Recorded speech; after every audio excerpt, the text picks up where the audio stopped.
All right, people, let's go ahead and now start the next chapter. The next chapter is input tax credit. Chapter number 12.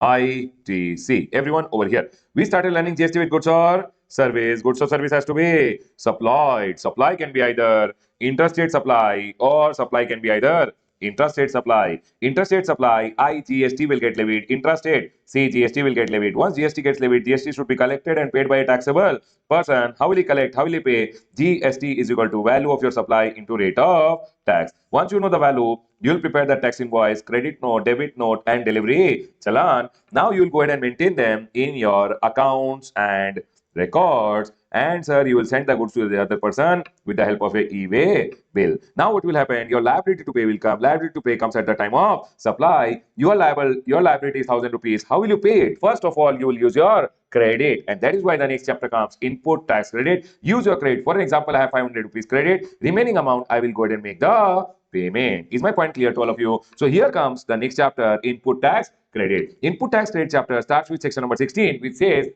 who is eligible, what are the conditions subject to you which you are eligible. Section number 17 talks about apportionment and block credit. Section number 18 talks about some special circumstance when you will go ahead and get the credit. Are we clear, everyone? This three sections we are going to talk in the chapter of input tax credit. Baba, A++ graded chapter, you will see 6 to 8 marks or even 10 marks coming in the exam. Everyone over here now, let's go ahead and start with input tax credit. See, input tax credit. What do you mean by input? What do you mean by tax? And what do you mean by credit? It's the credit of the tax which is paid on the inputs. Now, what do you mean by input? If I go ahead and tell you, inputs actually mean only goods other than capital goods we used or intended for use in the business. Whatever you buy, goods other than the goods which you have capitalized. Leave your capital goods. Other than that, any goods which you have bought in your business, which are to be used in your business, are called what, everyone? Input. And now you tell me one thing. But you know what, everyone? In your business, you go ahead and get the credit of input also, input service also, and capital goods also. They could not have named the chapter saying input, input service, capital goods tax credit. They can't name you as per your qualities, no? So they named only in shortcut input tax credit. But what they mean is you get credit of inputs also, you get credit of input service also. Any service which you have gone ahead and taken in your business, that service you will get the credit. And capital goods mean those goods which are capitalized and used or intended to be used in your business, also you'll go ahead and get the credit. Remember one thing, what are the three things you get the credit? Not only input, it actually means input service, and capital goods. Whatever the tax which is paid, tax means what, sir? The tax means the GST which you have paid under forward charge, I paid to the supplier, supplier paid to the government, I'll get the credit. I paid under reverse charge, also I will go ahead and get the credit. Whether you are paid under forward or you are paid under reverse, whether it is CGST, HGST, IGST or UTGST, and it includes IGST on imports. Whenever you import goods from outside India, you have to go ahead and pay custom duty plus IGST, and that IGST credit is also given to you. And remember one thing, you will never get the credit of the composition tax. Composition taxpayer pays 1%, 1%, 5%, 6%. Composition person also does not get the credit. His buyers also don't get the credit of composition tax. Are we all clear till here? Remember one thing, input means input service, capital goods. Tax means only GST, which is paid under forward or reverse, and you will get the credit of it. Credit will be given in the e-credit ledger. Are we clear, everyone? And that's why this chapter is called input tax credit. Everyone over here now, the first section, which is section number 16, eligibility and condition for taking the ITC. Either a 2-mark question or a 4-mark question will come from section number 16, you see. Everyone over here now, who are the people who are eligible and what are the conditions they have to fulfill? Only then they will get the credit. Section number 16, first one, section number 16, one goes ahead and says, who are the people eligible? You tell me one thing, who are the people eligible? Registered person is eligible. Of what is he eligible? Of any goods, any service, or a combination of goods and service which he has bought, used in his business, and the amount will be credited to his e-credit ledger. Tell me one thing, in the question paper, if they give you unregistered person, will you say he will get the credit? No. Remember one thing, only registered person gets the credit of whatever goods or service he is buying for his business. Now remember, and what are the conditions for taking the credit? Section number 16.2 goes ahead and talks about the condition for going ahead and taking the credit. Section number 16.2 goes ahead and talks about what are the conditions. Section number 16.2 has A, AA, B, BA, C, and D. How many conditions are there? 6 conditions are there, which are going ahead and telling what are the conditions basically you have to fulfill to go ahead and take the credit. Section number 16.2 goes ahead and says you should be in possession of tax invoice. Sir, I should have the tax invoice, you should have the debit note, or you should have such means it is told in the rules, such other tax paying document as may be prescribed by the rules. And rule number 36 is over here, which says documentary requirement and condition for claiming the credit. Sir, section number 16, section number 16(2), A went ahead and told you should have tax invoice, you should have debit note, and you should have such other document. Such other document is told by rule number 36. Rule number 36, 1 goes ahead and says you should have birds. You should have what, everyone? Birds. Sir, what is birds? B for bill of entry. You should have bill of entry. I for ISD invoice. You should have the ISD invoice to take the credit. R for RCM ka case mein, do you remember self invoice, everyone? RCM ka, you should have the self invoice. D for debit note you should have, and S for supplier's invoice. Can you tell me what are the documents on the basis of which you will take the credit? B for bill of entry, I for ISD invoice, R for RCM ka case mein, you should have the self invoice, D for debit note, and S for supplier's invoice. All these documents, if you have any of these documents, if you have, you can go ahead and take the credit. Now I have an invoice. Can I take the credit of the invoice? Yes, but you should make sure that, see, invoice should be the invoice which is issued as per rule number 46. In our tax invoice chapter, all details should be there. Sir, what if some detail is missed in the tax invoice? Can I not take the credit? So government went ahead and told all these documents you can go ahead and take the credit, but all these documents should have at least minimum these things only then you can take the credit. See, it should contain description, value, tax, GST number of supplier and recipient, and the place of supply in case of interstate. Only then you can take the credit. So first of all, you should have birds. In birds, what details should be there? Description, value, tax, GST number, and place of supply in case of interstate supply. Only then you can go ahead and take the credit. Are we all clear till here? The next one, now they have gone ahead and told, third one, you will not get the credit of any tax paid in pursuance of a demand order confirmed on account of fraud, willful misstatement, and suppression of fact. You have tried to do some fraud, you have gone ahead and done some wrong things, and officer went ahead and caught you, and now you went ahead and paid the tax to the government. Remember one thing, that tax which you have paid to the government because of a fraud, you never get any credit. For an example, I had sold some goods to Visit went ahead and told me don't issue an invoice. Later I was caught, so I went ahead and paid the tax to the government. Government gave me a demand order, and because I had done a fraud, I had to pay the tax to the government. I told Vijit, because of you telling me not to raise the invoice, I did not raise the invoice. Now I am going ahead and giving you an invoice with the tax. You go ahead and take the credit and pay me the tax. Remember, he will never be able to take the credit because that tax which is paid because of a fraud. Are we all clear till here? Any tax if you pay because of a fraud, willful misstatement, something which you have stated wrong and you got caught, or you had suppressed some fact and you got caught, and later you ended up paying some tax, that tax ka credit, your buyer will never be able to take it. The next one over here, remember one thing, fourth one goes ahead and says, whatever invoice and debit note you want to take the credit, no, whatever invoice and debit note you want to take the credit, supplier, people, can I directly tell?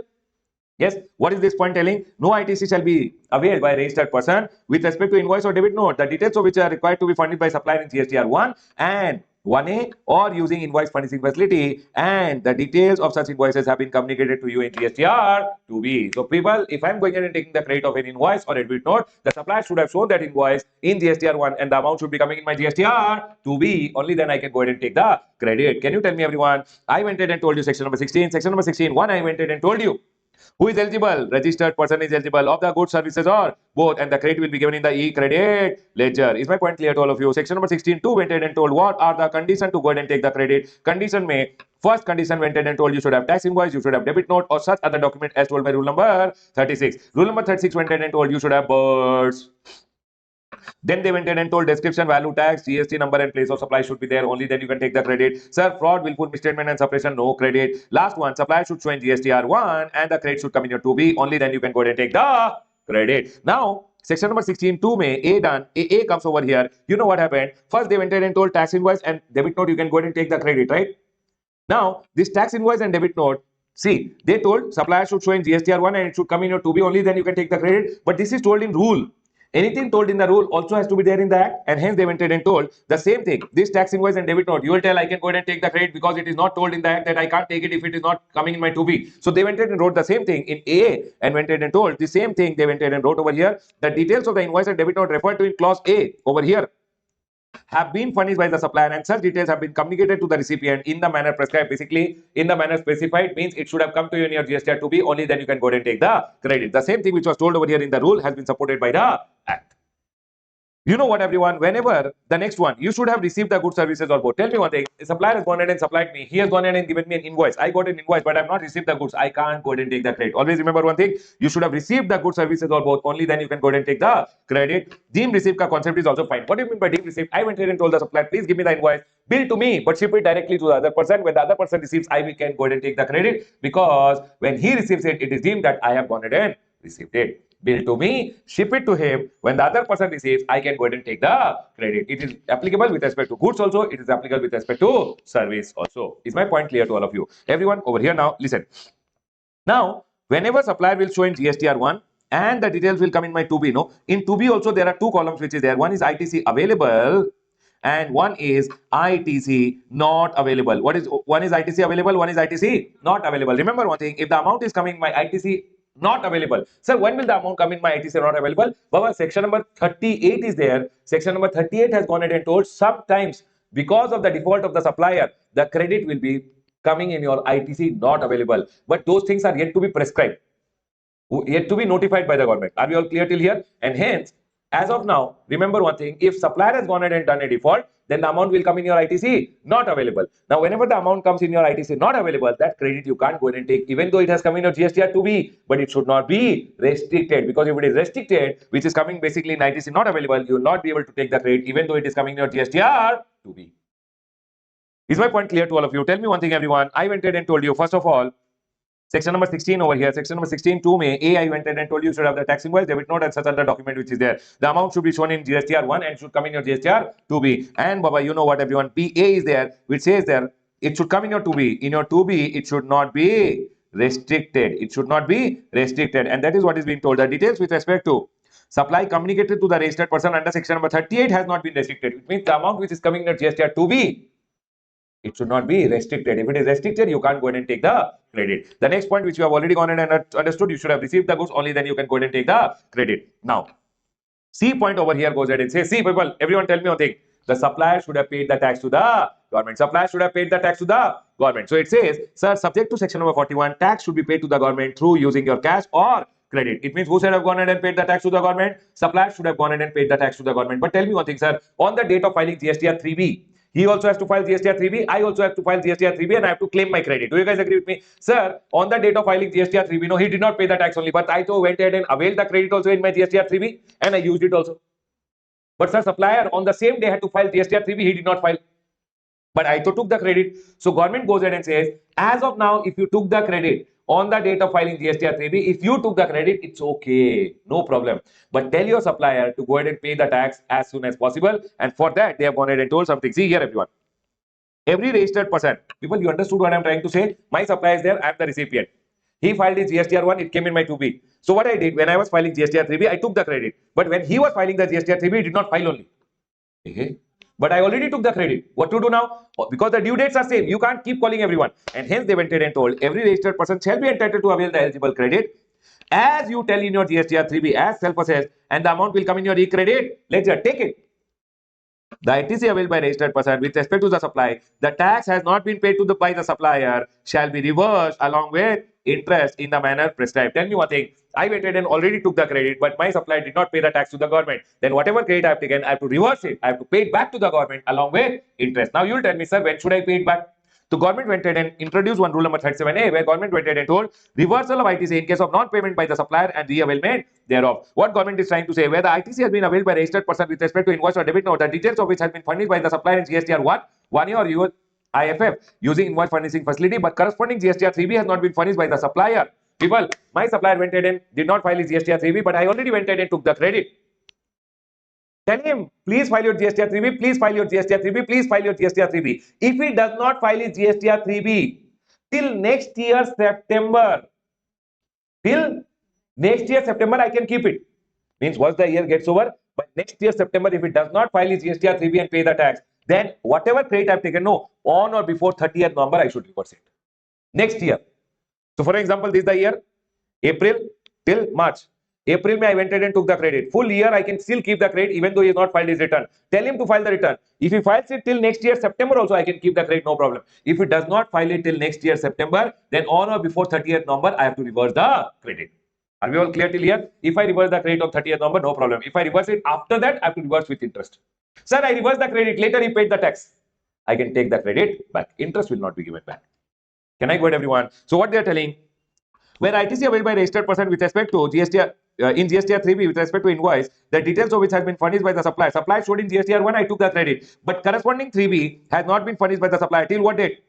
30th September, following the end of the financial year in which ITC has been availed by me, the said ITC shall be reversed by the registered person while furnishing GSTR 3B on or before 30th November following the end of the financial year. But sir, if the ITC is not reversed on or before 30th November, then it should be reversed along with interest. Sir, what if later subsequently see, I reversed it, later you filed the GSTR 3B. Can I take the credit again? Yes, you can go ahead and take the credit again when you are filing the GSTR 3B. After he has gone ahead and paid the tax, whatever GSTR 3B you are filing, you can reavail the credit. Is my point clear to all of you? Tell me one thing, everyone. Always remember one thing, supplier should have paid the tax to the government. But what if my supplier did not go ahead and pay the tax to the government?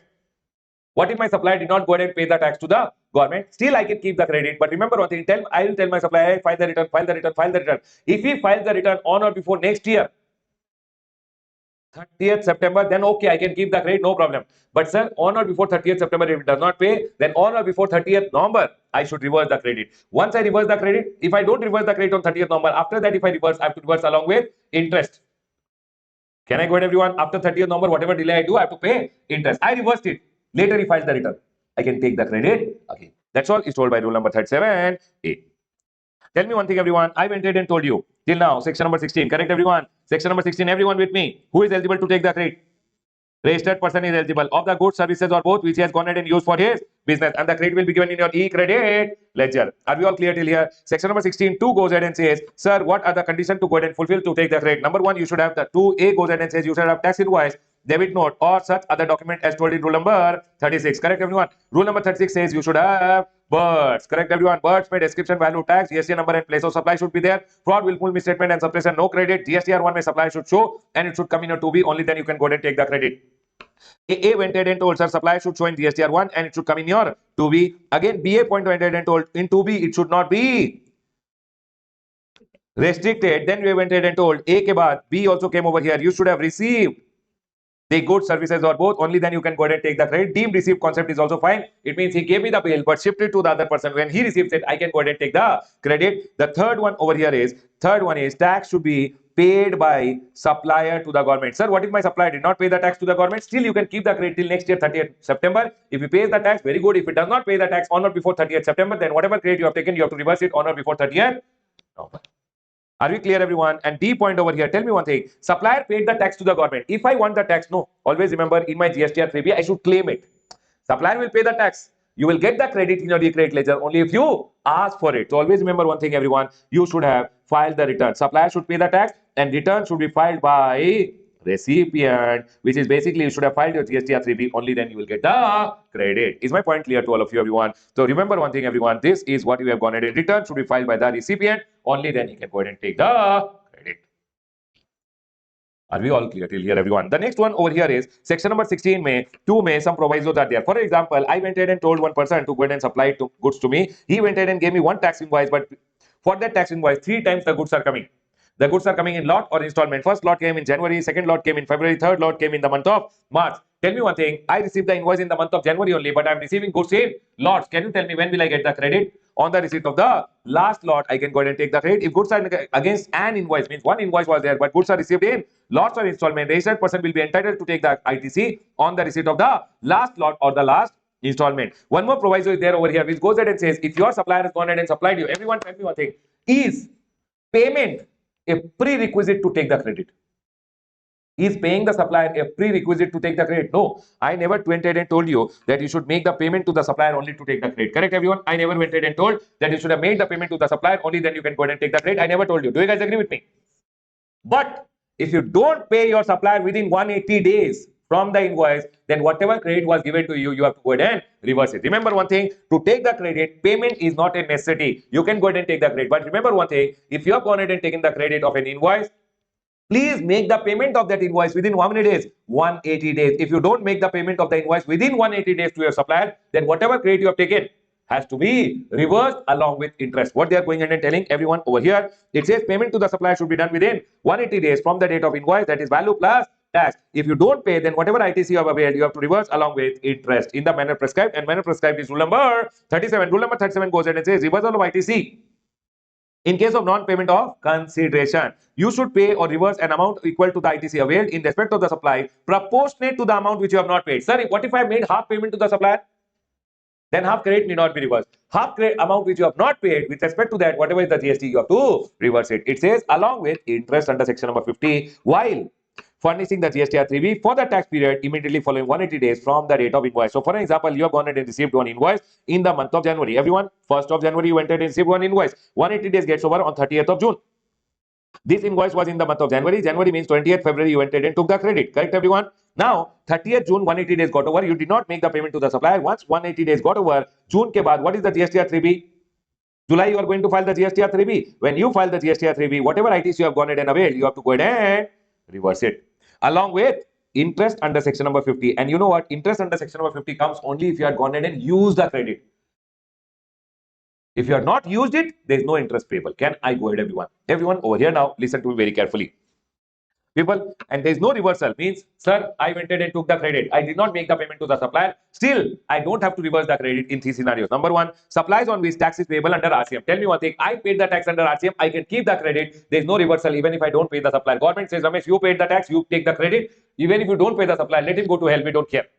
If you have to pay the tax under RCM. Secondly, supplies without consideration. Schedule 1 supplies. For example, my head office went ahead and supplied me some goods, and head office paid the tax to the government because it was deemed a supply, and I went ahead and took the credit. But it is without consideration. I don't have to make any payment to the head office over here. When I don't have to make the payment to the head office only, why reversal? The next one, on that part of value of supply which is met by the recipient. My sir, supplier went ahead and supplied me 1 lakh rupees ka goods. 50,000 I paid on his behalf to his friend. Have I already paid 50,000?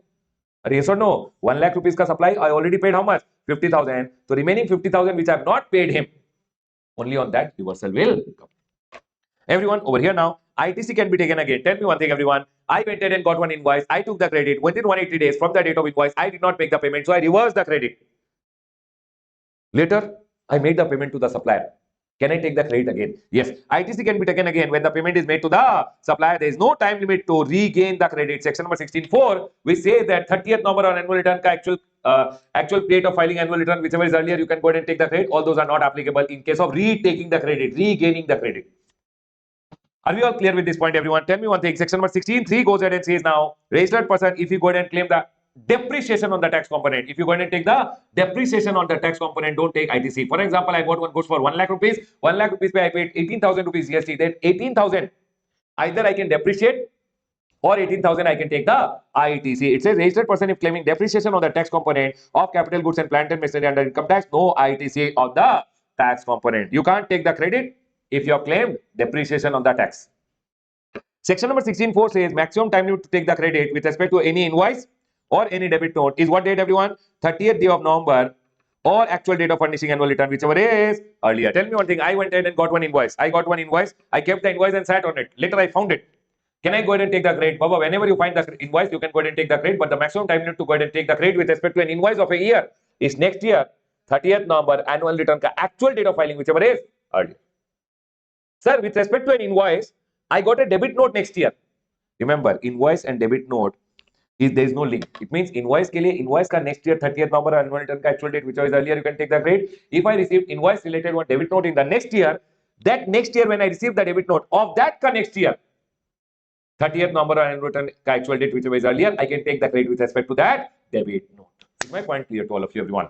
People, for invoice ka next year, for debit note, when it is received, debit note ka next year. Invoice and debit note is not linked. Can I go ahead, everyone? The next one over here, clarification came. Clarification on time limit under section number 16(4) in respect of RCM supplies received from unregistered person. Tell me one thing, everyone. If you generally receive one invoice, or in this year, you can go ahead and take the credit when received one invoice in the year 25-26. Next year, 30th November annual return ka actual date, whichever is earlier, I can go ahead and take the credit. Right now, for an example, people listen to me very carefully. I received one supply on which I have to pay the tax under RCM. Supplier was unregistered. If he was registered, he will give me a tax invoice. If he gives me a tax invoice, with respect to that tax invoice, I can take the credit by next year 30th November or annual return ka actual date, whichever is earlier. Do you guys agree with me? For example, I went and received supplies from a supplies on which I have to pay the tax under RCM, and the supplies are received from registered person. He will give me an invoice. With respect to that invoice, I have to pay the tax and I can take the credit. The last date to take the credit is 30th November and return actual date, whichever is earlier. But what if my supply is unregistered and I have to pay the tax under RCM? Will he give me a tax invoice? He will not give me a tax invoice. So I have to raise my self invoice. Self invoice raising, what is the time limit? 30 days. Correct, everyone? I should raise the self invoice. So if I've raised one self invoice in this month, then when I raise the self invoice, I should pay the tax and I should take the credit. Do you guys agree with me? I did not raise the self invoice only. For example, now rent pay, commercial renting pay, I have to pay GST under RCM if my supply is unregistered. Do you guys agree with me? My building which I have taken on rent, my supply is unregistered person. He did not go ahead and give me a tax invoice. He did not go ahead and give me a tax invoice. So I should make my self invoice. I did not make my self invoice because I did not know the law properly. Later, department caught me after 2 years. And department told before 2 years, you did not raise the self invoice and you did not pay the tax also. Now you have to raise the invoice also and you have to pay that tax also. Correct? Now that self invoice of 2 years before, I am raising now. So I have delayed in raising the invoice and paying the tax to the government. So I have to make the self invoice now, pay the tax to the government, and I will get the credit also. But remember one thing, because I am paying the tax now, after 2 years, I have to pay along with interest. But even if I raise self invoice in the year 2025-26, that self invoice which I have raised in 2025-26, can I take the credit? Yes. What is the last date to take the credit with respect to the self invoice? Next year, 30th November, annual return actual date, whichever is earlier. Remember one thing. If you raise a self invoice late also, you can take the credit. A good thing for the taxpayers. Sir, I didn't know the law. I did not raise the self invoice. Now I'm ready to make the self invoice. I will pay the tax. Pay the tax. You can take the credit. But remember one thing, because you are paying the tax late, you should have made the self invoice 2 years back. Might be 2023-24 May. You should have made the self invoice in April. But you are making now in 2025-26.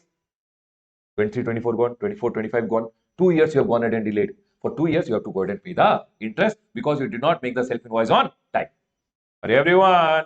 But government is saying no problem. Now you pay the tax and you can go ahead and take the credit. What government says, everyone see. In case of supplies received from unregistered person where tax has to be paid under RCM. I hope everybody got it. And where invoice is issued by the recipient in accordance with 31(3)(f), the relevant financial year for calculation of time limit for availing the ITC will be. People tell me one thing. What is the relevant financial year for claiming the credit? The financial year in which the invoice has been issued by the recipient, that is the self invoice under 31(3)(f), but subject to payment of tax and fulfillment of other conditions. Okay? In case the recipient issues the invoice after the time of supply, in case you have gone ahead and issued the invoice after the time of supply, he shall be required to pay along with interest. Is my point clear to all of you, everyone? Because if I have to raise the self invoice, the year I raise the self invoice, I can go ahead and take the credit. If I did not raise the self invoice on time, no problem, you can pay the tax along with interest. But the year you raise the self invoice, that year ka 30th November annual return ka actual date, which was earlier, you can go ahead and take the credit. Everyone over here, section number 16.5 is total bakwas, irrelevant. Section number 16.6 over here, can I go ahead and directly explain it to you? Everyone listen now. Time limit to go ahead and take the ITC in case of cancellation of registration. People over here, people watching at home, is my point 100% clear to all of you? Can I go ahead, everyone? Over here now, time limit to go ahead and claim the ITC in case of cancellation of registration, order is revoked. Everyone over here now, can I go ahead and tell you, everyone? For example, people tell me one thing. This is the year 2025-26. 2025-26 ke liye, what is the last date to go ahead and take the credit? 30th November or annual return का actual date of filing. For an example, annual return actually date is 31st December due date. 31st December is the due date, correct? You could have filed over here also. Now you know what happened. On 20th October, your registration got cancelled. Oh, registration got cancelled. Now you found one invoice over here, which you are sitting. Suddenly you found that invoice. Now can you take the credit? You can't take the credit because your registration is cancelled. Now you found one invoice. What to do? In the month of October, you could have taken the credit on or before 30th November, or annual return when you are filing it. Might be you are filing on 31st December. You could have taken the credit, but you could not take the credit because your registration was cancelled. Do you guys agree with me? Now you know what you went ahead and did. You went ahead and applied for revocation. Okay? And revocation ka order came saying, Ramesh, your registration cancellation order has been cancelled. Is my registration revived now? Correct, everyone? Within the next 30 days, whichever invoices I could have taken the credit, but I could not take because my registration was cancelled. Within the next 30 days, those invoices ka credit I can go ahead and take it, even though 30th November annual return ka actual date is gone. But I could not take it, no sir, because my registration was cancelled. Now, when you applied for revocation and revocation order came, no. Once the revocation order comes within the next 30 days, you can go ahead and take the credit of the invoices which you could not take because your registration was being cancelled. Everyone over here now, they are going ahead and telling where the registration of a registered person is cancelled and subsequently the registration is revoked. Cancellation is revoked and the ITC of invoice or debit note was not restricted under section number 16.4. Was my credit restricted? No, sir. I could have taken it on 30th November annual return when I was filing it, but I could not take it because my registration was cancelled on the date of cancellation order. My sir, on this date, I could have taken the invoice. My invoice ka credit, I could have taken it. It says the said registered person shall be entitled to take the credit of invoice or debit note in a return under section number 39 filed up to 30th November or annual return, whichever is earlier, or they have gone ahead and given now extended time saying, sir, for the period from the date of cancellation or the effective date till the date of order of revocation. By which date, everyone? See what they are trying to say over here. You can go ahead and take in the return to be filed. Correct, everyone?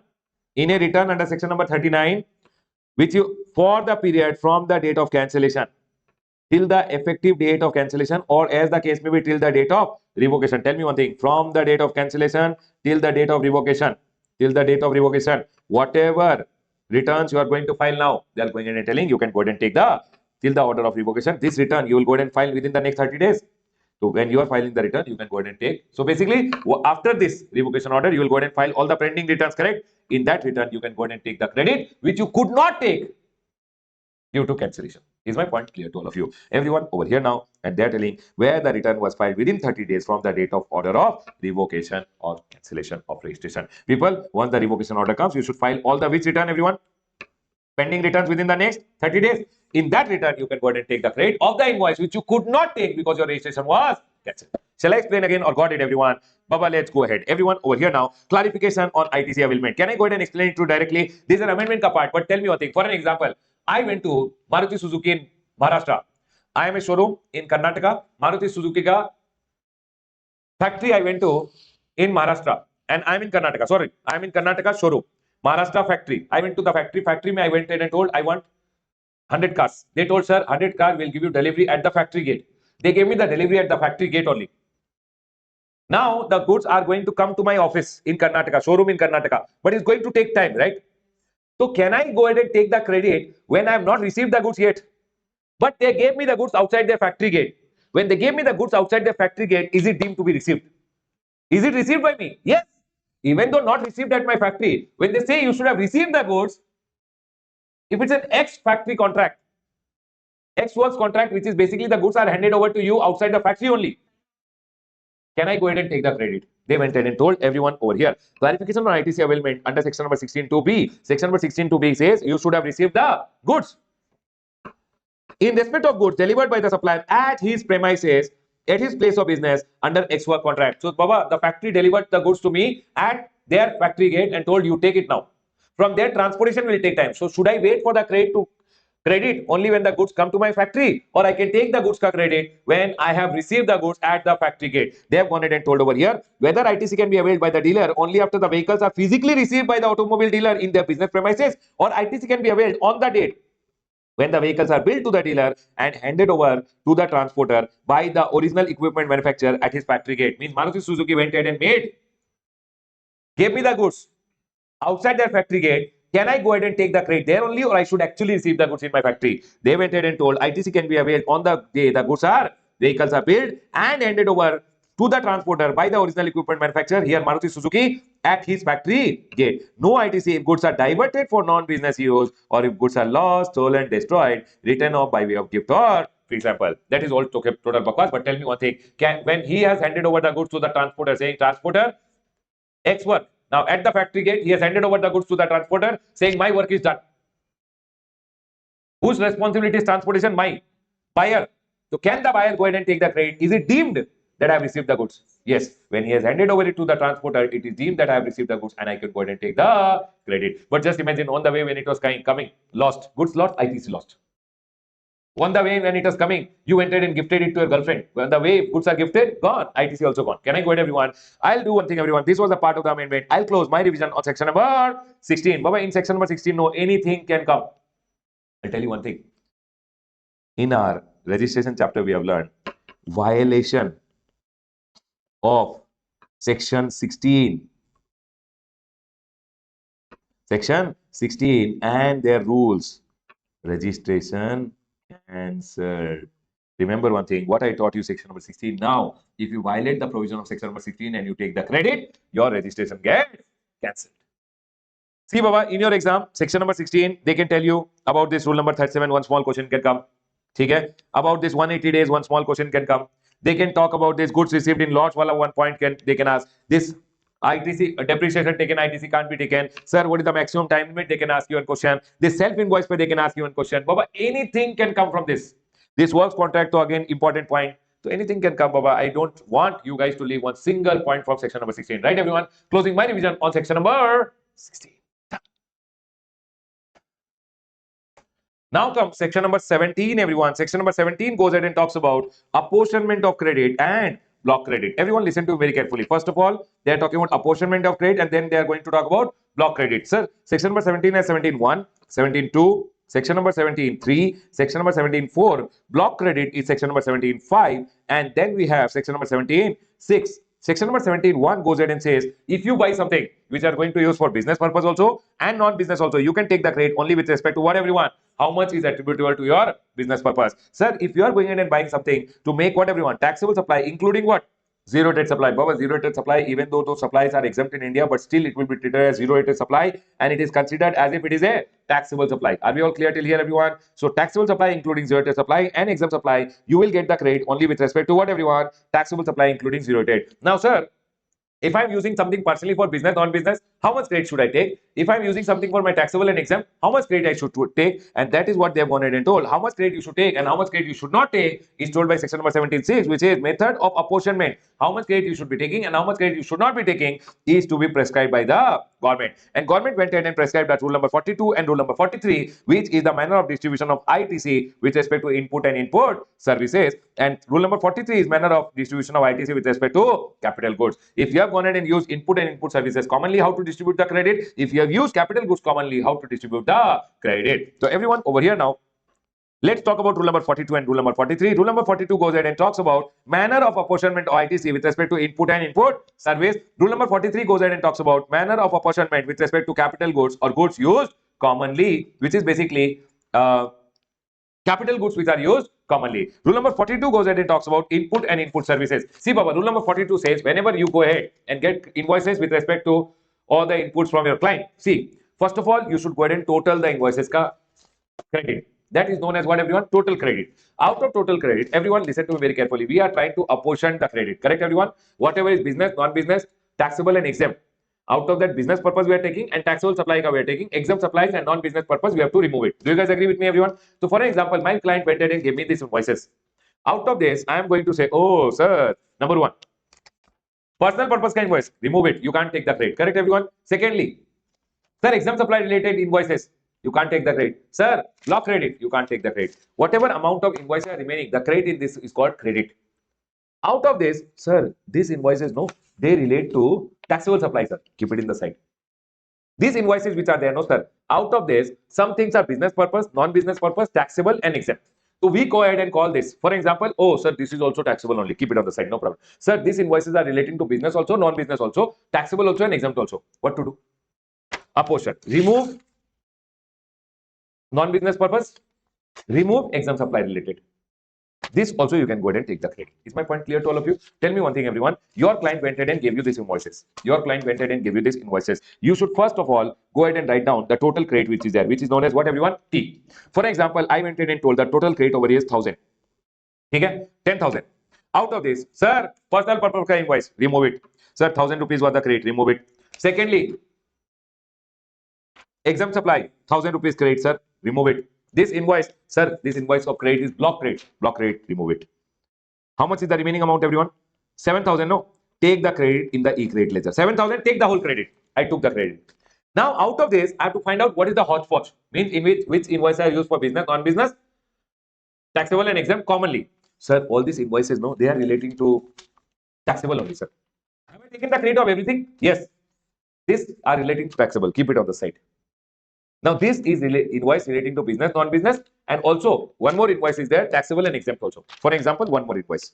This is used for taxable also and exempt also. This is used for business and non-business also. This is known as common credit.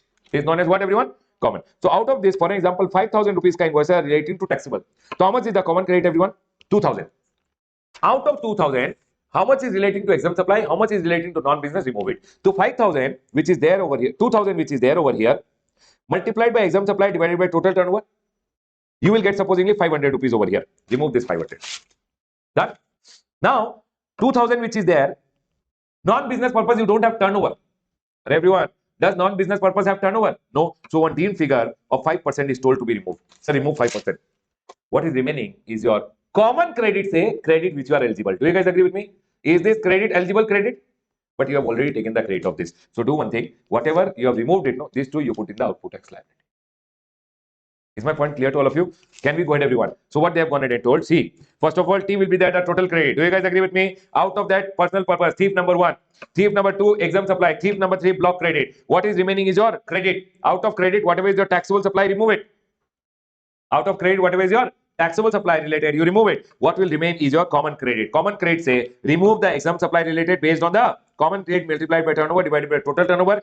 D1 gone. D1 means your exempt supply related. D2 means whatever is your common credit multiplied by 5%. People, out of common credit, D1 gone, D2 gone. What is remaining is called C3. C3 is your common credit, say eligible credit. Do you guys agree with me? Now tell me one thing. Have I already taken the credit of C1? Yes. So D1 and D2, I can go ahead and reverse it in my GSTR 3B. Means in my GSTR 3B, I can give it back to the government. Is my point clear to all of you? Tell me one thing. Can you tell me once again, everyone? I went ahead and give you these invoices. This total credit is known as T. Out of T, thief number 1 you have to remove. What is thief number 1, everyone? Personal purpose. People, you think personal purpose, remove it. Then exempt supply. Then what will you remove? Block credit. What is remaining? Can I take the full credit? This is known as credit. Please take the credit. Out of the credit, now I have already taken the credit. Sir, all these invoices which are there now are relating to taxable supply. This is relating to taxable, keep it on the side. This is relating to taxable, keep it on the side. Now you tell me one thing. Where are we? Here. This is your common credit. I have removed the taxable. So this is my common credit. Out of the common credit, relating to exempt supply, I remove based on turnover. Relating to what, everyone? Personal use, I'll remove 5%. Now this credit, have I already taken it? Yes. So these two which I have to remove, no, just reverse it off. Is my point clear to all of you? And one thing, everyone, they have gone ahead and told finalization of credit. This is okay, everyone. See, every month what credit you are going ahead and reversing, it's just provisional credit.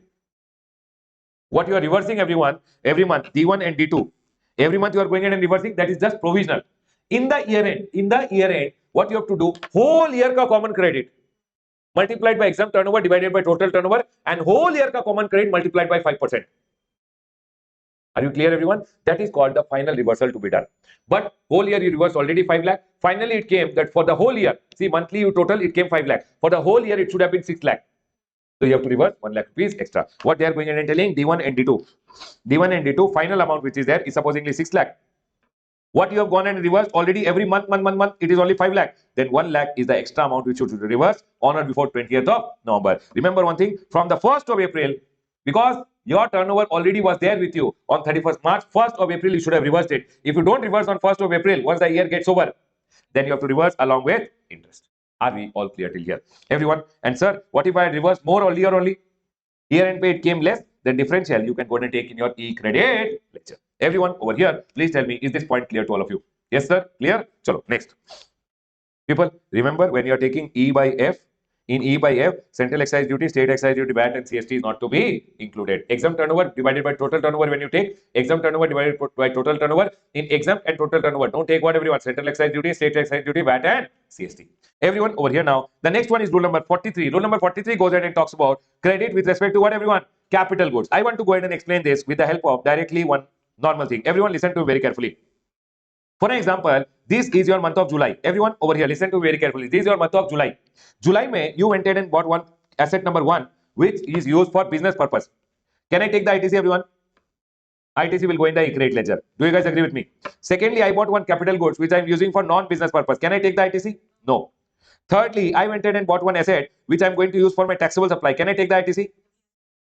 Yes, it will go in the credit ledger. Do you guys agree with me? I went ahead and bought one asset which I'm using for exempt supply. Don't take the ITC. I am buying one asset which I am going ahead. People, I'm just telling you so that you remember it. I went ahead and bought one asset which I'm using for taxable supply as well as exempt supply both. For example, I went ahead and paid 10,000 rupees GST for this. First of all, they go ahead and tell, please take the ITC full in your e-credit ledger. Okay? But it will also go for apportionment. I went ahead and bought one more asset, for example, which I am using for taxable and exempt supply. And I paid GST 20,000 rupees. Can you tell me what will happen? ITC I should take in the e-credit ledger, plus it will also go for apportionment. Is my point clear to all? Tell me one thing. I had gone ahead and bought earlier one asset in the month of January, for example, which I had bought exclusively to make exempt supply. I had paid 60,000 rupees GST. Did I take the ITC or I did not take? I did not take because it was used exclusively for. Now I am thinking I will start using it for taxable supply also and exempt supply also. Then what will happen, everyone? Tell me one thing. It says, Ramesh, did you take the credit? I told no. They are telling first of all 60,000 take the credit. ITC will go in my e-credit ledger. But am I using it commonly now? So it will go for apportionment. 1 minute. From here till here, did I use it exclusively for exempt supply? But I took the full credit. Am I eligible for full credit or reduced credit? And hence they go ahead and say, Ramesh, tax relating to the interim period when it was used exclusively for exempt supply. Tax relating to this interim period when it was exclusively used for what? Exempt supply will be 60,000 rupees into 5%. How many quarter? Jan, Feb, March, April, May, June. 2 quarter it was used for exempt supply into 2. 60,000 into 2 over here will give you how much, everyone? 6,000 rupees. Array 5% into 2 is 10%. 10% into 60,000 is 6,000. So 6,000 I should add to my output tax liability. Is my point clear to all of you? Tell me one thing. One more asset I had gone and bought over here in the month of January only, which I was exclusively using for taxable supply. I had paid 1.2 lakh ka GST. 1.2 lakh ka GST. Did I already take the credit? Yes. Now I'm thinking I will start using this asset for taxable supply also and exempt supply also. I had paid how much GST? 1.2 lakh. You tell me one thing, 1.2 lakh. Will I take the credit again or it's already taken? So now, but 1.2 lakh, am I using it commonly? So it will go for apportionment. What they are telling now, everyone over here, listen to me very carefully. People, are you all clear till here? Whatever is going for apportionment, no, add it. 1 lakh 80, 2 lakh, 2 lakh 10, 2.1 lakh. Do you guys agree with me, everyone? This is the total credit which will go for apportionment. A, apportionment wala total credit. This you should convert into monthly portion. Monthly portion means 2.1 lakh is actually, one asset ka life is how many months? Years, 5 years. So divided by how much, everyone? 60 months. How much will you get, everyone?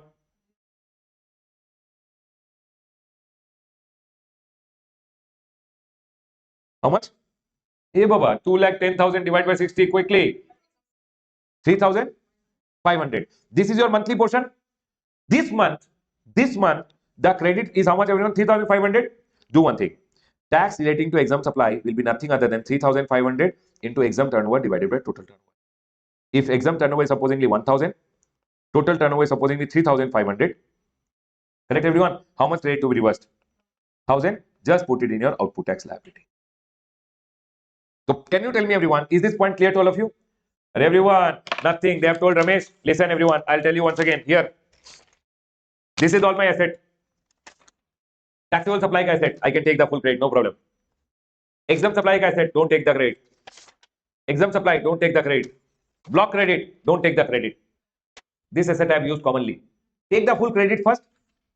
The asset ka life is 5 years. You took the full credit, correct? Now divide it into 60 months. How many months, everyone? 60 months. Have you already taken the credit? Array, have you already taken the credit? Yes. Take first month. First month, 60 months, 60,000 rupees for an example. How much is first month ka credit? 1,000. Have you already taken this credit? Nothing.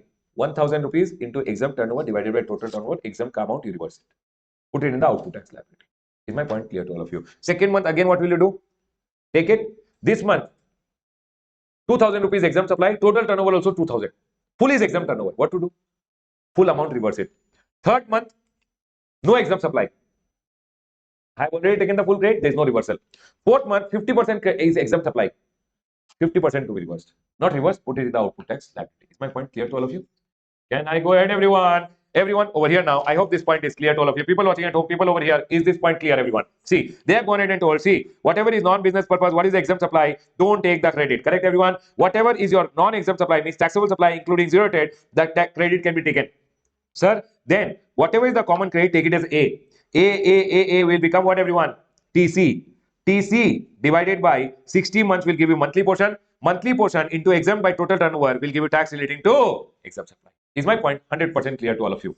Everyone over here now, listen to me very carefully. Sir, if earlier you are using taxable, now you are going to use it commonly, then TIE should be calculated. Earlier, if you are using taxable supply and now commonly, then Baba, there is no TIE calculation. Can I go ahead, everyone? Everyone over here now, the next one. Chalo. People, tell me one thing. I went ahead and told you about apportionment. Correct, everyone? Apportionment, rule number 42 and rule number 43. Now, whenever you are taking rule number 42 and 43, may exempt turnover, you are taking what, everyone? Exempt turnover. Can you see, everyone? Exempt turnover over here. Can you see exempt turnover over here? You need exempt turnover, right? You tell me one thing. If my exempt turnover is more, will my credit be more or credit will be less? Less. So what government went ahead and did? Government went ahead and told generally exempt supplies means what, everyone? Generally exempt supplies only mean nil rated supply. As per section number 17(2), generally, people, 1 minute. As per your exempt turnover ka definition, it means what? Nil rated supply, wholly exempt supply, and non-taxable supply. Do you guys agree with me? But government went ahead and told, I will go ahead and add some more things in your exempt turnover so that your exempt turnover is more and your credit will come down. Are we clear, everyone? So government went ahead and told generally exempt supply means nil rated supply, wholly exempt supply, and non-taxable supply. But government went ahead and told over here value of exempt supply in 72 shall be as prescribed. It will include some more additional items. And what I did, whenever you are doing apportionment, remember one thing, these things generally are not exempt supply, but only for the purpose of apportionment, they are going ahead and calling it as what, everyone? Exempt supply. Government went ahead and told exempt supply, section number 247, if you go ahead and read, it is nil rated supply, wholly exempt supply, non-taxable supply. Correct, everyone? Section number 73 goes ahead and says supply under RCM. People went, tell me one thing, I went ahead and did one supply. On which I am not charging any tax. You have to pay the GST under RCM. If I am not charging any tax, that supply is called what, everyone? Exempt supply. For the purpose of apportionment, I will not get the credit of it. So, sir, you just have to take the value as per section number 15 in your turnover of exempt supply. Then transaction in securities. Tell me one thing, everyone, over here. I am going ahead and making nil rated supply. Is it my exempt supply? Yes. Wholly exempt supply, non-taxable supply. They went ahead and told Ramesh, if you do RCM supplies also, no, that will also be considered as what, everyone? Exempt supply. Ramesh, if you go ahead and sell securities, selling of securities, there is no GST. But they are telling, we will consider, see, you have used the premises, you have used the laptop on which GST was paid for dealing in securities. So they are telling, we will not give you little credit. I asked how much credit. They told, sir, whatever is your sale value of the securities multiplied by 1%, that will become what, everyone? Exempt supply. What they are telling over here, see, 1% of the sale value of transaction in securities will be considered as if what, everyone? Exempt supply. Land and completed building, which is schedule 3 item. Do you guys remember, everyone? Schedule 3 item, not all schedule 3 item, but they are telling, Ramesh, if in your business you have sold some land and completed building, on sale of land and completed building, there is no GST. We will consider this as if it's an exempt supply. Sale of land and completed. What value will you take, sir? They told, sir, we'll take stamp duty value. Now, supplying of warehouse goods before clearance for home consumption also will be taken. So, for example, I had some goods in the warehouse, custom warehouse, and I went in and sold it before clearing. They are telling that will also be considered as what, everyone? Exempt supply. I went in and told sale of warehouse goods which are in the custom warehouse before clearance for home consumption. If you go ahead and sell, they are going in and telling it will also be considered as exempt supply. I told what will be the value. They told, Ramesh, whatever you have gone ahead and supplied from your duty-free shop at the arrival terminal in an international airport, that will be considered as what, everyone? So whenever people are coming inside India, no, they are sold duty-free goods. They are sold what, everyone? Duty-free goods. Those duty-free goods are actually from your custom warehouse which is there, on which custom duty is not paid. So those supplies are also considered as what, everyone? Exempt supply. And they have gone ahead and told that will be taken as exempt supply. So, sir, sale of warehouse goods before clearing for home consumption, what will be the value? Whatever you have sold in your duty-free shop to incoming customer, that will be taken as a value. The next one over here. Tell me one thing, everyone. So can you tell me, what do you consider as exempt supply? Nil rated supply, wholly exempt supply, non-taxable supply. Is my point clear? Add RCM supplies, 1% of sale value of share, and land and completed building ka sale ka value, stamp duty value, and the last one, sale of warehouse goods. For this, what will you take as the value? Whatever you have sold to incoming customers at an international airport. Can I go ahead, everyone? Now, sir, generally, interest is exempt supply, right? But here in exempt supply, every month, When you're taking exempt supply turnover, don't include any interest. Interest will not be considered as exempt supply over here. Interest will not be considered. Interest or discount income should be always excluded. But remember one thing, in case of banking company and financial institution, interest will be considered in your exempt supply. And the last one is value of duty credit scrip. Our duty credit scrip, actually it is an exempt supply, but they're telling don't consider it as an exempt supply. Is my point clear to all of you? Can you tell me everyone, what are the various exempt supply we have to go ahead and consider? Nil rated, wholly exempt, non-taxable supply. This is normal. RCM supplies, 1% of sale value of share. Then last one, land and completed building, and the next one, sale of warehouse goods before clearance. And Baba, remember, interest is not exempt supply, and duty credit scrip will not be considered as exempt supply. Everyone over here now, the next one. Section number 17(4) goes ahead and talks about banking company. Banking companies went to the government and told, sir, we are banking company. Now you are telling, see, banks' main income is what everyone? Interest income. It means everything is exempt only. It means they will not get any credit only. So they went and told, if you apply apportionment, no, 80% is exempt supply. It means 80% of credit will not get. So government went and told, if you want, you can go ahead and apply apportionment or take 50% credit, forget 50% credit. What government have told everyone? Banking companies, financial institution and NBFC, NBFC, banking company and financial institution who are engaged in supplying of services by way of extending loans and deposit, they have two options. Either they can go for apportionment, but if they go for apportionment, generally their output is only exempt supplies.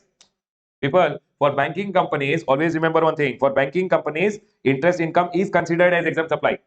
Correct, everyone? So tell me one thing. If I'm a banking company, 80% of my income is exempt supply only. So I will not get 80% of the credit. And hence government went ahead and told, either if you want, you can go ahead and apply apportionment. Or do one thing. I will give you one more option. You can every month, whatever is eligible credit of input services, etc., take 50% credit and remaining you forget it. But remember one thing, once you take the option can't be withdrawn for the rest of the year. And remember one thing, if bank is taking from another bank who is their distinct person, that credit 100% can be taken. And that's what they have gone in and told over here. Rule number 38 says, if you are a bank who is supplying what everyone? Loans, deposits, etc., whatever is the every month credit, 50% you take, 50% you reverse it off. Distinct person say if you buy anything, take 100% of the credit. Non-business purpose, if you buy, don't take credit, block credit, don't take any credit. Is my point clear till here, everyone? Interest and discount income is not exempt supply. It is, in case of bank, it is an exempt supply. Except in case of bank. Are we all clear till here? Now you tell me, if I'm a banking company, input services, capital goods, 50% credit I can take, 50% forget it. If I'm buying from a distinct person any input and input service, I'm taking 100% credit. Non-business purpose, block credit, don't take it. That's all. Can we go ahead, everyone? Now here, one clarification on respect of reversal of ITC in respect of portion of the premium for life insurance policies, which is not included in the taxable supply. Everyone listen to very carefully. Do you remember when I taught you value of supply chapter, over here I went in and told, if you're an insurance company, everyone over here, if you're an insurance company, first year, you can show 25% as your taxable supply. And you can pay GST. Do you remember, everyone? First year, you can show value of your supply only 25%. For example, I receive premium 10,000. How much is the value of my supply? 2,500. And I can pay the GST. One officer told, remaining 7,500, which you are not showing as your value of supply, it means that is exempt supply. I'm a banking company. I'm showing only 2,500 as my taxable value and I'm paying the GST on that. Remaining 7,500, which I'm not showing as the value, one officer told remaining 7,500 is exempt supply. It means for 7,500, you should reverse the credit. CBIC came and told officer, relax. When he has gone ahead and shown only 2,500 in the first year or second year 1,250,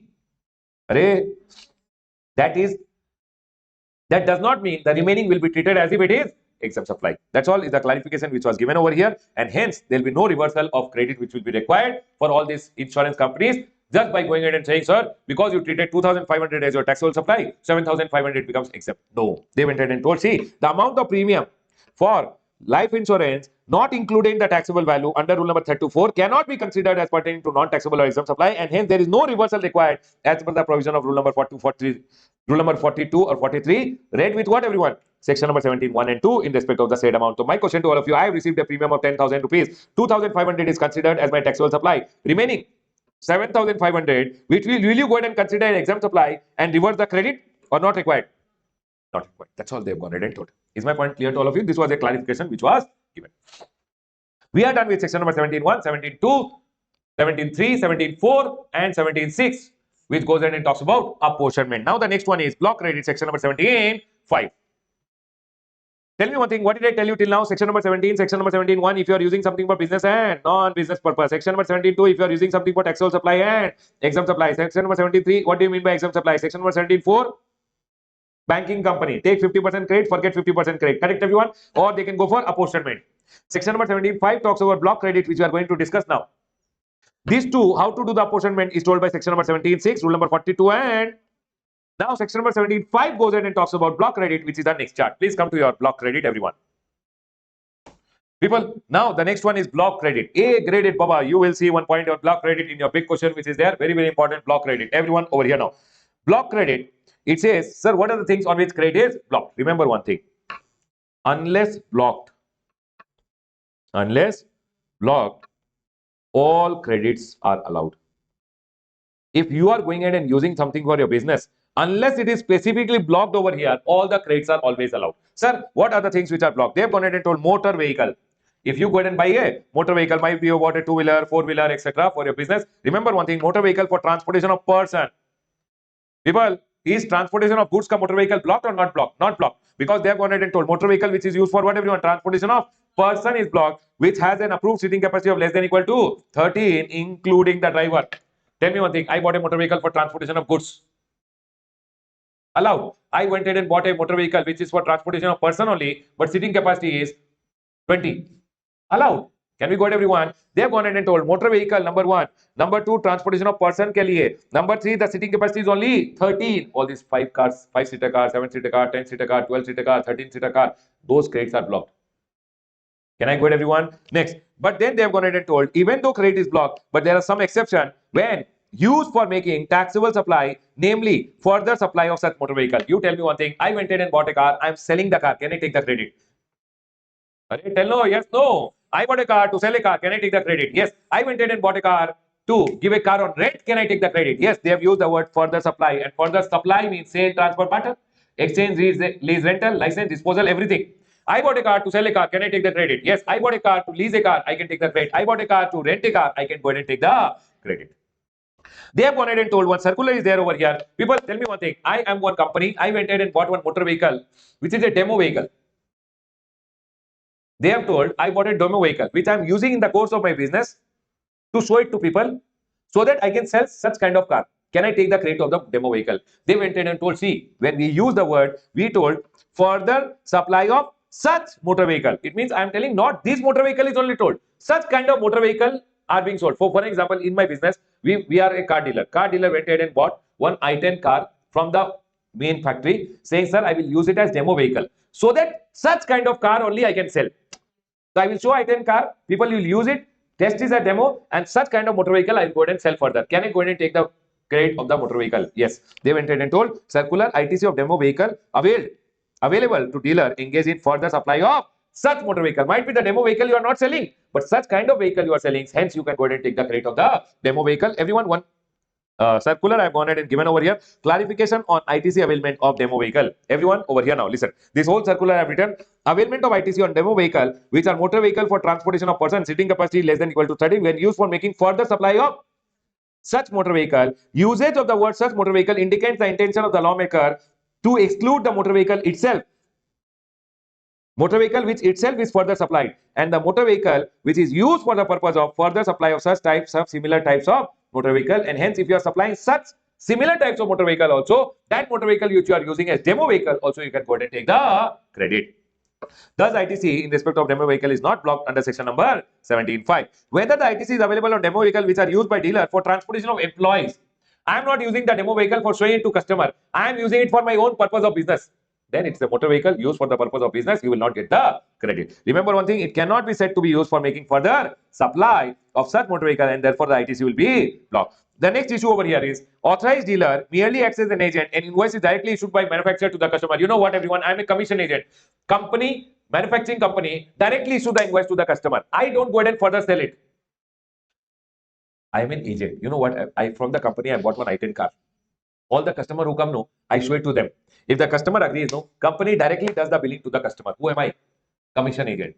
My question to all of you, will I get the credit of the demo vehicle? I am not engaged in further supplying of such motor vehicle. I am just a commission agent. Can I take the credit or I can't take the credit? You will not get the credit. In such case, the demo vehicle cannot be used by the dealer for making further supply, ITC on the same would not be available to the said dealer. Is my point clear to all of you? The next one over here, availment of ITC on demo vehicle capitalized by the authorized dealer. Tell me one thing, everyone. If I have gone ahead,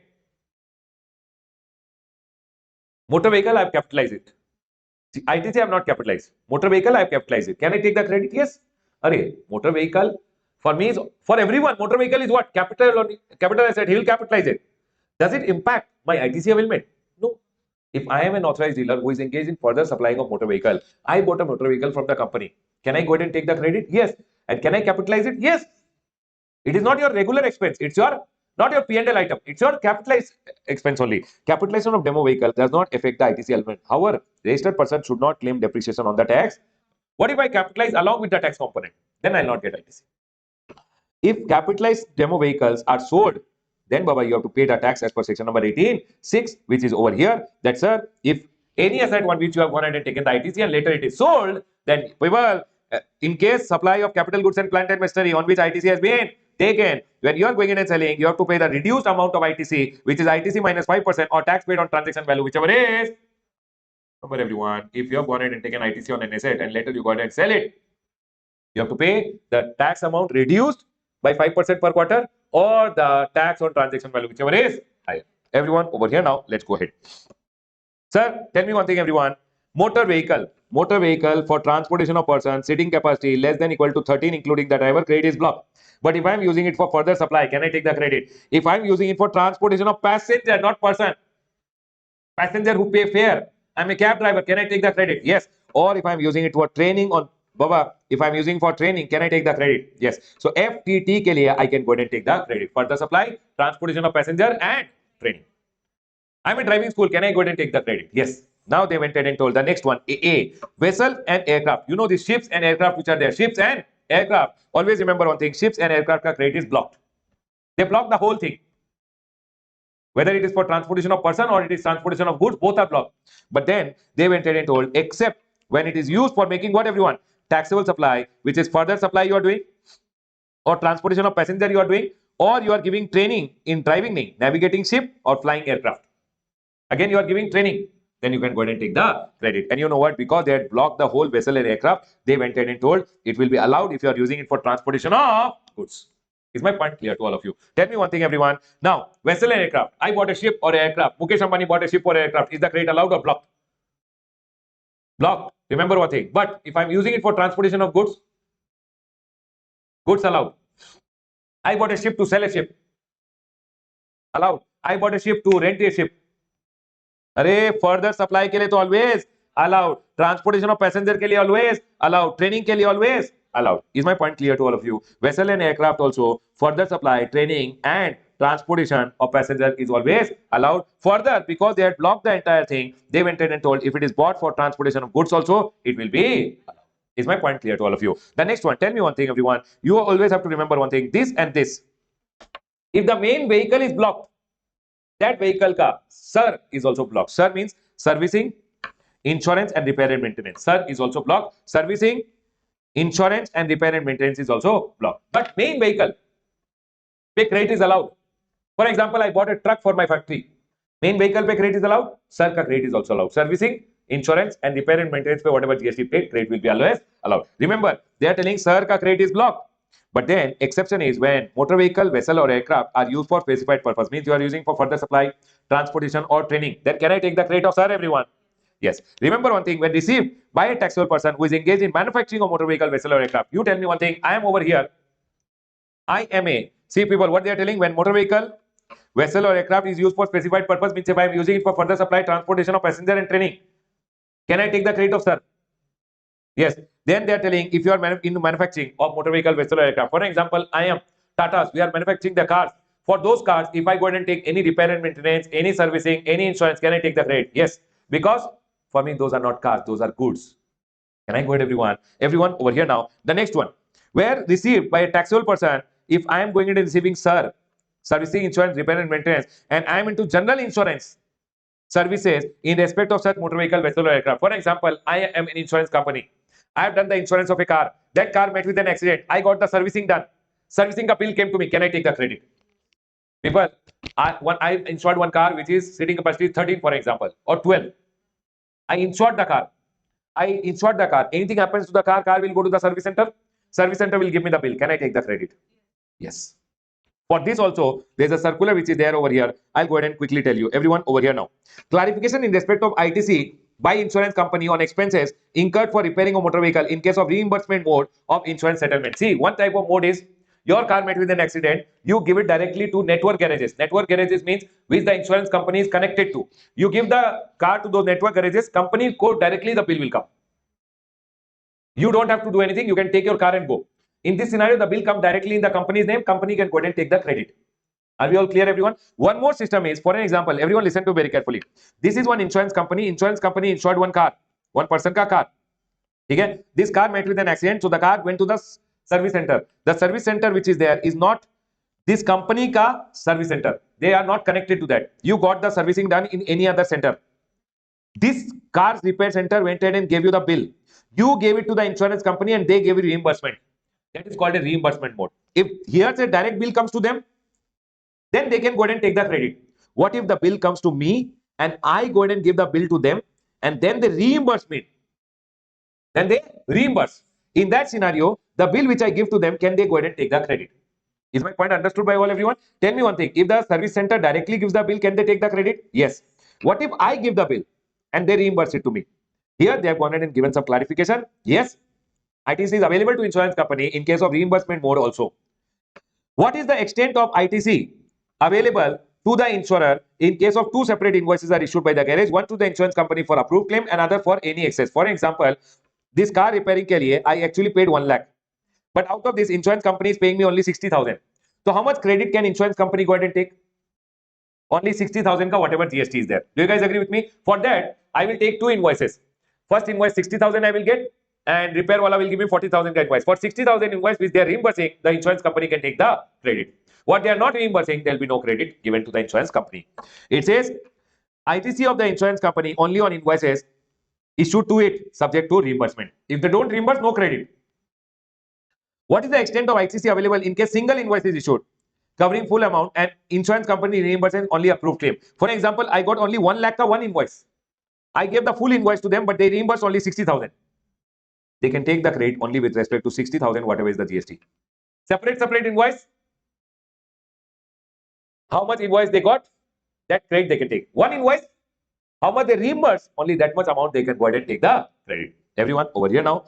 ITC available to insurance company only to the extent of reimbursement of the approved claim and not the full invoice. Well, then they asked whether ITC can be availed by insurance company of the invoice if the invoice for vehicle is not in the insurance. If the people, 1 minute, I gave the bill to the insurance company, the bill my name is written. Insurance company can't take the credit. You, when garage is giving you the bill, no, tell the garage, please make the bill in insurance company's name. So it says ITC is not available to insurance company. It does not meet the requirement of section number 16(1)(a) and AA, which goes ahead and says the invoice should be named in the name of the insurance company. Supplier should show in GSTR1 and it should come in 2B of the insurance company. Only then they can go ahead and take the credit. Is my point clear to all of you, everyone? Everyone over here now, please come back. Sir, what do you mean by motor vehicle? Always remember, motor vehicle ka credit is blocked. You know, motor vehicle means two-wheeler, four-wheeler, etc. But remember for your exam, what is not motor vehicle? What is not motor vehicle? They told motor vehicle does not include a vehicle running upon fixed rail. Mukesh Ambani bought a train. It is not motor vehicle. He can take the credit. Is vehicle of special or a vehicle of special type for use in factory or enclosed premises. Have you seen, Baba, these vehicles which are used for carton picking and all? These are used inside factory. Can I take the credit? Yes, these are not motor vehicle. Next, or a vehicle having less than 4 wheel fitted with engine capacity up to 25 cc. For example, you have two-wheelers which you have kept outside your factory for employees to come inside the factory. 20 cc ka motor vehicle. Companies can go ahead and take the credit. Always remember, a vehicle which having less than 4 wheel and it is engine capacity is only up to 25 cc. Those are not motor vehicle at all. People, rail is not motor vehicle. Special purpose vehicles are not motor vehicle. Vehicle with engine capacity up to 25 cc and less than 4 wheel are also not motor vehicle. If they are not motor vehicle, credit will always be allowed. Is my point clear to all of you? Then they went into section number 17(5)(b), following goods, services or both, the credit will be always blocked. Number 1, food and beverages. Baba, you went into today is Friday, let's enjoy biryani. We'll order biryani for all our employees. Baba, no credit to the company. Food and beverages, no credit. Outdoor catering. You went into Women's Day special. We'll go in and take outdoor catering. Baba, outdoor catering ka bill is or credit is not allowed. Beauty treatment, Baba, I went in and took beauty treatment. Beauty treatment ka bills are not allowed. Credit is not allowed. Leasing, renting, hiring of motor vehicle, vessel, aircraft referred to in A and AA except when they are used for specified purpose. Tell me one thing. If I buy a motor vehicle, the credit is blocked. I thought I'll not buy. I'll rent it out. See, if I buy and I rent it out, then I can take the credit. I bought it for my using of my director. I don't get credit, right? For using of my director, instead of buying, I took it on lease. I took it on rent. Then also credit will be blocked.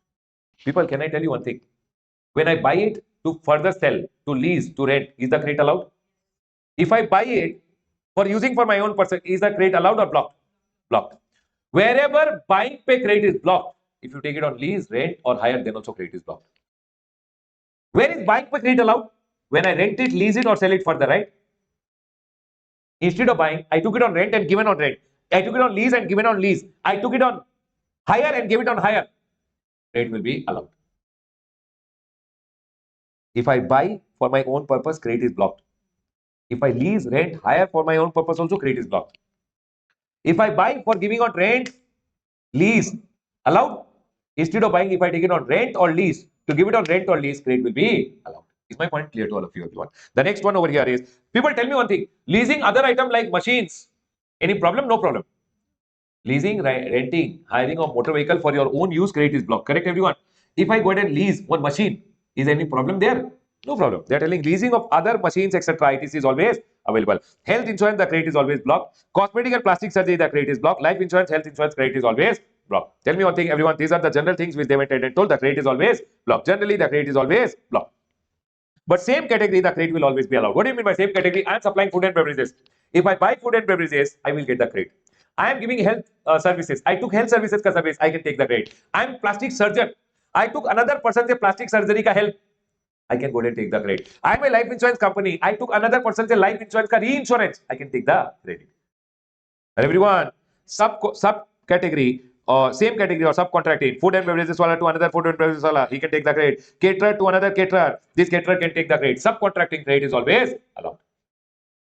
Next one, if you are going ahead and taking all these items as an element of your taxable, what everyone, composite supply and mixed supply, ITC will always be allowed. What, sir, what do you mean by this? Tell me one thing, I am an event management services wala. Okay? My main service to give it to you is event management service on which 18% GST is there, right, everyone? You told along with event management, Ramesh, can you buy food and beverages? I bought food and beverages to supply you food and beverages. You told, sir, can you give me catering also? I took catering service to provide you catering. You told, sir, can you go ahead and take one motor vehicle on rent so that you can give it to me on my marriage? I went ahead and took all these services, but all these are just elements of my main supply, which is event management. Me being the event management company, my main supply was event management. Along with that, I provided food and beverages, etc. As a composite supply. Can I go ahead and take the credit of all the food and beverages catering services which I take? Yes. Is my point clear to all of you? A element of a composite supply and mixed supply, yes, ITC will be always allowed. People remember one thing, your club membership, health and fitness center ka membership. I went and joined a club, bill came to the company, no credit. I went to the gym ka bill came, no credit to the company, there is no ITC. I went and sent my employees on vacation, no ITC. Remember one thing, if you send your employees on vacation, whatever travel benefits you give, they will come and give you the bill back. You will reimburse it to them, but the GST credit will never come to you. Can I go ahead, everyone? Remember one thing, this credit is blocked, this credit is blocked, and this amount. People, 1, 2, and 3, the credit is blocked, correct? But if any of these 3 you are giving to an employee because of a statutory obligation, employer is giving to the employee, then he can go ahead and take the credit. For example, it is told in the Factories Act, for example, that you should give catering services for your employee. If you take catering services, you will get the credit because it is to fulfill a statutory obligation. It is told in the Mining Act, you have to take life insurance of your employee. You took life insurance, you took input services of life insurance just to fulfill a statutory obligation, you will get the credit. If you do any one of them because of a statutory obligation, then you can go ahead and take the credit. But generally, there is no credit. Is my point clear to all of you? The next one over here now. Everyone, works contract service, which is capitalized. People remember one thing. What is works contract, everyone? I went ahead and told one person, you get the material, you get the labor, okay, and you make one building for me. He got me material also and labor also. It means he gave me works contract service. He gave me a bill of 1 crore rupees plus 18 lakh rupees GST. Remember one thing, works contract service, if you go ahead and take for your immovable property, there is no ITC which is given. Government says works contract service will not go ahead and give it a ITC. Sir, if I have taken works contract service for immovable property, which is one person gave me works contract service and he made a immovable property, which is plant and machinery attached to my building. Is it immovable property, everyone? But this is plant and machinery. Then I always remember one thing. Everyone, plant and machinery. Will I get the ITC? Yes. And Baba, if I am giving works contract service, I am giving works contract service. To give the works contract, if I take works contract service, I will always get the credit. Is my point clear to all of you? Everyone tell me one thing. I went ahead and took works contract service for constructing an immovable property, which is not plant and machinery. Will I get the credit or no credit? No credit. I took works contract service for constructing immovable property, which is my plant and machinery. Yes or no? Yes. I went ahead and took one works contract service for going ahead and giving another person works contract service. I will get the credit. Sir, I took one works contract service for my immovable property which is there. One small portion was broken. One person gave me a works contract service. He charged me 10,000 rupees plus 2,000 rupees GST for repairing this. He gave me material, he gave me labor. Is it works contract service? Yes. But I put this amount in the P&L account. If you put this amount in the P&L, then ITC will be allowed. Remember one thing, works contract ka credit is only blocked if it is capitalized. Can I quote everyone? I told who will get works contract service done? Who will get works contract service done? Let me go ahead and do one thing. I will buy my own material. I'll take my own laborers ka help and I'll go ahead and construct one immovable property. Remember one thing, whether you go ahead and take works contract or you buy material and labor separately, still goods, services or both received for construction of immovable property on your own account, there is no credit if you have capitalized it. If you put it in the P&L account, allowed. If you buy goods, services or both for making an immovable property which is plant or machinery, ITC will be always allowed. If you take construction of immovable property you are doing for others, then also ITC will be allowed. Tell me one thing, I went ahead and bought material, I went ahead and bought labor, I made my own building. Hello, Baba. Allowed, not allowed? Not allowed. I went ahead and repaired my building, repairing expense put in the P&L account. Allowed. I went ahead and bought plant and machinery, I went ahead and bought material and labor, I made plant and machinery. Allowed. I went ahead and bought material and labor, and with the help of that, I made one building which is not for my own use, for my client. I'm a builder. Right. Can I go ahead, everyone? Now, when they are going in and telling everyone over here, what do you mean by plant and machinery? Plant and machinery means any apparatus, any tools, any equipment, any machinery which is fixed to the by structural support or foundation, and it is used for outward supply, and it includes such foundation and structural support. Also, ITC will be allowed. For an example, everyone listen to very carefully. I went ahead and took one works contract service for one boiler machine. The boiler machine was attached to the earth. This is the building over here. Remember one thing, this boiler machine ke liye if I took works contract service, I will get the ITC. Do you guys agree with me? This foundation is there, no? And the structural support ke liye, if I take works contract service, that ITC also will be allowed because they are telling plant and machinery includes what, everyone? Foundation and structural support. Whatever GST you pay, you will get the ITC. Then they went in and told plant and machinery will not include land and building, civil structure. People, this land and building, you constructed one shed above it. These are not plant and machinery. Then telecommunication tower in your factory, you went ahead and got one telecommunication tower constructed. But telecommunication tower, even though immovable, still it is not considered as plant and machinery. You will not go ahead and get the credit. Then they went ahead and told any pipeline which is laid outside the factory premises also, you will never get the credit. Is my point clear to all of you? Plant and machinery means any tools, any items which you are going ahead and fixed to the earth by structural support, and it is used for making what, everyone? Outward supply. Foundation and structural support is also plant and machinery. But remember, land and building, civil structure, telecommunication lines, telecommunication tower, and pipeline which are laid outside the factory are never plant and machinery, and you will not get the credit. Now here, one small question which was asked was, sir, clarification on ITC on duct and manhole. Duct and manhole which are used in network of optical fiber cable, OFC, optical fiber cable. You know what happens? Optical fiber cables are very thin lines which comes as an internet to your home. You know what happens? In this scenario, for example, Airtel company is there. From Airtel company to my home over here, they have to send one thin line under the ground. To send this line under the ground, they will make duct. Are we clear? And then they will make one manhole also over here, through which all these ducts are being connected. Are you guys able to understand? And this optical fiber cable will come from inside the duct. Now the question which was asked was, all these ducts which are constructed, all these manholes which are being constructed, will the ITC be allowed? They went ahead and told duct and manholes are part of the plant and machinery, and ITC will be given. The clarification which came, what, everyone? Whether ITC is barred on duct and manhole used in optical fiber cable. Duct and manholes are covered in the definition of plant and machinery because they are used for providing what, everyone? Outward supply. Basically, they are used as part of the optical fiber cable for making what, everyone? You tell me one thing. Without this duct, without this manhole, Can optical fiber cable be provided? Can that thin line be provided?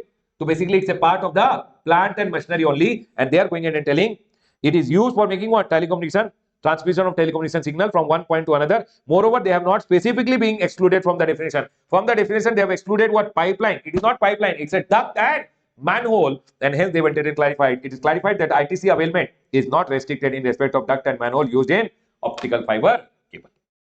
Is my point clear to all of you? Remaining, other than this, they went ahead and told if you are paid composition tax 1%, 1%, 5% or 6%, credit is not allowed. Sir, if you are NRTP comes to India, no credit allowed other than one credit which he has imported the goods. No, on that he paid custom duty and IGST. That IGST credit is allowed. Other than that, NRTP has come to India, rob him properly, don't give him any credit.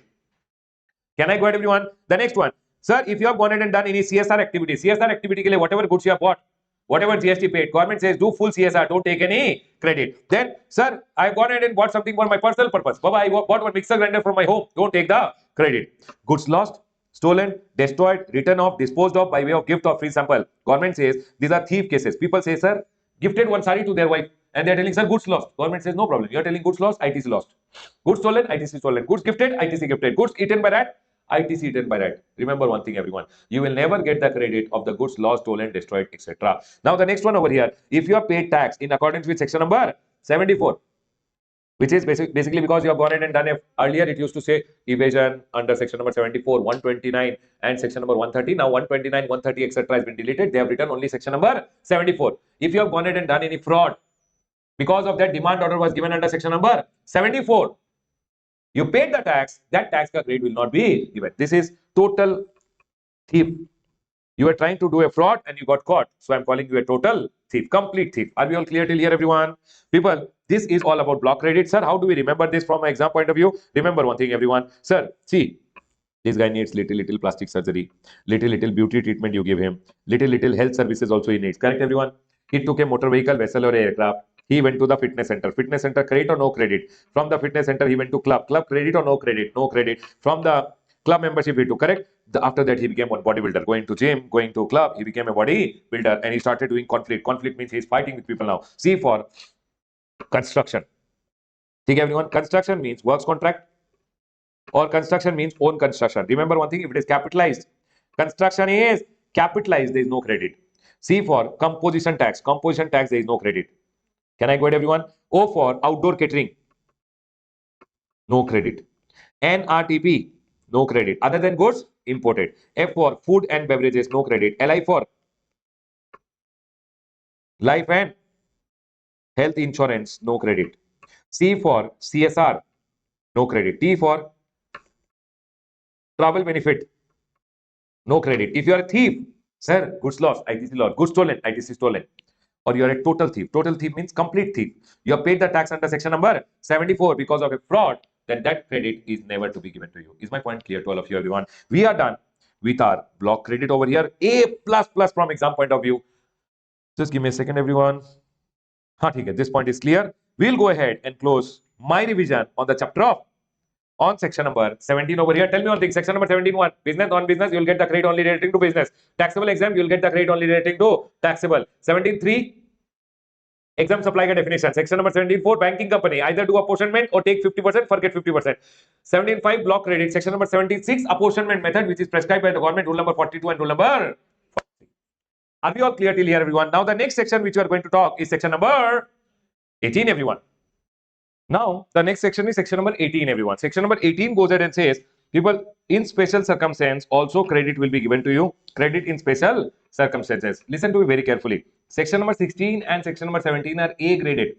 Section number 18, which is NO, it is B graded. Might come, might not come. Section number 18, the situation is 50-50% chances. If it comes for 3-4 marks. If it does not come, doesn't come. Now, everyone, listen to me very carefully. Section number 18 has 18.1, section number 18.2, section number 18.3, 18.4, 18.5 is total bakwas, and we have section number 18.6. 18.1 goes ahead and says there are 4 special circumstances when you will get the credit. 18.1 goes ahead and says if 18.1 A, B, C, D. If you have taken new registration, always remember one thing, everyone over here now. I took registration, I became liable. I applied within 30 days. Registration granted. Registration certificate is valid from the date of becoming liable. So from the date of becoming liable, I'll start charging GST. Do you guys agree with me? From the date of becoming liable, I'll start charging GST. So one day prior whatever inputs I had in my stock, inputs I had in my semi-finished goods, input I had converted into finished goods, I will go ahead and get the credit of that. Which day ka stock ka credit I'll get? Basically 1 day prior to the date of becoming liable. Sir, if I don't apply for registration within 30 days, then Baba, remember one thing, stock ka credit is never given. Remember, in new registration credit is available only if you have applied within how many days? 30 days of becoming liable. Is my point clear to all of you? So it says, person shall be entitled to input of held in stock, semi-finished goods and finished goods held on the day immediately preceding the date when he becomes liable. Sir, if I take voluntary registration, you never become liable. You just apply and you get registered. The day you get registered, you start charging GST. Yes or no? 1 day prior ka, you can take input in stock, semi-finished goods and finished goods ka credit. They go ahead and say, voluntary registration which you have taken under section number 25(3), date of grant of registration, the day your registration has been granted, 1 day prior, the stock ka credit will be given. Is my point clear to all of you? The next day. The next one, already registered person. You are registered as composition dealer. Now you became normal. Now you became normal person under section number 9. So you will start charging GST 1 day prior to the day. The day you start paying tax under normal taxation. From composition you became normal person. The day you start paying tax under normal provisions, 1 day prior, they go ahead and say, composition dealer became regular taxpayer, date from which he starts paying tax under section number 9, that is regularly, he can go ahead and take the credit. Now tell me one thing, how much will be the stock capital goods ka credit? In this scenario, 18(1)(c) says capital goods ka credit is also given. Now I'll go ahead and ask, how much will be the capital goods ka credit you will get? Remember one thing, you had gone ahead and bought one capital goods, might be before 6 months. So they are going ahead and telling whatever was the credit minus 5% per quarter, you have to reduce and balance credit will be given for the capital goods. See, input in stock, semi-finished goods, finished goods, full credit. Capital goods, reduced credit. How much reduced? 5% per quarter from the date of invoice. So capital goods credit is also available as per rule number 40. My exempt supplies became taxable supply. People, I was already a supplier registered and I was doing exempt supply of a registered person. So people, whatever I was buying, I was not taking the credit because I had bought it for exempt supply. But now my supplies became taxable. So from today, my supplies became taxable. Whatever raw materials I had bought, on which I did not take the credit because I was doing exempt supply, those raw materials which are lying with me in stock, semi-finished goods and finished goods, can I go ahead and take the credit? Yes. 1 day prior to the day that my goods became taxable, 1 day prior to that day, whatever inputs are there in my stock, input are there in my semi-finished goods, input are there in my finished goods, I can go ahead and take the credit. Plus capital goods credit also I can take. Reduce how much percent, everyone? 5%. Is my point clear to all of you? Date from which supplies became taxable, capital goods also you can take the credit. How much, everyone? 5% reduce. Remember one thing, whenever you are taking credit in special circumstances, people, 18(1)(a) and B, you can take the credit only of input. Correct, everyone? C and D, you will get credit of input also and capital goods also. Capital goods, how much, everyone? Reduced by 5%. 18(2) went ahead and told no ITC of goods, services or both invoices older than 1 year. In special circumstance, whenever you are going ahead and taking credit of the inputs and capital goods, if the invoices are older than 1 year, forget it, you will not get the credit. It means invoices up to 1 year old only, you can go ahead and take the credit. Now, rule number 40 goes ahead and says 18(1)(c) and D, may you go ahead and take the credit of the capital goods. How much? Full credit or reduced? Whatever the credit, minus 5% per quarter or part thereof from the date of invoice. Sir, whatever 18(1)(a), B, C, D, you are going ahead and taking the credit. To claim the credit, you have to go online and file one form ITC 01. Within how many days, everyone? 30 days plus some extension can also be granted. You have to file ITC 01 to the effect that you are eligible to take the credit. And if the amount is more than 2 lakh rupees, it should be certified. ITC 01 should be certified by a, basically you have to provide a certificate by a chart accountant or a cost accountant. And 18(1)(c) and D, may, whenever you are going ahead and claiming the credit, the tax which was paid by the supplier to the government will verify. So they are going ahead and telling under 18(1)(c) and D, the credit which you are claiming will be verified with the details of the supplier which was provided by the supplier in the GSTR 1, 1A or GSTR 4. Everyone over here now, is my point section number 18(1) clear to all of you? Tell me one thing, new registration, the day I become liable, 1 day prior. Voluntary registration certificate ka 1 day prior. Only inputs ka credit. 18(1)(c) and D, composition now became normal. The day you start paying normally tax under section number 9, 1 day prior, inputs also and capital goods also.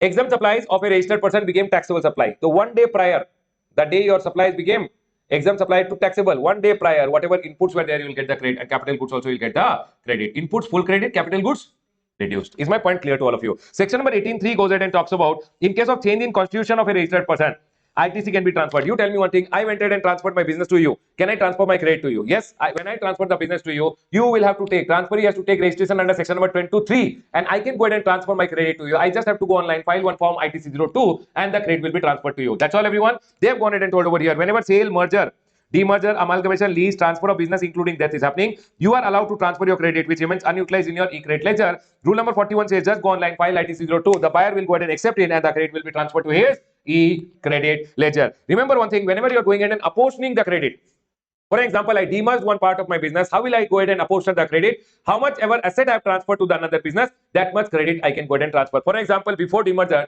the total credit which was there was 1000. Total assets with me was 1000 crore.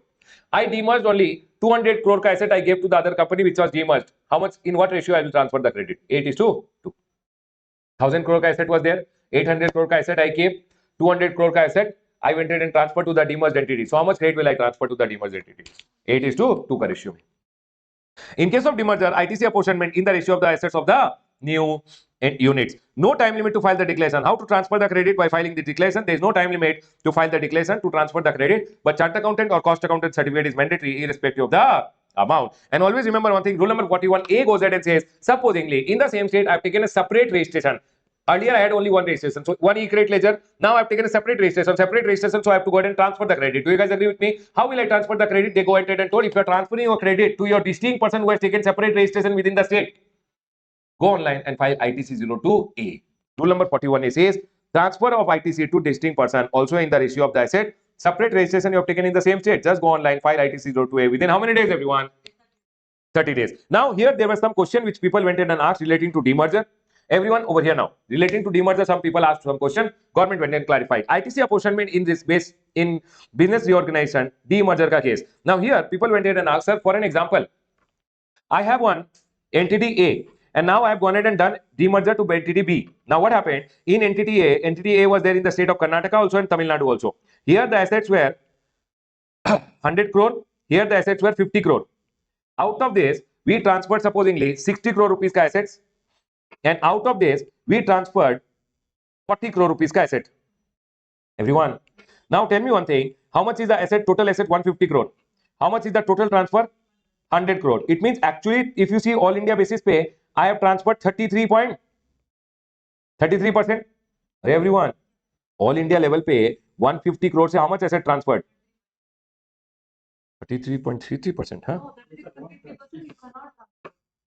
How much did I transfer? 66. It means 1/3 I kept, 2/3 I transferred. Do you guys agree with me? But if you see on state level, okay, all India level, how much is the transfer? 66.66%, correct? State level, how much is the transfer? 60%. Here, 80 only, no? Do you guys agree with me? Now, people went ahead and asked the government, sir, tell me one thing. If I have to transfer the credit, should I transfer in the ratio of the assets transferred in respective state, or should I take it on all India basis and transfer the credit? Are you guys able to understand? Because if I see respective state, I have transferred 60% asset and 40% asset. But all India basis, I have transferred how much? 66.66% asset. So when I am transferring the credit to the other entity, should I transfer state level wise? How much asset I transferred in one state, that much credit in that state, or should I take all India ka ratio? So they went ahead and told, whenever you are transferring the credit for ITC apportionment, value of the assets of the new unit is to be taken at state level and distinct person and not at all India level. So basically, in Karnataka, I can transfer credit 60% to the other entity. In Tamil Nadu, I can transfer 80% credit to the other entity. It is not that total credit ka 66.66% transfer. No. State level pe I have to go ahead and do the transfer. Then next way they went ahead and told, sir, you will have to file ITC02 in all the state. They went ahead and told ITC02 is to be filed only in that state where the actual transfer is done, means the transfer and transferee both are in the state. That state may only ITC02 is to be filed. For example, in the state of Assam, I did not go ahead and do any transfer. Then ITC02 is not required to be filed in that state. ITC02 is only to be filed in those states where transfer and transferee both are registered. Now people went ahead and asked the next one, sir, you are telling demerger ka case mein credit to be transferred in asset ratio. How much asset you transferred, that much credit is to be transferred. What if there is a father ka business and father went ahead and bifurcated the business wherein he transferred a part to his son? Can he also apply asset ratio? So they went ahead and told, we have told demerger, but what we mean is it is applicable to any kind of business reorganization wherein one small part is hyped off, where one small part you break and give it to someone, then you can transfer the credit in asset ratio. It need not be only demerger. Everyone, credit can be transferred in any business reorganization on the basis of which ratio, everyone? Asset ratio. The next one, sir, apportionment formula. Now, for an example, I have to go ahead and transfer to the front party 50% credit. So I have CGST, SGST, IGST. CGST is 10,000, SGST is 10,000, IGST is 10,000. I have 30,000. I have to transfer 50% means I have to transfer 15,000, right everyone? Now this 15,000 which I have to transfer, 50% should be applied to each of them, 5,000, 5,000, 5,000, or it should be applied to the total amount. They went ahead and told when you have to transfer 50%, it should be applied to the total ITC, not with respect to each head. And sir, when I am going to transfer now, should I transfer 50? I have to transfer 15, right? Can I transfer 10 from here, 5 from here? Or 5, 5, 5? However you want, you can do it. You are at liberty to determine the amount to be transferred from each head. The next one, sir, tell me one thing. Whenever I have to do ITC to be transferred, I need ITC balance multiplied by ratio of asset. Everyone, how much asset ratio is there, correct? Which day ka ITC balance I have to take and which day ka asset ratio has to take. Are you guys able to understand? When I have to transfer the credit to my demerged entity, I have to take ITC balance, which I have, multiplied by asset ratio. ITC balance should be of which date and asset ratio should be of which date. So they went ahead and told people, ITC balance on the date of filing ITC 02, that day when you are filing ITC 02, take that day ka ITC balance. Secondly, asset ratio should be as per the scheme of demerger. No, there will be a date when the demerger is happening. The day which is the appointment date of demerger, when the demerger is happening, that day ka you have to go ahead and take the asset ratio. Is my point clear to all of you? Can I go ahead, everyone? Are we clear with this point? The next one over here is section number 18.4. Everyone tell me one thing. Whenever composition dealer becomes regular or whenever exempt supplies become taxable, you go ahead and take the credit, right? Whenever it is ulta, then what will happen? You will have to reverse the credit. Same thing has been told over here. Payment of ITC on switching to composition, normal person becoming composition or taxable supplies becoming exempt, you have to reverse the credit. Correct, everyone? Reversal ke liye they have to apply rule number 44. Manner of reversal under special circumstance. Reversal credit of input tax with respect to input in stock, semi-finished good, finished good. Earlier you took it, right? Now composition, regular taxpayer became composition, so you have to reverse the credit. Taxable supplies became exempt, so you should reverse the credit. They are telling ITC, please calculate proportionately how much is the stock remaining, please reverse the credit. Capital goods ka reversal is monthly basis. Whatever is the capital goods ka credit divided by 60 months multiplied by the remaining life. Sir, whatever is the ITC availed, balance life divided by 60. Always remember amount of reversal to be calculated separately. Sir, I have to reverse the credit, but I don't have invoice. I don't know how much to reverse. No problem. Today's market price, you take it and you reverse it. It says estimate based on market price of the event. How you are going to reverse? You have to file one form called GST ITC 03. And remember, there is no time limit to go ahead. I did not reverse in 2 months. Can I not reverse? Baba, government told you have to pay it back. Means even if you don't file ITC 03, there is no time limit. You can file ITC 03 anytime and you can go ahead and reverse it. And no CS certificate is required except when you have used the fair market value. That time it has to be certified by a practicing CA. What they are trying to tell, everyone listen. Composition person became normal, you get the credit. Normal person becomes composition, reverse the credit. Exempt supplies become taxable, you take the credit. Taxable supply becomes exempt, reverse the credit. Input in stock, semi-finished goods, finished goods, full reversal. Capital goods reversal, how will you take? Whatever is the ITC divided by 60 months multiplied by balance life. Are we all clear? Whatever is the amount of reversal, put in one form called ITC 03, file it and reverse the credit. The next one, if 18.5 is just going ahead and telling whenever you are taking the credit, follow rule number 40. Whenever you are reversing the credit, follow rule number 44. We are already following, so 18.5 is total bakwas. 18.6 goes ahead and says, if you bought one asset, people, if you buy any asset on which you have gone ahead and taken the credit, you bought one asset on which you went ahead and took the credit, and later you are going ahead and selling it off. Remember, because you are taken the credit, now you have to go ahead and pay the sale value pay GST or whatever credit was taken minus 5%, 5%, 5%, 5% per quarter. Whichever is higher, you have to go ahead and pay it to the government. So whenever you are going ahead and selling what everyone? Capital goods and plant and machinery on which ITC was taken, you have to go ahead and pay the reduced ITC. Reduced ITC, how will you calculate? Whatever is the ITC taken, minus 5% per quarter or part thereof, multiplied by what? Or tax on the sale value, whichever is higher. But this is not applicable in case refractory breaks. Mold, dies, zigs, fixtures are supplied as scrap. Any mold, any dies which are waste now and you are selling, just pay tax on the sale value. All this comparison etc. is not required. But generally, if you have gone ahead and taken, everyone remember this point, if you have gone ahead and taken the ITC on a capital goods and later you are going ahead and selling it off, you should pay GST on transaction value or ITC taken minus how much time you used it. That much quarter you reduce it, whichever is higher. Can I go ahead, everyone? Everyone over here now.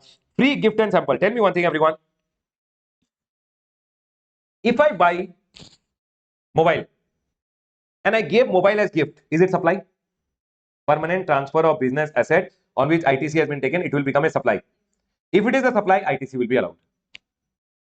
Tell now, can I go ahead, everyone? Everyone, tell me one thing. If I go ahead and buy mobile phone, give the mobile phone as gift, then it's a supply.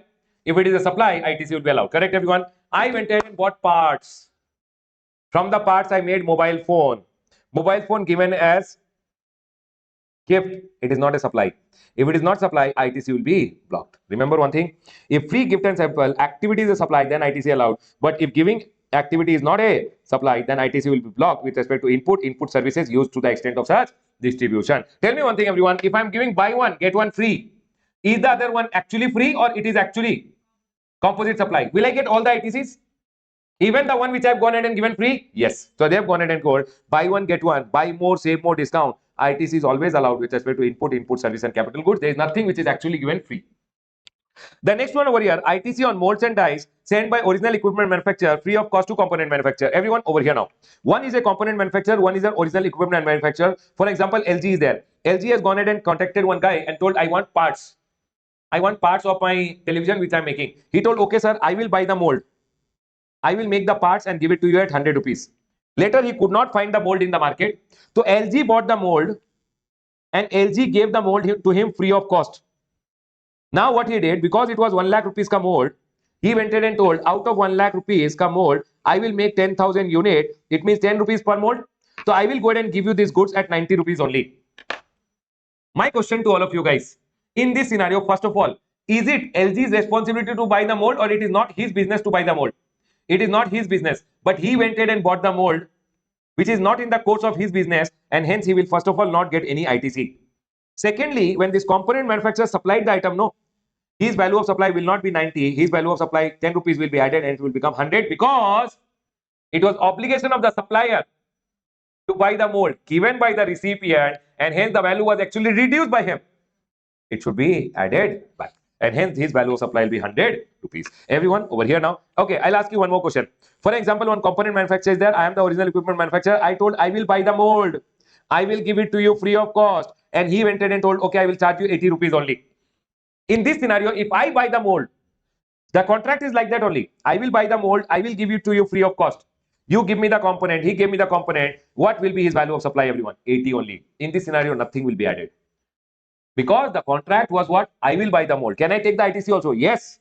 Because it was my responsibility to buy the mold, give it to him free of cost. He told 80 rupees. His value of supply will be 80 and I can take the ITC also. But if the contract was, you buy the mold, but I gave him the mold and then he gave me the item. First of all, item ka price also will be inflated with the amortized cost of the mold.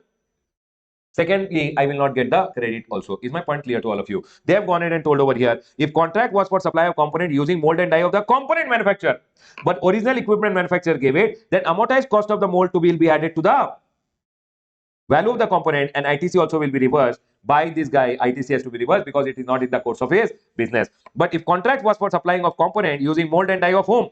OEM. I told, original equipment manufacturer told, I will give the mold and die. You just give me the component. In that scenario, ITC also allowed to me and there will be no further addition to the value also. Is my point clear to all of you, everyone? We are done with section number 18. We are done with the circular over here. Here, one more circular is there, which I'll go ahead and talk about. Please tell me, everyone, are we all 100% clear till here? Now, everyone, listen to me very carefully.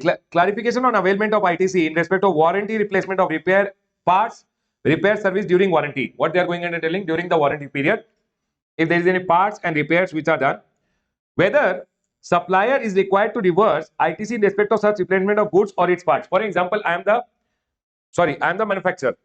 You came to me and told, sir, this mixer grinder which you sold, there is an issue with the mixer grinder, or there is a part which is not working under warranty, and I replaced it for you without any further consideration. Tell me one thing, when I sold you the original item, I would have already anticipated, no? For example, this Apple Pencil, when I would have sold it to you at 10,000 rupees, is it actually costing me 10,000? But I already knew, what if you come in future and I have to replace it for you, or I have to repair with a part for you? So when original item is sold, we go ahead and already consider charging you more for the replacement. Do you guys agree with me? And hence they went ahead and told. So now my question is, later when I give it to you for free, one part replaced for free, or one full mixer grinder only replaced for free, is it actually free or I have already charged for it? Already charged for it, and hence when it is not free, do I have to reverse the credit or I can keep all the credit as a manufacturer? So it says manufacturer is not required to reverse the credit ITC in respect of replacement of its parts. Are we all clear till here? Next, where distributor provides replacement on behalf of manufacturer, whether it is required to reverse any ITC. People tell me one thing. For example, I am the distributor of mixer grinder. There is a manufacturer, I am the distributor, and there is the customer. Now, in this scenario, they are going in and telling there can be 4 instances. If distributor replaces part to customer using his stock or by purchasing from third party and charges the manufacturer. Tell me one thing. I am the distributor. Everyone, I am the distributor. Customer came to me. He told this mixer grinder is not working. I bought the parts from the market, or I already had the parts. I used the part on behalf of manufacturer. I replace the part for the customer. Everyone, I replace the part for the customer. When I replace the part for the customer over here, customer ko I can't charge anything. Freely I will replace, customer will go. But tell me one thing. Will I charge my manufacturer? I'll tell I manufacturer, on your behalf, I replace the part for the customer. It's a supply given by me to you. In supply chapter, it is told it's a supply. The same circular is there also. It's a supply by me to you. I will charge you GST. When I'm already charging you GST, whatever parts I bought from the market for this work, can I keep the ITC? Yes. Is my point clear to all of you? They are telling GST is payable and ITC would be available. Because I've done a supply to you, I will charge GST to you, to the manufacturer. And I can keep the ITC of the material which I bought for such replacement. If manufacturer provides part to the distributor for replacement under warranty without consideration, tell me one thing, everyone. Manufacturer gave me the parts. I did not buy from the market.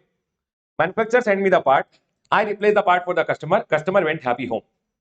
In this scenario, when manufacturer gave me the part, think manufacturer gave the part to the distributor. Distributor replaced it for the customer.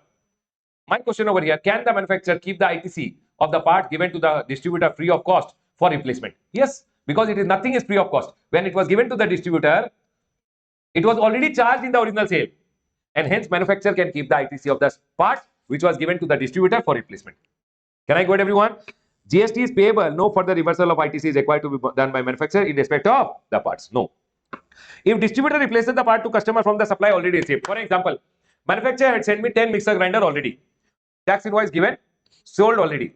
I paid already the GST. Customer came and told, my mixer grinder is not working. I took the old mixer grinder, replaced one new mixer grinder only on behalf of manufacturer. What will I tell manufacturer? Hey, you billed me for 10 units. Actually, you should bill me for 9. 1 kilo, you give me credit note. He will give me the credit note, my ITC will come down. And his output tax liability will come down.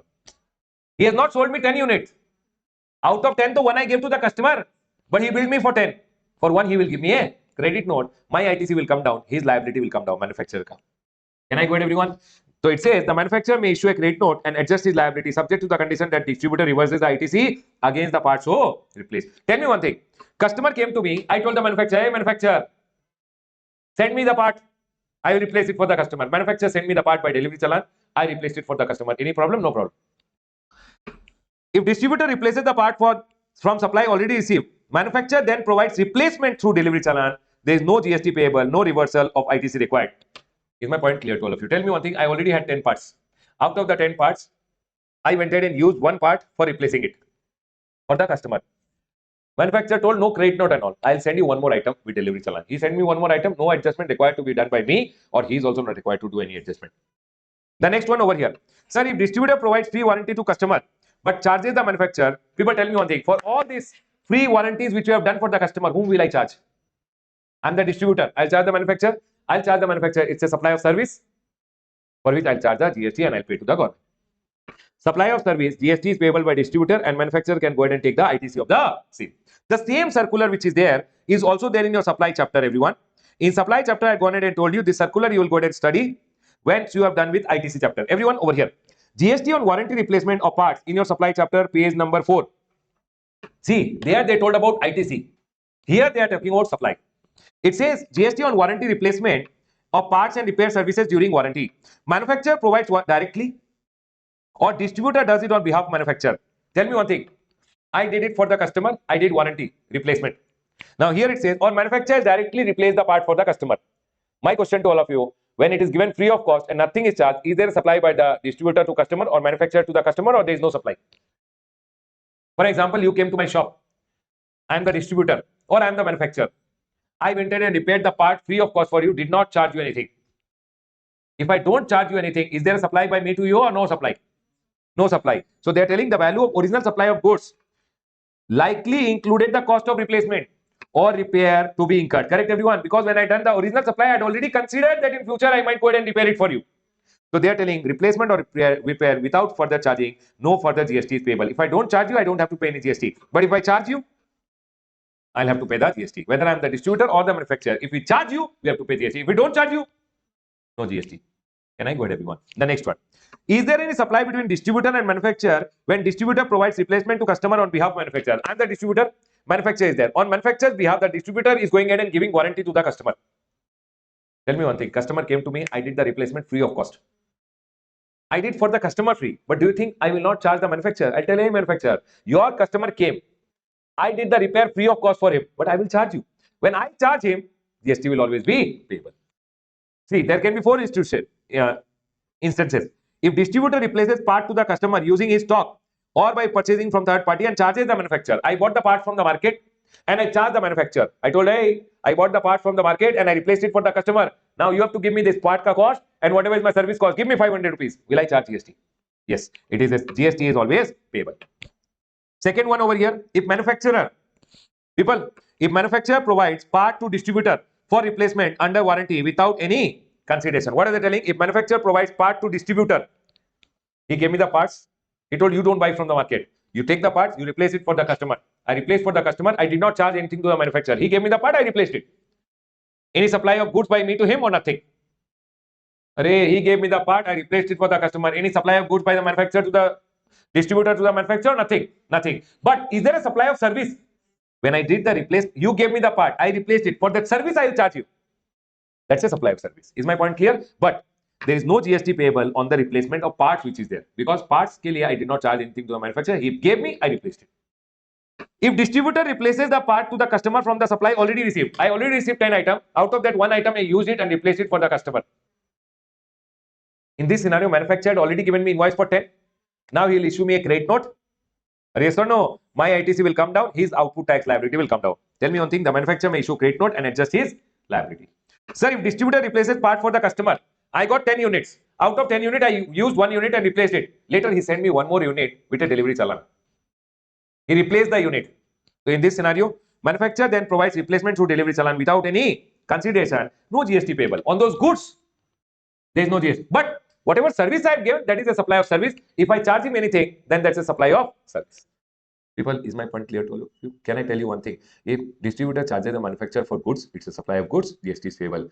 If I don't charge anything for the goods, there is no supply of goods, there is no GST payable. But if I go ahead and replace, he gives me the goods, I replace the goods, don't charge anything for goods, but for service, if I charge anything, that's a supply of service, I should charge GST.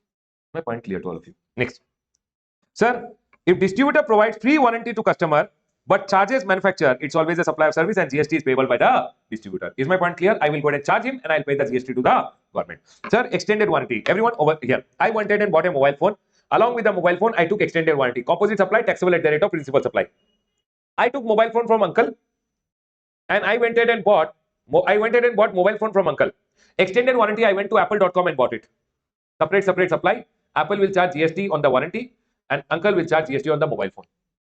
From the same distributor, I bought mobile phone also and extended warranty together. Composite supply. From one manufacturer, I bought mobile phone. From one seller, I bought mobile phone.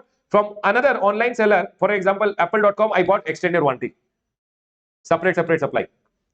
From uncle, I bought mobile phone today. After one year, I went ahead and told uncle, mobile phone warranty is going to expire. Please give me extended warranty. After 1 year, I took it. Is it composite supply or separate supply? Separate supply. If supplied along with the goods, taxable at the rate of principal supply.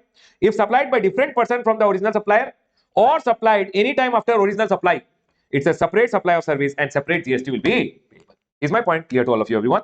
I told you, I'll teach you this when ITC chapter will come. This point I told you with time of supply, both are done, everyone. Can I go ahead, everyone? Now, we are done with the chapter of ITC. Everyone, please come to ITC ka chapter over here.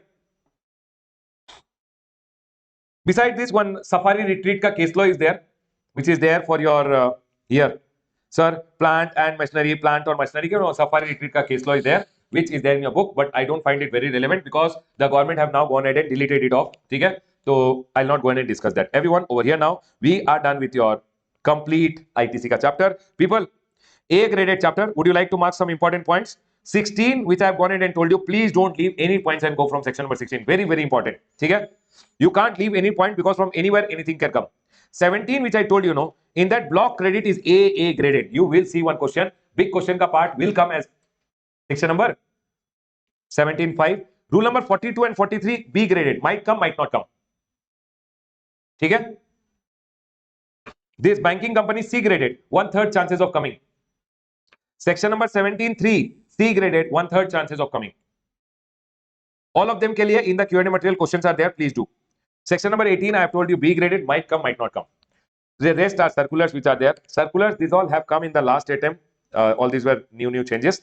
But ठीक है, all the other things you can classify as C graded and read for the exam. You know what? The best student will be will not leave anything out of this chapter because this chapter is very, very important. Right, everyone? Closing my revision on the chapter of ITC. Done, everyone? All right, students, the next chapter which we are going to revise is the chapter of job work, everyone. Let's do the chapter of job work. From exam point of view, a C graded chapter, might be a 2 to 3 mark question can come in the exam.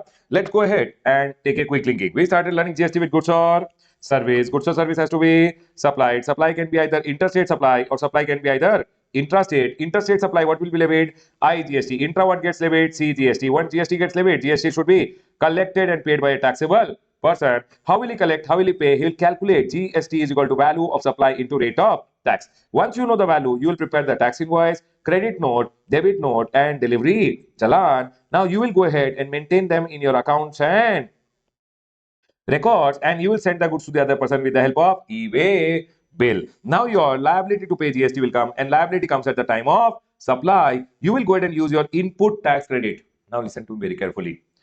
If your liability is 1000 rupees and you have credit 500 rupees, remaining amount you have to make the payment, right, everyone? Input tax credit we learned section number 16, 17 and 18. Attached to the chapter of input tax credit is section number 19, the job worker chapter. Section number 19 talks about job work, that whenever you are sending your goods for the job work, you will get the input tax credit of the goods which you are sending for job work. But then they go ahead and say you will get the input tax credit provided you follow the procedures which are told under section number 143, which talks about the job worker procedure. And also comes rule number 45, which goes ahead and says whenever you are sending the goods for job work, please make the job worker challan when you are sending it. The job work related challans etc. is told by rule number 45. So we are going to learn section number 19, section number 143 and rule number 45. Everyone over here now, let's quickly revise. See, whenever you are going ahead and supposingly this is the principal, this is the job worker. Whenever you are sending the goods for job work, they are going ahead and telling first you will go ahead and buy the raw material or you will buy the capital goods. Okay? You can go ahead and take the ITC if you want to send the goods for job work. Remember one thing, sending the goods for job work, send inputs also, you can send raw materials also, and you can send capital goods also. For example, my job worker is there who is going to make jeans pant. So I can go ahead and send him the material also. I can send him the sewing machine also, which is required to make the jeans pant. Are we all clear? And sending of goods for job work is not a supply, but you have to follow the procedures under section number 143. Section number 143 says you should send along with a delivery challan. Because it is not a supply, you should send along with a delivery challan. Plus, you should give an intimation online. Half yearly or annually intimation is there, so that the government also knows that you have gone in and sent this good for job work, these goods have come back, these goods have not come back. All details should be provided in the intimation. Plus, you have to generate e-way bill. So, whenever you are sending the goods for job work, remember one thing, you should go ahead and make delivery challan. Delivery challan, the content is same as told in rule number 55 ka delivery challan, which we learned in tax invoice chapter. But in job work, the rule number 45 goes ahead and says that you should send the goods for job work, you should make a delivery challan. And hence, sometimes we go ahead and refer to this challan as a rule number 45 ka job work challan also. Is my point clear? So you should always go ahead and make the job worker challan, which is told in rule number 45. Plus online intimation should be given, which is in GST ITC 04. And also you should generate e-way bill, because when the officer will stop, he will ask you the delivery challan plus the e-way bill. If it's an intrastate movement, when consignment value is more than 50,000, then you will generate e-way bill. If it's an interstate movement, then e-way bill is mandatory. Once the goods reach the job work, Baba, remember one thing, job worker,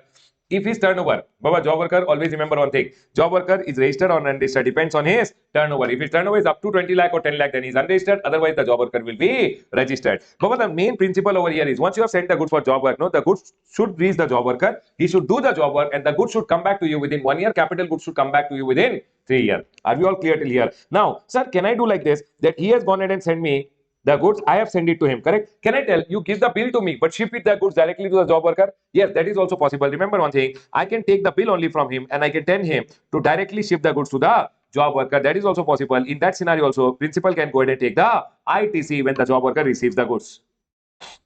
But remember one thing, when inputs and goods are sent directly to the job worker without bringing to your premises, remember, one copy, when the goods are going on the way, no, one copy of the invoice should be there, job worker name and address should be mentioned in the invoice as the consignee, and also you should make the delivery challan, which is this delivery challan, you should make 2 copies and send it to him. Sir, why 2 copies? Because when it is going, 1 copy will be required, he will keep it. When it is coming back after job work, 1 more copy of delivery challan will be required. Is my point clear to all of you? Sir, can I import the goods from outside India and directly send to job worker? Yes. From the custom port, you can directly send it for job work, but move it along with a bill of entry plus delivery challan. Delivery challan who will make? The principal will make and directly send it to the job worker. 2 copies he'll send, 1 copy job worker will keep it, 1 copy it will come back along with the goods. Always remember one thing, once the goods have reached the job worker will do the job work. Once the job work is done, your goods should come back within how much time, everyone? The goods should be brought back by you within 1 year and capital goods should be brought back by you within 3 years. Plus delivery challan, 1 delivery challan ka copy will come back. Correct, everyone? And sir, if you could not bring the inputs back within 1 year, 1 year ka extension can be given. Capital goods could not be brought back within 1 year, then 2 year ka extension can be given by the commissioner. Sir, what if I don't bring the goods back within the time limit or the extended time limit? Remember one thing, if goods are not received back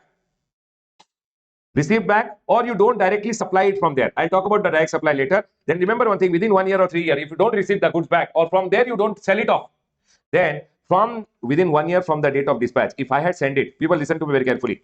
If I had sent it, from me sending 1 year or 3 years, it should come back. If he had received it directly, I told bill it to me, ship it directly to the job worker. When the job worker received it, the day he received it, the goods should come back within 1 year or 3 years. Listen to me very carefully, everyone. It is 1 year or 3 years from the date of dispatch. If I had sent it, if he had directly, it was sent to the job worker, then 1 year, 3 years from the day he had received it. Is my point clear to all of you? Once I receive the goods back, I can go ahead and sell the goods. That is the supply of goods only. Anyways done. But remember one thing, receiving back a provision is not applicable in case of mold, dies, eggs, fixture, tool, no time limit to receive it back. Input should come back within 1 year, capital goods should come back within 3 years. But there is no time limit to receive mold, dies, fixtures, etc. back. Is my point clear to all of you? Sir, once my goods are, job work is done. Job worker, what he has done is a supply of service. Do you guys agree with me? Now, when I'm the job worker, I've done a job work for someone. It is his goods. I have done treatment of process. I have given him a supply of service. Yes or no? When job worker does job work and gives it to me, what is he giving me? Goods or supply of service? Supply of service. Might be he has used some material. If I'm the job worker and I have done job work for someone, I would have gone ahead and used some material. If I'm a registered person, I can take the credit of the raw material which I've used in doing the job work also. Can I go ahead, everyone? So job worker ka case mein always remember, ITC will be available. If job worker is registered, he shall be eligible to take the ITC of input service and capital goods which are used in supplying the job work services. Sir, once the goods are ready at the job worker premises, can I supply directly from there? Remember one thing, direct supply can be done. Within 1 year, you can supply the inputs from there directly. For example, the goods are ready over here and I have a customer over here. Where? I have a customer over here. Can I go ahead and make the bill directly and send it to him? Yes, I can do one thing. People, 1 minute. In this scenario, he is my buyer, right? Sale is whose? Job workers or principal? Arey, whose sale it is? Job worker sale or principal sale? Principal sale. He will make the invoice and send it directly, but goods will go from here to here. So in this scenario, directly also you can supply the goods or the capital goods from job workers premises. Principal will make the invoice, always including aggregate turnover of the principal. But this is possible only if job worker is registered. It means I can supply from job workers premises only if the job worker is registered. Can I go ahead, everyone? Sir, if job worker is not registered, can I supply from the premises of job worker? Yes. If you are in the same state, just declare his premises as additional place of business and from there you can go ahead and supply it. It says if job worker is unregistered, principal to declare job worker premises as additional place of business and you can supply. Tell me one thing, I've sent the goods for job work. Job work is done. Now I found one buyer over there. Can the goods be directly sent to the buyer? Yes, but job worker has to be registered or his premises should be declared as your additional place of business. But sir, there is one more exception. If goods are notified by the commissioner, what goods job worker has done the job work? No, if those goods are notified goods, then declaring additional place is also not required. Directly from job worker premises, it can be sold without job worker being registered, without job worker premises being declared as additional place of business. You can still sell the goods if goods are notified by the commissioner. Tell me one thing, I've gone ahead and sent my goods to Delhi. I'm in Karnataka, I've sent the goods to Delhi. Delhi, my job work is done and my buyer is there in Delhi. Can I send from job worker premise directly to my buyer? Yes, the job worker should be registered in Delhi. If my job worker is not registered, then I can't declare additional place of business in Delhi. It's in other state. Other state, I can't declare additional place of business. So I have to convince my job worker either take registration or I should get the goods back and send it. You understood my point, everyone? See, Always remember time of supply, value of supply, place of supply to be determined in whose hand? Principal's hand, because it's a sale of the principal. Sir, if job worker is in different state, declaring additional place of business is not possible. Hence, either job worker should take registration or bring your goods back, and then you can go ahead and supply it. Are we all clear till here? Sir, one export order has come. Can I directly export from job worker's premises? Whose sale it will be? Principal ka sale, correct or not everyone? Yes. Direct export can also be done within 1 year or 3 years. Supply of the principal will execute the LUT or bond. If IGST has to be paid, principal will go ahead and pay. Remember one thing, either job worker has to be registered or his place has to be declared as additional place of business. Only then you can directly supply from there. Only then you can directly export also from there. Is my point clear to all of you? Tell me one thing, from one job worker, for example, I sent the clothes to him, he made the jeans pant ready. Now further, might be jeans pant ka washing etc. is to be done. Can I send from one job worker to another job worker? Yes, you can send from one job worker to another job worker to another job worker. That is possible, no problem at all. But delivery challan has to be issued by the principal or the job worker number. Either he will issue delivery challan or I should issue the delivery challan. Remember one thing, alternatively, old delivery challan by the principal can also be endorsed. It means he has got the old delivery challan, he can write behind saying sending the goods further, and that same delivery challan can go. But if I have sent you goods 1000 units and you are sending to another job worker 100 unit, 100 unit, 100 unit piecemeal mein, then old delivery challan cannot be used. New delivery challan, for every time you are sending, you have to issue a new delivery challan. If goods are sent in piecemeal, new delivery challan by principal or the job worker number 1. Once the goods have come, tell me one thing everyone, once the goods have come to this job worker and the job worker is done and it is ready and one buyer is there over here only, can principal directly send supply to this buyer? Everyone, yes. Can the goods move from here? But remember one thing, 1 year or 3 years, direct supply has to be done. Principal will make the invoice, aggregate turnover of the principal. But can you supply from job worker's premises? Yes, only if job worker is registered or his place has been declared additional place of business. Sir, my goods are ready over here. Can I export from here? Yes, again export has to be done within 1 year or capital goods ke liye 3 year. LUT or bond or after paying the IGST. Who has to give LUT or bond? Principal. Or if IGST payment you have done and exported, then who will pay the IGST? Principal. Sir, either job worker should be registered or his place has to be declared as additional place of business. Tell me one thing, this export will be export of whom? Principal. Can I go ahead, everyone? Tell me one thing, everyone. Always remember one thing. If I have sent the goods for job work say goods should come back or it should be directly supplied or exported within 1 year or 3 years. But if I am directly supplying, job worker premises should be declared as the additional place of business or he should be registered. Can I go ahead, everyone? Everyone over here now, listen to me very carefully. Sir, who keeps the books of accounts? Remember, relating to inputs and capital goods, all the books of accounts should be maintained by the principal. What goods I am sending, what goods are coming back, all details should be maintained by the principal. One common question which student go ahead and ask, one job worker send, another job worker, another job worker send, another job worker, if goods are going, will it become 1 year plus 1 year? No, no, no. Remember one thing, it should come back within 1 year. Now everyone over here, my goods are, sir, my goods are ready.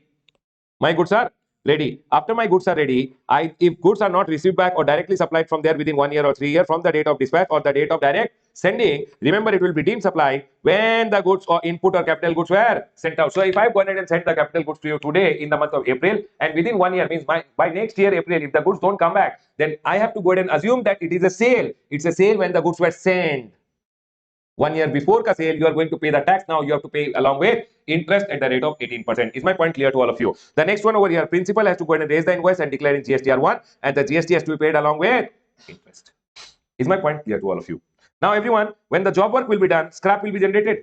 Who will pay the GST on the scrap which is generated? I've sent the clothes. Job worker made shirt ka waste is generated. Who will pay the GST on waste? They're going ahead and telling from job worker premises, you can supply the waste and scrap. Remember, job worker has to be registered. And if job worker is registered, he will pay the GST on the waste. If job worker is unregistered, principal has to pay GST. But for selling waste and scrap, there is no need to declare job worker premises as additional place of business. Remember one thing, for all the goods which you are sending for job work, one intimation has to be given, which is GST ITC 04, half yearly or annually. Sir, who has to give half yearly, who has to give annually? The more is your turnover, the more is your compliances. It means if your turnover is up to 5 crore, then you can give once only. If your turnover is more than 5 crore, you have to give half yearly intimation. For April to March, you have to give the intimation by 25th April, and April to September, 25th October, October to March, 25th of April. This is the GST ITC 01, where you will go ahead and say what goods you have sent for job work, what goods you have received from job work, what goods have gone from one job worker to another job worker. Tell me one thing, if your turnover is more, means more compliances. Do you guys agree with me? And for you, it will be half yearly. If my turnover is less or up to 5 crore, then once in a year, which is 25th of April. Is my point clear to all of you? The most important point to remember over here, Baba C graded chapter, we are done with the chapter. What is the most important point to remember? Number 1, Time limit to receive back is 1 year from the day you have sent it, or if it was directly received, from the date of direct receipt, it should come back within. From the date of direct receipt, it should come back within 1 year or 3 years. Capital goods is 3 years. Mold dies के लिए this time limit is not applicable.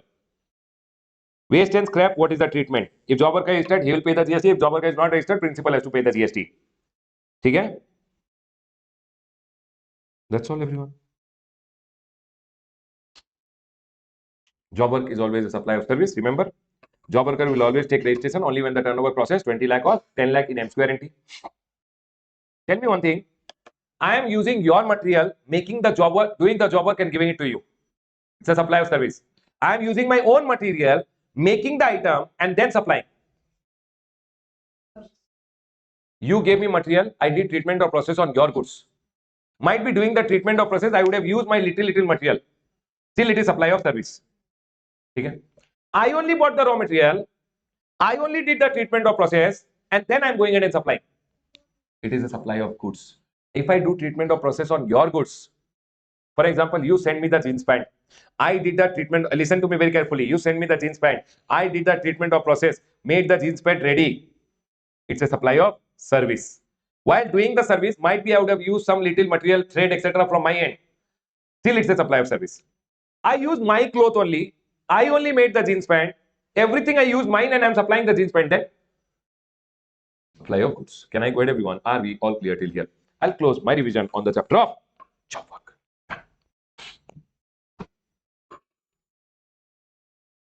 All right, people, let's go ahead and now move to the next chapter. The next chapter which is there, which we are going to revise, is the chapter of input service distributor. Please come to ISD, everyone.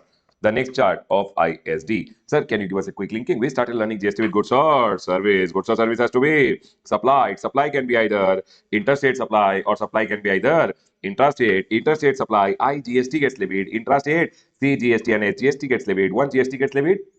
GST should be collected and paid by a taxable person. How will he collect? How will he pay? He will calculate GST is equal to value of supply into rate of tax. Once you know the value, you will prepare the tax invoice, credit note, debit note, and delivery challan. Now you will go ahead and maintain your accounts and records, and you will send the goods to the other person with the help of e-way bill. Now what will happen, sir? Now your liability to pay GST will come, and liability comes at the time of supply. Once you become liable, you will go ahead and use your input tax credit, and remaining amount you will go ahead and make the payment. Along with the input tax credit, we learned section number 16, 17, 18 was input tax credit ka chapter. Along with that, we learned job work also, which is section number 19, and input tax credit ke saath, the last chapter is again ISD ka chapter, which is section number 20 and section number 21 with respect to ISD. Sir, what is an input service distributor? Baba, it's an input service ka credit is being distributed by a input service distributor. Only input service ka credit is being distributed by a input service distributor. Basically, it's a head office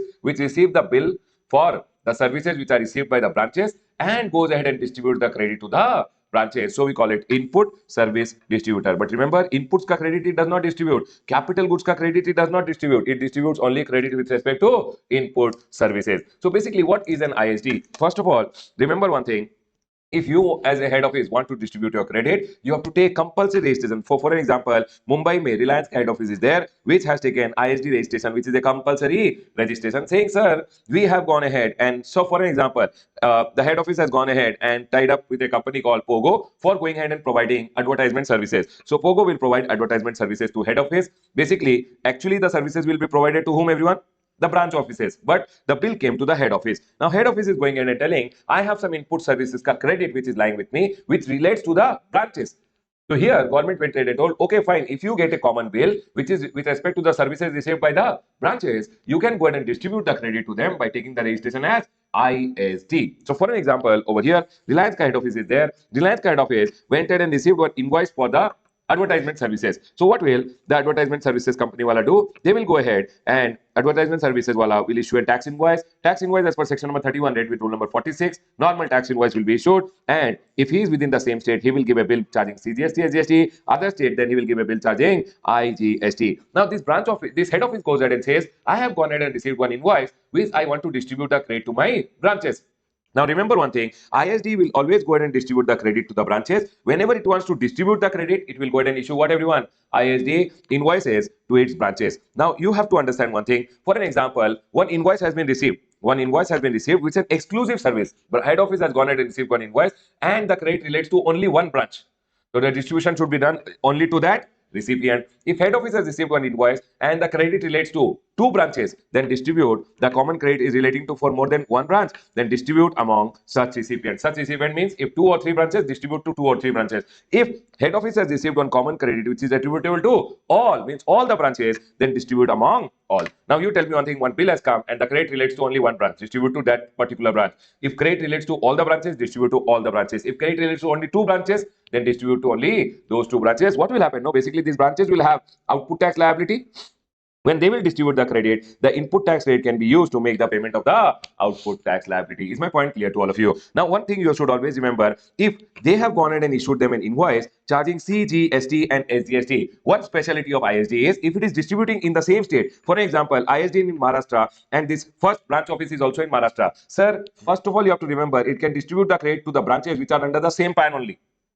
Same PAN. Okay, everyone. Now, recipient, for example, recipient number 1, recipient number 2, recipient number 3 is there. Now, if they want to distribute a credit in the same state, when the ISD has gone ahead and received one invoice and that credit has to be distributed in the same state, then the distributor, if CGST, SGST, it will be distributed in the same state as CGST, SGST. But if there is a credit of CGST, SGST to be distributed in other state, the specialty of ISD is ISD will distribute the CGST and SGST credit as IGST in different state when it is going ahead and distributing. That's what I've gone ahead and written over here. Distribution of ITC by ISD. If ISD has gone ahead and received a credit invoice which has input tax rate of CGST and Maharashtra SGST, if it is going ahead and distributing the credit within the same state, it will distribute as CGST and SGST. If it is distributing to different state, it can distribute as what, everyone? IGST. Is my point clear to all of you, everyone? Within the same state as CGST, SGST, distributing to different state as IGST. Now tell me one thing, if the head office has received one invoice wherein IGST is charged, then whether it is distributing to same state or different state, IGST is always distributed as what, everyone?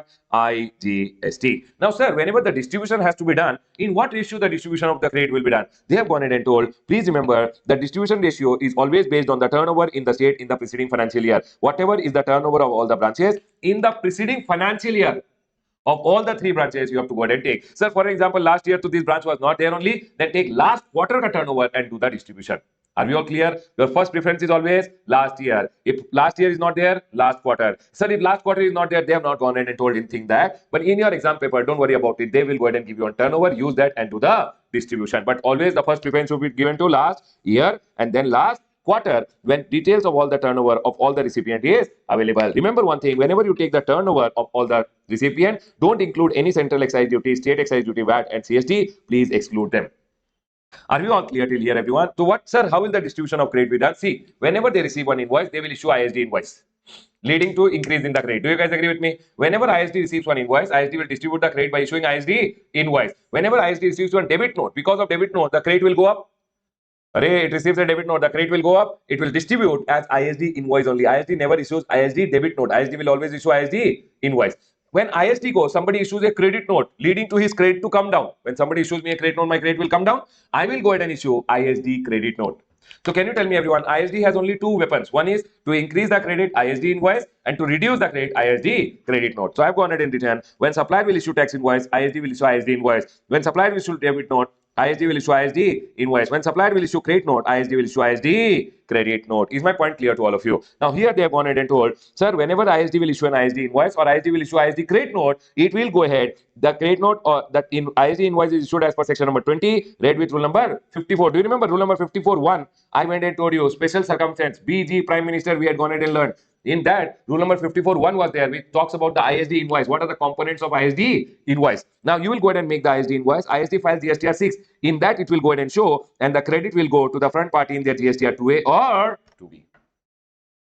Can we go ahead, everyone? Now, you tell me one thing. How the credit will be distributed? Total amount of credit multiplied by turnover of one branch divided by total turnover. Do you guys agree with me? The same thing they have gone in and written by a formula. Nothing very relevant. See, the amount of credit to be distributed multiplied by turnover of the first branch divided by the turnover of all the branches. Can we go ahead, everyone? Now, always remember, ISD is for distribution of credit with respect to services only. Inputs ka credit they don't distribute. Capital goods ka credit they don't distribute. Input service distributor distributes only input services ka credit. The next one over here, ITC shall be available to be distributed in the same month. So whenever the ISD has to distribute, it can't go ahead and say, I forgot to distribute in this month, this credit I'll distribute in next month. No, credit to be distributed in the same month. Always remember the invoice received in this month, credit to be distributed in the same month. Sir, ISD will always distribute eligible and ineligible credit block, both including block credit. See, I received one invoice, I will distribute the credit. Whether it is blocked, not blocked, the front party, the recipient will decide. For example, one car ka credit is there. I will go ahead and distribute. Now, front party will decide whether, means the recipient will go ahead and decide whether they want to take the credit or not. Might be my recipient is a driving school. They can go ahead and take the credit. So what they are telling, head office will always distribute the credit. Let the branch office decide whether they will take the credit or they will not take the credit. Eligible, ineligible, block credit, all credit will be distributed. They will always distribute CGST, SGST, UTGST and IGST separately. Can I go ahead, everyone? And sir, tell me one thing. If ISD wants to give credit to you, what will it do? Invoice. Correct, everyone? If ISD wants to reduce your credit, credit note. So for an example, ISD went ahead and distributed you more credit in 1 month. How to reduce your credit? It will issue ISD credit note. So for an example, two branches are there, A and B. A को more credit given, B को less credit given. So less credit given to B, to increase the credit, ISD invoice will be given. A को more credit given, to reduce, credit note will be given. Is my point clear to all of you? So it says wrong ITC distributed by an ISD. ISD will issue what, everyone? Credit note to the wrong unit. To whom more credit has been given, how to reduce the credit? By issuing ISD credit note. And ISD to issue an ISD invoice to the correct unit so that the correct unit can take the credit, and all these details of credit note and the ISD invoice will be reported in GSTR 6. So the front party will get the credit or their credit will come down. Remember one thing, supposingly in this month ISD distributed you 1 lakh rupees credit, but this month credit note is 1,20,000. It means your reduction is more than what credit has. They have given you 1 lakh credit, but they have given you credit note 1,20,000. It means your credit will go negative. Yes or no? When your credit goes negative, the negative amount is added to your output tax liability. That is what they are telling. Negative amount apportioned to a unit shall be added to its output tax liability. That is, the credit note amount is more than the ISD distributed. Now, sir, supposingly ISD ka head office went ahead and distributed the credit to the branch, and the branch ko credit has been distributed extra. Whenever the extra credit has been distributed, the branch ko extra credit has been distributed, ISD will go ahead and make it fine. How? By issuing ISD credit note to the branch to whom extra credit has been given. Now, for example, ISD does not go ahead and issue a credit note to you and reduce your credit. It has distributed extra credit to you by mistake. ISD does not know about it, but by mistake it has distributed extra credit. It is your responsibility as a branch that if any extra has come to you, please pay the excess amount voluntarily back to the government by using the form DRC 03, pay along with interest. Sir, I will not pay it back to the government. Baba, don't worry, demand and recovery proceedings will start under section number 73 and 74. Remember one thing now, section number 74A also has been introduced. So wherever it is 73 and 74, no, remember 73, 74 and 174A word also has been added everywhere in the act.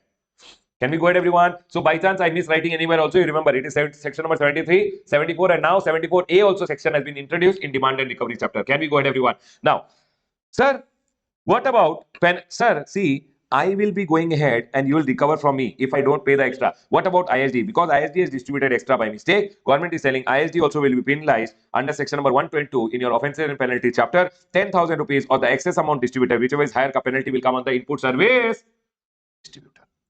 Are we all clear with this point, everyone? Now, one small circular is there over here in respect of common input service procured from a third party and attributable to head office and branch office or exclusively to one or more branch offices. Head office can, people, 1 minute. For example, I am the head office. I took one input service and that service is relating to me also and that service is relating to branch office also.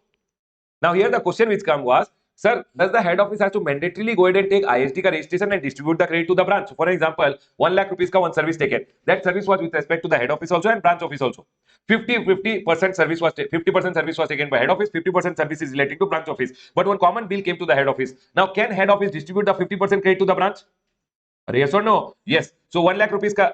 So for an example, 10 lakh rupees ka invoice came, 1 lakh is the credit. Head office can keep only 50,000 ka credit. 50,000 credit to be distributed to the branch. So, sir, how to distribute the credit? What head office can go ahead and do is either the head office can cross charge. Cross charge means they can issue 5 lakh rupees ka invoice, charge GST 50,000. So, branch office can go ahead and avail it. 10 lakh rupees ka invoice, 1 lakh rupees ka GST. But 50% relates to whom? Branch office. So, head office can do two things. One is called cross charge. One is ISD registration. If they take ISD registration, they can distribute the credit by issuing ISD invoice, 5 lakh rupees ka invoice. Charge 50,000 GST, branch can take the credit. Or if head office wants not to take the ISD registration, head office can also go ahead and do cross charge. Cross charge means it can normally go ahead and issue a tax invoice of 5 lakh rupees, charge GST 50,000 and the branch office can go ahead and take the credit of that 50,000 rupees. It will mean the same. Everyone over here, they have gone ahead and told they can distribute the ITC in respect of what everyone? Common input service by following ISD mechanism. Baba, ISD is very convenient. When there are a lot of branches, you have to distribute the credit. Everyone, yes or no? And but it can also go ahead and issue tax invoice under section number 31, normal tax invoice to the concerned branch office in respect of common input service, and the branch can go ahead and take the ITC. So what are the two options available to the head office when the head office wants to distribute the credit? It can either take ISD registration and distribute the credit, or issue a normal tax invoice, cross charge, and they can go ahead and take the ITC. Is my point clear to all of you? People, from exam point of view, C grade A chapter, job work or ISD, you will see one question, mostly 3 to 4 marks in your exam. Are we clear, everyone? I'll go ahead and close my revision on the chapter of ISD. You have to remember one point which is there: distribute exclusive credit only to the credit only to that branch. Common credit relating to two, distribute to two. Common credit relating to all, distribute to all. Remember one thing, this notes which I have gone ahead and given is very important. Wrong credit, you should go ahead and correct it by issuing ISD credit note. And if you want to distribute credit, always use ISD invoice. Distribution always on basis of the turnover. This point is also important. Remember this much, you will be able to do the questions in your exam. I'll go ahead and close my revision on IS.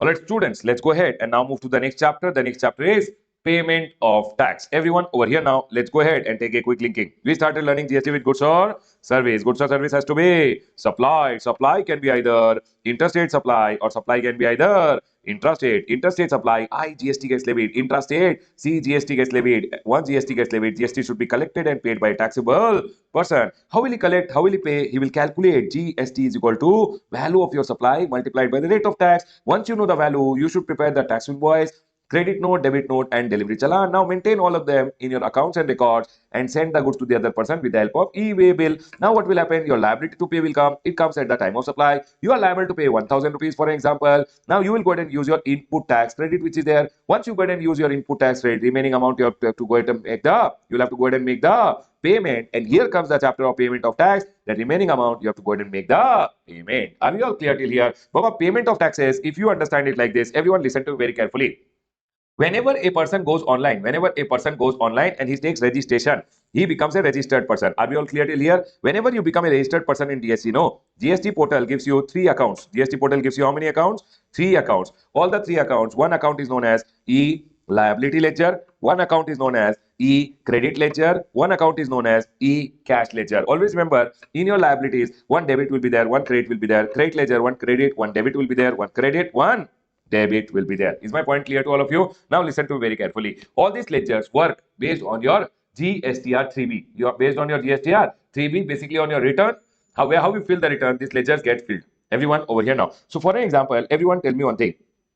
In your GSTR 3B, when you go ahead and say, sir, my outward supply is 1 crore and my liability is 18 lakh rupees, you know what happens? Immediately this amount comes as self-assessed liability in your e-liability ledger as 18 lakh rupees. Is my point clear to all of you? Now what will happen? In your GSTR 2B, for an example, in your GSTR 2B, input tax credit which was appearing was supposedly 10 lakh rupees. So Baba, whatever appears in your 2B, you have to go ahead and claim by filing your GSTR 3B. So while filing your GSTR 3B, you went ahead and told, my input tax rate which I am eligible is 10 lakh rupees. You know what will happen? The time you write in your GSTR 3B, the amount gets created over here, self-assessed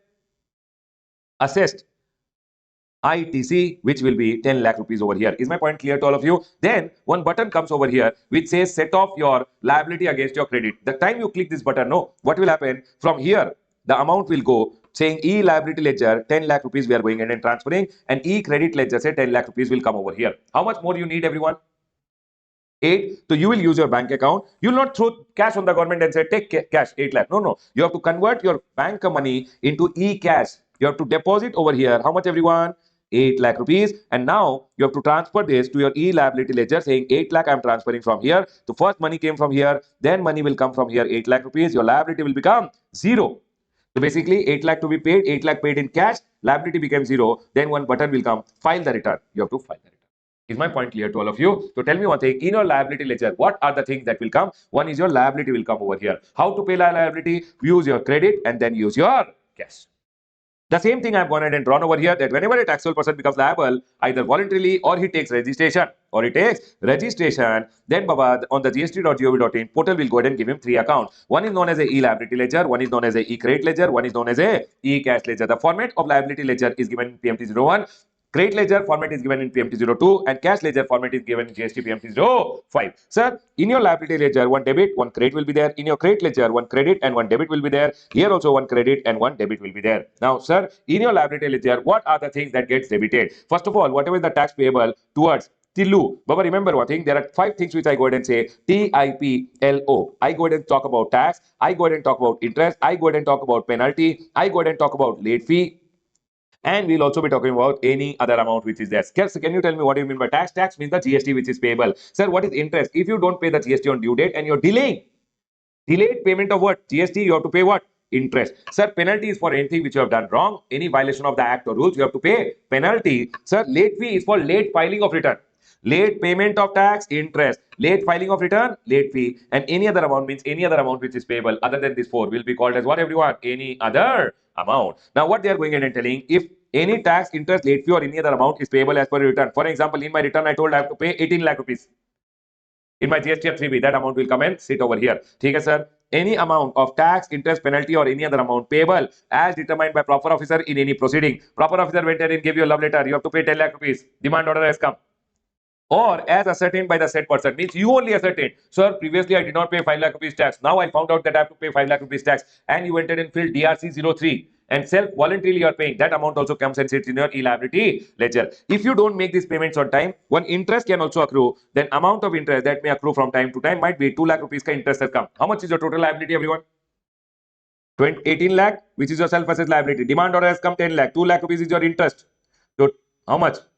30 lakh. How will you go ahead and make the payment? First, use your credit ledger and then use your cash ledger. Are we all clear till here? Remember one thing, always, there are some things for which you always have to use your cash. There are some things for which always you have to use your cash. And they have gone ahead and told TDS, TCS, Baba, TDS and TCS, which comes in your next chapter, TDS ka chapter, and then you have one more which is TCS, TDS and TCS. Always remember one thing, TDS, TCS, any RCF ka liability, any composition tax which is there, interest, penalty, late fee or any other amount, IPLO, always to be paid in cash. Can you tell me, everyone, what other things always to be paid in cash? Important from exam point of view, TDS, TCS, RCF liability, composition tax, interest, penalty, late fee or any other amount, TTRC, IPLO, TTRC, IPLO, always to be paid in cash. Now, I went ahead and told the government, sir, what should I go ahead and pay first? Should I pay current month liability first, last month liability first, demand order first? Sir, tell me what should I pay first? So, government is telling whatever you have told in your return, self-assessed tax and dues. Dues means what, everyone? Interest, penalty, late fee or any other amount. One is tax. Dues means interest, penalty, late fee or any other amount which is relating to a return of the previous tax period. Last month ka return mein whatever tax, interest, penalty, late fee is there, first pay that. Then current month ka return mein whatever tax and dues are there relating to return of the current tax period you pay. Then any other amount payable under this act, including demand under 73, 74 and now a new section number 74A. Can you tell me, everyone, what is the manner of discharging of liability? Previous month ka liability first, then current month ka liability which is shown in the self-assessed return, and then self-assessed liability as per the return, and then any demand order has to be paid. If that is the pattern of going ahead and paying, the manner of payment. Can I go ahead, everyone? And always remember, if by chance you see in your GST e-liability ledger there is some discrepancy, it is showing more liability, less liability, then you can go ahead and call the government. No, don't call him. You have to file online one PMT04 saying, sir, my liability ledger is incorrect. They will go ahead and correct it off. People, are we all clear till here? Tell me one thing. In your liability ledger, all your liabilities get recorded. How will you pay it? Through your credit, and then you will pay it through your cash. TDS, TCS, RCM liability, composition tax, IPLO, always to be paid in cash. And remember one thing, what will you pay first? Always pay your self-assessed tax liability of the previous tax period, current tax period, and then any demand order which is there. In your liability ledger, always in your credit ledger, always remember one thing, whatever is your ITC as self-assessed, what you have self-assessed, that liability comes in the e-credit ledger. Sir, in the e-credit ledger, what will come? Whatever I have self-assessed. Sir, how will I use the amount? Amount can be used for making payment of the tax. So whatever you tell in the return, you told in the GSTR 3B, my 10 lakh rupees is there. They will go ahead and give you the credit over here as 10 lakh. Sir, how will I go ahead and use it? Use it to make payment of your liability. Remember one thing, one point is there. Sir, e-credit ledger, generally credit ka refund is not there. But there are two scenarios when you get credit ka refund. People, generally credit ka refund is not there. But credit ka refund, credit, if it is unutilized, means it is left in your e-credit ledger, you can go ahead and claim a refund only in two scenarios. Number one is zero rated supply. What is zero rated supply? Whenever you are going ahead and exporting or you are supplying to SCZ, then whatever is your ITC which is unutilized, because exports pay no GST, ITC will be refunded. Do you remember, everyone? Secondly, over here, inverted duty structure. What is inverted duty structure? My input pay rate is 18%, output pay rate is 5%. Then this 13%, which will always be more with me, will be refunded to me under section number 54. Is my point clear to all of you? Remember one thing, there are only two scenarios when ITC refund is given. Number one, zero rated supply. Whenever you are going in and doing, ITC refund will be given. Number two, everyone, inverted duty structure. Inverted duty structure ka case mein also unutilized ITC ka refund will be given. Is my point clear to all of you? Everyone over here now, they are going in and telling, sir, if registered person claims a refund of unutilized ITC, then also that amount will be debited in the E-credit ledger. Everyone over here now, E-credit ledger mein amount is there. How will it get debited, everyone? First of all, if I go ahead and use it to make my output tax liability. Secondly, whenever I go ahead and claim a refund. People, you have to talk. I'm asking you guys, you have to talk. Can we go ahead, everyone? Are we all clear till here? There's no difference between you guys and camera if you're not talking. Correct, no? You're still. There's no difference between you and camera. Can we go ahead, everyone? Start talking, everyone. Everyone over here now. Chalo. Refund claim. Now you tell me one thing. I went ahead. Everyone, I went ahead and claimed a refund of the E-credit ledger. I went ahead and claimed a refund of the E-credit ledger. What will happen? They will debit my E-credit ledger. Do you guys agree with me? For example, I went ahead and claimed a refund RFD01 refund claim filed of 10 lakh rupees. They will go ahead and reduce it from my E-credit ledger. Now the refund will come to my bank account. If the refund comes to my bank account, 10 lakh rupees came to my bank account. Correct, everyone? Later it was found out that what refund I have gone ahead and taken in my bank account actually is an erroneous refund. I gave fake document, wrong document, and the amount was refunded to me. Now I should return the money. I told, sir, I have credit in my E-credit ledger. I will give the money back to through the E-credit ledger. No, government told, see, if I have given you the money in your bank account, no. See, it got debited over here. The money came in your bank account. Ah, ha, ha. Now you're dancing. You know what happened? The money was there in the E-credit ledger. From the E-credit ledger, in the E-credit ledger, 20 lakh was there. You claimed a refund. The refund claim when you file, no, 10 lakh rupees will get debited. Now this ledger balance is only how much, everyone? 10 lakh. Balance is only 10 lakh. Now what happened? Money came in your bank account. You're dancing. Later it was found out, hey, you have taken wrong refund. Then you should return it to the government. First, deposit this money back to your e-cash ledger, and you have to pay it back through your e-cash ledger. If the money was given as a refund in your bank account, return also should be made through the cash ledger. You can't say, sir, I have credit extra, I will use my credit and return your money. No, no, no. If they have given the refund in your bank account and you have to return that as erroneous refund, it was a wrong refund and you have to return it, you have to deposit the money in your e-cash ledger and then return the money. Is my point clear to all of you? That's what they have gone ahead and told, sir. Refund claim, if found admissible, the amount will come. If found inadmissible, okay, tell me one thing. If they told, hey, Ramesh, we will not give you the money, then when you file a refund claim, they debited 10 lakh rupees. Now it should come in your bank account. They told Ramesh, refund is inadmissible. It will not come in the bank account. So what they will do over here? They will recredit 10 lakh rupees over here to my e-credit ledger. First they debited, then they credited. So this will get knocked off. And the balance will again become 20 lakh rupees. So for example, I applied for refund. Refund is not admissible. When you apply for refund, no, immediately they debit it. Immediately they will debit it the time you apply it. Now they will do the processing. After they did the processing, they told refund is inadmissible. So they will recredit the amount to your e-credit ledger. It says to the e-credit ledger, it will be recredited. For that, proper officer will issue PMT03. But sir, when a registered person deposit the amount of erroneous refund, you know what happened over here? I applied for refund. Refund came in my bank account. I should redeposit the money using my cash ledger. I should return the money to the government. Tell me one thing, everyone. You know what happened? Everyone over here now, listen. 20 lakh was my balance. I applied for refund of 10 lakh rupees. Refund claim filed. The time I filed the refund claim over here, they will debit the money over here. Refund as admissible. The money came to my bank account. I'm dancing. Balance is only 10 lakh rupees. Now it was found out that refund is inadmissible. So I have to return the money to them. I will return the money to them. Government will recredit my 10 lakh rupees back.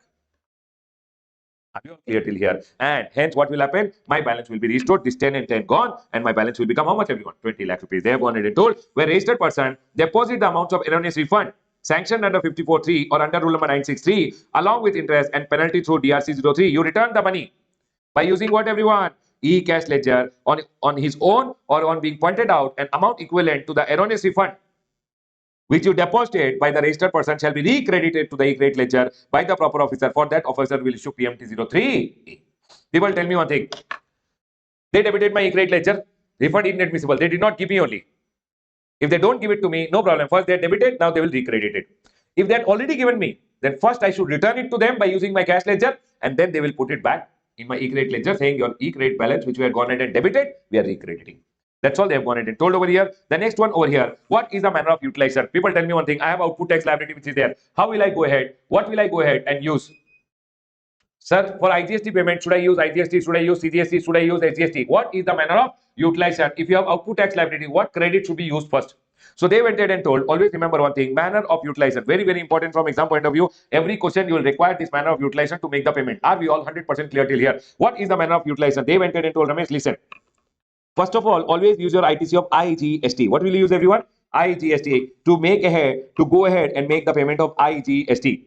Once you have made the IGST, say IGST ka payment, then IGST can be used either to pay CGST or SGST, any order, any proportion you can go ahead and use 60, 40, 40, 80, 40, 60, 50, 50, 100% you used here, 0 you used here, no problem. They are telling however you want, you can go ahead and use your IGST. But second step is IGST should be exhausted. Only then you should touch your CGST.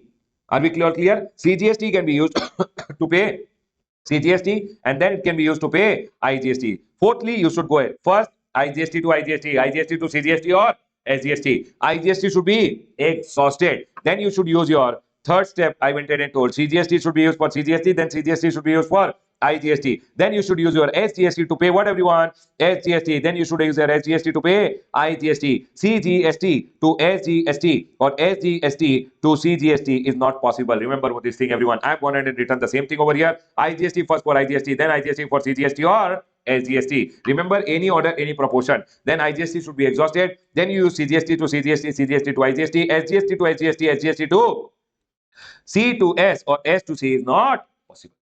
Is my point clear to all of you, everyone? We are done till here, everyone. Now comes e-cash ledger. Sir, whenever you want to make a deposit to the e-cash ledger, how are you going to make a deposit? You have to go online, generate a challan in PMT06, which is valid for how many days? 15 days. Now, once you generate one challan, know one common portal identification number, which is a 14-digit number, one challan identification number. Not challan. Common portal identification number will get generated and your challan will be there. Can I go ahead, everyone? Now, you have to go ahead and make the payment. What are the various modes of payment, everyone? You can use net banking, IMPS, UPI, debit card, credit card, NEFT, over the counter. You can go to the bank counter and deposit in cash, check or DD maximum 10,000. Is my point clear? Per challan, per tax period can be maximum 10,000 rupees. Remember, whenever you are making the payment, commission has to be borne by you. 1 rupee, 2 rupee, 10 rupee, whatever bank charges are there, that are your charges only. Government will not go ahead and bear it. Now, once you make the payment, the amount goes to the government. SIN will get generated. SIN is how many digit, everyone? 18 digit. And the amount will come into your e-cash ledger. People generate one challan, make the payment, and the amount will come in your e-cash ledger. Always remember, if anybody has deducted TDS or TCS and make the payment, that amount also comes in your e-cash ledger. Remember one thing, if you have, see Baba, cross utilization of e-credit ledger is possible. E-cash ledger ka cross utilization is not possible. E-credit ledger ka cross utilization is possible. E-cash ledger ka cross utilization is not possible. E-cash ledger mein, if you have to pay CGST tax, you should deposit in CGST tax only. If you have to pay CGST related interest, you should deposit in CGST interest only. Remember one thing, every deposit made towards TIPLO, tax, interest, penalty, late fee or any other amount will be credited over here. You can use it to make payment of what? Tax, interest, penalty, late fee or any other amount. Is my point clear to all of you? Sir, I am an unregistered person, but he went ahead and collected tax from people. People, I am an unregistered person, but I went ahead and collected what? Tax from people. Now I have to pay the tax to the government. Government caught me. I told, sir, I'm not registered only. How will I go online and make the payment? You will be given one temporary identification number on the basis of which you can go to the portal and you can make the payment. So if you are an unregistered person, you will get temporary identification number and make the payment. Tell me one thing, everyone. If I have to pay CGST, I have to deposit in CGST only. Correct, everyone? By mistake, I deposited in cess. Can I use cess ka cash to pay CGST? Never. But from cess account, you can transfer to CGST and then use the CGST to if you deposit in the wrong head in your cash ledger or in your e-cash ledger in any other head, any amount is there and you want to use it to make any other payment. For example, IGST where money is there, but you have liability of CGST. Can you use IGST to pay CGST in your cash ledger? No. Remember one thing, but IGST say you can transfer to CGST and then make the payment. Government have introduced one form which is called GST PMT09 where government is telling from wrong head you can transfer to the correct head and then you can use it to make the payment. So IGST payment ke liye you need money in IGST only, but if you have money in your CGST you can transfer it to the IGST and then use it to make the payment. They have gone ahead and told registered person may transfer tax, interest, penalty, late fee or any other amount. TIPLO.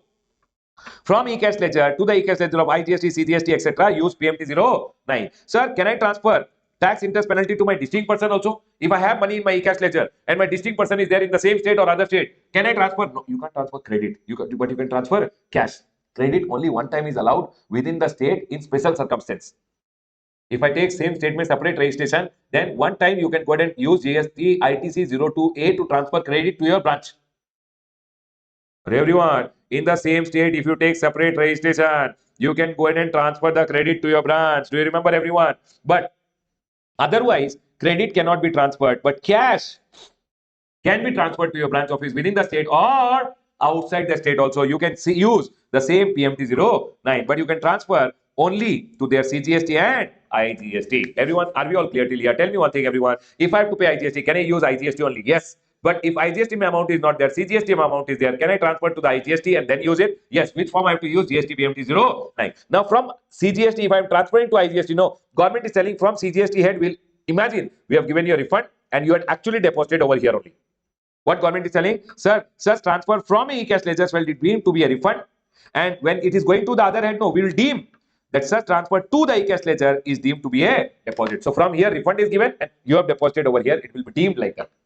Can we go ahead, everyone? Sir, I want to transfer money to my distinct person. First help yourself. If you have any liability of yourself, first pay that, and then only you can go ahead and help your distinct person. They have gone ahead and told transfer not allowed if registered person has any unpaid liability in the e-liability ledger. Tell me one thing, can I transfer to my distinct person? Yes, you can go ahead and transfer to your distinct person, but remember one thing, first help yourself, then you can help your distinct person. Now, sir, if I have any balance in my e-cash ledger, balance in your e-cash ledger is your money, you can take a refund anytime. Just go to online and file the form for going ahead and getting a refund, and you'll be given a refund. But e-credit ledger ka refund is not here. Other than two scenario, e-credit ledger refund is only zero-rated supply and inverted duty structure. E-cash ledger is your cash. You can take a refund anytime for whatever reason. Can I go ahead, everyone? Now, there are some points which are there. What is major head and minor head? I have gone ahead and written over here just for your knowledge. Restriction of 10,000. Tell me one thing. Can I deposit more than 10,000 in cash? No. But there are three scenarios which I have gone ahead and written over here. Sir, restriction of 10,000 over the counter is not applicable in the following cases. If deposits are made by government department, the government is telling, I don't have black money. If our people are depositing more than 10,000 in cash, no problem. They can deposit more than 10,000 in cash. Or any other deposit by a person who is notified by the commissioner. If anyone is notified by the commissioner, that person also can go ahead and deposit more than 10,000 in cash. Proper officer or other officer authorized to recover any outstanding dues from any person, including recovery. Proper officer came to a premises, he sold your movable property, immovable property, and recovered the amount. When he recovered the amount is in cash. Can the proper officer deposit more than 10,000 in the e-cash ledger? Yes. Officers can go ahead and deposit more than 10,000 in cash. Now, proper officer or any other officer authorized for collecting amount collected during investigation, enforcement activity, or any ad hoc deposit. Officer came to a premises, he did one investigation or one search and seizure happened. An officer found 5 crore rupees cash. Can the officer take that money and go home every day deposit 10,000? Or officer can go ahead and deposit more than 10,000 in cash. More than 10,000 can be deposited. Everyone over here down, please come down. It goes ahead and says, sir, if I have to pay tax, I can use my credit ledger.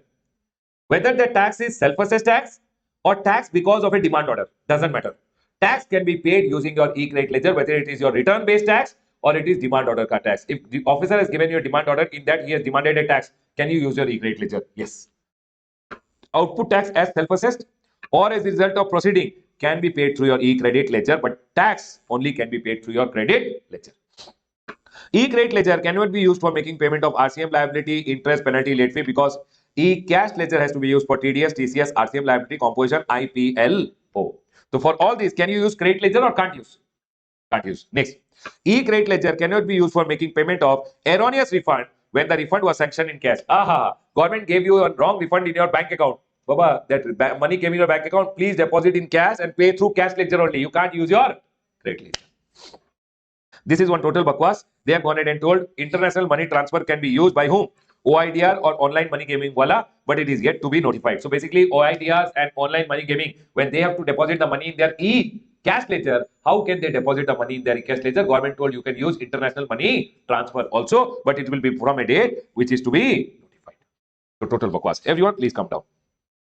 Now on rule number 86A is there. Rule number 86A goes ahead and says condition for use of amount available in the e-credit ledger. Baba, listen to me very carefully. If commissioner or officer authorized greater than equal to assistant commissioner, if any commissioner or any person officer who has been authorized by the commissioner who should be at least equal to or greater than assistant commissioner, if they have reason to believe that the ITC which is taken in the e-credit ledger has been taken by you fraudulently, or block credit you have gone ahead and taken which is ineligible. People, I have gone ahead and taken some credit in my e-credit ledger, and officer has a doubt that what credit I have gone ahead and taken is a block credit. He will go ahead and block my credit. Or if I have gone ahead and taken the credit, an officer comes to know without invoice I took the credit. In violation of section number 16, I have taken the credit. Then officer can go ahead and block the credit. That is the power given by rule number 86A. It goes ahead and says commissioner or any officer authorized by the commissioner who should be at least greater than equal to assistant commissioner has reason to believe that ITC is availed in the e-credit ledger has been taken by you fraudulently or you are ineligible, he may not allow you to debit the amount which is available in your credit ledger for discharging your liability or for claiming refund. Is my point clear to all of you, everyone? What they are going ahead and telling, whatever is the credit in your e-credit ledger, they will block it and tell you, you can't use it to pay your liability also, you can't claim a refund also. Sir, what are the reason why officer will go ahead and block my credit? I have gone ahead and taken the ITC on the basis of document issued by a registered person which is not existing. I took credit on the basis of Shyam and Co. Officer went and told, Ramesh, Shyam and Co is not existing only. How did you take the credit? Or who is not conducting business from declared place of business. Officer went to the premises of Shyam and Co and he's telling, officer is telling, sir, Shyam and Co ka premises is not there only. He is not doing business from there only. How did you take the credit on the basis of invoice of Shyam and Co? Shyam and Co is not existing only. My credit will be blocked. I have taken the ITC without receiving the goods. Block, bonus, bogus invoice. I took the credit. Officer came to know. Officer will block my credit. ITC on the basis of documents, tax with respect to which has not been paid to the government. My supplier did not pay the tax to the government. Officer can block my credit. Registered person availing the credit has not been found existing, has been found non-existing or not conducting business from declared place of business. Officer is telling Ramesh, when we went to your premises, you were not there only. One cow was roaming here and there. You are taking credit online. It is telling Ramesh Soni is taking credit, setting off, paying tax, credit taken, set off every month. But when we go to your premises, you are not there only. Virtually you are existing, but premises me you are not there only. Empty premise. One cow is there going here and there. They will block my credit immediately. If they block my credit, I run it. Sir, why did you block? They'll tell, where are you? Oh, sir, I shifted my premises. If you shifted, shift your address. Are you guys able to understand? They will block the credit. Next, registered person availing the ITC is not in possession of tax invoice, debit note, such other document as may prescribed in rule number 36. Rule number 36 told you should have birds, bill of entry, ISD invoice, RCM ka case mein self invoice, debit note and suppliers invoice. If I don't have any document and I took the credit, officer is telling Ramesh, where is the document? I told no document. They will block the credit. Sir, please don't block my credit. If you want, go to the commissioner. Once they have blocked the credit, if he is satisfied that the condition for disallowing is no more existing, he may allow the debit. For example, he told you change your address. You went to him, sir, now I have changed my address. You can come and check in my premises. I am existing. Then he will go ahead and unblock the credit. But remember one thing, he can block the credit only for a maximum of 1 year. Within 1 year, he should do the proceeding and he should give you a demand order and recover the amount. Because after 1 year, the credit which is blocked will get automatically unblocked. Is my point clear to all of you? The maximum time the restriction can be there is for how many years? 1 year.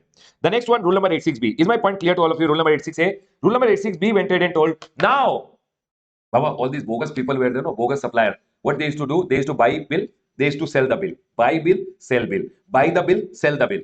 In that scenario, they used to make a profit of 1% or 2%. How much profit was there? 1% or 2%. They never used to pay any GST to the government. Output, input always used to be same for them. Who? Bogus invoice ka supplier. They used to buy bogus bill, sell bogus bill. And their margins were how much everyone? Profit margins when 1% or 2%. And government is telling no output tax liability only. Input is how much? Output is also that much only. Now government went ahead and told how to close these bogus people ka shop who are buying bogus bill, selling bogus bill, buying bogus bill, selling bogus bill. Their work is only to buy. Hey, you have extra credit. You do one thing. Give me a bill. I will issue a bill to him. Input and output will be same. So government, in order to close their shop, went ahead and told, now I am going ahead and introducing one rule where every person of their output tax liability, 1% has to be paid in cash. Stuck. Because I was making profit only of 1%. And government is telling what? Every month, my output tax liability, 1% I have to pay in cash. It means I can use only credit to the extent of how much? 99%. Rule number 86B introduced restriction on use of amount in the e-credit ledger. If your registered person plus your value of taxable supply, excluding exempt supply and zero rated supply in a month is more than 50 lakh rupees. For example, my turnover is 130 lakh. Exempt supply is 20 lakh rupees. Zero rated supply is 50 lakh rupees. How much is the amount, everyone? 70 lakh gone? 60 lakh, no? Is my turnover more than 50 lakh rupees? Yes, excluding exempt supply and zero rated supply. If my turnover is more than 50 lakh rupees, then only this restriction is applicable to me. Not for small people. For those people whose turnover is more than 50 lakh rupees, he shall not use the credit to discharge his output tax liability in excess of 90%. It means on the 60 lakh, whatever is my liability, 18% for example, whatever is my liability, that liability I can pay only 99% using my credit. 1% always has to be paid in cash. Why did the government introduce this rule? So that the shop of those fraud people, bogus invoice supplier, can be closed. I went to the government and told, sir, I am not a fraud. How are you calling me a fraud? Government told, you prove that you are not a fraud. This restriction will not be applicable to you. Are you clear, everyone? Otherwise, this restriction is applicable to everyone. This restriction is applicable to everyone. But if you can prove that, sir, I'm not a fraud, then this restriction is not applicable. Sir, how do I prove? Restriction is not applicable when the registered person, proprietor, karta, managing director, any two partner or whole-time director, member of managing committee of association or board of trustee, as the case may be.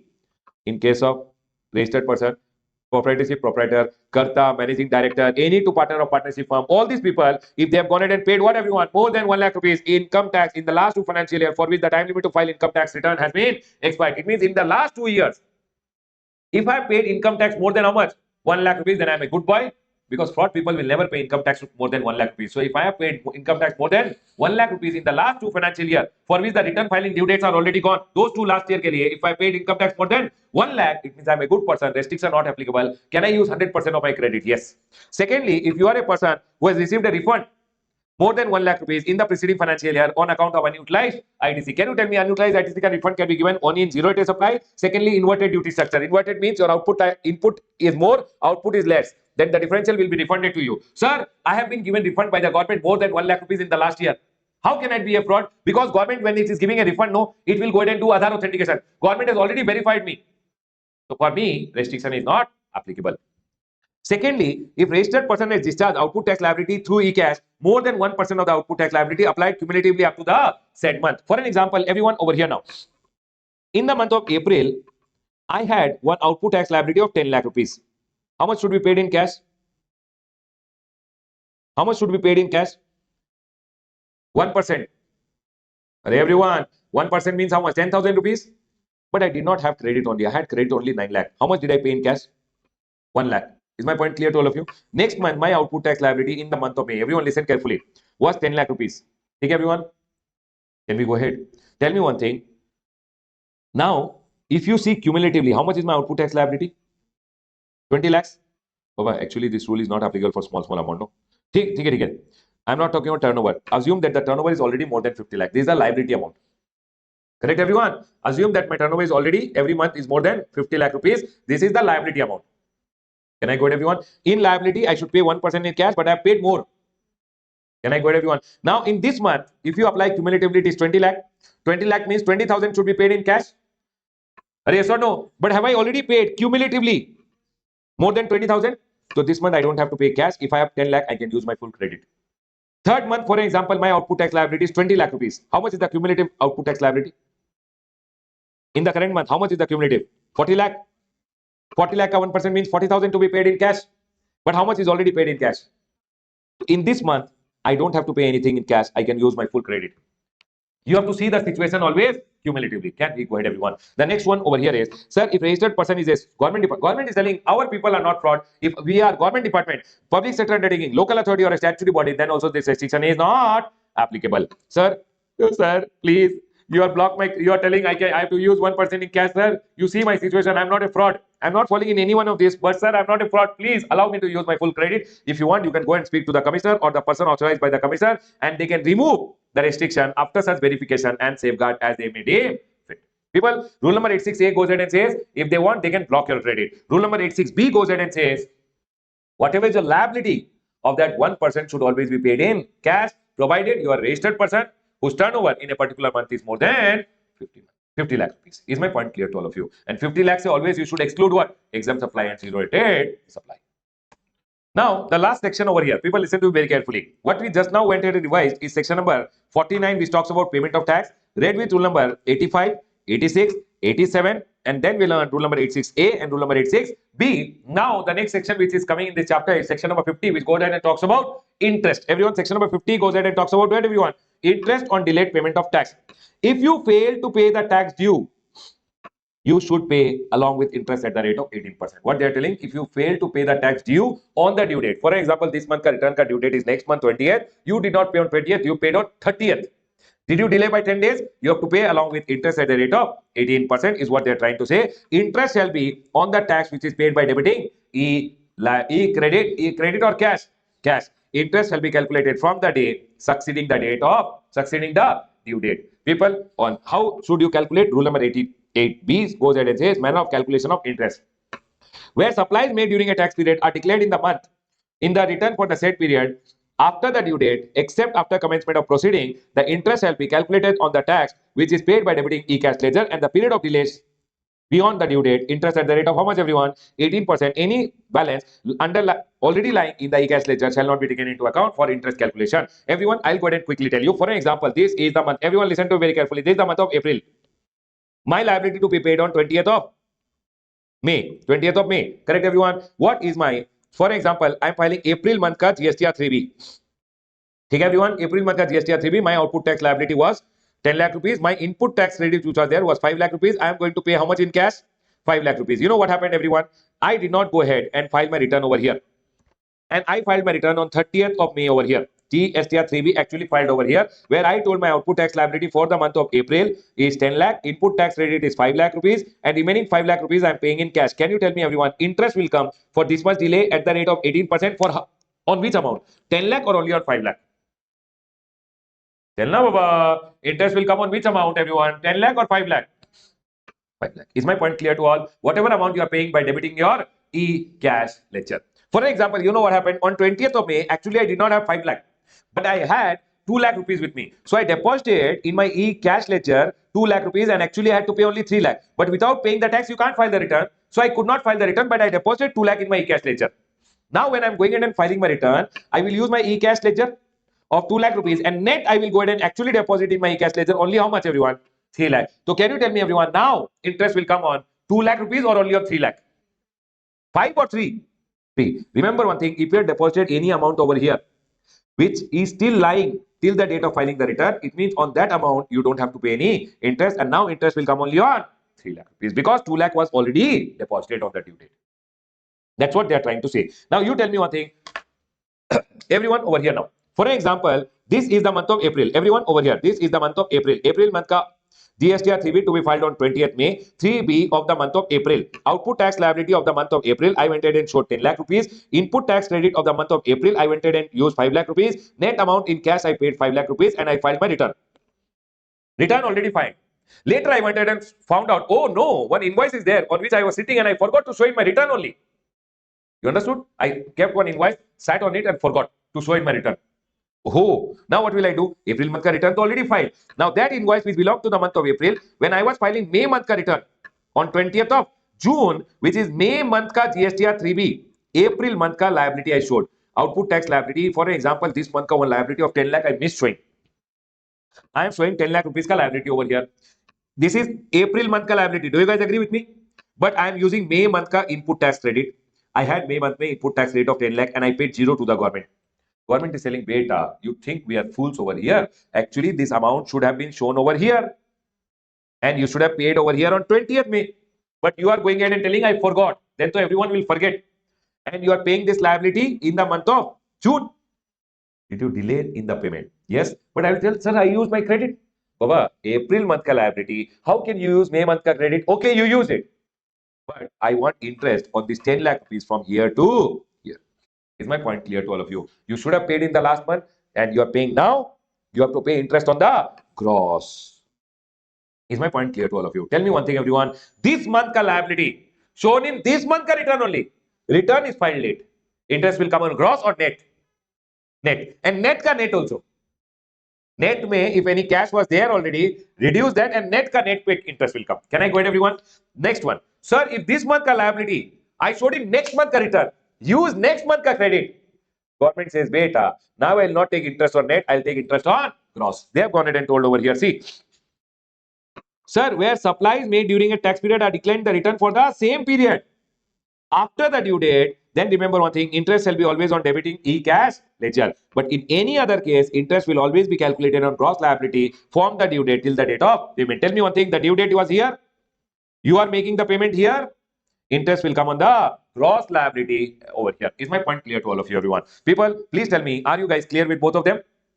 And remember one thing. Now, here comes, sir, where the ITC has been wrongly availed and utilized. Can you tell me what is the difference between availing and utilization? Okay. Availing means asking for the credit through GST or 3B. The amount will come in your e-credit ledger. You never, utilization means to use it to set off against your output. Availing means asking. The amount comes in your e-credit ledger. Utilization means what, everyone? Using it to pay your output tax liability. What they are trying to say over here, sir, where ITC has been wrongly availed and used, then only interest will come at the rate of 18%. No interest on wrongly availed credit but never utilized. If you don't use the credit but you have availed wrongly, block credit, you took it but you never used it, when you return, you don't have to pay any interest. What they are trying to say over here, interest on ITC wrongly availed and utilized shall be calculated from the date of utilization till the date of reversal or payment of tax. Is my point clear to all of you? Remember one thing, I availed the credit in the month of April, never used it. Used it in the month of May. May month when I was filing the return. So the day you use, from that day, interest will start. Is my point clear to all of you? And they have gone ahead and told everyone over here. They have gone ahead and told explanation. ITC wrongly availed shall be construed to have been utilized when the balance in the e-credit ledger falls below the amount of ITC wrongly availed, and the extent of utilization shall be the amount by which the balance in the e-credit ledger falls below the amount of ITC wrongly availed. Everyone tell me one thing. I went in and availed wrongly credit 10 lakh. Always in my e-credit ledger, 10 lakh was lying. Have I ever used the wrong credit or never used it? I took wrong credit 10 lakh. In my e-credit ledger balance, always that 10 lakh was uniformly there. I never used it. Correct, everyone? In 1 month, the credit ledger balance came to 8 lakh. Have I used the wrong credit? How much is the extent of utilization? 2 lakh. So the day the ledger balance fell below 10 lakh rupees, it means 2 lakh I have used it. On 2 lakh rupees, interest will start the day I used it. Is my point clear? And interest will come on which amount? 10 lakh or only 2 lakh? The date of utilization. Sir, what is the date of utilization of wrong credit? What will be that? Because from that day, interest will come, correct? If e-credit ledger balance falls below the ITC wrongly availed, sir, I availed wrongly 10 lakh rupees. E-credit ledger balance today, if I go ahead and see, is only 8 lakh. How much did I use? 2 lakh, no? Which day say interest will start on this 2 lakh rupees? They are telling, sir, if payment was done through the return earlier of due date of return or the actual date of filing the return, whichever is earlier. So for an example, everyone listen to very carefully. April month, I went ahead and used some wrong credit. I availed 10 lakh rupees, but I never went ahead and used it. May month ka, when I filed the return on 20th June, okay, everyone, output tax liability was 10 lakh. Output tax liability was 2 lakh. Input tax rate was actually not there, 0. Okay, so old credit I used it. How much was the wrong credit taken? Array, in my e-credit ledger, how much is the availed credit wrong? 10 lakh. So out of this 10 lakh, I used 2 lakh rupees to make the payment, and I paid 0. Tell me one thing. Out of 10 lakh, I used 2 lakh rupees. E-credit ledger balance became how much? 8 lakh. Can you tell me how much wrong credit used? 2 lakh. So from which day interest will start? From the date of filing the return or the due date. For example, I filed the return on 22nd. The interest will start from due date or the actual date of filing return, whichever is earlier. They have gone ahead and told earlier of due date. Due date was what? 20th. Actual date was what? 22nd. I filed the return. Which is earlier? 20. So interest will start from 20. Can I go ahead, everyone? Tell me one thing. I got a demand order, love letter. Demand order came for 10 lakh rupees. In my e-credit ledger, 10 lakh rupees is lying, for an example. I use the 10 lakh to pay my demand order. Can I use my credit to pay demand order? Yes. From which day interest will start? See, if I used it to pay my return based liability, then due date or actual date. But otherwise, date of debit in the, it says in any other case, the date of debit in the e-credit ledger. Are we all clear till here, everyone? Now listen to me very carefully. One clarification came. Clarification on charging of interest under section number 53 in respect of wrongful availment of ITC. People watching at home, people over here, are we all 100% clear? Now they have gone ahead and told GST. People, you know what happened? In 1 month, for an example, over here is the month of April. In the month of April, here I went ahead and took ITC wrongly availed. While filing my return, no. For example, I had IGST ka liability. Output tax liability of IGST was there, 10 lakh rupees. I had gone ahead and taken input tax rate of IGST wrongly, 10 lakh rupees, used it and paid 0. This was wrongly availed credit. Do you guys agree with me? And I used it off also. But you know what? On the same day, I had CGST balance of 5 lakh rupees, SGST balance of 5 lakh rupees. You tell me one thing. What is the need of me using the wrong credit? I use IGST to pay IGST because IGST should be first used to pay IGST. If I would not have gone ahead and taken this wrong credit, I would have used my CGST and SGST to pay this. Are everyone? And hence people went ahead and told, even if I have gone ahead and taken IGST wrongly and I have used it, but sir, in my e-credit ledger, CGST and SGST balance was always there. For an example, in the month of May, when I was filing the return, no, I reversed IGST 10 lakh rupees, I paid it back to the government. Am I liable to pay any interest? See, wrong credit taken and used also. But later I reversed it. I paid 10 lakh rupees back to the government. Do I have to pay any interest? Why no? Because always 10 lakh rupees was there in my CGST and SGST head. I will tell, sir, if I would not have taken this wrong credit, I would have used that CGST and SGST. It means my intention was never to take the wrong credit. It was by mistake taken. And hence, if I always had that CGST and SGST balance, or CGST, SGST and IGST balance put together was always more than 10 lakh rupees or 10 lakh rupees, then I don't have to pay any interest. It will redeem that IGST wrongly availed was never used. What they are telling over here, see, in case of wrongful availment of IGST and later reversal, for the calculation of interest under rule number 88B, whether the balance of ITC in the e-credit ledger under IGST needs to be considered, or total ITC in the e-credit ledger under CGST, SGST, IGST has to be considered. In case of credit has been wrongly availed and subsequently reversed, now when you are reversing, does your e-credit ledger already has 10 lakh rupees? Everyone, so you don't have to pay any interest. Is what they are trying to say over here. There will be no interest liability during the period from availment to the date of reversal if the balance in the ITC in the e-credit ledger under IGST, CGST, SGST put together never fell below the amount of wrongly availed. I wrongly took what, everyone? 10 lakh rupees, and by mistake you think I used it also. But when e-credit ledger, always CGST, SGST and IGST put together, always 10 lakh was there. So when I reverse it, no, I don't have to pay any, because always in my balance 10 lakh rupees was already there. Is my point clear to all of you? And here we are done with your chapter of payment of tax. A graded chapter, everyone. A graded chapter, everyone. Please remember, sir, what are the important points you think from this chapter? I think this PMT09 wala point they can go ahead and ask you sometime. PMT09, sir, to transfer the balance. This one, sorry, this one PMT09 wala point. Okay, everyone. Secondly, remember this manner of utilization which I have taught you. What should be used first? IGST should be used for IGST, etc. C graded question can be, what is the manner of utilization? One small question, anywhere in the big question you can see TDS, TCS, RCM liability composition always to be paid in cash. B graded question from the C graded chapter can be rule number 86A and 86B. Pay one note. Write a note on 86A and 86B. It can be a B graded question. Might come, might not come. Rule section number 50 read with rule number 88B. This interest calculation, no, I like it. It is A graded. You might see one small question in your exam. Done, everyone. Interest calculation. Closing my revision on the chapter of payment of. All right, people. Now let's go ahead and move to the next chapter. The next chapter which we are going to do is the chapter of TDS. Everyone over here now, listen to it very carefully. We went ahead and learned this just before some time. Payment of tax, right, everyone? Payment of tax. We had gone ahead and revised previously the chapter. Payment of tax comes with 49 and 50. After, along with that payment of taxes chapter is attached the chapter of TDS, which is under section number 51. Whenever you go ahead and supply to the government department deducts TDS and pays to the government. And that credit comes in your e-cash ledger. Are you clear, everyone? And that is why payment of taxes chapter ke saath TDS chapter is attached over here. Can I go ahead, everyone? Now listen to me very carefully. TDS. TDS is under section number 51. Now listen to me very carefully. Whenever one person will go ahead and supply to the government department, sir, whenever any person goes ahead and supplies to the government department, then government department has been told by the government to go ahead and deduct what, everyone? TDS. Who are these people who will deduct TDS? First of all, you should always know that who is the person whose TDS will be deducted, and then who is going to deduct.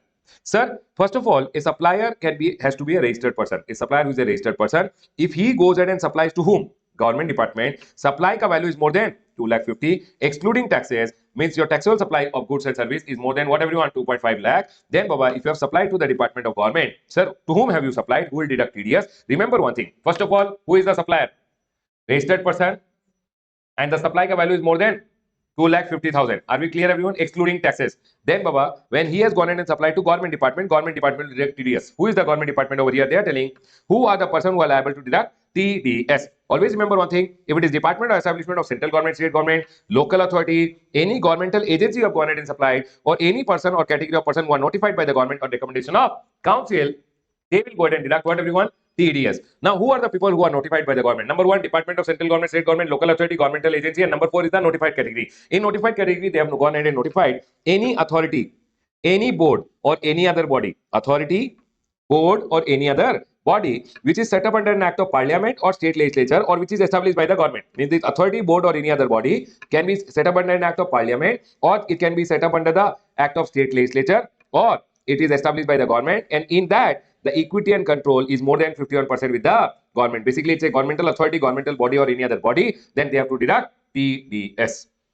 Secondly, if it's a society which is established by central government, state government, local authority under the Societies Registration Act, then that's also a governmental society which is set up by the government, and that society, if you go ahead and supply, they will also deduct TDS. Next one, if you're supplying to PSU, they will also deduct TDS. And always remember, if one registered person is supplying to another registered person metal scrap, Baba, D point talks about registered person supplying metal scrap to another registered person, this recipient will go ahead and deduct TDS. But tell me one thing, if unregistered person is supplying to registered person, what happens?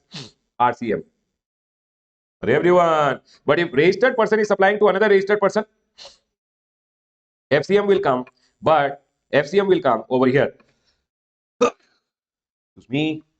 Okay. What are they telling? This you forget it. This you already know. Correct, everyone? They are telling if one registered person supplies to another registered person, forward charge mechanism will come, but the recipient registered person has to do TDS. Is my point clear to all of you? Can I go ahead, everyone? Everyone over here now. Now, Ministry of Defense is not required to deduct TDS, even though it's a department of the central government, state government, but one person has been exempted, who is Ministry of Defense. Can I go ahead, everyone? Tell me one thing. Who are the people who are liable to deduct TDS? If I have Department of Central Government, State Government. Number two, local authority, governmental agency, or notified category. Notified category, 4 people. Authority, board, or any other body which is set up under an act of parliament, state legislature, or set up by the government, and which government ka control is more than 51%. Society, which is governmental society, PSU, which is there, and one registered person supplying to another registered person what? Metal scrap. Also, TDS will be required to be deducted. Are we all clear till here? Now, for an example, I have gone ahead and told one registered person is there, and he has gone ahead and supplied to Department of Central Government, State Government over here. Who is the recipient?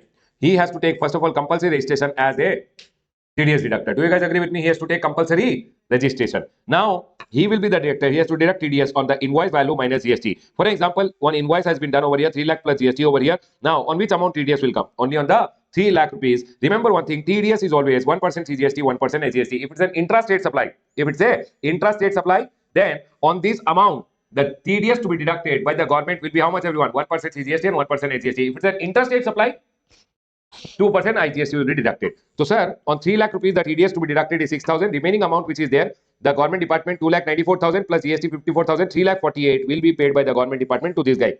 Now, the supplier will go ahead and say, hey, government department, where is my 6,000 rupees? So, government department, what they will do? Government department will go ahead and has deducted 6,000. No, they will go ahead and pay the 6,000 to the government by challan and file one return which is GSTR 7 by 10th of the next month. They will file GSTR 7 by what date, everyone? 10th of the next month. This month, whatever TDS is deducted, they will report it to the government by next month 10th. Pay the TDS and they will report it to the government. Now, always remember, earlier TDS returns had to be filed only when any deduction was made. But now, amendment is return shall be filed irrespective of any deduction. What if the government department did not pay the TDS on time? Then, Baba, failure to deposit TDS, late deposit, always interest at the rate of 18% for late payment has to be paid. Now, you tell me one thing, government department deducted and deposited and filed the return GSTR 7. You know what government will do? Government will go ahead and give you the 6,000 rupees in your e-cash ledger after you validate. You have to say, yes, it is correct. It will come in your dashboard. You have to say it is correct and the amount will come in your e-cash ledger. So that's what I have told. TDS amount will be made available to the deductee in the e-cash ledger. Also, one certificate will be made available to you. To him, one certificate will be given in GSTR 7A saying your TDS was deducted. This is the amount of TDS. Can I go ahead, everyone? Everyone over here now, this is very, very important. Again, from exam point of view, you can remember no TDS in the following cases. When will TDS not come? When will TDS not come? No TDS if supply of goods services takes place between one person to another person specified in clause A, B, C, D under section number 51(1). People who are A, B, C, D. A, B, C, D. If they are supplying to each other, one government department to another government department, one government department to local authority, one TDS deductor to another TDS deductor, TDS is not there. But this is not true in case of metal scrap, because metal scrap, one metal scrap supplied to another metal scrap, this recipient metal scrap wala will deduct TDS. See, generally no one TDS deductor to another TDS deductor, no TDS. But this is not applicable except in case of person referred to in clause D, that is in case of metal scrap. So one registered person who is supplying metal scrap to another registered person who is a recipient of metal scrap, still TDS is required to be done. But all other case, one TDS deductor to another TDS deductor, TDS is not there. The next is goods and services are supplied from one PSU to another PSU. Baba, again, one TDS deductor to another TDS deductor. Whether they are distinct person or not distinct person doesn't matter. Still, TDS will not be required to be deducted. One PSU to another PSU, TDS is not required to be deducted. Total taxable value is less than or equal to 2.5 lakh. People, if it is more than 2.5, only then TDS is there. Less than equal to 2.5 lakh, TDS is not there. Supplier and place of supplier in different state from the state or union territory of the recipient. Always remember one thing, everyone. If supplier is in one state, recipient is in other state, but place of supply is in Karnataka only. If these two comes in one state, no. But recipient is in other, then there is no TDS which is there. No TDS to be done by recipient. Is my point clear to all of you? Tell me one thing. Now, if I am in Karnataka, recipient in Tamil Nadu, place of supply also in Tamil Nadu, in that scenario, I'll charge IGST and TDS will come. But sir, what is one scenario when TDS will not come? I am in Karnataka, place of supply also in Karnataka, recipient in other state, then TDS will not come. This point you have to remember one thing. I am in Karnataka, place of supply in Karnataka, I will charge CGST and Karnataka SGST. Recipient is in other state, he can't go ahead and pay to the government 1% CGST and Karnataka SGST because he is in Tamil Nadu. And hence government went ahead and told no TDS in this scenario. Is my point clear to all of you? Can I go ahead, everyone? I am in Karnataka, place of supply in Karnataka, recipient in other state, no TDS. All other scenario TDS will come. Can I go ahead, everyone? Next. Sir, transaction is out of scope. I went ahead and provided to the government department anything which is out of scope of supply. For an example, I went ahead and provided to the government department funeral services. There is no GST on funeral services only. So there will be no TDS. If I supply to the government department nil rated supply, wholly exempt supply, non-taxable supply on which there is no GST only, then there is no TDS. Sir, transaction on which tax is payable under RCM. If I supply something to the government department and government department is going to pay the tax under RCM, on those transactions, government department will never go ahead and do what, everyone? TDS. And payment is made to an unregistered person. Whenever government department is making payment to an unregistered person, they will never go ahead and deduct TDS, because if they do TDS and they give it to the government, how will the unregistered person get credit in the e-cash ledger? Do you guys agree with me? And hence, it should be only registered person whose TDS will be deducted. Now, one thing you should always remember, if I have gone ahead and supplied to the government department, and it's a supply under a contract. For example, every month I am giving 50,000 ka invoice, but the contract value is more than 2,50,000. Then remember one thing, see the contract value, individual invoice value, never see it. Because what they are telling, if you are doing a supply under a contract, every individual invoice will no more matter. What will you see? You will see the contract value. If contract value is more than 2,50,000, now every individual invoice ke liye, whenever they are making the payment, they will deduct TDS. If in case of supply under a contract, check for the total contract value. If value is more than 2.5, then TDS. Now every single invoice value shall not matter. See, always see contract value for determining TDS or no TDS, but deduct only on the invoice amount. Is my point clear to all of you? For an example, I have a government department case, a contract of 5 lakh rupees. Per annum ka contract 5 lakh rupees. But every month I am giving 20,000, 30,000, 40,000 ka invoice. Will they deduct TDS when they are making the payment to me? Yes. Because now individual invoice doesn't matter because the supply is under a contract. Is my point clear to all of you? I want you guys to be very careful. Baba, in your exam, either TDS or TCS, one question will come. I'll go ahead and classify TDS as a B graded chapter because might come, might not come. If it does not come from this, it will come from TCS. Is my point clear to all of you? I'll go ahead and mark the important points. You should always remember, only when the value is more than 2.5 lakh, TDS will be done. Who are the people who are required to do TDS? What are the cases TDS will not be done? Okay? And this contract value wala point which I told you, you should remember this. Are we done, everyone? And remember, supplier and place of supply in one state, no TDS. If place of supply is in different state, TDS will come. Is my point clear to all of you, everyone? I'll close my revision on the chapter of TDS. Now, let's go ahead and move to the next chapter. The next chapter which we are going to revise now is the chapter of e-commerce transaction. Everyone listen to it very carefully. In e-commerce transaction, we basically cover the chapter of TCS also. And we cover section number 9, subsection 5, which goes ahead and says when the e-commerce operator will be liable when supply is not paying under forward charge, recipient is also not paying, but government can make the e-commerce operator liable. That is told by section number 9.5. Aggregators basically, and we'll be covering over here section number 9.5 also, and we'll be covering that part of TCS also. Everyone, e-commerce transaction. E-commerce means what, everyone? It means supplying of goods and service or both through or digital product over digital or electronic network. When you are going ahead and supplying online, basically, that's called e-commerce. And here they say e-commerce operator means what, everyone? For example, I'm running a website of my own. Am I an e-commerce operator? Yes, they are going ahead and telling it means any person who owns, operates or manages digital or electronic facility or platform for e-commerce. If I'm managing my own platform for e-commerce, then I'm an e-commerce operator. The next one over here is there are various types of sales model which are there in e-commerce. Number one is online marketplace. Online marketplace means all the suppliers will display their product. Buyer can go and buy it from there, like Flipkart. Secondly, direct sale model. What is direct sale model, everyone? For an example, I have my own website. I'm not displaying anyone else's product. I'm directly selling using through my own website. You can come to my website, buy my product directly. That is called what, everyone? Direct sale model. Secondly, inventory model. What is inventory model? Flipkart is keeping everyone else's inventory. Suppliers' inventory is kept by Flipkart. Order comes, Flipkart directly sends it to the buyer. But on whose behalf? Supplier's behalf. It is maintaining the stock and directly selling. Supplier ka bill is only going, but it is just maintaining the stock, so that whenever order will come, quickly it can be dispatched. Dispatch is done on behalf of whom? Supplier, by the e-commerce. That is why they maintain the inventory. So various types of e-commerce models are there. Okay, sir. Now we are going to talk about section number 9.5. Everyone listen to very carefully. Section number 9.5 goes ahead and talks about notified category of services. Do you remember section number 9.1 was forward charge mechanism? Sir, supplier should collect and pay GST to the government. 9.2 told about HP man, that GST will come from a date notified by government on recommendation of council. 9.3 told RCM on diagrams. 9.4 went ahead and told RCM on input service, capital goods and cement. 9.5c, this told about forward charge, this told about reverse charge. 9.5 is over here, which goes and says some transaction may forward, some transaction may reverse. Supply is also not paying, recipient is also not paying, but government wants GST. Government goes ahead and catches the neck of e-commerce transaction and e-commerce operator and says you should collect the GST and pay to the government, and for that government will go ahead and notify the services intra-state supply of which the tax shall be payable by whom? E-commerce, and all the provision will be applicable to the e-commerce as if he is only the supplier liable for paying the tax. Here, there are four categories of services which are notified. THAR services. That's why I call it THAR services. T for transportation of passenger by radio taxi. Radio taxi means which is connected by a central GPS system. Everyone, GPS system means you can see Ola, Uber, etc. cars which are there, which is connected by a GPS system. You know where is it going, how is it going, etc. That's why it's called what, everyone? Radio taxi. Motor cab or maxi cab. Baba, motor cab and maxi cab, the difference is motor cab is up to 6 people. More than 6 up to 12 is what, everyone? Maxi size. The next one, motorcycle. People, what is motorcycle? Up to 2 people is motorcycle. And then any other motor vehicle if transportation of passenger is done. For an example, everyone over here now, just give me a second.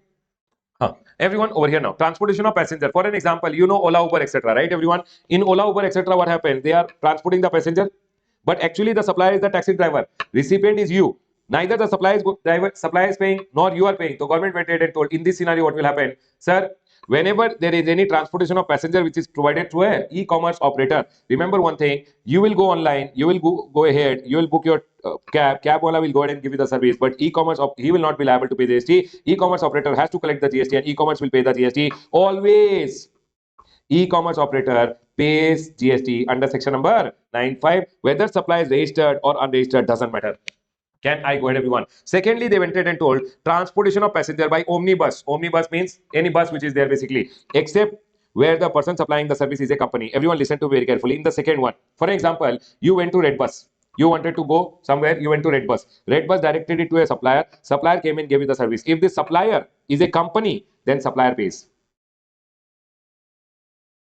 GST. But if supplier is not a company, might be the supplier is a partnership firm, means the bus operating company is a partnership firm, individual, then in that scenario, e-commerce operator will be liable. Is my point clear to all of you? See, first one, I told you always e-commerce is liable. Second one, if the transportation of passenger is done through what, everyone? Omnibus. In that scenario, who will be liable, everyone? Company, then bus ka company will be liable. But if it is not a company, then always e-commerce operator will collect the GST and pay the GST under section number 9.5. Is the point clear to all of you? Is the second one clear, everyone? The next one over here is, sir, housekeeping services like plumbing, carpenting, etc. Urban Clap example will go ahead and take over here. So, for an example, the shower stop for a person. Now, what will he do? He'll go to Urban Clap. Urban Clap will direct to whom, everyone? Supplier. Supplier, plumber will come and give the service. Here, you have to go ahead and remember one thing. If the supplier is liable to register under section number 21, then Baba, the supplier is liable to pay GST. Because his turnover is already more than registration limit, he will only collect and pay GST. But if supplier is not liable to register, means the supplier is a small person, e-commerce operator will be liable. Can you tell me, everyone? See, all of them are different.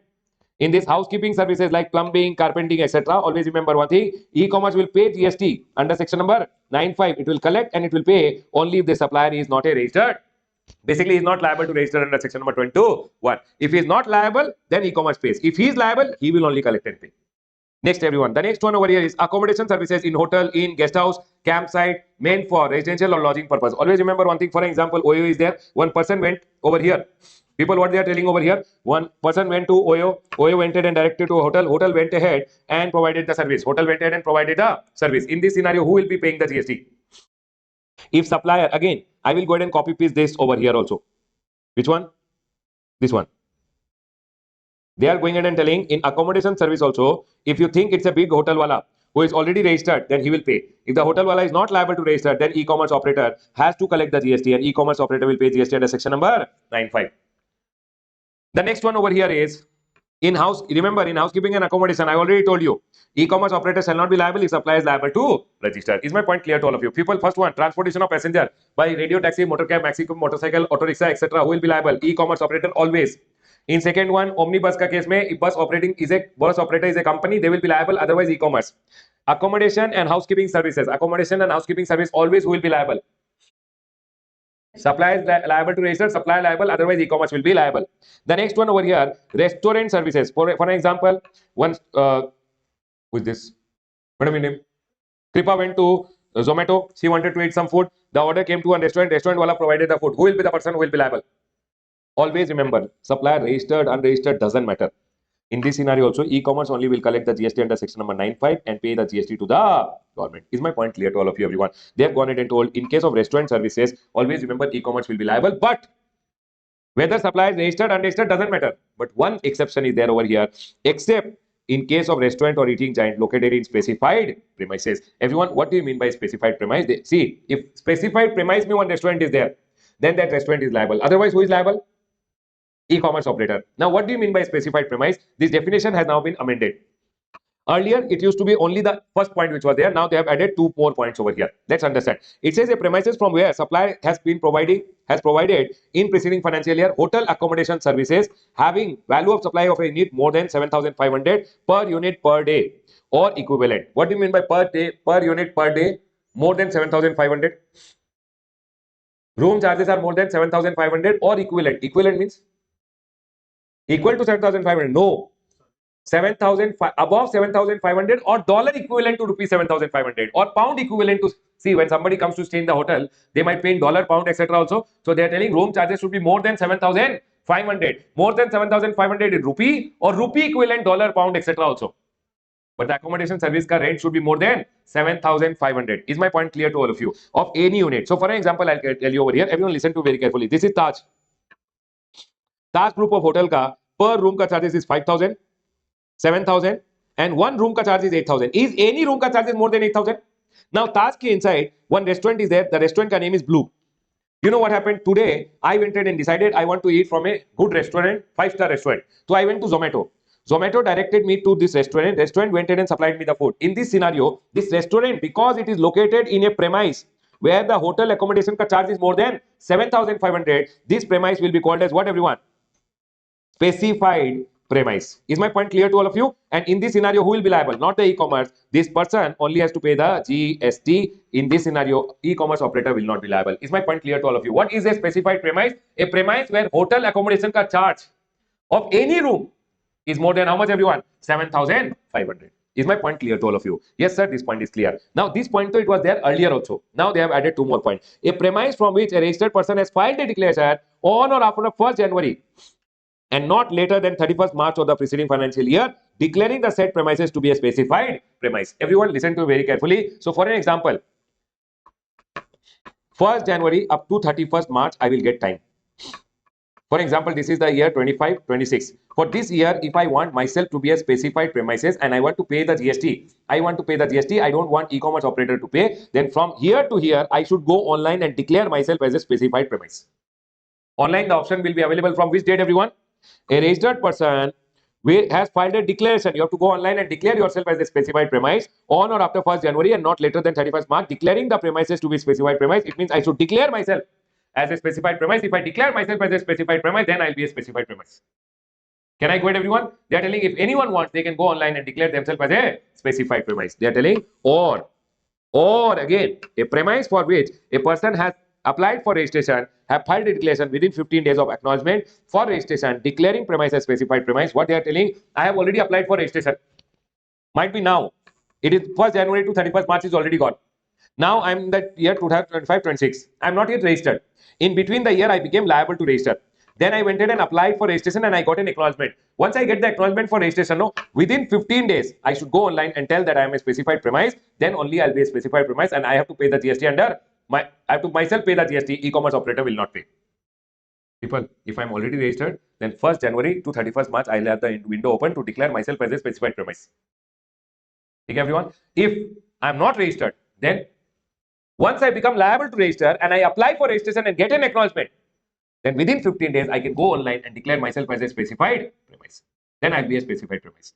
Or if I'm not filing a declaration, but if my room charges are more than 7,500, then also I'm a specified premise. Who are the people who are specified premise? See, either whose room charges are more than 7,500 or who has gone online and declared himself to a specified premise in between what date? 1st January to 31st March. Or sir, by chance 1st January to 31st March, I was not liable to register only, but in between the year I became liable to register. Once you get your acknowledgement for registration, within 15 days, go online and declare yourself as a specified premise. You will become a specified premise, and in that scenario, e-commerce will not be liable. The restaurant inside the specified premise will be liable to go ahead and pay the. Is my point clear to all of you? Everyone over here now, there is a circular on services of restaurant through e-commerce operator. Baba, this restaurant ka services pe one circular came. Let's read the circular. Since e-commerce is liable, okay, I'll go ahead and talk about the circular. First, let's complete TCS.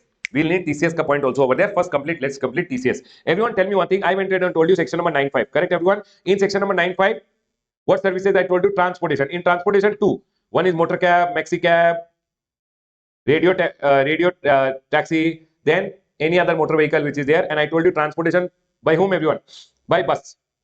H for housekeeping service, accommodation, and R for restaurant services. All the four services I've gone ahead and explained it to you. Is my point clear? In transportation, there were two types of transportation which was there. Now I want to go ahead. See, Baba, e-commerce may one I told you about section number 9.5 wala e-commerce operator, which is THAR. Now, government have gone ahead and told some cases TCS provisions are applicable. What is TCS, everyone? Listen to me very carefully. Nowadays, people are sitting at home and going ahead and doing business through e-commerce online. Yes or no, everyone? Government went ahead and told people are sitting at home and doing business through Flipkart, Amazon, etc. and not paying the GST only. People are sitting at home and trying to do business through Flipkart, Amazon, etc. and not paying GST. So government went ahead and told, hey Flipkart, hey Amazon, see, order came to you, you gave the order to him. He went ahead and dispatched. Order came to you, you gave the order to him. He went ahead and dispatched. Payment came to you, no? When you are releasing the payment to him, deduct 0.25% TCS, 0.25% CGST and 0.25% SGST and pay to the government, and government will come to know, oh, 0.25 means 0.5%. 0.5% divided by 100% is how much? They will come to know about my sale. Now, if I don't go ahead and show my sale, government will go ahead and catch my neck. Baba, TDS was applicable in case of government department. TCS is applicable whenever I am supplying through e-commerce operator. Everyone over here now, see. E-commerce may TCS provision. So what happened over here? For an example, you are a buyer, you went to Flipkart. Flipkart directed the order to me. I went ahead, packed the order and sent it to you. Listen to me very carefully. Now you will make the payment to the Flipkart. When Flipkart is releasing the payment to me, Flipkart will go ahead and deduct. See, if I am in Karnataka, buyer is also in Karnataka, I will go ahead and give the bill. Correct, everyone? If I charge CGST as GST, TCS will also come 0.25% TCS. Flipkart will deduct 0.25% CGST and 0.25% SGST. If I go ahead and charge IGST, then Baba, the e-commerce operator is liable to deduct how much, everyone? 0.5% IGST. Now here you will go ahead and see, they will go ahead and take registration. First of all, e-commerce operator has to take registration as a TCS collector, and they will have to pay the TCS to the government using their e-cash ledger. Now remember, Baba, TDS and TCS always to be paid in cash. Now they will file the return, and by next month 10th, they will go ahead and they will go ahead and file the return by what month, everyone? Next month 10th, and they will say Ramesh ka this much TDS, Suresh ka this much TDS, and government will go ahead and give the TCS to the registered supplier on their dashboard. I have to validate, and the amount will be credited to my e-cash ledger. Sir, Ashwini says, can you link section number 24? Don't worry about it, Ashwini. It will come. First, listen. Can we go ahead, everyone? Are we all clear till here? Tell me one thing, everyone. Order came to me. I went in and dispatched the order. I sent the bill. If I charge CGST and GST, when the payment will go to the e-commerce operator will deduct 0.25% CGST and 0.25% SGST. If I have gone ahead and charged in the bill IGST, e-commerce will go ahead and charge. TCS will deduct 0.25% plus 0.25%, which is 0.5% IGST. They will pay it to the government, and government will give it back to me. But in between, government has now come to know about my transaction. If I don't show my sale correctly in my GSTR 1, if it is not matching with the e-commerce ka GSTR 8, then I will be caught. Is my point clear to all of you? Remember one thing, here Whenever e-commerce operator has to collect TCS, they will go ahead and take separate registration. It's a PAN-based registration, and no TCS when the amount is received directly by the supplier. You tell me one thing. I went ahead and supplied to you. You make the payment directly to me. E-commerce is not involved in collecting the payment. For example, OLX is there. You went to OLX, you saw my bike. You came to me, you purchased the bike. You make the payment directly to me. E-commerce never collected the payment. When e-commerce never collected the payment, there is no TCS provision applicable. Can I go ahead, everyone? Now I want to ask you one question. E-commerce operator is over here. For example, this Flipkart. Everyone listen carefully. I went ahead and sold the goods to Flipkart. Flipkart sold the goods to the customer as my agent. The invoice issued by Flipkart in his name. You will make the payment. So for this, invoice will be given by the principal. Here, invoice will be given by Flipkart, the agent. Here, you will make the payment. Here, the payment will come. In this scenario, TCS or no TCS? No TCS. Because there are two separate sales. Remember one thing. Order went, order came. Invoice went, sale was only one directly to the customer. Payment went, payment came. Two payments. Payment went, he is making the payment to me, he'll deduct TCS. But sale should be one only. Are you guys able to understand? If I am selling to Flipkart, Flipkart is selling to him, Flipkart will release their payment, I will release payment from Flipkart. There is no TCS provision applicable. When is TCS provision applicable? Order went, order came. I dispatched the order. Payment went, payment is coming. Sale is one, but payment is routed through whom? E-commerce, then e-commerce deducts TCS. Remember this point, everyone. So Flipkart should never be acting as your agent, because if they are acting as your agent, then TCS provisions are not applicable. Are we all clear with this point, everyone? Remember one thing, whenever they are deducting TCS, e-commerce operator will always deduct TCS supplier wise. For example, in this month, I have supplied through Flipkart 10 lakh rupees ka sale, but goods have come returned 6 lakh. So they will deduct TCS only on 4 lakh rupees. They will deduct TCS only on 4 lakh rupees. Is my point clear to all of you? And remember one thing, they will never deduct TCS on 95 wala supply. THAR services, so e-commerce is paying the GST, no? So on those services, there is no TCS provision applicable. Is my point clear to all of you? Remember one thing. THAR service, whenever e-commerce will collect, and e-commerce only pays the TCS, e-commerce only pays the tax under section number 95. When 95 is applicable, TCS is not applicable. But tell me one thing, supposingly supply is a registered person in housekeeping accommodation. Payment went, payment is going to come to me. Supplier will pay the GST under section number, under forward charge mechanism, because I am a registered person. Do you guys agree with me? People, do you remember in case of, if I am liable to pay, then I will only pay. It means they will collect the payment, they will give the payment to me. They will collect the payment, they will give the payment to me, no? Or yes or no? Are they going to pay under 95? No, because the supplier is already liable to register. In this scenario, TCS will come. Remember, whenever e-commerce operator collects and pays under 95, that time TCS is not there. But when e-commerce operator collects and pays the amount to me, only that time TCS will come. Is the point clear to all of you? On THAR services also, TCS will come if e-commerce operator is not paying the GST. If e-commerce operator is paying the GST, then on that amount TCS is not there, because e-commerce is already collecting the payment and giving the GST to the. Is my point clear to all of you? People, tell me one thing. If 95 may THR services may e-commerce is paying the GST, TCS is not there. If e-commerce is not paying the GST and paying the amount to me, I should be tracked. No. So TCS provision will be applicable. Is my point clear to all of you? Everyone over here now. Next. Sir, invoice should be in whose name? Baba, it's not a regular class. You have to understand division. Can we go ahead, everyone? Everyone over here now. Sir, people, is this point clear to all of you? Aggregate turnover, less supplies returned, net value of supply by TCS will be done. But if 95 may, any tax has been paid on e-commerce operator, on that amount TCS provisions are not applicable. Is my point clear to all of you? Now, e-commerce operators went to the government and told, sir, where should we take registration? Because, sir, our suppliers are there in every state. They are supplying in every state. So e-commerce operator told, sir, in every state we have to collect 0.25% CGST, and that state ka 0.25%. So for example, I am in Karnataka. I have supplied to a person in Karnataka. I will charge CGST and SGST, correct? Karnataka SGST. So e-commerce operator has to pay 0.25% CGST and 0.25% Karnataka SGST. Everyone.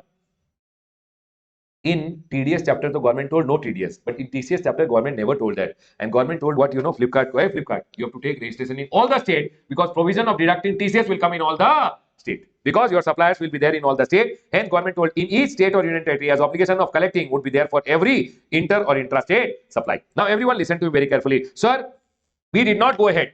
We did not go ahead and disclose some amount of TCS in our return. For example, I did not go ahead and disclose one amount of TCS which I had gone ahead and deducted in the current month, and I showed it in the next month. Am I going ahead and delaying? Yes or no? I should have gone ahead and paid the TCS in this month, but I'm paying in the next month. If e-commerce operator pays the TCS late, it has to pay along with interest. They have gone ahead and told rectification. Whenever if any rectification is there, you miss showing something. Rectification of any error or mistake, it can be done in the statement to be furnished in the month in which error is noticed. But always remember, you have to pay along with interest at the rate of 18%. Sir, can I go ahead and make any mistake in this year and rectify in the next year? The maximum time limit to make any rectification of any error, if you do in any month, any error, no, rectify in the next month, next month, next month, next month. But if you don't rectify in the current year, you can rectify in the next year on or before 30th November on annual return actual date, whichever is earlier. Sir, e-commerce operator did not collect only. Non-deduction, non-collection, non-payment. Always remember 10,000 or the amount of TCS, whichever is higher, ka penalty will come under the penalty chapter. You will learn this. If they don't collect and don't pay to the government, remember one thing: 10,000 or the amount of TCS, whichever is higher, penalty has to be paid. Now, everyone, tell me one thing: whenever the e-commerce will go ahead and whenever the e-commerce operator has to pay will pay the cash to the government, the supplier, they will file the return. Supplier should get the credit. Do you guys agree with me? And hence, everyone listen carefully. Government went ahead and told, if you are a supplier who is supplying through e-commerce, you have to take compulsory registration. You have to take what, everyone? Compulsory. You know why? Because e-commerce will deduct TCS. Everyone listen to me very carefully. E-commerce will deduct TCS, so I have to always go ahead and take what, everyone? Compulsory registration. But then supplier of service told, sir, we are small supplier. Please, sir, we don't want to take registration. E-commerce is not registering us only, telling we will not register you. We will not register you because you are not, we will not, e-commerce is not letting us sell through them because we are not registered. We are small people, sir. For example, I am a beautician. Am I covered under transportation, housekeeping, accommodation, restaurant services? No. So for me, TCS provisions are applicable. So I have to take compulsory registration. But the supplier of services went to the government and said, sir, we are small supplier. My turnover is not crossed 20 lakh. Please don't tell me to take registration because e-commerce, urban clap. Baba, beautician services are not housekeeping service. Can I go ahead? Now I am providing beautician services. In that scenario, if I am going to e-commerce, e-commerce is telling, please take compulsory registration. But sir, my turnover is 20 lakh or 10 lakh, not even cross, sir. Please, I am small. So government went ahead and told, okay, fine. If you are a supplier of service, you are exempted up to 20 lakh or 10 lakh. It means you don't have to take registration. Correct, everyone? Now you will go ahead and tell me in this scenario what will happen. If supplier of service is not registered and he goes ahead and deducts TCS, how will he get the credit? Yes or no, everyone? And hence, government went ahead and told no TCS whenever the supplier is unregistered. And hence, if you are a supplier of service whose turnover is up to 20 lakh and 10 lakh, and you are supplying through e-commerce, will e-commerce do your TCS or no TCS? No TCS. Can I go ahead? Then supplier of goods went to the, sir, we are supplier of goods. Our turnover is not crossed 20 lakh, 10 lakh. Flipkart is telling we will not register you to supply through Flipkart because you are not registered. We have to take compulsory, sir. Please exempt us. And hence, again, supplier of goods whose turnover did not cross 40, 20 or 10 also were exempted under section number 22 by the government. Are you guys able to understand, everyone?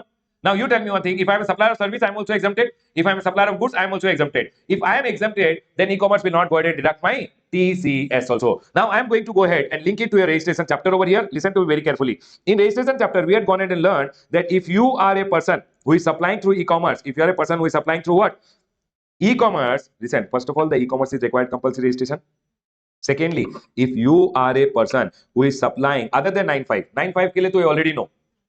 अरे 9.5 वाला services के लिए तो e-commerce has to take compulsory registration, THAR services. Do you guys remember, everyone? Leave 9.5 वाला service. Any other things which are there, if you are supplying through e-commerce and e-commerce has to deduct your TCS, then you being the person who is supplying through e-commerce has to take compulsory. But then section number 22 का power government used it and government told supplier of service exempted up to 20 lakh, 10 lakh. Is it connected? For everyone. And also government used the power under 22 and told supplier of goods whose turnover in preceding year or current year is not exceeding registration limit are also exempted from compulsory registration. Tell me one thing, everyone. If I am a person who is supplying through e-commerce and my turnover, supplier of service is not crossed registration limit and supplier of goods in current year or last year have not crossed registration limit, I'll be exempted from registration. If I am exempted from registration, e-commerce will not deduct my TCS also. Now, sir, supplier of service though normally exempted, but supplier of goods are exempted subject to following condition. Supplier of goods should not be making any interstate supply of goods through e-commerce. Secondly, you know what, everyone? They have to go online. Supplier of goods have to go online and they should. Such person shall not make supply of goods through e-commerce in more than one state. Such person is required to obtain PAN number under the Income Tax Act. He should go online and declare the PAN number address in the state in which he is making what, everyone? Supply, and on validation the portal will go ahead and give him an enrollment number. Basically, if you are a supplier of goods, you should obtain your PAN number, go online in the gst.gov.in, and you should take enrollment number. Enrollment number does not mean you are a registered person. And always remember, one enrollment only will be given in one state, and you should not make any supply before granting of enrollment. Is my point clear to all of you? Tell me one thing. I am a supplier of service. Can I supply through e-commerce without registration? Tell no, up to 20 lakh or 10 lakh. If I am a supplier of goods, 40, 20 or 10, in the preceding year or current year, if I have not crossed, I will be exempted from registration. Compulsory registration not required. If I am not required registration, when only if I have to go ahead and take enrollment. Is my point clear to all of you? But supplier of goods are told that you have to go online and take enrollment by declaring your PAN number. Is my point clear to all of you, everyone? Chalo, section number 24 ka linking is done. Is my point clear? Chalo, everyone over here, please come back. Everyone here now, see what they are going ahead and telling now. So supplier of goods and supplier of services are exempted. Is my point clear to all of you? The next one over here, note, supplier may maintain the stock in e-commerce ka warehouse. In that case, he should declare e-commerce. For example, Flipkart told we have a godown, please keep all your goods. Supplier, you can keep all your goods over here so that whenever order will come, we'll directly send it quickly. Bill also will make on your behalf only, in your name only. So in that scenario, they are going in and telling you can keep in the warehouse of the Flipkart or e-commerce operator also, but you should declare it as your additional place of business. And you know what? A notice can be given by the jurisdiction by the GST authority greater than equal to deputy commissioner requiring the e-commerce. They can go ahead and tell, hey, e-commerce, whose stock are you maintaining? Please give all the details of the goods services which are sold by. So, hey, what are the goods which are sold by Ramesh? I want all the detail. What are the stock of Ramesh you are maintaining? I want all the details. That can be told to the deputy commissioner by the GST authorities. That can be told to the e-commerce operator by the GST authorities, which is greater than equal to deputy commissioner, and the e-commerce has to provide the details to the GST authorities. If they don't go ahead and provide within 15 working days, penalty is up to 25,000. Is my point clear to all of you? Tell me one thing, everyone. Here, the Flipkart, the e-commerce operator which is there, has to go ahead and file one annual statement. They don't file annual return. See, normal person ka annual return is GST 9. Composition dealer 9A. Annual statement for e-commerce operator is 9B to be filed by 31st December of the next year. Everyone over here now, matching. You tell me one thing. Your GSTR 1 May you will show the sale, saying, sir, I have sold goods worth rupees 1 crore. In Flipkart has told in GSTR 8, Ramesh has sold goods worth rupees 2 crore. Huh? Mismatch? No. Any mismatch, if it happens between GSTR 1, will be matched with e-commerce ka GSTR 8. Any discrepancy will be communicated to both the party and they will tell, hey, e-commerce is selling 2 crore ka sale, you are telling 1 crore ka sale. Why there is a difference? Please correct it. If I don't correct, then the difference will be added to my output tax liability in the succeeding month. Sir, what are the cases? E-commerce operator will not deduct TCS.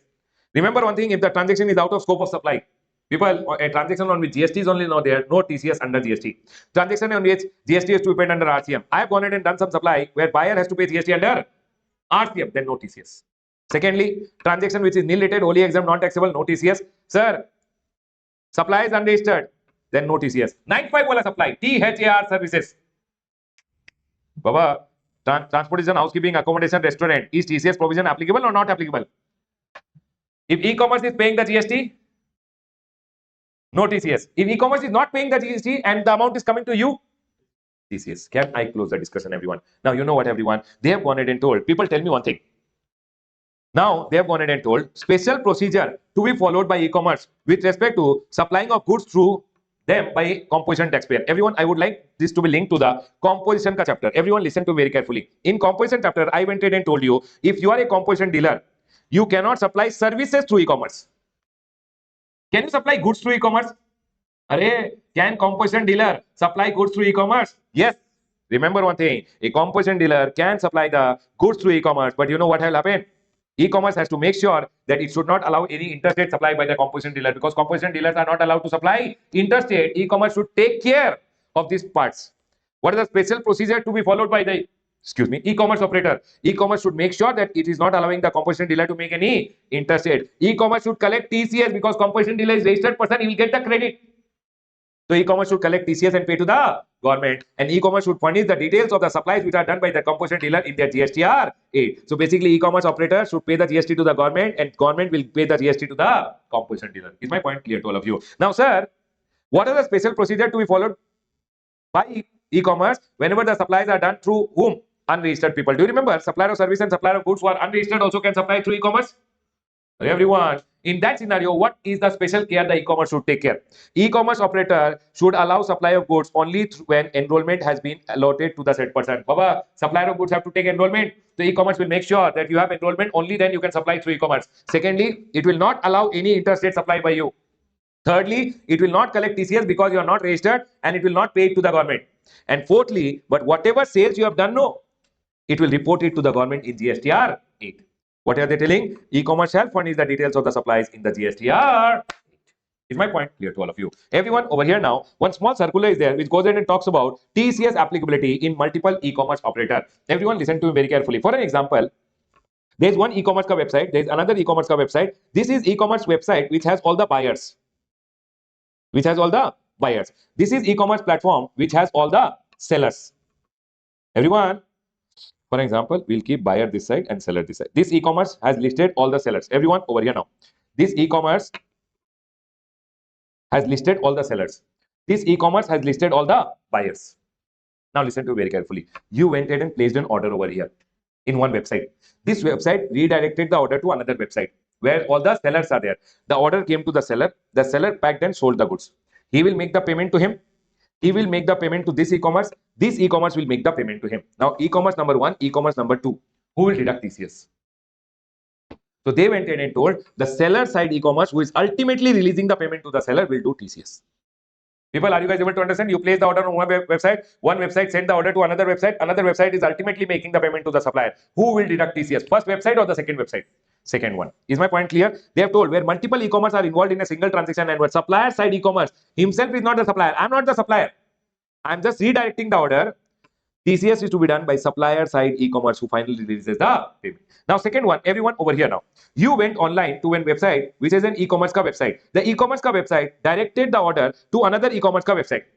For an example, everyone over here now. You went online to one e-commerce ka website, and this e-commerce ka website is supposedly one e-commerce website which has gone ahead and redirected the order to my website, and I am only the seller. For example, this is rameshsoni.com. Is it the e-commerce website? Everyone, you went to supposedly make my delivery over here. You went ahead and placed the order over here. Make my delivery, went ahead and push the order to me. I went ahead and sold. I am only the seller. I am only the e-commerce operator. Who will go ahead and do TCS? They will go ahead and do the TCS. Is my point clear to all of you? Tell me one thing. Here what happened? There are two e-commerce and this e-commerce is not the supplier. Supplier is someone else. In this scenario, this e-commerce will go ahead and do the TCS. In this scenario, your order went to e-commerce. He directed it to another e-commerce and he is only the supplier. Are you guys able to understand? In this scenario, TCS to be done by the first e-commerce operator who releases the payment to the another e-commerce operator who is only the. And they have gone ahead and told when multiple e-commerce are involved in a single transaction and when supplier side e-commerce himself is the supplier, TCS to be done by whom, everyone? Buyer side e-commerce while making the payment to the supplier. Is the point clear to all of you, everyone? Everyone over here now, let's go ahead. People, I hope these points are clear to all of you. Sir, however, Baba, that is only for composition dealer they have gone ahead and told. Composition dealer. So, Baba, composition dealer cannot go ahead and make interstate supply, correct? So, e-commerce has to make sure that e-commerce should not allow the composition dealer to make any interstate supply. Is my point clear to all of you, Ashwini? Yes, sir, clear. Chalo. I hope these points are clear. Now, everyone, listen to me very carefully. This circular which is there over here, no? This circular is basically going ahead and talking about the restaurant services which are there over here. People, the restaurant services which are there over here, for the restaurant services, the circular has been given. It is only a reading category. You guys can read it at home. Not very important from exam point of view. You can read it at home. You know what the circular is trying to say? The circular is just trying to say, if the supply is registered, unregistered, who will pay the TCS? Always remember one thing. Who will pay the tax under section number 95? In case of restaurant services, always the restaurant is liable whether supply is registered or unregistered. But if it is specified premise, wala restaurant will be liable. Is my point clear? Other than that, these points which are told is just for your reading purpose. You can read it once, more than enough. Right, everyone? I'll close my revision over here. Very, very important. I find it B graded again, either TDS or TCS. You will get one question in your exam. Sir, THAR services, please remember these points, everyone. Very, very important from exam point of view. In e-commerce, what are the situations when TCS will not come? This is very, very important. What are the scenario when TCS will not come? And remember one thing, when does TCS come? If 95 is applicable, TCS is not applicable. If 95 is not applicable on THR services, then TCS provisions are applicable. And all other services, goods and service TCS provisions are applicable. Now tell me one thing, everyone. Sir, when is TCS applicable? Order went, order came. I sold. One sale, payment is twice, then TCS will be done by the e-commerce operator. Closing my revision on the chapter of e-commerce transactions. Done. Done. All right, students, let's go ahead and now move to the next chapter. The next chapter is returns, everyone. Please come to the chapter of returns, everyone. Returns as a chapter, from exam point of view, it's a C graded chapter. Sometimes they go ahead and ask for 2 marks, sometimes they go ahead and ask for 4 marks, 4, 5, something is the maximum you can go ahead and expect out of this chapter. Everyone over here now, see. Return starts with a person who is a supplier. A supplier, once he becomes liable, when he starts business, he is not registered. Once he becomes liable, he will go ahead and take registration. Do you guys agree with me? He should apply for registration within how many days? 30 days. He applied and registration certificate granted. Registration certificate is valid from the date of becoming liable. So from the date of becoming liable till the date of grant of RC, whatever supplies he has done, he has to issue what, everyone? Revised tax invoice, and all the revised tax invoice should be shown in the return, which is the first return. Are we all clear? So that the front party can go ahead and take the credit. Now what will happen, everyone? Now, all the regular returns will start, which is GSTR1 and GSTR3B. GSTR1 and GSTR3B. So once a person every month ke liye has to file GSTR1, which is the details of his outward supply, GSTR1. And sir, every month he has to go ahead and file GSTR3B, which is his monthly return. Composite dealer, the monthly return is GSTR4. Now, there are some other people also for whom the returns are being told NRTP. People, normal person GSTR3B, composite dealer GSTR4, NRTP GSTR5 has to be filed within 13 days after the end of the month. Once the month gets over, within 13 days, he has to go ahead and file the GSTR5. But if he has taken registration only for 15 days, for an example, NRTP has come to India only for 15 days. Once 15 days gets over, within the 7 days, he has to go ahead and file the return, whichever is earlier. So, sir, if he has gone ahead and taken, for example, 1.5 month ke liye registration, first month ke liye by 13, second month because 15 days only, once 15 days gets over, within 7 days. The next one, GSTR5A, which is for OIDR and online money gaming. Wala people, they have to go ahead and file what, everyone? GSTR5A. By what date, everyone? By the 20th of the month succeeding the quarter. Succeeding the, month. Once the month gets over, GSTR5A should be filed by next month, 20th. And remember, for them, there is no annual return. Sir, input service distributor, GSTR6, and that is to be filed after 10th of the succeeding month on or before 13. ISD ka last date is what, everyone? 13. And ISD ke liye there is no annual return. And remember, TDS deductor GSTR 7, TCS collector GSTR 8. Sir, why did you mark it as gain? Because earlier only if TDS was deducted, TDS return was there. Now, even if TDS is not deducted, it's TDS deductor has to file his return. And sir, it's a monthly return. GSTR 8 is a monthly statement. This is to be filed by 10th of the next month. Here there is no annual return, but TCS collector के लिए there is an annual return, annual statement, which is called annual, not return, annual statement, GSTR 9B. Are we all clear till here? So I went ahead and told you about, first of all, whenever a person becomes liable, he will apply within 30 days, registration granted. So from the date of becoming liable till the grant of RC, whatever supply he has done, he has to issue revised tax invoice, and all the revised tax invoice should be shown where, everyone? Shown in the first return, which is there. Are you all clear till here? Now what will happen? Regular returns will start, which we have understood, GSTR1 and GSTR3B, GSTR4, GSTR5 for whom, everyone? NRTP 5A for OMG and online money gaming and OIDR service provider. 6 for ISD. 7 and 8 we have gone ahead and learned, TDS deductor and TCS collector. Now listen to me very carefully. Every month you will file monthly return, monthly return, monthly return. Once the year gets over, for the year, you should go ahead and file something. After the year gets over, by next year, 31st December, you have to file annual return. GSTR 9 is the annual return for normal people, 9A is the annual return for composition dealer, and 9B is the annual statement for TCS collectors. Remember one thing, annual return, when you are going ahead and filing, along with the annual return, you are required to give self-certified reconciliation statement if your aggregate turnover is more than 5 crore rupees. And they have gone ahead and told for 17-18 to 23-24, aggregate turnover up to 2 crore, you are exempted from filing annual return. Listen to me very carefully. One is annual return. One is annual return and one is reconciliation statement. Remember one thing, every registered person should file annual return. Correct, everyone? And this has to be filed only when your aggregate turnover is more than 5 crore rupees. People, now tell me one thing. If my aggregate turnover is less than equal to 2 crore, up to 2 crore, is annual return required? Not required. Is reconciliation statement required? Not required. Sir, if my aggregate turnover is more than 2 crore rupees, less than equal to 5 crore, then annual return is required. Reconciliation statement is not required. If my aggregate turnover is more than 5 crore, annual return also required and reconciliation statement also required. Is my point clear to all of you, everyone? That's all has been told over here. And remember one thing, all this annual return, reconciliation statement, etc. concept is not applicable if you are a government department whose books of accounts are audited by C&AG or any auditor appointed under the law. Now, sir, monthly returns, then annual return, monthly returns, annual return. Now, one day you got tired and you told, I want to discontinue my business, and you applied for cancellation. Now, during the period of cancellation proceeding, your registration will be suspended. Now, once the cancellation order came, cancellation order or the date of cancellation, whichever is earlier, order later, order came, registration cancelled from here.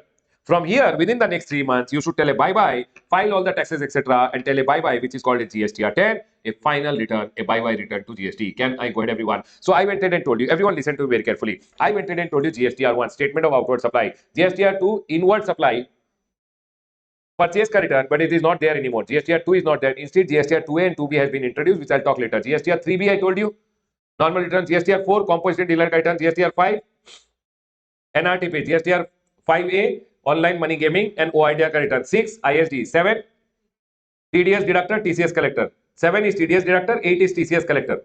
Everyone. 9 is annual return. 9 is composition dealer का annual return. 9B is annual statement of TCS collector. Then 10 is the bye-bye return. GSTR 10 is the final return. Can I go ahead, everyone? Everyone over here now. Listen to very carefully. If you go ahead and make any mistake in your GSTR 1, people, if you make any mistake in your GSTR 1, after the GSTR 1, if you go ahead and make any mistake in GSTR 1, remember one thing, it can be corrected before filing your GSTR 3B. You can go ahead and correct it by filing GSTR 1A. They have gone ahead and told, sir, optional facility to furnish additional detail or amend the details which are filed in GSTR 1. Its corresponding effect in the liability will be reflected in the GSTR 3B for the same month. So, for example, GSTR 1 may I showed my liability of 10 lakh, 1A may I showed my additional liability of 1 lakh rupees, 10 plus 1, 11 lakh rupees ka liability will come in my GSTR 3B, saying this is your output tax liability, GSTR 1 ka liability and GSTR 1A ka liability which is there. But recipient will get the credit of GSTR 1 in the same month. But 1A may whatever details I show, my recipient will get the credit in the next month, not in the current month. They have gone ahead and told at the recipient and the ETC of the supply declared in GSTR 1A will be available in 2B of the next period. Is my point clear to all of you, everyone? And remember one thing, GSTR 1 and 1A is applicable to whom? Every registered person, including composition person, but it is not applicable if you are NRTP, composition dealer, TDS deductor, TCS collector, OIDR, all these people. What is not applicable? GSTR 1 or GSTR 1A. Everyone over here now, listen to very carefully. See, whenever a person will file GSTR 1 or 1A or invoice furnishing facility, I'll talk about invoice furnishing facility also. Then remember, NRTP will file GSTR 5, ISD will file GSTR 6, TDS deductor, TCS collector, GSTR 7 and 8, importation of goods from outside India or SEZ say domestic tariff area if you are getting any item, all those details comes in your GSTR 2A. In the recipient ka GSTR 2A, I filed GSTR 1, it will go in the 2A. From 2A on 13th midnight, what gets created, everyone? GSTR 2B. And GSTR 2B is your ITC statement, details of the outward supply furnished in GSTR 1 or 1A, 5, 6 and invoice furnishing facility, all the invoice detail and whatever goods you have imported from outside India and you have bought from SEZ to the domestic tariff area, all the input ka detail come in 2B and you can go ahead and take the credit which is appearing in your GSTR 2B. Tell me one thing, everyone. Normally, a person always files his GSTR 1 on what date, everyone? This month ka GSTR 1, I'll file on next month on or before 11th. Correct, everyone? So 11th, I will go ahead and file. And I should file my monthly return on 20th. So basically, it's GSTR 1, you will go ahead and show your invoices, etc. Front party ko. Whatever GSTR 1 may details I show, it will go to the front party on GSTR 2A. And then from 2A, what gets created, everyone? 2B. Is my point clear to all? And 2B ka due date is 14th of the next month. You tell me on thing supply showed in GSTR 1, it will come to my 2A and 2A say on 14th, what will get created for me? 2B. And whatever is appearing in my 2B, I can go ahead and take the credit. This is monthly return for people. Now, some people went to the government and told, sir, every month we don't want to go ahead and file GSTR 1, GSTR 1, GSTR 3B, GSTR 1, GSTR 3B, GSTR 1 show the sale, GSTR 3B pay the tax, GSTR 1 show the sale, GSTR 3B pay the tax. We don't want it. We want a simplified return. We want quarterly return. And hence government went ahead and told, people, tell me one thing. Normally, for example, April, May and June. What will I do in the month of April? First of all, April ka return I'll file on the next month, GSTR 1. On what date? 11th. I'll file GSTR 1. Do you guys agree with me? Whatever I show in GSTR 1 will go to the front party in GSTR 2B. For everyone. Then I will have to pay my tax. And on 20th, I'll file my GSTR 3B. Do you guys agree with me? Again, May month, again I'll file GSTR 1. It will go to the front party. Credit will go in 2B. Then I'll have to pay the tax, which is GST, and then I'll file my 3B. Again, June month, I'll file my GSTR 1. Pay my tax, again file the GSTR 3B. And when I file GSTR 1, front party will get the credit 2B. Is my point 100% clear to all of you? Now I told sir, what is this? GSTR 1, GSTR 3B, GSTR 1, GSTR 3B, GSTR 1, GSTR 3B. So some people went to the government and told, sir, we don't want to file every month return. Please give us a simplified return scheme which is there. Can I go ahead, everyone? Everyone over here now. Listen, what they are going ahead and telling over here, sir, so we'll do one thing. We will not go ahead and file GSTR 1 which is there every month, sir. People went ahead and told, we want quarterly return. We want quarterly return. But government told, payment I want monthly. So government introduced quarterly return monthly payment scheme. Government told, okay, fine. You don't file GSTR 1 full every month. You can file for the whole quarter one GSTR 1. GSTR 3B also don't file. For the whole quarter, you can file one GSTR 3B. Are we clear? But payment has to be done every month. Is my point clear to all of you? So what government went ahead and introduced? Government went ahead and introduced something called as what, everyone? Quarterly return. You can file for the whole quarter one return.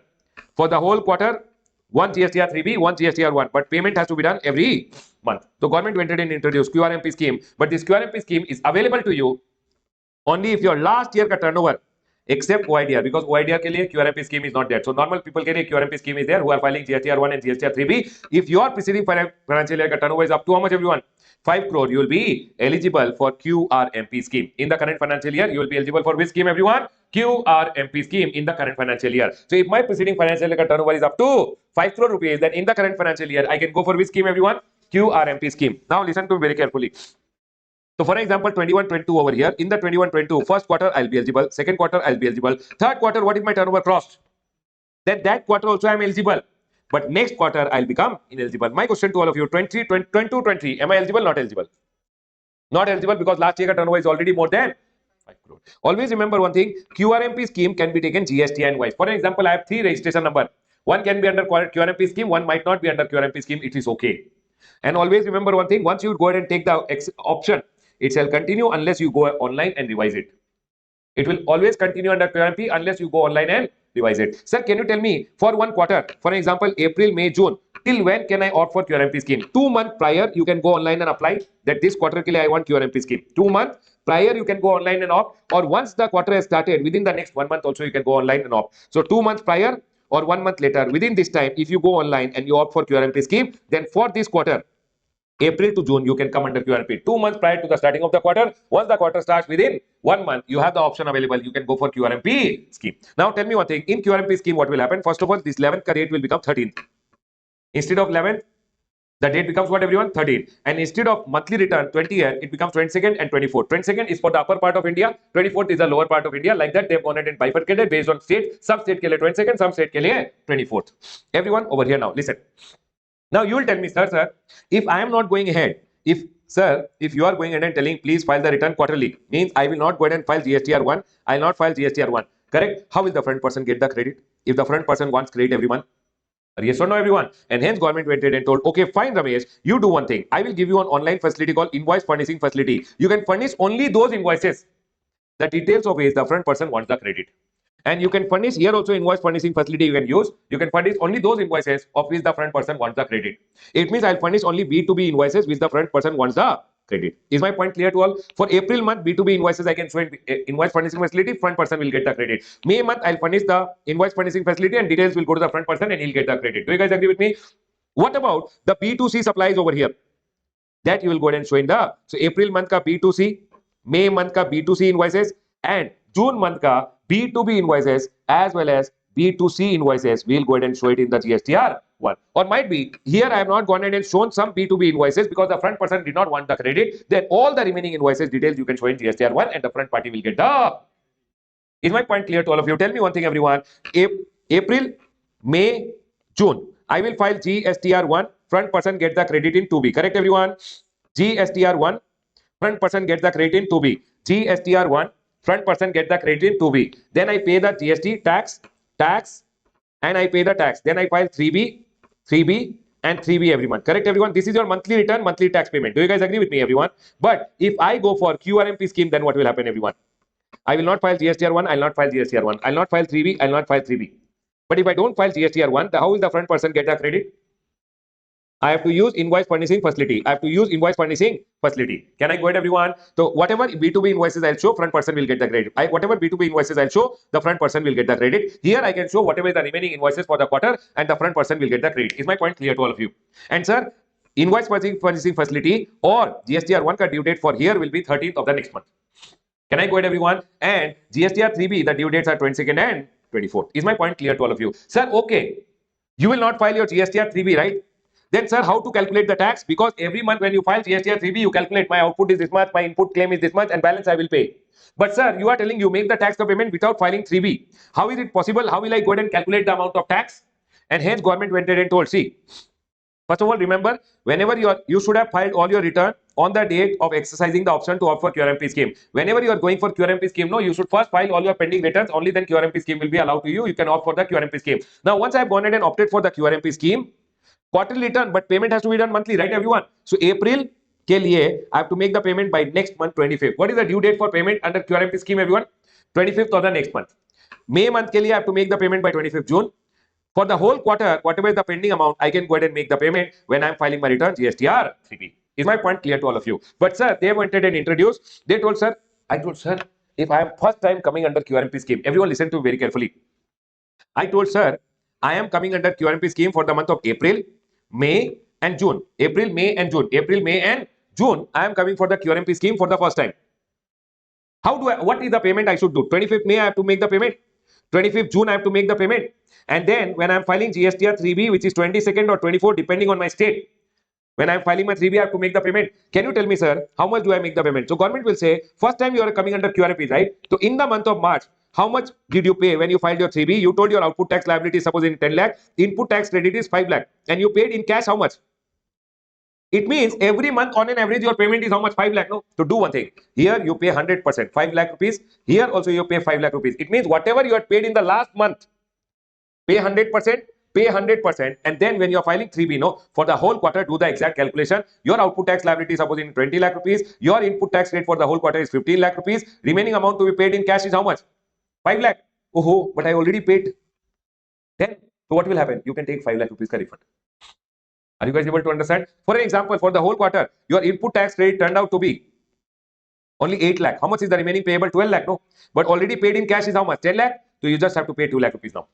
Is my point clear to all of you? So what they are going ahead and telling, sir, when return is furnished monthly and you are new to QRMP scheme, just whatever you had gone ahead and paid in cash, no, 100% you can pay, 100% you can pay, and then you can pay the differential amount.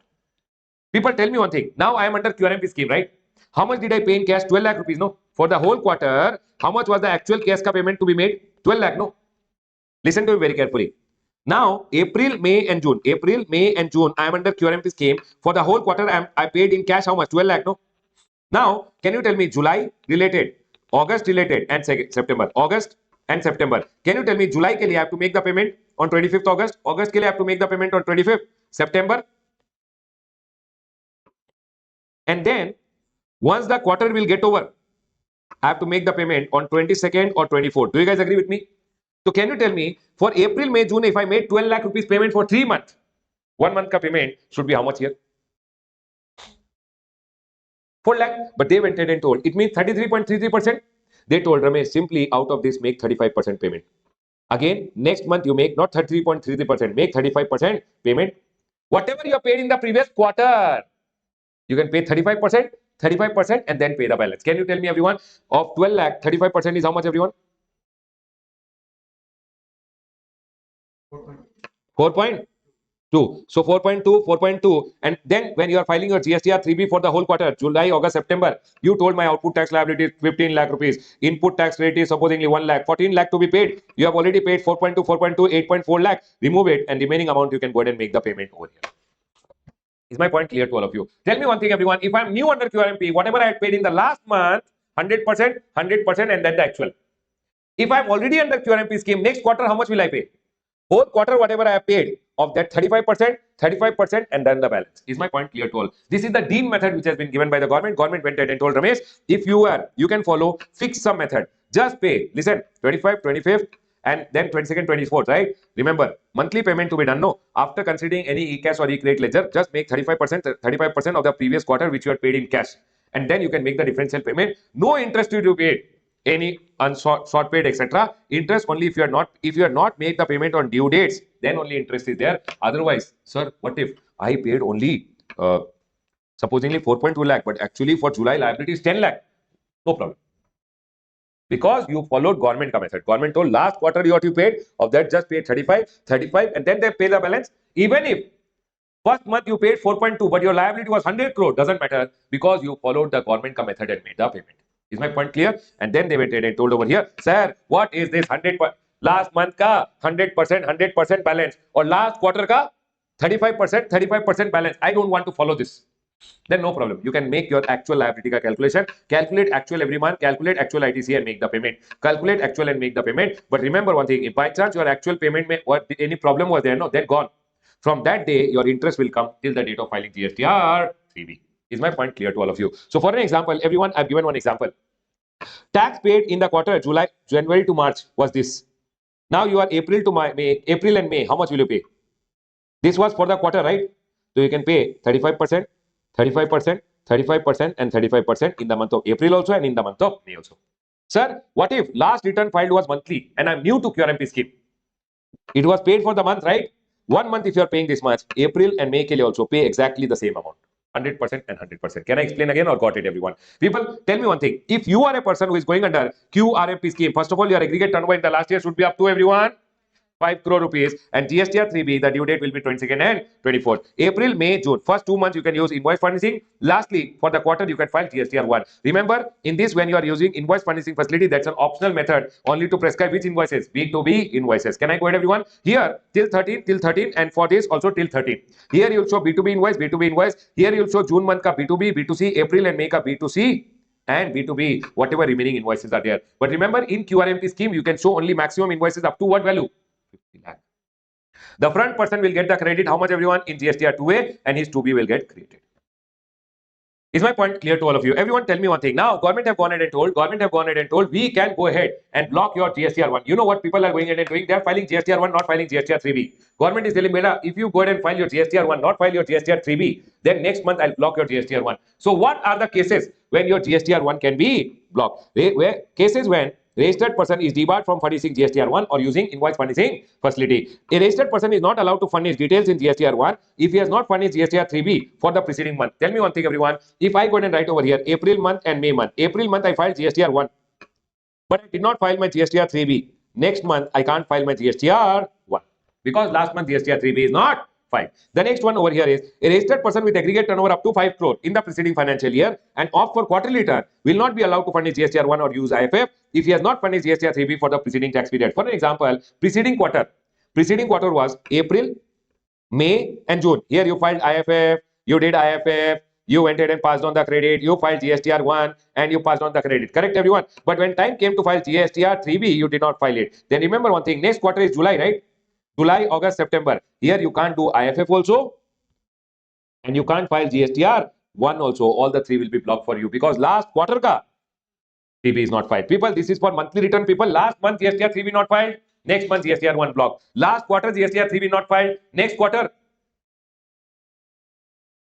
IFF and GSTR 1 block. Now they have gone ahead and told about rule number 88C. What is rule number 88C? Everyone listen. I've written rule number 88C over here. Rule number 88C goes ahead and says manner of dealing with difference in liability GSTR 1 and GSTR 3B. Everyone, can I go ahead and explain it to you directly, everyone? See, what they are going ahead and telling, rule number 88C says, if GSTR 1 may, you and GSTR 3B may, there is a difference. For example, I'll tell you, here you told my output tax sales is 1 crore and liability is 18 lakh. Front party got the credit in 2B, how much everyone? 18 lakh. When you have to actually go ahead and make the payment over here you told my outward supply is only 1 lakh and output tax liability is only 18,000. People, did you differ in your liability reporting? In GSTR 1, you are showing something else. And in GSTR 3B, when you have to make the payment, you are doing something else. Government is telling, beta, if you do all this thing in GST DRC 01B ka part A may, we will go ahead and send you a notice saying, hey, why is this difference? Now you have to go ahead and explain us the difference, or you have to make the differential payment. Whatever the differential payment, make the payment within 7 working days. If you make the payment within 7 working days, or you explain us the reason. If we like the reason, no problem. If we don't like the reason, we will go ahead and hang you upside down and recover. What they have gone ahead and told in rule number 88C, where the tax payable in GSTR 1 or 1A or IFF exceeds the amount which is told in GSTR 3B by such amount and percentage as may be recommended by the council, the registered person shall be intimated of such difference in part A of GST DRC 01B on the common portal, and a copy will also be sent to his mail highlighting the difference. Either you pay the difference or pay the difference and report in GST DRC 01. Pay the difference by using GST DRC 03, or you explain that why the difference is there on the portal within 7 days. Registered person either should pay using this form and inform to the officer in part B of GST DRC 01B, or you furnish a reply in part B of GST DRC 01B within how many days? 7 days. Where any amount remain unpaid and no explanation is furnished, or where explanation is found to be unacceptable, then the amount will be recoverable. They will hang you upside down and recover the amount. Is my point clear to all of you, everyone? What they have gone ahead and told over here, sir, if GSTR1 may what your liability you reported, and here what liability you reported, there is a difference, you will get a notice. Now, you have to either explain or you have to pay. If you explain and explain, he likes it, no problem. If you pay, no problem. If you don't pay, or you explain but they did not like the reason, then they will go ahead and recover the amount from you. And you know what, everyone? If last tax period ke liye I have got such a notice, if I don't reply to the notice or I don't pay the differential, no, next month ke liye GSTR1 will be blocked, because last month GSTR1 and GSTR3B there was difference. I got a notice. I did not pay also. I did not explain also. Then next month GSTR1 will be blocked. They have gone ahead and told over here. See, a person to whom intimation has been issued under rule number 81C, 88C in respect of a tax period shall not be allowed to furnish GSTR1 or use IFF for a subsequent, unless he deposits the amount specified in the intimation or furnishes a reply explaining the reason for the amount unpaid. If last month I have not given a reply or I have not paid the differential, then next month ka GSTR1. Can I go ahead, everyone? The next one over here is rule number 88D. Everyone, rule number 88D, can I explain it to you, everyone? Rule number 88D is over here. The manner of dealing with difference in GSTR2B and GSTR3B. I'll go ahead and tell you. For an example, in my GSTR1, I went ahead and told 1 crore and output tax liability is 18 lakh rupees. It went to the front person in 2B. In my GSTR2B, here input tax rate is only showing 10 lakh rupees. Okay, everyone? When I was filing 3B, my output tax liability is 18 lakh. My input tax rate I should take how much? How much input tax rate I should take? 10. I took 18 lakh. Is there a difference? They will send me a love letter in DRC 01C. Either I should pay. Why did I take this 8 lakh rupees ka difference? Either I should explain or pay. If I explain, they like it, no problem. If I pay, then no problem, differential. If I don't pay, they will go ahead and first send me a demand order and then they will recover the amount. That is told by whom, everyone? Rule number 88D. They are telling where the ITC availed by registered person in respect of return for a tax period furnished by him GSTR3B exceeds the ITC availed in GSTR2B. People in 3B have taken more credit than what is appearing in 2B by such amount and percentage as may be recommended by the council. The person shall be intimated in GST DRC 01C ka part A on the portal and emailing an email also highlighting the difference and directing him to pay the difference along with interest using form DRC 03 or explain the reason within 7 days. The person can either pay with interest or give the reply. Correct, everyone? Using which part? Part B of DRC 01C ka part B. Within 7 days, you reply or pay the differential. If you don't do it, they are going ahead and telling where any amount remains unpaid and no explanation is furnished or explanation is not acceptable, the amount shall be demanded. First, they will demand and then they will. Is my point clear to all of you? Everyone, listen to me very carefully. Now, if last period mein GSTR 2B and 3B mein there was a difference and I've got an intimation, if I have not replied to the intimation or I have not paid the differential, then next month GSTR1 will get. They are going in and telling a registered person to whom intimation has been sent under rule number 88D in respect of a tax period shall not be allowed to furnish GSTR1 or use what, everyone? Invoice furnishing facility for a subsequent period unless he either paid the amount specified in the intimation or furnishes a reply explaining the reason in respect of the amount of excess ITC that is still. Can I go ahead, everyone? Whatever extra ITC you have gone ahead and taken, unless you pay it or explain the reason, next month ka GSTR1 will be blocked. Do you remember, everyone? You should furnish your bank account detail within your first GSTR1 or 30 days. If you don't furnish your bank account detail, remember one thing, your GSTR1 will get blocked. That is all we have to go ahead and talk over here. Now, one small point, one rule number 867A is there. Sir, can I go ahead and file my nil return by SMS? They went ahead and told if you are filing nil GSTR3B, nil GSTR1 or CMP08, nil means where there is no input, no output, no, everything is zero. Then, Baba, you can file it through an SMS using your registered mobile number.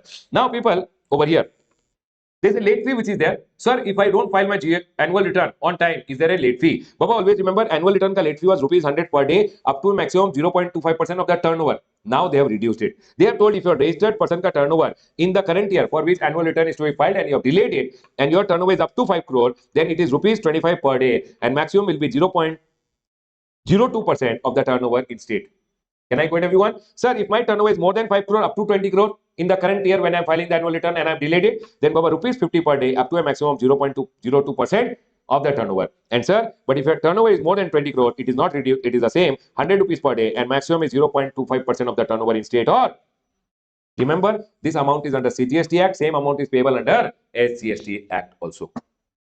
Can I go ahead, everyone? This is your annual return ka late fee. What if the monthly returns which are there, you are delayed it, GSTR1, GSTR3B, etc. I've gone ahead and told over here late fee for your normal returns which are there. Remember one thing, normal person. Can you see everyone? He will file GSTR1 and GSTR3B, correct? Depending on his turnover in the last year, turnover. If he is filing a nil return, nil GSTR1 or 3B, late fee per day is rupees 10. How much? For 10. Maximum can be how much, everyone? 250. Whether it is GSTR1 or it is GSTR3B, per day of delay is 10 rupees. 10 can be maximum 250. Can I go ahead, everyone? If you are other than nil, means non-nil return, you have some details in your GST return. If your turnover is up to 1.5 crore, then per day will be 25. If your turnover is more than 1.5 crore, up to 5 crore, or more than 5 crore, per day of delay is 25 only. But maximum late fee is only 1000. If your turnover was up to how much, everyone? 1.5 crore in the last year. If your turnover was up to 5 crore, then your maximum late fee is 2500. If your turnover is more than 5 crore, then your maximum late fee will be how much, everyone? 5000 rupees. Remember, whatever you calculate is under the CGST Act. Same amount you have to pay under SGST Act also. Now, sir, I am a composition dealer, whether nil or other return. Doesn't matter. 10 rupees is for nil return, other return is 25. Sorry, it matters. Nil is 10, other returns is 25. And nil can be maximum 250 and 25 can be maximum 1000. NRTP, GSTR 5, nil return 10, other than nil return 25. Here maximum late fee for nil return and other than nil return is 5000 only. ISD, GSTR 6 is 25 rupees. Nil, non-nil doesn't matter. 25 rupees. Maximum will be 5000. TDS deducted, GSTR 7, 25 rupees per day. Maximum will be 1000. TCS collector, GSTR 8, rupees 100 per day. There is no reduction. 100 rupees per day. Up to a maximum of 5000. Once you calculate, remember what you have calculated here is CGST. Same amount is payable under SCST. Please come to the next page. There are some important points which I have gone ahead and written over here. Let's go through those important points. Everyone, a registered person shall not be allowed to furnish the details of outward supply GSTR1 for a tax period if the details of outward supply for previous tax period has not been furnished. Tell me one thing, everyone. April and May. If I don't file GSTR1 of April, can I file GSTR1 of May, or I can't file? Can't file. Next. Then they have gone ahead and told a registered person shall not be allowed to furnish the return which is your monthly or quarterly if return of previous tax period has not been filed. Tell me one thing, April and May. If last month ka GSTR 3B I have not filed, can I file next month ka GSTR 3B? No. Can I go ahead, everyone? And they have told, see again, a registered person shall not be allowed to furnish a return if, you can make it column here, if the details of outward supply has not been furnished by him. It means what they are telling, April and May. They are telling, if you don't file your GSTR1, you can't file your GSTR3B. Is my point clear to all? Can you tell me what did I tell you till now? I told April and May over here. Okay, everyone? If you don't file GSTR1, you can't file GSTR1 of the next month. If you don't file GSTR1, next GSTR, this month GSTR3B can't file. Again, if you don't file GSTR3B, next GSTR3B can't file. This is the ultimate conclusion. It means first clear your backlog, only then go ahead. Everyone, because if you don't file GSTR1, GSTR3B can't be filed. If you don't file GSTR1, next GSTR1 can't be filed. If you don't file GSTR3B, next GSTR3B can't be filed. Then I go ahead, everyone. Everyone over here now, next one. People, whenever you are showing your details in GSTR1 or 1A, whenever you are showing your details of your sale in your GSTR1 and GSTR1A, remember one thing, you don't have to show invoice-wise detail of everything. They are going ahead and telling invoice-wise details is required for only intrastate and interstate supplies made to registered person. So basically, when you are going in and disclosing your sales in your GSTR1, Baba, it's your sales card detail, right? In your sales card detail, you have to show with respect to registered person, intra or inter, you have to give what, everyone? Invoice-wise details. All invoice card details has to be given. Can I go ahead, everyone? But tell me one thing. If I have sold to unregistered person, B2C, unregistered, all of you, do you need any credit? So I can go ahead and give over here intra or inter. I can go ahead and give consolidated detail. Consolidated details. But here, for each rate of tax, means how much sale did I do to unregistered person? Total, I can give consolidated details in my GSTR1. For 5%, how much was the sale? 12%, how much was the sale? 18%, how much was the sale? If it is inter also, I can give consolidated. But here it is state-wise. Every state-wise, I have to give consolidated details. And for each rate of tax, whether it is 5%, how much sale I did, 10%, 12%, how much sale I did, 18%, how much sale I did, all details have to be given for every state, state-wise, rate-wise. Can I go ahead, everyone? But here one catch is there, everyone. If in case of unregistered person ko selling and it is interstate, people, unregistered interstate. Here remember, if value of supply is more than 1 lakh, it is not 2.5, here it is 1 lakh, then you have to give for that invoice wise detail. Is my point clear to all of you, everyone? Invoice wise means that single invoice ka detail which is to unregistered person interstate, that detail has to be given by you. Can I go ahead, everyone? Tell me one thing, registered person, can I consolidate or I have to give invoice wise detail? Invoice wise. Unregistered person, intra consolidated, inter consolidated. But if any interstate supply to unregistered person is more than 1 lakh, government says I want details of that particular invoice. Everyone over here now see. Registered person, intra or inter, invoice wise. Interstate supply, invoice value more than made to unregistered person also, you have to give invoice wise detail. Is my point clear? Consolidated intra-state supply made to unregistered person for each rate of tax, and state-wise interstate supply up to 1 lakh made to unregistered person for each rate of tax. Can I go ahead, everyone? Everyone over here now. Sir, B2B or B2C supply, am I required to upload scanned copy or not required to upload? Array, scanned copy of invoice is not required, only invoice ka details are required to be uploaded on the portal. Can I go ahead, everyone? Secondly, sir, can I go ahead and file GSTR1 without the month getting over? No, you have to wait for the month to get over, only then GSTR1 can be filed. People, you have to wait for the month to get over, only then GSTR1 can be filed. But sir, is there any exception to the rule? They went ahead and told, yes, exception is casual taxable person can go ahead after the closure of business. Casual taxable person came only for 15 days. Will he wait for the month to get over to file GSTR1, or 15 days got over, he can file GSTR1? He can file. Or if your registration is cancelled, my registration was cancelled in January 10th. Will I wait for the month to get over and file GSTR1, or after the cancellation of registration, I can file GSTR1 in between the month also? In between the month also. The next one over here is, sir, GSTR1, GSTR3B needs to be filed even if there is no business activity or not made any taxable supply. Baba, GSTR1 and 3B, if nil is also there, you have to file nil return. You can't go ahead and say no business activity, I'll not file the return. Sir, no business activity also, you have to file the return. Sir, any error discovered in GSTR1 after filing, it cannot be revised, not rectified. It cannot be. Can you revise GSTR3B, everyone? No. Array, GSTR1 mein to mistake, you can use GSTR1A.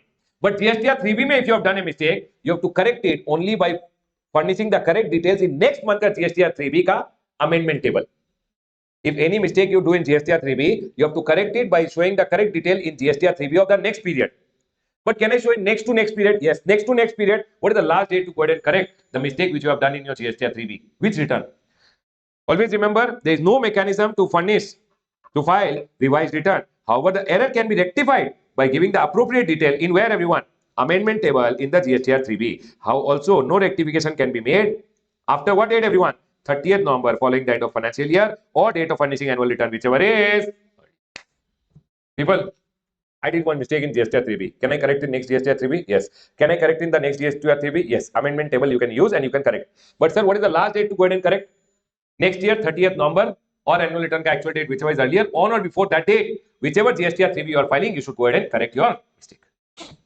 Is my point clear to all of you? Yes, sir. Clear with this point. There is no problem at all. Everyone over here now. Now the last point in your GST return, people, in your returns ka chapter is GST practitioner. This is just for the purpose of your reading. I don't find it very important, but by chance they go ahead and ask you one question saying who are the people who are eligible. You can read this and go for exam. Just read. Who are the people who are eligible? You can read it once. Who are the eligible people for GST practitioner? You can just read it once. C graded question. And what are the functions of GST practitioner? There is nothing for me to read in this, but still C graded question if they go ahead and ask you who are the people eligible for GST practitioner and what are the functions. Can I quote everyone? Now listen. This chapter from exam point of view is a C graded chapter. But still there be some kind of question which they can ask. One question which I like is this one. When can your GSTR3B be GSTR1 or invoice furnishing facility be barred? Second one question, 1 mark ka late fee pe they can go ahead and ask you one question. Late fee. 1 mark ka one question. They can tell you about QRP, write a short note. These important notes are actually important. One small question can come. Rule number 88C and 88D. They can tell you write a short note on rule number 88C and 88D. Okay? C minus graded question is who are the people eligible for GST practitioner and what are the functions. Functions I've just written for you guys to read.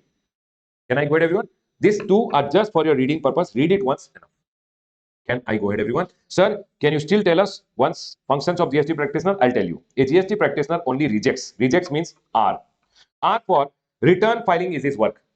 R for refund claiming, it is his work. He can file a refund claim. R for registration का cancellation and amendment के लिए he can file an application. R for return, refund, registration. E for e-way bill का detail he can furnish in GSTR EWB 0 GST EWB 01.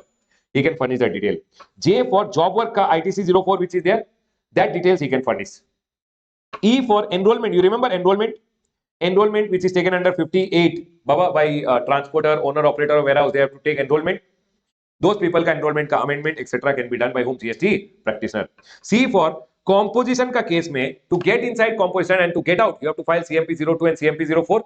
That can be furnished by whom, everyone? GST practitioner. And C, REJECT. T for tax deposit. Baba, in your e-cash ledger, if you want to deposit your cash, GST practitioner can help you. And S for statement of outward supply, which is your GSTR1. GST practitioner can help you in furnishing the details. Just for the purpose, you can remember. Rejects. The GST practitioner only rejects the work. Here we are done with your C graded chapter of returns, everyone. Congratulations, people. Done. All right, students, let's go ahead and now move to the next chapter. The next chapter is advance ruling. Baba, what do you mean by an advance ruling? Advance ruling means a ruling taken in advance. It's basically a decision given by the authority for advance ruling and appellate authority for advance ruling. Sir, what kind of a chapter? Again, a C graded chapter. Might be 4 marks. Sometimes you can expect 2 mark MCQ can come or a 6 mark question. Anything can come from this chapter, but a C graded chapter. Let's go ahead and quickly cover the chapter. Everyone over here now, listen. See, whenever one person is confused, he can go ahead and apply for advance ruling. Now, first question which comes in the exam, Baba, I will talk about questions also when I'm discussing. What question which can come in the exam? Is only a registered person allowed advance ruling, or a person who is unregistered also can go ahead and take advance ruling? Advance ruling can be applied by an applicant who can be a registered person or an unregistered person also who is desirous of obtaining registration, means who desires to take registration. It means an unregistered person also can go ahead and apply for advance ruling. Now, whenever you are going in and applying for advance ruling, what are the various questions you can go ahead and ask to the authority? Remember one thing, you just have to see the advance ruling ka list. People go ahead and say card list. I say it is actually C, the advance ruling list. C for classification of goods and service. Should I classify this under electronic? Should I classify this under this heading? Where should I classify? That classification related question you can go ahead and ask the advance ruling authority. Sir, A for applicability of a notification. Whether this notification which has come from the government, is it applicable to me? Not applicable to me. R for registration requirement. Whether I'm required registration or I'm not required registration. That will be also question you can go ahead and ask the advance ruling authority. L for determination of what, everyone? Liability. Sir, I'm not able to find out my liability of GST. Value multiplied by rate of tax. Either might be you have an issue with rate or you might have an issue with value, whatever they are going in and telling. If you're not able to find out your liability, means might be you are going in and telling, sir, I'm not able to calculate how much should I pay to the government, then you can go ahead and ask them. I for ITC related, whether I can take the ITC of this item or I can't take the ITC. I've constructed one machine. Will I get the credit? Will I not get the credit? You can go ahead and ask them. Then whether anything done results in supply. As for supply and determination of time of supply and value of supply, also question you can go ahead and ask to the advance ruling authority. So this is also one question which comes in the exam. Now remember one thing, they can go ahead and tell you, can place of supply related question be asked to the advance ruling authority? Because place of supply involves 2 states, they have gone ahead and clarified place of supply related question you can't go ahead and ask to the advance ruling authority. Now listen to me very carefully. Whenever you want to ask a question, you have to go ahead and file and sign that application which is GST ARA01 along with the fees which is there. You have to go ahead and file your application with the authority for advance ruling or appellate authority for advance ruling. They will go ahead. This authority may, there will be 2 people who will be there who are basically joint commissioners and above, and they are also, one member is appointed by the central government, one member is of the state government. Means one is a CGST officer, one is a SGST officer. As soon as you file an application, no, now you have to go ahead and take advance ruling in advance. You have to take advance ruling in advance. Now might be you would have been caught by the GST officer in any proceeding and you are telling now I will go ahead and take the advance ruling. But remember that time you can't take the advance ruling because you are already caught. Officer told you could not take the ITC. Why did you go ahead and take the ITC? You should not have taken. You are telling I will go and apply for advance ruling. No, Baba. You know what happens? As soon as your application goes over here, this authority send your application to the concerned officer. Concerned officer means he is an officer appointed by the state. Whenever one person applies for advance ruling authorities will send the application to the concerned officer so that concerned officer can find out all details with respect to me. saying Ramesh is already caught in an investigation. Is there any proceeding going on against Ramesh in respect of this case? And all the details will provide to the advance ruling authority. So basically, advance ruling authority will forward the copy of the application to the concerned officer, and concerned officer generally is your jurisdictional officer because he knows everything about you, and they will call for information and relevant record. Now, once they have gone ahead and received the records, they will examine your application and the records which they have gone ahead and received. They'll say, okay, this is the application, these are the records which I have received from the jurisdictional officer, the concerned officer. Oh, Ramesh, you are not asking in advance, you are asking after your court, so I will reject the application. So what they are telling, they will give opportunity of being heard to me and my authorized representative, or to the concerned officer or their authorized representative. And now they have two options: either they can admit my application or they can reject my application. Remember, if they reject my application, no fees refund will be given. You are telling, give my money back. Baba, this money gone. Can I go ahead, everyone? Remember one thing: if question raised, what are the, again one question in the exam, what are the reason why the advance ruling authority can go ahead and reject your application? Remember one thing: if the question which you have asked is already pending, might be the question which you have gone ahead and asked, you have already gone for value of supply related question for provisional assessment. If you go for provisional assessment, means you have already asked your question, no? Now, if you have already gone for provisional assessment, why are you coming and asking for advance ruling? So they are going ahead and telling, if the question which you have asked is already pending, or it is decided in any proceeding, might be you went ahead and took the ITC of a machine, an officer already caught you and he went ahead and told, hey, you should not have taken the ITC, and he has already passed the judgment. Now, when one GST officer has already passed his judgment, and then you are telling, wait, let me take advance ruling. Array, advance ruling has to be taken in advance, not post.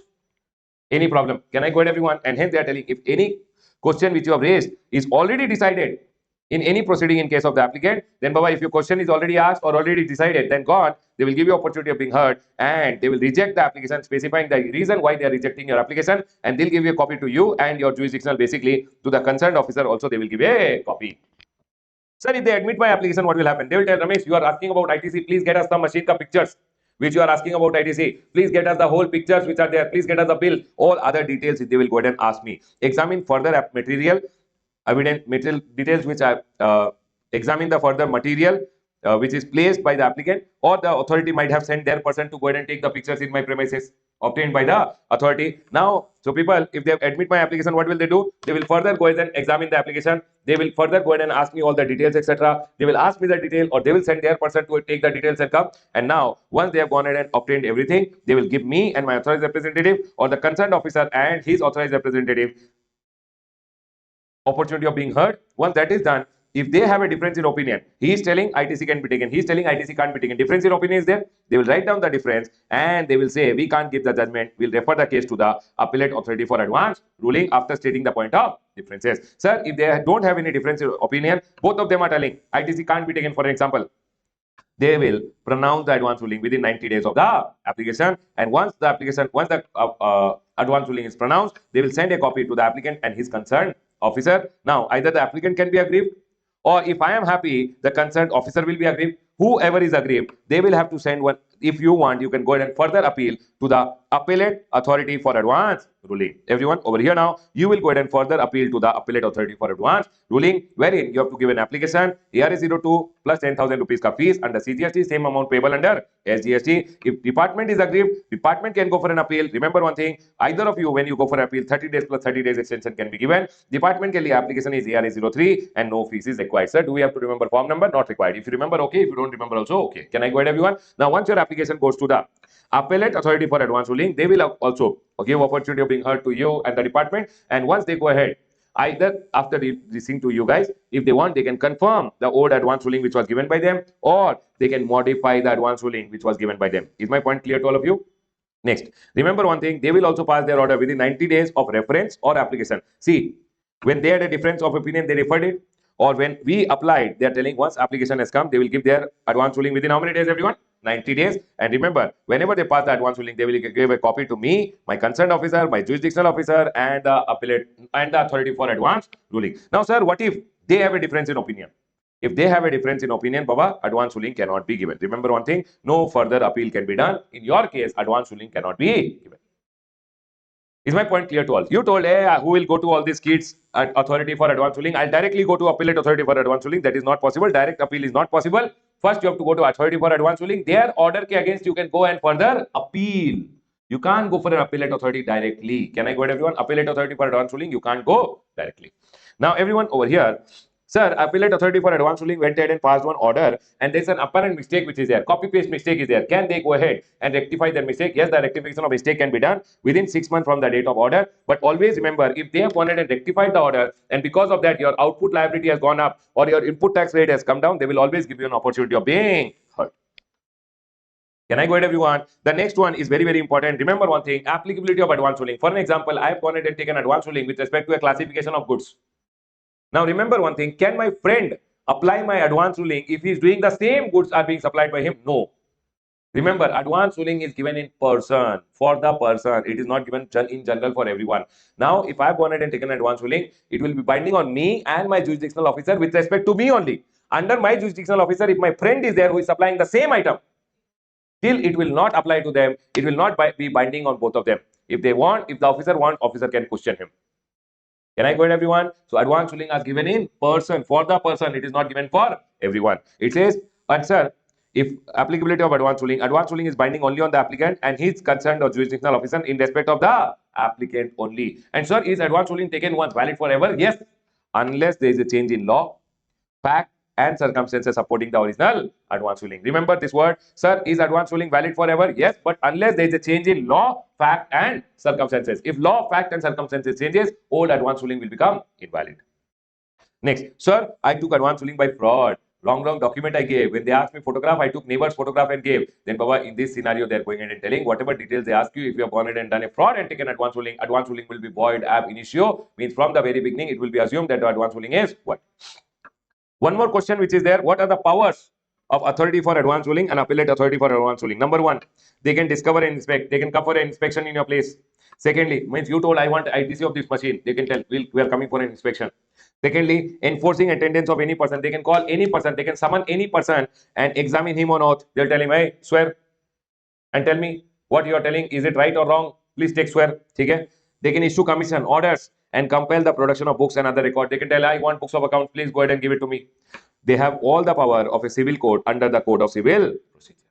Is my point clear to all of you, everyone? Now, sir, this is a C-graded chapter, but what are the various questions you can expect? Who can be an applicant? Registered or unregistered person? What are the questions the advance ruling authority can ask? Question relating to place of supply cannot be asked. Remember one thing, everyone. What? When can your advance ruling be rejected? Sir, application can be rejected. Secondly, sir, advance ruling is applicable only on the applicant and his concerned or jurisdictional officer in respect of him only. And advance ruling is also valid only till there is a change in law, fact, and circumstances. And also remember one thing, everyone. What are the power of authority for advance ruling and appellate authority for advance ruling? Nowadays, this kind of question they are asking in the exam. Can I go ahead, everyone? I have gone ahead and told you all the important questions also. We are done with the chapter of advance ruling over here.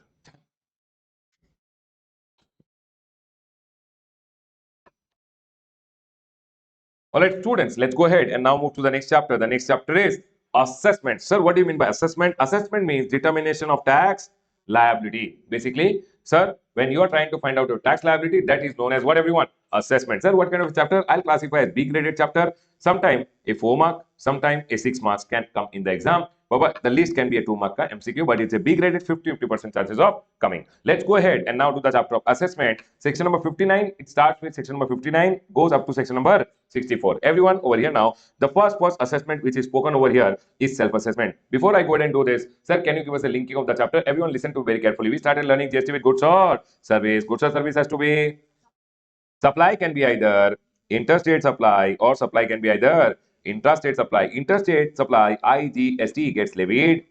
Intrastate, CGST and SGST gets levied. Once GST gets levied, GST should be collected and paid by a taxable person. How will he collect? He will calculate GST is equal to value of supply into rate of tax. Once you know the value, you will prepare the tax invoice, credit note, debit note, and delivery challan. Now you will maintain them in your accounts and records, and you will send the goods to the other person with the help of e-way bill. Now your liability to pay GST will come. Liability comes at the time of supply. For example, you are liable to pay 1,000. You will use your input tax rate. For example, you have 500 rupees credit. Remaining amount you will go ahead and make the payment. So, sir, my liability was this much, my input was this much, remaining I made the payment. All this you will tell to the government with the help of return. Are we clear? And at any stage, if you have a doubt relating to anything, you can also go ahead and ask the question to the advance ruling authority. Are we clear, everyone? This was your job. Sir, I supplied, I paid the tax, I filed the return. Story over. Correct, everyone? Now your work is done. Now work starts of the department, which is basically assessments. Are we clear, everyone? While filing the return also, no? You do one assessment yourself, which is called self-assessment. Remaining all the assessments start from the department's point of view. Can I go ahead, everyone? And hence, let's go ahead and now talk about the assessments. Number one is self-assessment. When you are going ahead and making the tax payment, when you are filing your return, what do? You self-assess. So it says every registered person must mandatorily self-assess the tax payable. Whatever is your tax payable, you should self-assess. Just give me a second, everyone.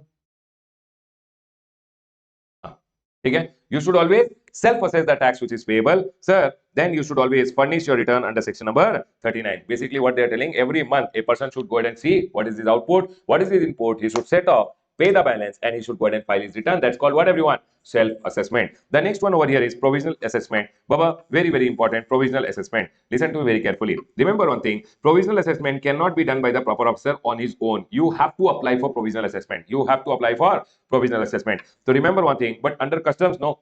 Provisional assessment can be done by proper officer also. But in GST, only provisional assessment has to be applied by the respective person. It will not be done by the proper officer on his own. So, sir, GST, when you have to find out, it is always value of supply multiplied by the rate of tax. Do you guys agree? Whatever is your value multiplied by the rate of tax. Now, here they have gone ahead and told, if you are a taxable person who is unable to determine what? Value or the rate of tax, it means you are not able to find out your GST.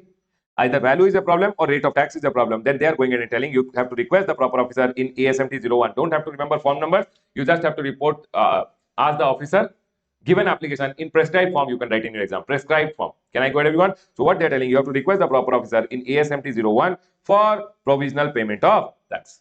Saying, sir, I want to make provisionally one payment of tax. Please tell me how much do I have to go ahead and make. So, sir, whenever you are not able to find out GST, GST is equal to value of your supply multiplied by rate of tax. You can go ahead and ask the officer that, sir, either I'm not able to find out value or I'm not able to find out what rate will be applied in my case, and hence I'm not able to find out the GST. But, sir, I'm doing the supply. So, on the supply, how much is the tax I should pay? So, officer, you have to go ahead and give an application, and officer will go ahead and issue a provisional assessment order in ASFT 04 within 90 days, allowing the payment of provisional basis. He will tell at this rate, at this value, you go ahead and make the payment. For example, you are telling him, sir, 1 lakh rupees the value of supply. I know, but I don't know the rate should be 12 or 18. If I pay 12%, sir, it will be 1.2 lakh.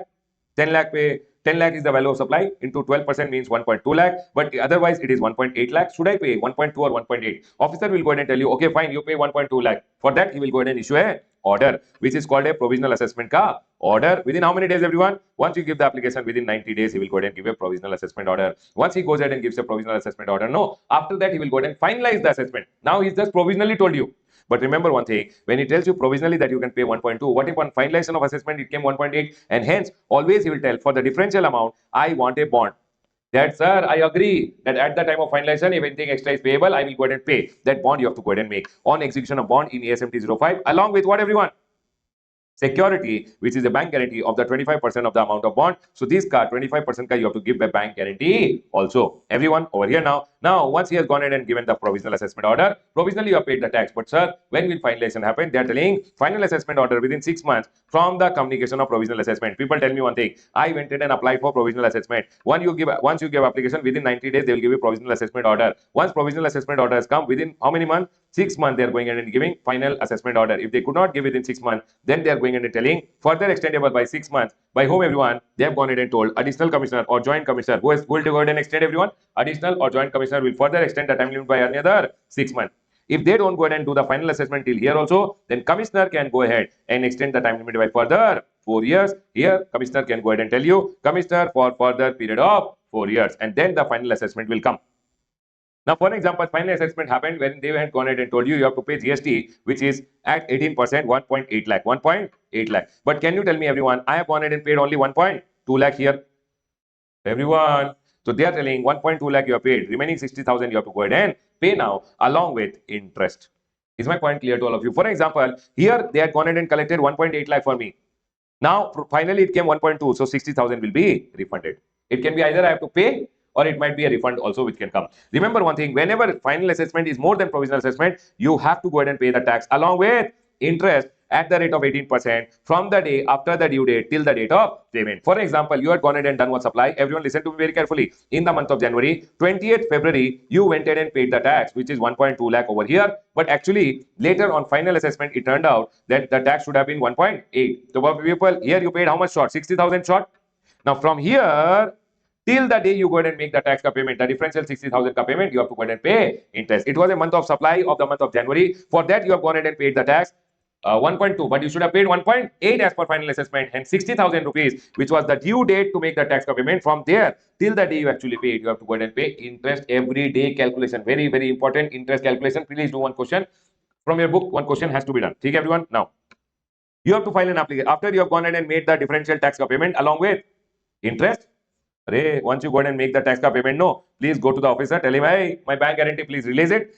He will go ahead and ensure that you have made the payment, and after that he will issue an order, and within 7 days he will basically go ahead and release your security. The bank guarantee you are given, no, here he will release it. Are we all clear? What is the benefit of provisional assessment, sir?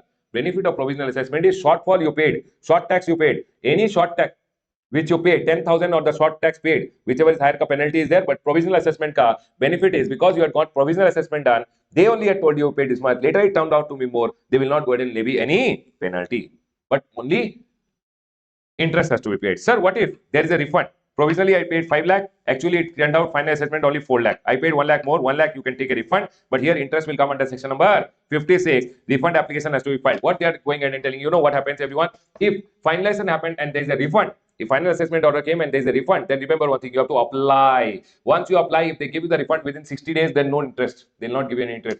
So, sir, section number 56 says what? Apply. If within 60 days we refund, then there is no interest. After 60 days, if we refund, the differential after 60 days, you will get interest at the rate of 6%. Is my point clear to all of you? Please, it is very important you solve questions on this, everyone. Can we go ahead, everyone? Next. Now, the third one, people tell me one thing. First was self-assessment. You have to assess your tax yourself, pay the tax to the government and file your return. Provisional assessment, if you can't find out the value or you can't find out the rate, apply to the officer for provisional assessment. Later, you will do the final assessment. Differential you have to pay or differential will be refunded. The next one is scrutiny of return. Exam question, write a note on scrutiny of return. Correct, everyone? Now, sir, what do you mean by scrutiny? Nothing. You went in and filed your return. Officer is scrutinizing your return. Officer is checking your return. If while checking your return, if officer goes ahead and finds out that there is a discrepancy, there is some problem, he will go ahead and send you a notice. You go ahead and correct the discrepancy, pay the differential tax, etc. No problem. If you don't correct the discrepancy and you are giving an explanation, he likes your explanation, no problem. If he does not like your explanation, then he will go ahead and do audit, special audit, inspection, search, seizure, demand order. He'll give you, hang you upside down and recover the amount.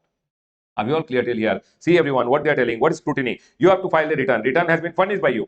Proper officer may. Is it mandatory for officer to go ahead and scrutinize all the return? No. Proper officer may scrutinize the return to verify the correctness. Whether the return may everything is correct or not, he can scrutinize. If any discrepancy is found, he will issue you a notice and you have to reply within how many days? Either accept the discrepancy, pay the tax, interest and other amount which is there, use this form and make the payment and inform the proper officer, I've gone ahead and made the payment. Sir, otherwise, if you don't accept the discrepancy, give your explanation. He likes your explanation, then he will go ahead. You have to inform him in ASMT 12. And everyone, he will inform you in ASMT 12 that we have accepted your explanation. You will reply in ASMT 11. He will reply in ASMT 12. We have accepted your explanation and no tension at all. Can I go ahead, everyone? But if he is not satisfied, officer will become angry. He'll become angry bird over here. If it is not satisfied or after accepting discrepancy, you did not take corrective action. You told, sir, I accept it's a mistake, but I will not take any action. Then, Baba, officer will get angry. And what are the various recourses available? What are the various things officer can go ahead and do to go ahead and take the money out from you now? Officer will go ahead. What are the recourses available with the proper officer in case proper explanation is not furnished? Exam question, everyone. Proper officer can go ahead and initiate action, including audit, special audit. He can do inspection, search, seizure. He can go ahead and determine the tax. Demand order can be given under section number 73, 74, and nowadays 74A word also has been added. Once the demand order comes, no. If you don't pay, either within 3 months you pay, or within 3 months you go for appeal, or once it crosses 3 months, no. Department will hang you upside down and recover. Is my point clear to all of you, everyone? Can I go ahead, everyone? Tell me one thing. Proper officer scrutinized your return. He told you there is a problem. You should go ahead and make the correction. Yes, everyone. If you go ahead and pay the tax, interest, etc., no tension at all. You furnish explanation. He likes your explanation. No problem at all. He does not like your explanation, or you told I am wrong, but you did not take corrective action. Officer will get angry and he will go ahead and do what, everyone? Now he has to give you demand order. No. To give you demand order, he needs evidences. To gather evidences, basically he'll do audit. He will get special audit done. He will come for an inspection. He will do raid activity, search and seizure. Then he will go ahead and use that evidence which was collected by audit, special audit, inspection, search, seizure. Use it against you to pass a demand order. Now, to Baba, see, to take any money from they have to give demand order. To give demand order, they need evidence. To gather evidence, they will do audit, special audit, etc. Can I go ahead, everyone? But everything ka trigger point is your return. Generally, the trigger point is your return. Everyone over here now, once the demand order has been given over here, either you pay within 3 months. If you don't pay within 3 months, then after 3 months, he will go for a. After 3 months, if you want, you can go for an appeal, not he. You can go for a appeal, sir. Within 3 months, go for an appeal, or within 3 months, pay. If you don't pay within 3 months or don't go for an appeal more than 3 months, then officer will go ahead and hang you upside down and recover. Are we clear with all the three? Can we go ahead, everyone? The next one over here is best judgment assessment. What is best judgment assessment? Now, if you file the return, they can find out the mistake. What if you are a registered person but you don't file the return? If you don't file the return, he will give you a notice, GSTR 3A, and he'll tell you I filed the return. If you file the return, then he can go for scrutiny now. But if you don't file the return, he'll apply his best judgment and do the assessment. That is called best judgment assessment. Everyone always remember section number 62, non-filer return. You are a registered person, but you fail to file your monthly return or your final return, bye-bye return, then officer will go ahead and issue a notice and tell you please furnish your return within 15 days. So if you don't file your return, officer will always go ahead and give you a notice and tell you to file the return within how many days? 15 days. If you go ahead and file your return within 15 days, very good. If you don't file your return, officer will go ahead and do best judgment. He'll apply his knowledge and he will go ahead and do your best judgment assessment. He'll tell, see, if you would have given your return, we would have scrutinized and done scrutiny of return. But you did not give your return, so we'll apply our best judgment and do the assessment, and he'll pass one assessment order within 5 years from the due date of annual return, whichever year it is, 2023-24 for an example, for which there is a problem. The due date of annual return, say 1, 2, 3, 4, 5. 5 years are there from the due date of annual return for him to go ahead and pass the assessment order. Now listen, sir, assessment order you pass, I did not file the return, you pass assessment order. Baba, run, go online, file all the pending returns which were there. If you file all the pending return, no assessment order will be withdrawn.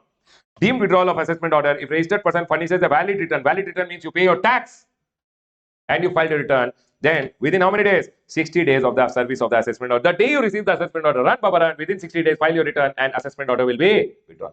Sir, if I don't, but remember one thing, you can file a valid return and file a valid return, only then assessment order will be withdrawn. Means you should pay your tax and file the return. What about interest and penalty? That interest, late fee, etc. will still continue. You will have to pay. But now at the time of filing the return, just pay your tax, file the return, we will withdraw it. But whatever interest, late fee is there, next month you should go ahead and pay it. Or now only if you want, you can go ahead and pay it. Liability for interest and late fee will still be there. Now, sir, what if I don't file a valid return within 60 days? I missed it, sir. Please give me more time. So they are going in and telling, if registered person furnishes, fails to furnish valid return within how much time? He may furnish the same within a further period of further 60 days. But for that, one additional late fee will be charged 100 rupees per day of delay. Can I go ahead, everyone? Everyone tell me one thing. You did not file your return. If you don't file your return, they will go ahead and tell you, please file your return within 15 days. They will send you a notice. If you don't file your return within the next 15 days, also officer will apply his brain and will do base judgment. Once he goes ahead and does base judgment, you can go ahead and file online your returns and base judgment assessment order will be withdrawn. You should file your return within 60 days. If you don't file within 60 days, further time limit will be allowed. But every day ke liye they will go ahead and charge you 100 rupees as additional late fee. Whatever normal late fee is there. They'll charge you an additional late fee of 100 rupees per day of delay beyond 60 days. Now, some people were going ahead and doing the best judgment some way. Some officers were doing in some way. So government went ahead, CBIC went ahead and issued one standard operating procedure telling, hey officer, please do the best judgment assessment this way. And hence they went ahead and told, what is the SOP in case of non-filers of return? What is the standard operating procedure? How assessments will be done? They are going ahead and telling, system generated SMS should be sent prior to the due date. Baba, before the due date of return, no, every person should be sent one message saying, hey, wake up, Baba, return due date has come, please file your return. Once the due date has come, returns are filed. Whoever is not, see, earlier you have to send SMS for everyone. Once the return due date is gone, all the non-filers are there, no? To them, you should go ahead and send one email saying, sir, you have not filed your return, please file your return, otherwise we'll do base judgment assessment. Now, after 5 days of the return date, they will send one notice to file the return within how many days? 15 days. Now, within 15 days, if you don't file your return, officer will proceed for best judgment if return is not filed within 15 days and best judgment assessment. When he is applying his brain, what he will dream? Inky, pinky, ponky, pay 10 crore. He will use the other data like GSTR 1 ka data, GSTR 2A, 2B ka data, e-way bill ka data, e-way will give my purchase ka detail, correct or not everyone? All my e-way bill will give my sales ka detail, might be little purchase ka detail, GSTR1 will give my sales ka detail. So they are telling use all this detail and other information, and best judgment assessment order will be withdrawn if after you have passed the best judgment assessment order, if the person who is aggrieved goes ahead and files his return within how many days? 60 days. Remember, commissioner may also resort to provisional attachment. He can attach your bank account, etc. And because you have not filed your return, they can also go ahead and apply. They can also go ahead and cancel your registration. Everyone over here now, this was best judgment of non-filer. Non-filer means you have taken registration but not filing your return. So they can't go for scrutiny. Correct? You are telling one step above. You have not taken registration only. No registration, no return. You are telling beta. If you are a taxable person, section number 63 talks about best judgment assessment of unregistered person. It says you are a taxable person, you failed to obtain registration, or registration was cancelled under section number 29(2), but person is still liable to pay the tax. What they are telling, you failed to obtain registration, you did not go ahead and take registration, or registration was cancelled, but you are still liable to pay tax. Then they are going ahead and telling beta, first they will issue a notice to the taxable person stating the ground for assessment and allow how many days to reply? 15 days. They'll tell, sir, you are not registered only, or your registration is cancelled, but you are still liable to pay tax. We will give you one notice saying, sir, you have 15 days to go ahead and answer. This is the amount of liability you have to pay, or you have to reply within how many days? 15 days. Now he will proceed to assess the tax liability of the person to the best of his judgment, but he will always provide opportunity of being heard. Can I go ahead, everyone? Now remember, assessment order will be passed within how much time? 5 years. Again, whichever year it relates to. For that year, 31st December of annual return, the due date is 31st December. From that time, it is 5 years. They will go ahead and pass this best judgment assessment order. But you know what, everyone? In this scenario, first they are given you show cause notice to reply within 15 days. Then they give you opportunity of being heard. Then they pass the assessment order, and hence there is no withdrawal of the assessment order because they already gave you 2 opportunities. Can I go ahead, everyone? Unregistered person का best judgment assessment order can't be withdrawn. He has to make the payment. If you don't make the payment, recovery will happen. Can I go ahead, everyone? Now comes summary assessment. What is summary assessment? Summary means what, everyone? Shortcut, quick assessment. One person is taking goods on the way. Officer caught him. Officer told, whose goods are this? Tax is not paid. He told, I don't know. Officer will do the transporter assessment. Officer came to your premises. He told, whose goods are this? Warehouse. I am a warehouse keeper. I told, I don't know. If you don't know, I will do your assessment thinking the goods is yours only. What they are going and telling, proper officer on an evidence from of a tax liability, plus he will take permission of the additional or joint commissioner, and proper officer may assess the tax liability of such person. Such person means transporter, owner, operator of warehouse, person in charge, if the taxable person cannot be traced. Then he will go ahead and do the assessment of the person whom he has caught. Why is he doing it? To protect the interest of the revenue, and he'll issue an assessment order. Immediately he'll issue assessment order. If he has ground to believe that any delay may adversely affect the revenue. Sir, you know what? If I leave this transporter now, if I leave this transporter and don't do his assessment, tax gone. If this warehouse keeper who is telling I don't know who is the owner, if I don't do his assessment, tax will go. He will send the goods somewhere. We will not be able to do the assessment. In that scenario, immediately he'll do the assessment. Are we clear? Baba, now whenever you do something, immediately you can make mistakes also. And if officer makes any mistake, remember one thing, the assessment order can also be withdrawn. Assessment order can be withdrawn. You know, transporter came and told me, Ramesh sir, your assessment was done by the proper officer. Not your assessment. He did my assessment, sir. Now you pay me the money, I have to pay to the department. I'll tell, wait. I will run to the department. Sir, sorry, these are my goods only. So you can give an application within how many days? 30 days of the receipt of summary assessment order. By the taxable person also it can go. Or on his own motion, means the additional commissioner or joint commissioner on his own motion is thinking, hey, this quick assessment, summary assessment which was done was wrong. So if you go ahead and tell, or officer finds out on his own, what? If AC or JC considers order to be erroneous, wrong, he can withdraw it and direct the proper officer to follow procedure which are laid down under section number 73, 74 and 74A. Basically, he will go ahead and tell the proper officer, hey officer, don't do all this shortcut and all. This assessment order we are withdrawing. AC or JC will tell the officer, hey, do normal procedure. Give one show cause notice, then pass a demand order against this person. Everyone over here now, this is the shortcut assessment. Can we go ahead, everyone? Now in the exam, one question they can go ahead and ask you, which are the assessment order that can be withdrawn? One is best judgment assessment order in the section number 62, which is for non-filers of return, and one is summary assessment order also can be withdrawn. Summary assessment order can be withdrawn when the proper officer, when the additional or joint commissioner considers that the order was erroneous, or taxable person files an application saying the order was erroneous. In that case, the best judgment assessment order also can be withdrawn, and in that summary assessment order also can be. So there are 2 assessment orders which can be withdrawn. One notification is there, all the assessment orders which are passed, one summary should be uploaded online using GST DRC 07. total bakwas. This chapter, from my point of view, I've told you be graded. I like provisional assessment. Please mark it. In provisional assessment, I like this interest calculation wala part. Remember, pay 55 pay interest under section number 50, which is 18%. Refund ka case mein 6%. Please do one question for this and go. Don't leave it. Please do one question. Very, very important. Can we go ahead, everyone? Are we all clear till here? The next one over here. What are the recourses available to the proper officer if you don't go ahead and give proper explanation, or after giving proper explanation, you did not take proper action?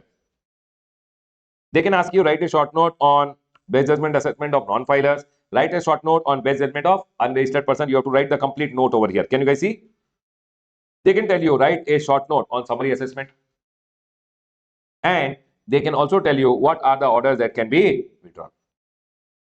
Are we all clear till here, everyone? I'll close my revision on the chapter of assessments over here. Done, Baba, done. We are done with the chapter of assessment. All right, students, the next chapter which we are going to revise is the chapter of audit. Everyone, let's take a quick linking of the chapter. Listen, whenever scrutiny happens, if officer has a doubt on you, he'll tell you the doubt. You have to go ahead and pay the tax, etc., which is there, or you can go ahead and explain him. He likes the explanation, no problem. He does not like the explanation. Now, officer has to go ahead and demand the amount from you. To demand the amount, he needs evidences. To gather evidences, if officer wants, he can go ahead and get audit. So basically, to demand the amount from you, he can get audit and special audit done. And this is what we are going to discuss in the next chapter, which is audit and special audit. Baba, remember one thing. Section number 65 talks about the audit, which is by the tax authorities, means the GST department will come and do the audit. Section number 66 talks about the special audit. Everyone over here now, section number 65 says commissioner or the person authorized by the commissioner. Any commissioner or commissioner ka person who is authorized by the commissioner, either by a general order or a specific order. Specific order means for a specific scenario, commissioner can authorize him, or commissioner can give a person authorized one general order saying all these people ka case mein you do the audit. So either it can be a general order or it can be a specific order, and the audit may be undertaken by the commissioner or the person authorized by the commissioner for how much time, everyone? Period of 1 year, or for a part of the year, 3 months, 6 months also audit can be done, or multiple years, 2-3 years ka audit can be done together also. Now they are going ahead and telling whenever they start the audit, before they start the audit, at least how many days ka notice will be given? At least 15 working days ka prior notice will be given. How many working days, everyone? 15 working days ka prior notice will be given, and then the audit will commence. Now one small MCQ can come. What do you mean by commencement of audit, or which is the date of commencement of audit? It is when you make the books available. Later of the date when you make the books available, you made the books available on 1st January, or the actual institution of audit at the place of business, they came to your premises only on 10th January. Which is the date you will go ahead and tell commencement of audit? 1st January when you made the books available, or 10th January when they came? 10 January. Are we all clear? Whichever is later. Now, once the audit starts, no, audit should be completed. Either audit should be done at the place of business of the registered person, at my place, or officer can tell, I don't like your place. You come to my place with your books of accounts and I will do the audit. So audit can happen at their office, means the GST department ka office also. Now audit, they will always go ahead and complete within how much time, everyone? 3 months. Audit will get over within 3 months. If they could not complete within 3 months, then commissioner, if he's satisfied, he can extend the time limit by further 6 months. Audit should have been completed over here. If not completed, 6 month time can be there given by the commissioner, and audit will get concluded. Done, everyone? Always remember the extensions are given only after recording the reason in writing. Now once 6 months got over, then the audit is first 3 months and then additional how much time? 6 months. Can I go ahead, everyone? And then they are going in and telling within the next 30 days, no, the GST department basically who has done the audit for you, the GST department officers who have done the audit for you, they will go ahead and inform you. Basically, they will inform you about the finding in ADT 02. Basically, the department will inform you audit observations and audit ka finding. So they are telling, they will tell you the rights and obligation, the reason for the finding, nothing, Baba. Audit report along with audit observations shall be provided to you, directing you to discharge the liability. Hey, this is your liability, please go ahead and make the payment. Pay the liability, chapter closed. But sir, if you don't pay the liability, or tax is short paid, or some erroneous refund you are taken, ITC was wrongly availed and utilized by you, then in that scenario, now they will go ahead and use all these audit evidences and they will initiate action under section number 73, 74 or 74A. Basically, demand order will be given.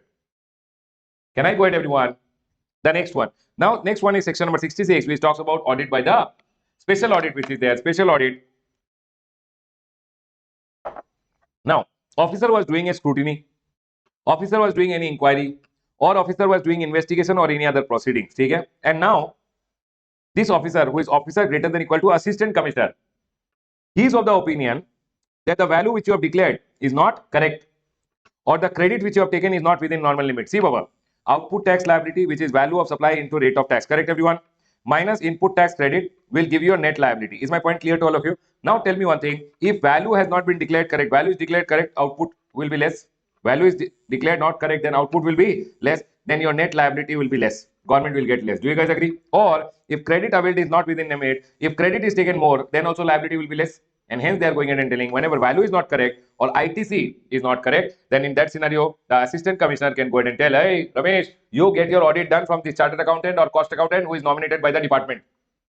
So they are telling the assistant commissioner, after taking the permission of the commissioner, will direct the registered person. Direction will be issued telling, hey, get your accounts, get your records audited, including books, examined by chartered accountant or cost accountant. CA square means chartered accountant or cost accountant, which is nominated by the commissioner. Now the chartered accountant or cost accountant will start the audit, and he will go ahead and complete the audit within how many days? 90 days. If it does not complete, then the additional commissioner, assistant commissioner, not additional, assistant commissioner can go ahead and extend the time limit by further how much time, everyone? 90 days. 90 days first, again extendable by 90 days on request by the registered person. Either I can request or the chart accountant can request that we want more time, and the audit time limit can be extended. Once the audit is concluded, the chart accountant or cost accountant will submit his report to the assistant commissioner. Now, assistant commissioner will tell me, Ramesh, what are our findings? What are the reason for the finding? Basically, he'll give me the audit report and tell me discharge your liability. So what they are going ahead and telling, now audit finding to be communicated to the registered person in ADT 04. Assistant commissioner ko CA will report, and assistant commissioner will tell me what are the findings, etc. Finding, discrepancies along with observation will be provided, and he will tell me to discharge my liability. If I discharge my liability, very good. Otherwise, he'll give me an opportunity of being heard. Even now, if tax is not paid, short paid, erroneous refund, ITC wrongly availed and utilized, now officer will use these evidences and pass a demand order under 73, 74 or 74. Done, everyone. The most important questions, Baba, this chapter is again a C graded chapter. Sometimes it comes, sometimes it does not come. But the questions which can come, everyone, okay. Remember one thing over here.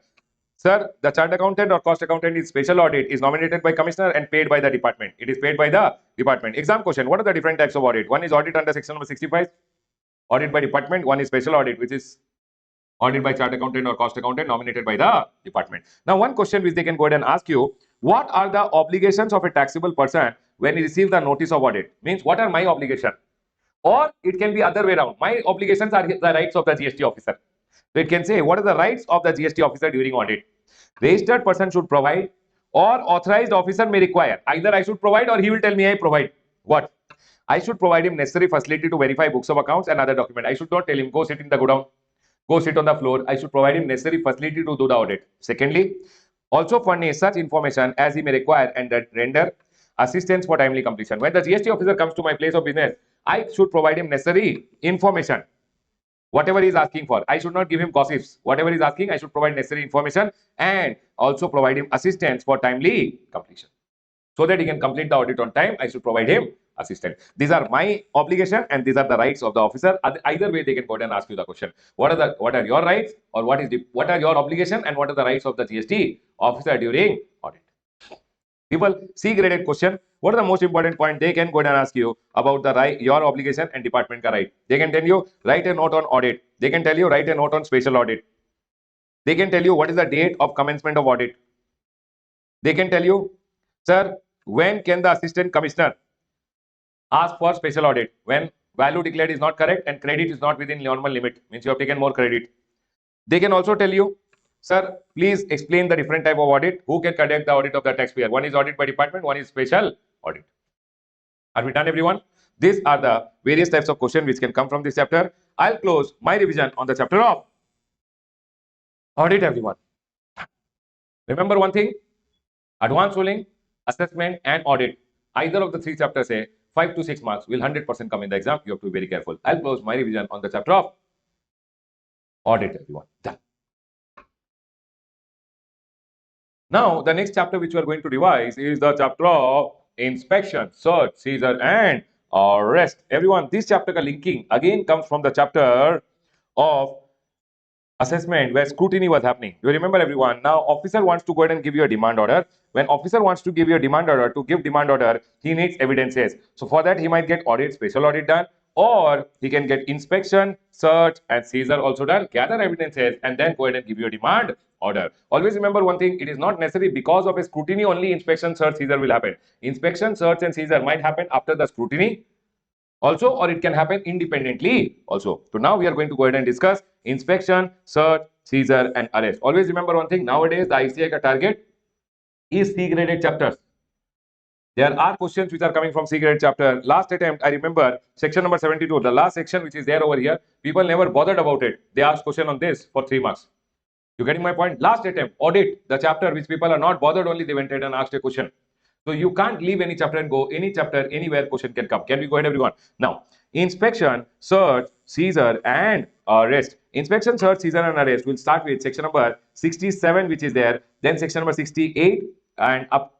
Section number 67 to 72 section will come in this chapter. Let's go ahead and start with section number 67. Section number 67.1 goes ahead and says about inspection. Section number 67.7.1 says proper officer greater than equal to joint commissioner. People remember one thing, who is the officer who can go ahead and authorize an inspection? Proper officer greater than equal to joint commissioner if he has reason to believe that a taxable person has suppressed transaction relating to stock or supply. If you have gone ahead and suppressed your transaction for supply or stock, or you have claimed ITC in excess of your entitlement, more ITC you have taken, or you have indulged in the contravention of act or rules, if you do any contravention, and all this you have done to evade tax, then they can go ahead and send one person for inspection. Number one, if the officer has reason to believe that you have suppressed your transaction relating to stock you are not showing, or supply you are not showing, or you have claimed ITC more, or you have gone ahead and indulged in any contravention, then inspection can be done. Or if a transporter, owner, operator of warehouse or a godown or any other place is doing what? He is keeping those goods on which tax is not paid, or owner, operator, warehouse and transporter is keeping wrong accounts so that they can go ahead and evade the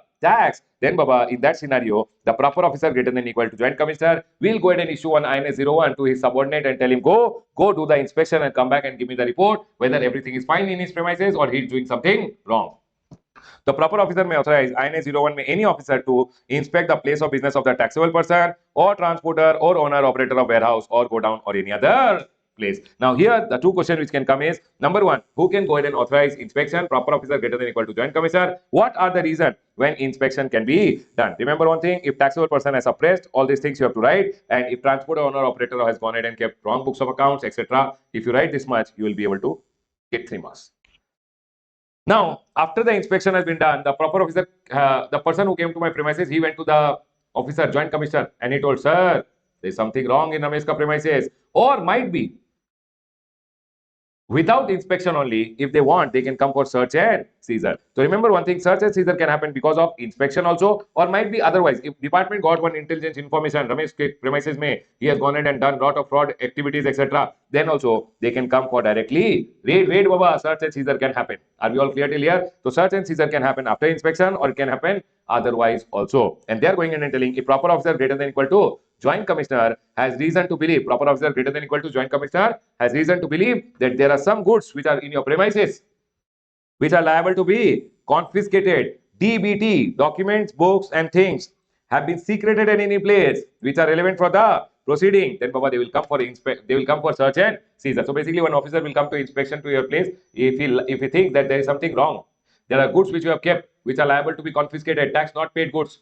Secondly, documents, books, things, documents are there, books are there, things like iPad, etc. is there, which you have gone ahead and secreted. If they have a doubt, then they will come for a raid to your premises. Are we clear, everyone? Now they will take all the documents, books, things, goods along with them and go. They will use it as evidence to go ahead and pass a demand order against you. What they have gone ahead and done. Now, if they come to your place, they have done the search and seizure activity, any proper officer. Now, what will happen? They will go ahead and find out all the goods which are there on which tax is not paid, which is liable to be confiscated. They will find out all the document, books and things which are secreted by you. They will take it out everything, break all the walls, tear apart the sofa, and they will take out. Have you seen in movie, everyone? They take out everything, and now they will go ahead and make one order of seizure in GST INS 02, which they will go ahead and give it to you and tell, sir, now we are taking all the goods along with us. But supposingly they can't take in your premises when they enter large blocks of marbles are there. Can they take all those marble ka block along with them and go? Not possible to seize it, take it along with them. Hence they will go ahead and put one seal around it. They will seal the premises and say, if it is not practicable to seize the goods, seize means if they can't take the possession of the goods and go along with them, then they will order not to remove or deal with the goods except with the permission. And sir, this ke liye they will go ahead and give order of prohibition. Are we clear, everyone? Now, search and seizure happened. They took all your documents and went. You know what? They went and took off your son ka birth certificate, your marriage certificate, which is irrelevant for the proceeding. Remember one thing, section number 67(3) says any documents, books and things will be returned after examination or inquiry. If documents, books, things are relied upon, they will use it to issue notice. If they are not going to rely upon my marriage certificate, my birth certificate, my son's birth certificate, what will they do? So that will be returned within how much time, everyone? If they are going to use documents, books and things, they will use it to issue a notice against me and then pass a demand order. Correct, everyone? If they are not going to use it, they will return it to me within 30 days. Now, exam question. What are the powers of the officer when they come for a search and seizure activity? You told, sir, behind this door, nothing is there. Sir, behind this wall, nothing is there. If they go ahead and ask you, what is in the almirah, and you don't give the keys, they have the power to break open. What does it say? What are the powers of the officer? Powers of the officer during a search and seizure activity is to seal, to break open the door, almirah, electronic devices, boxes, receptacle in which goods, accounts, documents are suspected to be concealed, and you have gone ahead and denied the access. The next one over here is, can the officer allow you to take photocopies of the accounts of the books which they are going ahead and seizing it? Remember one thing, photocopies or extract of seized document will be allowed except if it is prejudicially going to affect the investigation. For example, officer is of the view that if I go ahead and give you the Xerox copy of all the suppliers or all the customers who are there, you will call and tell all of them, hey, my place, so they have done raid, all of you run. So then they will not go ahead and give you the Xerox also. Is my point clear? The next one over here is provisional release. Again, a question in the exam. If the goods are seized from your premises, can they be provisionally released? Yes. And if provisionally released, how it will be released? What are the payments, etc. to be done? They have gone ahead and told provisional release of seized goods upon execution of bond. First, you have to give a bond. Along with your bond, you have to give a security, which is a bank guarantee to cover the amount of tax, interest, and penalty. Or, sir, I will not give security, I will not give bond. No problem. Make the payment of the tax, interest, and penalty, whichever is applicable on your goods. Number one, either bond plus bank guarantee, and bank guarantee should cover at least the tax, interest, penalty. Sir, I will not give bank guarantee because bank is not giving me the guarantee only. Then what to do? Then just go ahead and make the payment of the tax, interest, penalty, and they will release the goods provisionally. You know what? Once they go ahead and seize your goods and take along with them, see, seizure means taking over the possession. After the possession, now ownership will also get transferred to the government. But for transferring of ownership to the government, first they will issue you a confiscation ka notice. After they go ahead and seize the goods, within 6 months they should issue you confiscation notice that now department will transfer the ownership in the name of the government of the goods. The goods ka ownership will be transferred in the name of the government. Within how much time they will go ahead and issue a confiscation notice? 6 months. If they don't issue within 6 months, 6 months can be further extended by 6 months. If they don't issue confiscation ka notice within how much time? 6 plus 6 months of the date of seizure, they have to return you the goods. The next one over here, which they can go ahead and ask, what is the treatment of seized goods which are perishable and hazardous goods? If the goods are perishable, mangoes are there, but they will wait for 6 months, mangoes will become seed. Are everyone, yes or no? So if goods which are seized are perishable goods, hazardous goods, depreciating goods, or storage is not there with the department can tell you, see Baba, now that these goods are being seized by us, anyways the ownership will belong to the government. So you do one thing, you go ahead and pay us the lower of the market price of the goods or whatever tax, interest, penalty is applicable, whichever is lower, make the payment, will release the goods. Either pay the tax, interest, penalty or whatever is the market value of the goods, pay it to us, we'll go ahead and release it, whichever is lower you pay.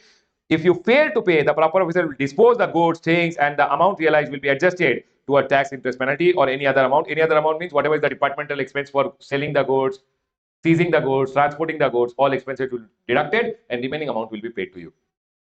If the goods which are seized are perishable and hazardous goods. Can I go ahead, everyone? The next one, sir, whenever they seize the goods from a premises, they will make one inventory that, sir, we are going ahead and taking these goods, these documents, these books, and these things along with us. Please sign it. They'll prepare a list of the inventory and tell you to sign. Everyone over here, now what are the principles or requirement during a search operation? They can go ahead and tell you whenever GST department is coming for a search activity, what are the principal requirements? First of all, they should have a valid search agreement, search warrant. Search warrant should be executed before search, means they should get it signed from the person in charge of the premise before starting the search. Search may always one lady officer should be there, so that if any premise they are doing the search and seizure activity, any lady is there to handle them, lady officer should be there. Search should be always in the presence of 2 independent witnesses from the locality. They should call 2 independent people who are good people, not thieves. Next, before starting, they should always disclose the identity that we are the people who are going to do the search. Our ID is this. And after the audit is done, after the search is done, one panchnama or mahazar, basically a document should be prepared saying these goods we are taking along with us, these documents we are taking, these books, these things we are taking along with us, and it should be signed by the independent witness and also the person in charge or the owner of the premises. These 6 points I have gone ahead and told you because if they ask in the exam, what are the Principles or requirement during such operation, you can go ahead and write it down. Section number 67 done. Section number 68 goes ahead and says, whenever you are going on the way, if you are carrying goods worth rupees more than 50,000 consignment value. Array, this was inspection of normally goods. One is inspection of goods in transit. Do you remember e-way bill chapter? E-way bill chapter was nothing other than section number 68 only, no? That when you are going on the way, if your goods are more than, consignment value is more than 50,000, person in charge will produce documents and devices. Basically, any mismatch, then detention and seizure will happen. They will detain your truck, they will seize your goods, etc. If all the goods are found to be okay, all the documents are found to be okay, you have invoice also, you have e-way bill also, they will let you go, no problem. See, this was normal inspection, search and seizure, correct everyone? This is inspection of goods in transit, which we have already learned with e-way bill chapter. Now, very, very important section is section number 69, which goes ahead and tells the officer that when can the GST officer arrest you. Now, can you tell me what is the difference between arrest and one more word which is there is imprisonment over here? You can see jail. What is the difference between arrest and imprisonment? Baba, in imprisonment, no, they will send you to jail. Jail wala clothes will be given, jail wala food will be given. But arrest does not mean jail. See, under trial, when the trial is going on, no, so that you don't run away from the country, they will catch you and keep. So whenever the trial is going on, if the GST department has a doubt that you are going to run away, not a doubt, basically there's some reason, they will arrest you and keep. Because if they don't arrest you, you'll run away from the country and then will not be able to catch you. So they are going in and telling when the trial is ongoing, we'll arrest you. If you are proven guilty, then you will be imprisoned. You will be sent to jail. So they are going in and telling what is the who has the power to arrest? Commissioner. If he has reason to believe that a person has committed these 4 offences, which are told under section number 132(1). We will be learning in offences and penalties chapter, section number 132. In section number 132(1), there are 4 offences which are told. What are the 4 offences? Supplying without issue of invoice with an intent to evade tax. I am supplying but not issuing invoice.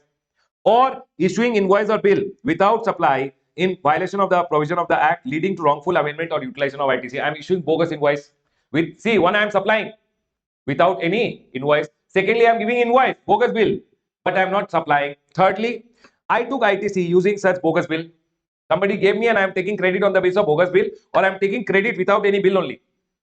And the last one, I have collected amount as tax, but due date is gone and more than 3 months from due date, I have not paid the tax to the government. Remember one thing, these 4 offences are there, which are told under 132(1) A, B, C, D. Remember in section number 69, they say in 132(1) ka A, B, C, D offence. What are the A, B, C, D offence, everyone? Number 1, supplying without invoice. Number 2, invoice without supply. This is also called bogus invoice. That is invoice without any supply, or your ITC has been taken on the basis of bogus invoice, or without invoice only I took the credit, or if I have collected amount as tax, tax has been collected, you should pay on due date, already 3 months from the due date has gone and you have not paid the tax to the government, then remember one thing everyone, if the amount is more than 2 crore, 4 offences, people, 4 offences, amount more than 2 crore, or 4 offences and repeatedly if you do it, second time if you do it, remember one thing, commissioner or authorized, commissioner may authorize any officer of the central tax to arrest such person. Tell me one thing everyone, can you tell me when can you be arrested under GST? We are not talking about jail now, we are talking about arrest, holding you and keeping. Number 1, supplying without invoice, invoice without supply, ITC on the basis of such bogus invoice, or without invoice only took the ITC. Thirdly, amount collected as tax not paid to the government 3 months from the due date. 4 offences plus amount also has to be seen. 1 rupee amount, they will catch you and more than 2 crore, then you will be arrested. Remember one thing, if you do second time, now you have become habitual offender. And habitual offender to gone baba. You will be arrested if you do it second time for 1 rupee also. Now I want to tell you, section number 132 May, I went in and told you 4 offences, A, B, C, D. Correct everyone? You have to remember one thing, if the amount is more than 2 crore, can I be arrested? Array everyone. If the amount is more than 5 crore, can I also be arrested? Array baba, in both the cases you can be arrested. Whether it is more than 2 crore, that if 2 crore me you are arresting, 5 crore me, so you will arrest only. But there is a catch over here. If the amount is more than 5 crore, no, it is called a cognizable and non-bailable offence. What do you mean by cognizable? Cognizable means severe offence. Severe offences are non-bailable.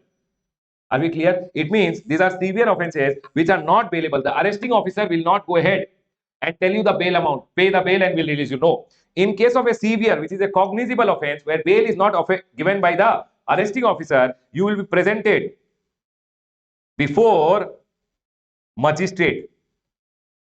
Before the magistrate within 24 hours. Now, magistrate will decide. Baba, magistrate will decide whether to send you to jail or give you bail. Can I go ahead, everyone? But here, if the amount is more than 2 crore, but less than equal to 5 crore, it is not crossed 5 crore. If amount is not crossed 5 crore, you can still be arrested, but this will be a non-cognizable. Non-cognizable means non-severe offense, and these are bailable. These are bailable means, Baba, the arresting officer will tell you, hey, 5 lakh rupees pay today, I'll release you on bail. You'll not be sent to jail. If you don't pay the bail amount, then jail. And everyone, can I go ahead, everyone? Tell me one thing, everyone. If the amount is more than 2 crore, what will happen? Arrested. 5 crore, also arrested. But what is the difference between more than 5 crore and more than 2 crore up to 5 crore? More than 5 crore means it is a severe offense. For this, the arresting officer will not give you the bail amount. He'll tell you, please come before the magistrate. Magistrate will decide bail or jail. If the amount is more than 2 up to 5, more than 2 up to 5, then Baba, remember one thing, you can be arrested. But the arresting officer will tell you, please pay the bail amount, we'll release you. Can I go ahead, everyone? These are non-cognizable but bailable offense. Everyone over here, cognizable and bailable. Non-cognizable, non-severe offences are bailable. Non-cognizable means, cognizable means severe offences are not bailable. You will be presented before magistrate within how much time?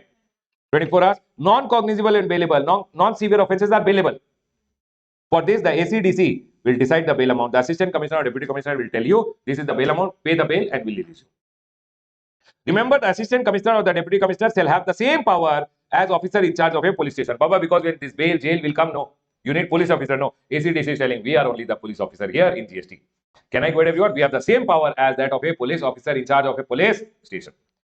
All the arrest when they are doing, it should be made as per the code of criminal procedure. They will arrest you as if you are a criminal only. Properly, they will go ahead and catch you and take you along. Can I go ahead, everyone? Everyone over here now, we are done with section number 69. 70 has been amended to include small part. We'll talk about it. Section number 70, again, write a short note on power to summon by the GST officer. If GST officer wants, can they go ahead and summon you, everyone? Everyone, can the GST officer go ahead and summon you? They have gone ahead and told here, proper officer has the power to summon any person to give evidence, documents, things in any person in any inquiry can be called. And Baba, what are your responsibilities when you are called for a summon? Go attend. You should not say, no, I will not come. I cannot come. I don't have time. No, no, no. All persons summoned shall be bound, shall mean mandatorily will be bound to attend either in person or you can send your authorized representative as such officer may direct. And the person so appearing shall mandatorily state the truth during examination, make statement or produce such documents and things as may be required. It means they are telling, please come for the summon. Or you come yourself or send your authorized representative. Then when you come, please speak the truth which is there. Whatever documents, things which are asking you, you have to go ahead and provide it to them. People, I like it. They can go ahead and tell you, write the power of the officer during summon. That's the proper, write the power of the officers to summon.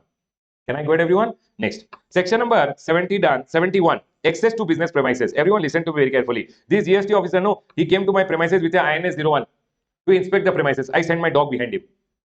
No, whenever one officer came to my premises, he told, sir, I've come for inspection. I tell, no, get out of the door.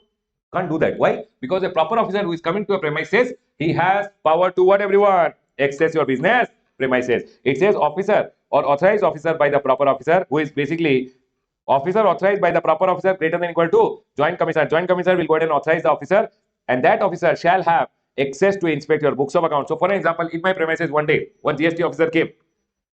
Anyone, any beggar coming, what will I tell? Let get lost. But GST officer, when he is coming with an INS 01 who has been authorized, he will have access to inspect your books of account, document, computer program, computer software, and such other thing as he may require and available at that place of business. And remember one thing, he can do what? He might have come, GST officer might have come for audit, he might have come for scrutiny, or he might have come for verification and check.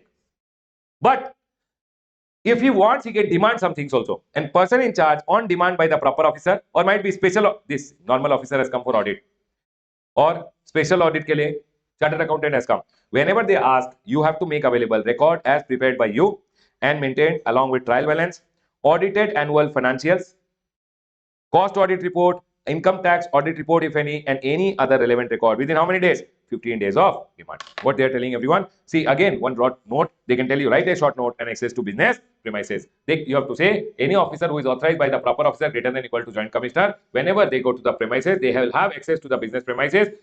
For what, everyone? Accounts, documents, computer program, etc. And whatever is available over there. For the purpose of audit, scrutiny, and check, he can use them. And if he wants, he can basically the chart accountant or cost accountant or the GST department officer, if they want any other document during an audit, etc., they can tell the person to produce, and you have to produce within how many days? 15 days. Is my point clear to all of you? 15 working days.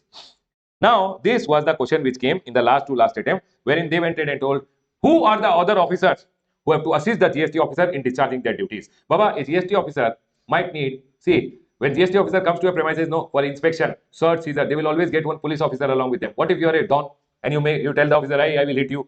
So they will always come with one police officer. So always remember, all other officers or railway officer or custom officer or land revenue collection officer, village officer, SGST officer or any notified class of officer must assist the proper officer under CGST. Basically, we are talking the CGST Act. No, they should help the proper officer under GST to implement that act, to implement the GST Act.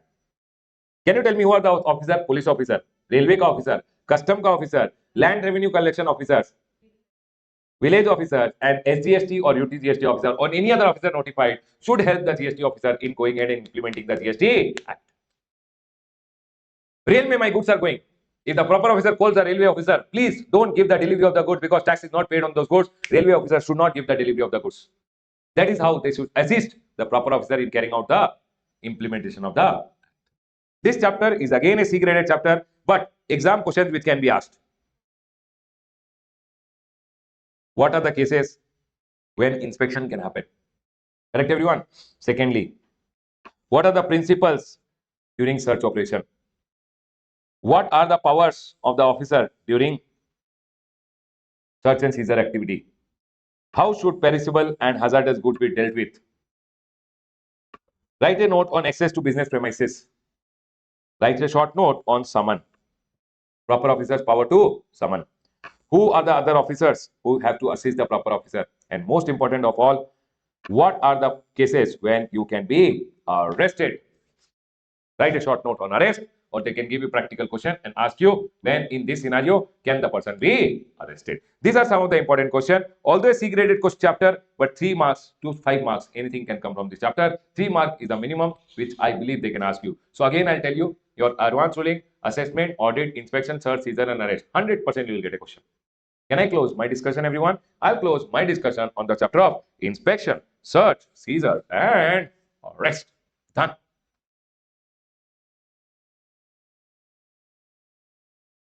All right, students, now let's go ahead and move to the next chapter. The next chapter which we have is the chapter of demand and recovery. There's an amendment in this chapter. We'll go ahead and discuss the amendment also when we revise. Everyone over here now, listen. When you go ahead, what is the linking of the chapter? See, when officer did scrutiny and officer went ahead and found there is discrepancy, he informed you, you went ahead and paid, no problem. You went ahead and explained, he liked the explanation, no problem. He does not like the explanation, then they can go ahead and get audit done, special audit done, inspection, search, seizure and arrest done. And Baba, audit, special audit done, inspection, search, seizure done. Whatever evidences were obtained, the officer will go ahead and use and now give you a demand order. Demand order, if you make the payment within 3 months, very good. If you don't make the payment within 3 months, after 3 months, recovery will start. And here comes the chapter of demand and recovery. It is not necessary that always audit, special audit, inspection, search, seizure will be done, only then demand order will be given. After scrutiny also, if officer finds out that there is any tax not paid, short paid, erroneous refund has been taken by you, ITC has been wrongly availed and utilized, and he has proper evidences with him, then directly also he might go ahead and start with what, everyone? Demand and recovery. But demand and recovery means section number 73 and 74 was there, which was basically applicable earlier, and now they have made it applicable only till the year 2023-24 with effect from 2024-25. 23-24 done. With effect from 24-25 onward, they have gone ahead and told section number 74A will be applicable, where 73 and 74 has been merged, and they have made one section common for both the cases, which is 74A, which I'll also go ahead and talk about. Can we go ahead, everyone? Now, let's first revise 73 and 74, because by chance the exam question comes with respect to the year up to 23-24, you will have to apply section number 73 and 74. If exam question comes which is for the year 24-25 onwards, 74A. But mostly because 74A is a new section, you should apply section number 74A only. But still, be careful. What if the question relates to the year before or on or before 23-24? That you will have to solve by section number 73 and 74. I hope I was able to clarify this. Now listen to it very carefully. When it appears to the proper officer that tax is not paid, short paid, or erroneous refund has been taken by you, or any ITC was wrongly availed and utilized by you, and this pertains to the financial year up to 23 and 24, then Baba, if it is a fraud ka case, then officer will go ahead and start proceedings under section number 74. If it is non-fraud case, then Baba 73. They have told 73 is applicable for any reason other than fraud, willful misstatement, and suppression of fact. And whenever the case relates to fraud, willful misstatement, and suppression, then section number 74 is applicable. Now, everyone over here now, listen to very carefully. See, there are 3 stages which are there. Chapter number 23, demand and recovery. Everyone listen. One is a show cause notice. You can go ahead and make the payment prior to show cause notice. Prior to show cause notice, you can go ahead and make the payment, or once show cause notice comes, then you can go ahead and make the payment, and then after that they are going ahead and telling demand order will be given. So after demand order also you can go ahead and make the payment. If you go ahead and make the payment, see, I am talking about 73 case also, section number 74 case also. First I am explaining 73, 74, then we'll talk about 74A. So 73 ka case mein, they have gone ahead and told prior to show cause notice, if you go ahead and make the payment, means without show cause notice, proceeding not started, you are a good boy and you made the payment, you just have to pay the tax, interest you have to pay, penalty is not required. But this side it is tax, interest, penalty, at least 15% of the tax amount has to be paid as penalty. You did not make the payment prior to show cause notice, officer went ahead and gave you the show cause notice, then Baba, always remember one thing, after the show cause notice, you go ahead and get 30 days ka time limit. After show cause notice, only how many days ka time is there? 30 days ka time is there. If you go ahead and make the payment, you have to pay tax, interest, penalty is not required to be paid. But after show cause notice, in case of fraud cases under section number 74, tax, interest, penalty is how much, everyone? 25% of the tax amount has to be paid.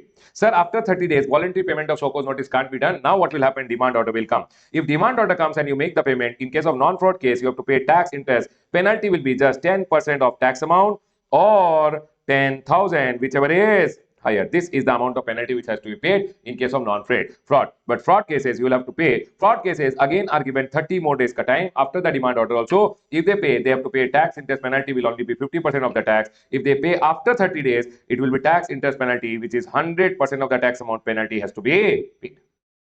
Are we all clear, everyone? And this same thing I've gone in and told over here. One is tax can be paid before the show cause notice or on receipt of GST DRC 01A. GST DRC 01A is basically where the officer may go ahead and issue before show cause notice one pre-show cause notice. Basically, it's not a show cause notice. Prior to show cause notice, he can just inform you in DRC 01A ka part A mein the liability. What is the estimated liability he wants to go ahead and give the show cause notice for? He can go ahead and inform you by using what, everyone? GST DRC 01A ka part A. Or he might not issue this, then you can go ahead and yourself ascertain the liability, and if you pay the tax and interest, full payment is done, show cause notice will not be issued to you, chapter will be closed over here. Just inform the officer, he will give an acknowledgement saying, okay, fine sir, we are closing the case.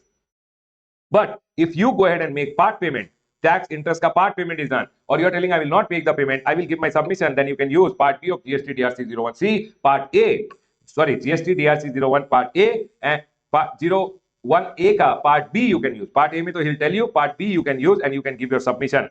Okay, everyone? If the same thing happens on the right side, which is section number 74, then you are paying tax, interest, penalties, how much, everyone? 15%. Or you can make full payment, chapter will get closed. If you make part payment or you give a submission, then it will come over here, wherein basically your show cause notice will be given to you. Remember, detailed show cause notice always comes on your mail, and summary of the show cause notice will be provided to you in GST DRC 01, wherein they will go ahead and tell you what is the tax amount, what is the interest, and they will state the ground asking why this amount I should not demand it from you. Remember one thing, once the show cause notice has been given, you are given how many days ka time? 30 days ka time limit. If within 30 days you pay the tax and interest, inform him, then no penalty, demand order will not come. Just officer will go ahead and conclude the proceeding, because proceedings have already started with the issue of show cause notice. So they will conclude the proceeding by issuing GST DRC 05. They will conclude the proceeding. Or else, if you don't make the payment, then you can give representation or reply. Once the reply or representation is done, see, either make the payment or reply him. He will go ahead and now issue what, everyone? Demand order. Is my point clear? If it is fraud case, then you have to make the tax, interest, penalty will be how much, everyone? 25% of the tax amount. Demand order will not come, just intimate, and he will conclude the proceedings. And everyone, or you can give representation. If you give representation, then he will go ahead and now issue a demand order. Might be after representation, he likes your representation, he will not do anything. But he does not like it, then he will go ahead and give you a demand order. Detailed demand order always comes on your mail, and a summary of the demand order will be given in GST DRC 07. Are we clear, everyone? Once the demand order comes, remember one thing, show cause notice, voluntary payment, only time limit of 30 days is available. Once the demand order has come, then Baba, there is no more chances, etc. If you are a non-fraud case, pay the tax interest penalty by using GST DRC 03. An officer will conclude the proceeding by issuing GST DRC 05. Remember one thing for your exam, if you don't remember the form also, it is okay. Everyone over here. But fraud cases ka case mein, you have to pay tax interest penalty 50% if you make the payment within 30 days of demand order. If you don't make the payment within 30 days, then greater than 30 days, you have to pay tax interest penalty, which will be how much, everyone? 100%. Is my point clear to all of you? Remember one thing, once the demand order has come, if SSC wants, he can go for an appeal within 3 months, or he can make the payment within 3 months. Otherwise, department, after 3 months of the demand order, department will hang you upside down and recover the.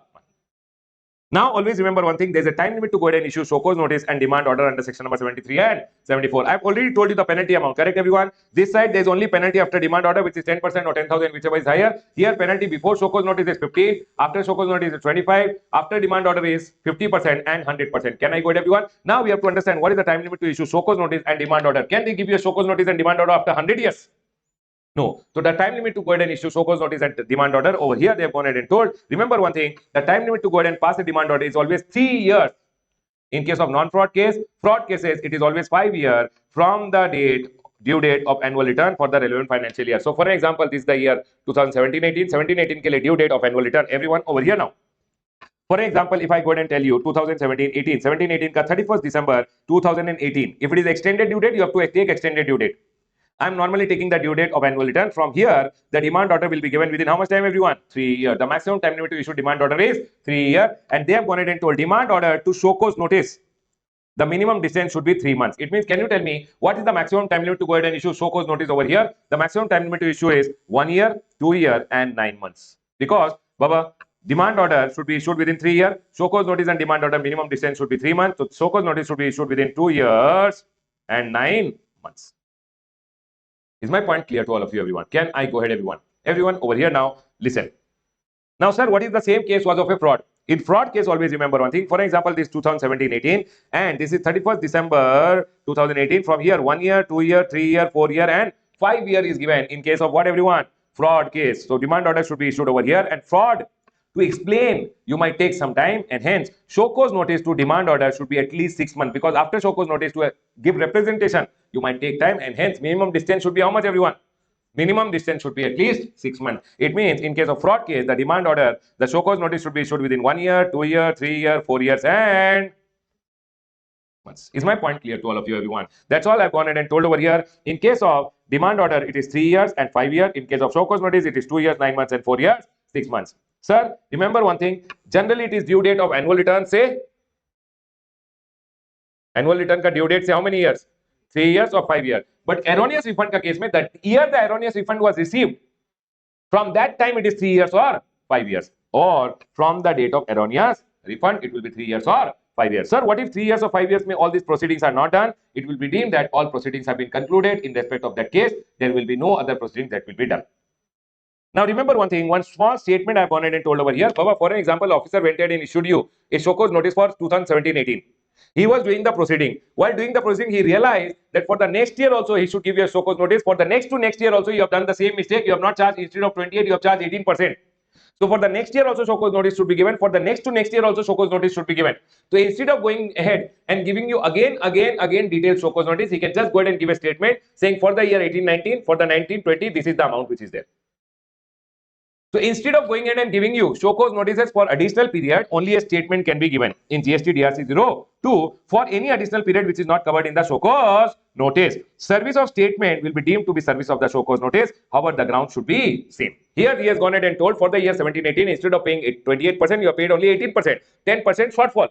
For the year 18-19, 19-20, if he is doing the proceeding, he will pass the demand order for 17-18. He can pass the demand order for all the 3 years, provided the next 2 years ke liye also show cause notice is there. But show cause notice was not given. So he does not have to give show cause notice in the next 2 years. Next 2 years ke liye he just can give a statement. When he gives a statement, it is deemed that the show cause notice has been given.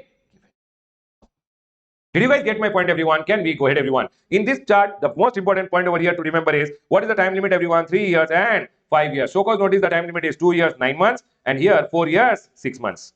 What is the penalty, everyone? No penalty. This side, only after demand order. In 73, penalty is 10% or 10,000, whichever is higher. In fraud case, 15, 25, 50 and 100% is the penalty. Baba, I have gone ahead and written one small explanation over here.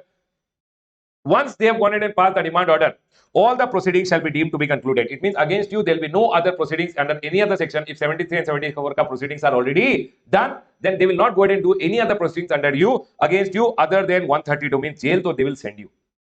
They are telling if you have gone ahead and done, if against you 73 and 74 proceedings are done, then no other proceedings under any other section except 132. It means they are telling jail provisions will still apply if you have gone ahead and done an offense which is also punishable under jail, then you will be sent to jail. Can I go ahead, everyone? Everyone over here now. Next. Notice issued to the main person liable to pay tax and some other person, and proceedings against the main person is concluded under 73 and 74. Proceedings against all other person liable to pay penalty shall also be deemed to be concluded. Because what they are trying to say is, for example, I am the main accused. With me, there are helpers who are there. So when notice was issued to me, notice was issued to all other people also. When I went ahead and paid all the taxes, etc., all demand order, everything cleared from my end, then Baba, against me all proceedings concluded. Then it will be deemed that against all my co-notices were there. Again, along with me, other helpers co also notice was issued. Their notice also, their proceedings also deemed to be concluded if main person proceedings concluded. Can I go ahead, everyone? That's all they have gone ahead and told. Now, on section number 7311 may, one small note is there over here, which says self-assessed tax or amount collected as tax if unpaid for greater than 30 days of the people, if unpaid greater than 30 days of the due date, penalty 10% of the tax or 10,000, whichever is higher. Sir, what do you mean by this? Everyone, can I go ahead and explain? Listen to very carefully. They are telling self-assessed tax or amount collected as tax if not paid greater than how many days? 30 days of due date. Penalty will be 10% or 10,000, whichever is higher. You tell me one thing, I did not file my return.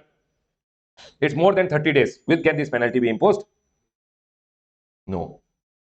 What they are trying to say is, you have to understand. People, practically it does not happen, but theoretically. You know what they are trying to say? For an example, this is the month of April. April month ke liye 20th May, you already filed your GSTR 3B. You told my output tax liability is 10 lakh. You told my input tax rate is 5 lakh. And remaining amount you have to pay in cash is how much, everyone? 5 lakh. Correct, everyone? You did not have the cash amount, so you did not pay the cash amount. Are you guys able to understand? And hence, okay, for example, your ITC over here was 0. You take it to be 0 for the example. How much is the amount to be paid in cash? 10 lakh. You did not have the amount, you just filed your return. Practically, it is not possible. Theoretically, it is possible. It's an invalid return. You filed an invalid return where the tax payment was not done. People, is this your self-assessed tax? You only assessed your tax, but you did not make the payment. What they are telling, you have already filed your return, no? Make sure within the next 30 days, please pay this tax. If you pay, no problem. If you don't pay this tax within the next 30 days, which was self-assessed by you, you yourself told no. If you don't make the tax payment within the next 30 days, but sir, return already filed. But this tax amount has to be paid by you within the next 30 days. If you don't make the payment of this tax within the next 30 days, officer will first issue you a show cause notice. And then he will give you a demand order where he will demand from you 10% of the tax amount or 10,000, whichever is higher. Are we all clear till here? It means 10 lakh ka 10%, 1 lakh rupees or 10,000, whichever is higher, he will demand from you 1 lakh rupees. That is told by section number 7311 that, sir, whether penalty under 7311 can be levied when GSTR 3B has been filed after due date? No. If GSTR 3B is filed late, then this penalty is not applicable. It says provision of 73 can be invoked only when provision of 73 are invoked. Provision of 73 are generally not invoked in case of delay in filing return. Because tax along with applicable interest has already been paid after the due date, it is accordingly clarified penalty under 7311 is not payable in case where you have filed your return late. However, in case of late filing of return, general penalty can be imposed by the officer. But the 7311 ka penalty is when you have already self-assessed in your return that this is my tax payable and you have not paid it. Practically does not happen, but you have not paid it, then they are going and telling officer can go ahead and issue a show cause notice and then pass a demand order demanding penalty of 10% or 10,000, whichever is higher. But for that, show cause notice and demand order has to be given by the proper officer. Everyone over here, we are done with section number 73 and section number 74. Everyone listen to very carefully. Similarly, now for the determination of tax not paid, short paid, erroneous refund, ITC wrongly availed and utilized for reason pertaining, for any reason. Can you see, everyone? Any reason. Earlier it used to be 73 was non-fraud case, 74 was fraud, willful misstatement or suppression. Now they are telling whether fraud, non-fraud, we don't care. For any reason, what section is applicable, everyone? Section number 74A is applicable for any reason pertaining to financial year 2024-25 onwards. So all the students, I want you to be very careful in the exam. 74A is now applicable. So that is why I went ahead and told in the whole GST Act, wherever 73 and 74 was written, now 74A has been added. So for financial year 24-25 onwards, wherever when it appears to the proper officer tax is not paid, everything is same. See, when tax is not paid, short paid, erroneously refunded, ITC has been wrongly availed or utilized for reason other than for reason of fraud, willful mistake. In 74A also they bifurcated too. 73 and 74 merged in 74A. But in 74A also two bifurcation inside 74A is there. If it is fraud, willful misstatement or suppression, if it is not for reason other than fraud, willful misstatement, suppression, again you will come on the left and right. Here pay the tax and interest, no penalty. Just inform the officer, show cause notice will not come. Before show cause notice, correct everyone? Here tax, interest, penalty will be 15%. Inform the officer and show cause notice will not come. Is it the same? Yes. Then they have told, remember one additional line they told over here, no show cause notice in either of the case. In 74A, show cause notice will not come if the amount is less than 1,000. Can I go ahead everyone? Now, sir, you did not make the payment, or you made half payment, or you gave representation. Then what will happen everyone? Show cause notice now will come. Summary of the show cause notice will also be uploaded. Correct everyone? Show cause notice now. People, can you tell me earlier the show cause notice ka time limit was what? 2 years, 9 months, 4 years, 6 months. Correct? Here they have told 42 months from the due date of annual return or date of erroneous refund. The day erroneous refund was given, from that time 42 months. Can I go ahead everyone? Can you tell me everyone show cause notice ka time limit? Now it is 42 months. Earlier they had told from demand order 3 months prior and 6 months prior. Correct everyone? Now they have told show cause notice ka time limit is how much everyone? 42 months. Once the show cause notice has come, and Baba, statement also can be given for additional period. You remember one period ke liye show cause notice is given. Next period also you want to demand the same ground pay, you want to make any demand, then first show cause notice has to be given. For additional period, instead of giving show cause notice, statement also can be given. Arey, the same thing which I taught over here. Now listen. Sir, once the show cause notice has come, earlier the time limit was 60 days, no? Now they have given voluntary payment can be done within how many days? 60 days. You can pay tax, interest, penalty is not required to be paid, and all proceedings will be concluded. Remember, show cause notice can now be paid within how many days? 60. Earlier was how many days? 30. Everyone over here now you will go, or you can go ahead and give representation and demand order will come. Over here, pay tax, interest, penalty will be how much everyone? 25%, all proceeding concluded, or else give representation. After representation, again demand order will come. Can I go ahead everyone? Remember one thing, what is the time limit for demand order under 73 and 74? 3 years and 5 years. Here it is 12 months from the date of issue of show cause notice, extendable by further 6 months. Can you tell me show cause notice, what is the time limit? 42 months. Do you guys agree with me? And demand order, time limit is how much everyone? From here 12 months plus again 6 months can be given. Can I go ahead everyone? And remember one thing, once demand order has come, then Baba, if you are paying the tax, it is tax, interest, penalty 10% or 10,000, whichever is higher. If you are not making the payment within 3 months, go for an appeal, or after 3 months, department will start recovery. And Baba, you know what everyone? Here, tax, interest, penalty 50%, tax, interest, penalty 100%. But you know what happened? Here it was within 30 days or after 30 days. Correct everyone? Here it is, you should make the payment within 60 days, then it is 50%. After 60 days, it is what everyone? 100%. And after 3 months gone, then the recovery will start. Can I go ahead everyone? People, tell me one thing. In section number 74, don't you think the tax amount is same? Penalty amount is same? 10% or 10,000, whichever is higher. Here it is 15, 25, 50 and 100, same. What is the difference over here? First of all, show cause notice ka time limit is 42 months. Demand order ka time limit is from show cause notice 12 months, extendable by 6 months. Sir, here show cause notice ke baad you can make the payment within 60 days.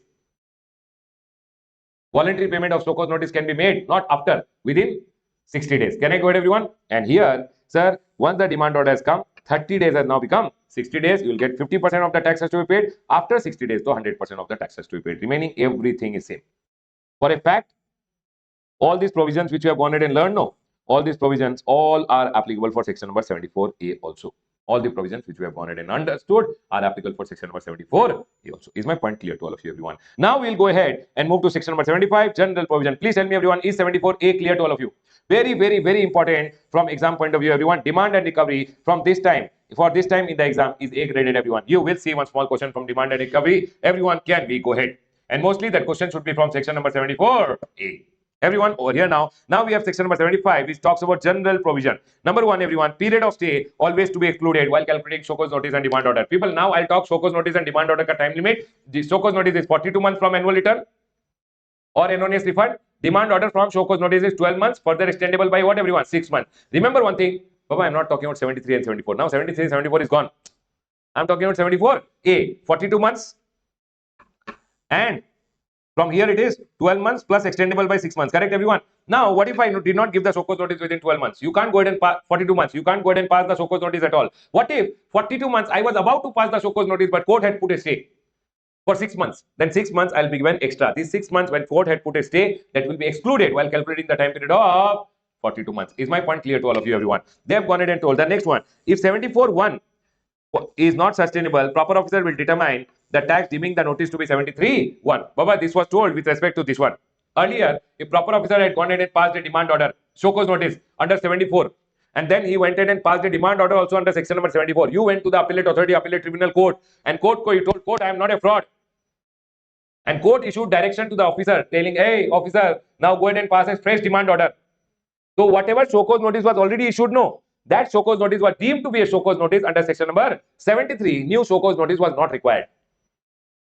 Can I quote everyone? The officer went ahead and passed a show cause notice under section number 74, and he passed a demand order under 74. Later, court went ahead and concluded that 74 ka proceedings are wrong because the person is not a fraud. So officer has to do the fresh proceeding, but fresh proceeding he does not have to give a fresh show cause notice. The old show cause notice under 74 was deemed as a show cause notice under section number 73. That's what they are going ahead and telling over here. Yes, sir, if show cause notice under 74(1) is not sustainable, proper officer shall determine the tax payable, deeming show cause notice as if it was issued under section number 73, and now he will go ahead and pass the demand order under section number 73. Everyone over here now, 2A has been introduced. People, you tell me one thing. Here, officer went ahead and gave you a show cause notice and demand order saying as if you are a fraud, and penalty was imposed as if you are a fraud.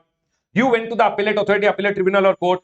Court went ahead and told Ramesh ke case mein, officer, you have gone ahead and given a show cause notice and then given a demand order under section number 74A, but as a fraud case. But Ramesh is not a fraud. The officer will go ahead and use the same show cause notice and tell, okay, fine, sir, now I will go ahead and do the proceedings as if it is not a fraud case. Same show cause notice will continue, but now when he goes ahead and passes the demand order, he will not penalize me as if I am a fraud case. Is my point clear to all of you? Is the old show cause notice only valid? Yes. They have gone ahead and told over here that's a new provision where appellate authority, appellate tribunal court concluded the penalty under section number 74A52 is not sustainable because fraud ka penalty is not sustainable. Penalty under 74A51 shall be payable. What do you mean by this, everyone? So, for example, against me one show cause notice was given under 74A now as a fraud. As a fraud, I went to the court, and now court went ahead and passed a order saying, Ramesh, show cause notice and demand order which was given under fraud case is not valid. The officer has to go ahead and now pass a demand order. Now, when he passes the demand order, he will pass as if I am not a fraud, and he will not go ahead and charge me that penalty. Can you tell me, once the court ka direction has come, then he has to give me a fresh demand order within how much time? He will go ahead and give a demand order within 2 years from the date of such direction by the appellate authority, appellate tribunal or court. The next one, sir, whenever they are going ahead and passing an order against you, if it's an adverse decision, you have the right to opportunity of being heard. Opportunity being heard will be given on request or whenever adverse decision is contemplated against the person. People, these are general discipline. Whenever demand order is passed and they are going to go ahead and penalize you, it's an adverse decision against you, they always have to go ahead and give you opportunity of being heard, or whenever you request, then also opportunity of being heard has to be given. Adjournment. Sir, I want some date extension. Baba, adjournment can also be given. Always remember, maximum 3 times if sufficient cause is shown. Sixth one, always remember, whenever they pass a demand order, it will be a speaking order. It means all the fact of the case has to be mentioned in the demand order. It always has to be what order, everyone? Speaking order. Sir, whatever in the show cause notice they told tax, interest, penalty, no, in the demand order, same amount of tax, interest, penalty they can go ahead and demand. They can't go ahead and demand anything extra in the demand order. They have told tax, interest, penalty in the demand order cannot exceed the show cause notice, and demand order should confirm the show cause notice ka ground. Basically, in the show cause notice, if they have gone ahead and told you, sir, tax short paid, demand order cannot be erroneous refund ke liye demand order passed. If they had given show cause notice saying tax is short paid, demand order should also be on the same grounds. Can I go ahead, everyone? The next one, where appellate authority, appellate tribunal court modifies the tax, comma, interest and penalty shall also stand modified accordingly. People, what they are telling, so if the court went ahead and modified your tax, modified the tax amount, you can say comma, interest and penalty. So you know what happened? 1 crore was the tax, interest and penalty was there. Court went ahead and increased the tax amount for you. Or appellate authority, appellate tribunal went ahead and reduced the tax amount for you, interest and penalty also will get reduced. Next.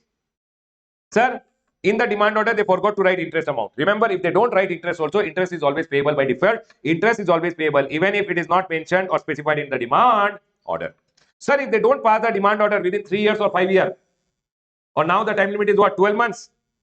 If they don't pass the demand order, proceedings shall be deemed to be concluded. Means against you, no proceedings can be done. Sir, wait time spent for a decision of appellate authority, appellate tribunal, high court or supreme court not to be considered in 3 years, 5 years, 42 months or 12 months. You know what happened, everyone? I'll tell you. I went ahead and gave one show cause notice in one case and then passed a demand order. I am the GST officer. I gave one show cause notice and a demand order in one case. Ram ka case. Ram went to the appeal. His appeal is going on. In Shyam ka case also, same case is there. I have given a show cause notice, but I am waiting. The Ram ka decision, once it is given by the appellate authority, appellate tribunal, high court, then I will give a demand order. Otherwise, he will also go for an appeal. Yes or no? So when I have already gone ahead and given a decision in one case and another case may I am not giving a decision, I am waiting for the first case ka decision to come. Are you guys able to understand? So I am waiting for 1 year, 2 year, 3 year I waited. But the time limit to pass the demand order in this case is gone. Because I should have passed the demand order within 12 months. But I waited already for 3-4 years. Court ka decision came after 4 years. So they are telling these 3-4 years will not be considered while calculating that 12 months. Is my point clear to all? Whatever officer is going in and waiting for the court ka decision in one case to apply the same decision in other case. But in other case, he has not passed the demand order. He has given show cause notice and he is waiting for the demand order. So whatever time he is waiting will be excluded while calculating that time limit. Direct recovery in case of self-assessed tax liability under section number 39. Baba, you tell me one thing. If I went ahead and told in my GSTR 1, my liability is 18 lakh. GSTR 3B, 1 lakh. Here 18 lakh. Here only 1 lakh liability. Difference is there. For that they are telling you only told in GSTR 1 my liability is 18. But you paid only 1. 17 lakh will directly do the recovery. No demand order required. That's what they are going in and telling. Direct recovery in case of self-assessment tax. People, do you remember rule number 88C? GSTR 1 and 3B, there is a difference. First, they will go ahead and send you a GST DRC 01B. Do you remember over here I went ahead and told you? You have to reply or pay the differential. If you don't go ahead and pay, then they will go ahead and recover. And that is why they are telling it's a direct recovery. Everyone over here now, but it is no more a direct recovery. First, they send notice under section number, rule number 88C. You have to go ahead and make the payment. If you don't make the payment, then they recover. Can I go ahead, everyone? Next one. Sir, you can't be penalized for same act or omission if you are already penalized under 73, 74 or 74. People, tell me one thing. If you are already penalized under 73, 74 or 74A, if already penalty has been imposed, can they again impose a penalty on you under section number 122? No. Same act or omission के लिए two sections में penalty will not be imposed. I like section number 75 because these general provisions also, no, they sometimes go ahead and ask in the exam. Section number 76, which is there, I'll go ahead and directly tell you. Everyone listen to very carefully. Section number 76 just goes ahead and says, Ramesh, you collected some amount representing as tax. What do you mean by amount collected as tax, which is tax only? But if I collect something representing as tax, what do you mean by representing as tax? Might be on this item there is no tax only. But I told, hey, tax is there, give me tax. I collected amount from you representing as tax. This item was exempted but I collected tax from you. That is called amount collected representing as tax. You have to pay it immediately to the government. Tax ke liye there is a due date next month ka 28, correct? But if you collect amount representing as tax, it should be immediately paid to the government. If you don't pay it immediately, remember one thing, it can be demanded whenever government comes to know about it. After 10 years, 20 years, there is no time limit. If government wants, government can issue a so cause notice after 50 years also. But demand order will be given to you within 1 year. People, amount collected but not paid to the government, there is no time limit to issue so cause notice, but demand order will be given within how much time, everyone? 1 year. Demand order will be always given within 1 year. Is my point clear to all of you, everyone? Tell me one thing. I went ahead and collected tax from a person which was not tax only. There is no time limit. I should immediately pay to the government on the same day. Otherwise, from the next day, interest starts. And you know what, everyone? The time government comes to know that I collected an amount representing as tax, government can give me a show cause notice anytime. There is no time limit, but demand order from show cause notice has to be given to me within 1 year. That's all you should remember for section number 76. Section number 77 has to be read with section number 19 of the IGST Act. Listen to me very carefully. People, these sections are miscellaneous, small section. I'm explaining you. Everyone, section number 77, what it is going ahead and telling, section number 77 says, for an example, instead of treating intrastate supply, I treated one supply as interstate. And I paid IGST. Later I realized, oh no, I should have paid CGST, SGST. So IGST, I can take a refund, pay the correct tax CGST, SGST and take IGST refund. So people, if you go ahead and determine place of supply wrong and you went ahead and collected IGST from someone and paid it to the government, Later you realize, oh no, I should have paid CGST, SGST. You can pay correct CGST, SGST. IGST will be given as refund. But when you pay the correct tax, CGST and SGST, no interest is payable. For an example, I paid CGST, SGST. Later I realized I should have paid IGST. Pay the correct tax, take the old tax refund. And when you pay the correct tax, IGST, no, you don't have to pay any interest. Wrong tax paid, take refund. Pay correct tax, no interest payable. Correct tax, wrong tax paid, take a refund. Pay the correct tax. When you pay the correct tax, there is no interest which is payable. That's all is told by section number 77. But first pay the correct tax with interest and then take a refund of the wrong tax. And that is told by section number 77, read with section number 19 of the IGST. People, listen to me very carefully. I went ahead and told you section number 73, non-fraud case. 74, demand order fraud case. 74A, fraud, non-fraud, everything is together now. Correct, everyone? Then came section number 75, general provisions which were there. 76, if you have collected amount representing as tax which is not tax, then you should immediately pay to the government. If you don't pay, show cause notice can come anytime. There is no time limit. Demand order will be raised within 1 year of show cause notice. 77, wrong tax paid. Pay the correct tax. No interest payable. Take the wrong tax ka. Section number 78 comes over here. Remember one thing, if you don't go ahead and make the payment of the demand order, within how much time, everyone? 3 months, recovery proceedings will start. They will hang you upside down and recover the amount. People, remember one thing, what they are telling over here, if you don't go ahead and make the payment of what, everyone? Demand order within 3 months, recovery proceedings shall be initiated. And you know what? If department has a doubt that within 3 months you will run away, you will empty your bank account and do something, then they will go ahead and tell you, I want you to pay the amount within 15 days only. If you don't pay within 15 days, I'll start recovery. So proper officer, if it considered expedient, he may require taxable person to make the payment within less than 3 months. Period will be specified by the proper officer. The next one over here is section number 79, recovery of tax. Baba, remember one thing again, exam question it can be, what are the various modes of recovery? How they can go ahead and recover the tax from you? M square, R square, TDS. Mr. Square, TDS. M for magistrate ke through recovery can be done. Your officer can go ahead and tell the magistrate. Magistrate will tell you, hey, now this is court fine. If you don't pay the court fine, you will be sent to jail. So magistrate ke through recovery can be done. Okay? M for movable and immovable property can be sold. Your movable property, immovable property can be sold and recovery can be done. R for, sir, refund or any other amount payable to such person, proper officer may deduct or ask specified officer to deduct. For an example, everyone listen to very carefully. GST department se one GST refund has to come, or income tax department se refund has to come. My GST officer will tell this officer, hey, don't give him the refund. We want to recover the amount. And GST officer will recover the amount from whatever is the refund which is going to come to me. Can I go ahead, everyone? Which is payable either by my proper officer or it is payable by specified officer. Specified officer, you can understand, is the government officer. Can I go ahead, everyone? Next. R for realization of bond. Whatever bond with bank guarantee I had given earlier, they can now go ahead and recover the money by realizing the bond.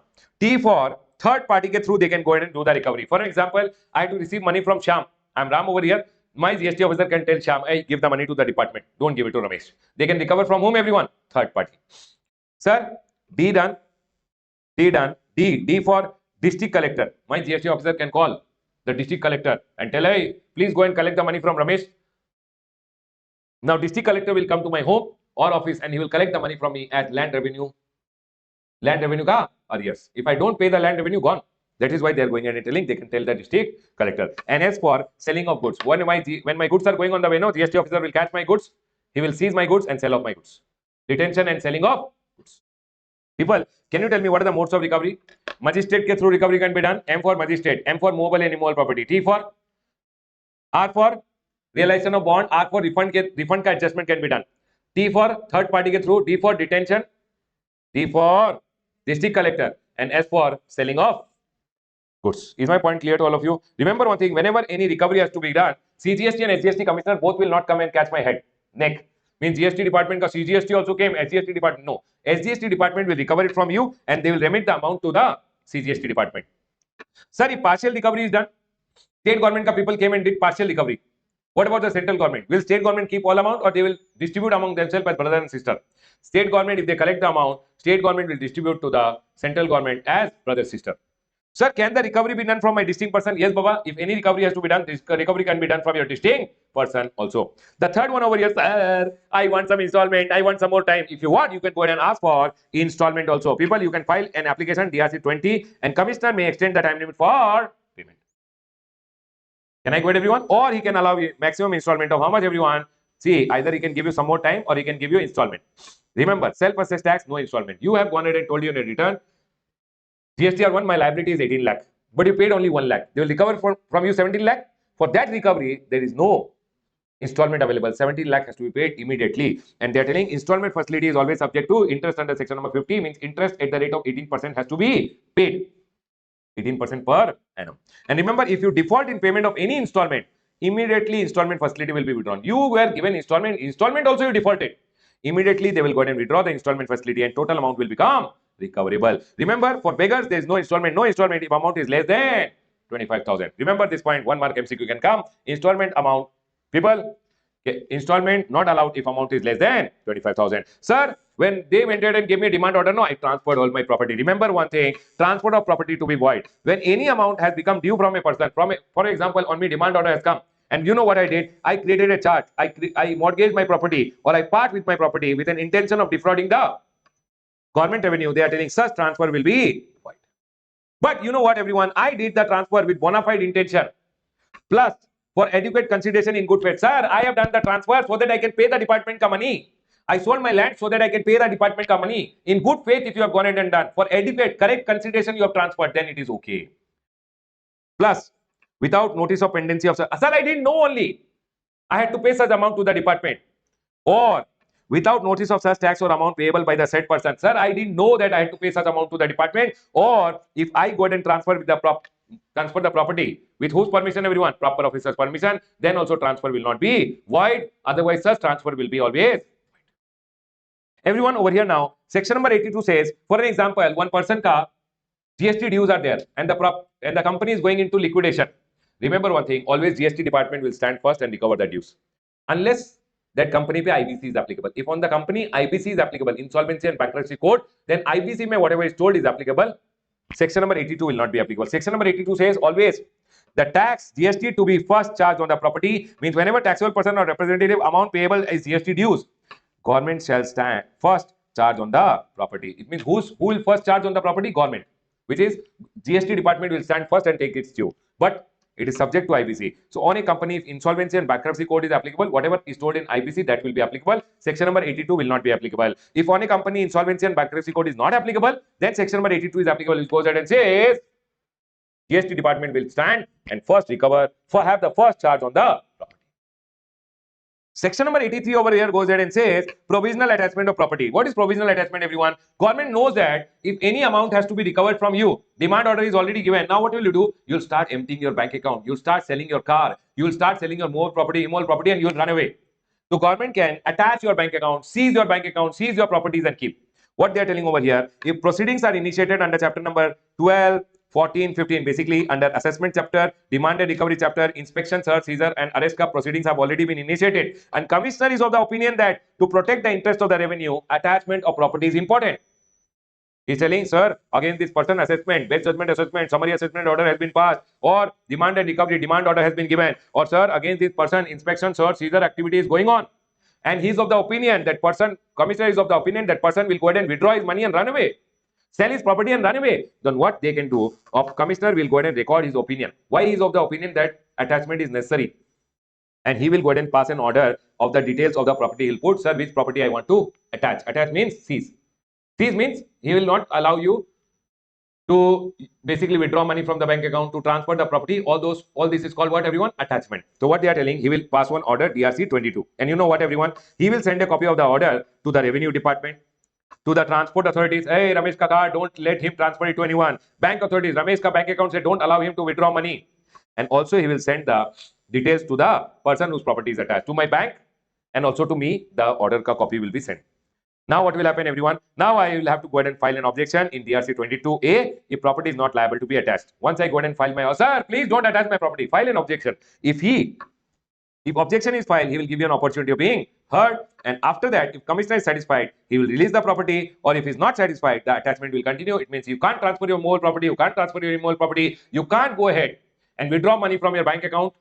All those things can't be done by you. But remember one thing, the attachment will only be for a maximum of how much, everyone? 1 year. After 1 year, the attachment will cease to be effective. Within 1 year, the officer should complete all the proceedings against you. All the demand, etc. should be recovered. Because after 1 year, he can't attach your property. The attachment will cease to be effective. Sir, tell me one thing. You know what happened? He went ahead and attached my movable properties, which were my stock, and the stock was mangoes. After 1 year, so mangoes will not remain only, sir. So they are going ahead and telling perishable or hazardous goods will be released if you go ahead and pay the lower of the market price of such property, means the mangoes ka market price, or the amount that is or may become due from you. Whatever is amount is due from you or might become due from you, or market price of that mangoes you go ahead and pay, and they will release the property. Then the property shall be released immediately using form DRC 23 on proof of payment.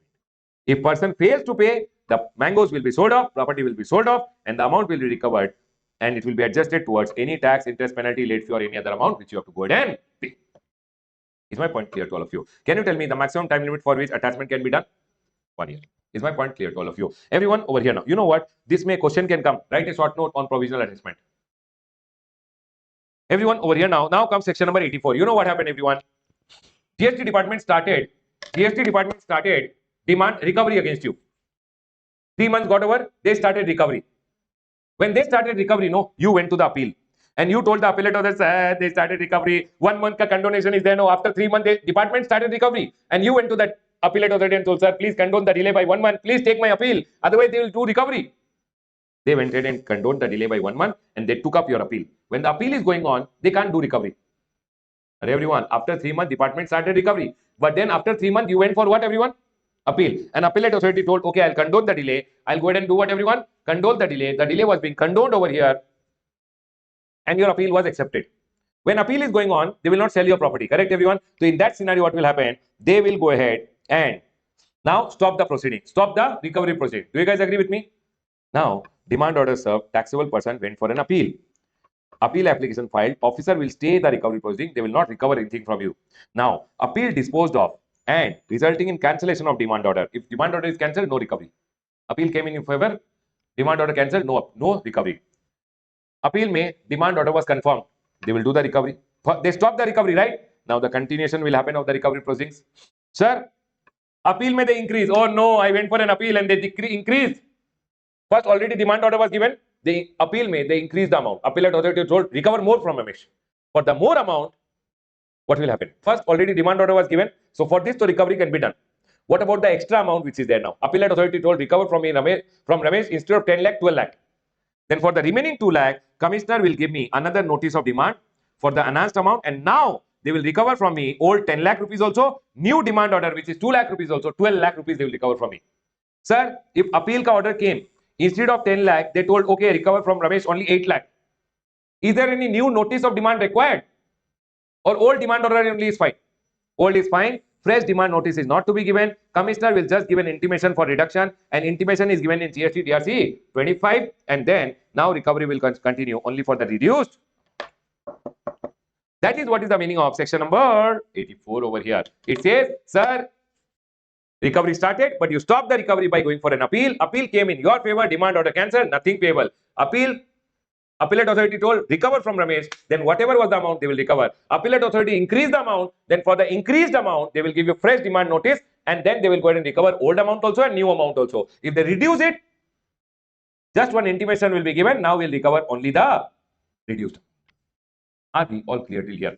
People, in this chapter, listen to me very carefully. This time I'm telling A graded from exam point of view. Sir, which section you like the most over here? I like section number 74A is A graded from exam point of view. After that, if I tell you, I will go ahead and say 75, 76 and 77 is B graded.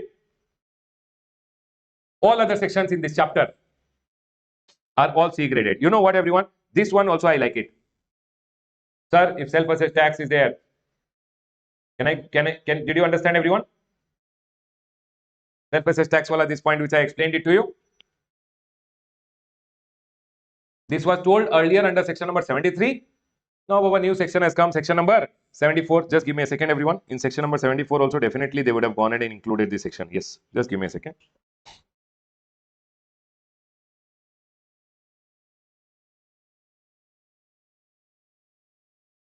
Huh. 74A may also, see, 74A may also, same section has also been included. Is my point clear to all of you? So, Baba, I like this one. Please remember this. It's a nice one. self-assessed tax not paid within 30 days, please make the payment. If you don't make the payment within 30 days, what will happen?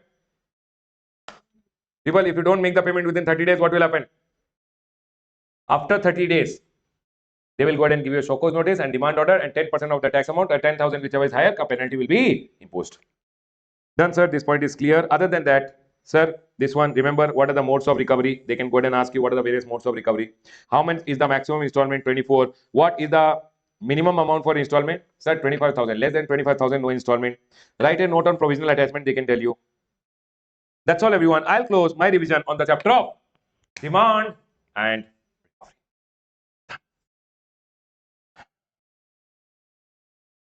all right, people, let's go ahead and now start with the next chapter now. The next chapter is appeals and revision. Everyone, appeals and revision as a chapter, again, the linking, you can go ahead and link it over here, wherein I went ahead and told you when scrutiny was going on, scrutiny ke time pe, what happened over here? Scrutiny ke time pe, officer went ahead and told you there is a discrepancy. You went ahead and paid the tax, etc. No problem. If you don't pay, give explanation. He likes it, no problem. He does not like it, then he will go ahead and do audit, special audit, inspection, search, seizure, and then he will go ahead and give you a demand order. Now, whenever a demand order or an adjudication order comes to you, basically a demand order or an order which is passed by a GST officer is also called an adjudication order. Now, adjudication order, once it comes, either you make the payment or within 3 months, or after 3 months they will start recovery. Or if you want not to make the payment and not to start the recovery, then what you can go ahead and do is you can go ahead and file an appeal saying, sir, I don't like this order, I want to file a appeal. And here comes the next chapter, which is appeals and revision. Always remember one thing, everyone, appeals and revision. See, appeal ka first is one adjudication order. Adjudication order, which is also known as order in original. Original order which is passed by a GST officer is also called adjudication order. Listen carefully. Against an adjudication order, first you go for an appeal to the appellate authority. Appellate authority will pass the order, that is known as order in appeal. After that, again, if you want, you can go for the appellate tribunal. Okay, everyone, appellate tribunal will pass an order, that is again known as order in appeal. After that, if you want, you can go to the high court, and Baba, after that you want, you can go to the Supreme Court. Whenever they pass an order, that is always known as order in appeal. Is my point clear to all of you? Now, in detail, we'll go ahead and start understanding where, first of all, the first appeal goes to the appellate authority, then to the appellate tribunal, then to the high court, and then to the Supreme Court. But appellate tribunal may further some bifurcation, etc. is there. Let's go ahead. Let's start, everyone. Now, appellate authority, people listen to me very carefully. Whenever one adjudicating authority means any authority which is appointed to pass an order under GST is called an what, everyone?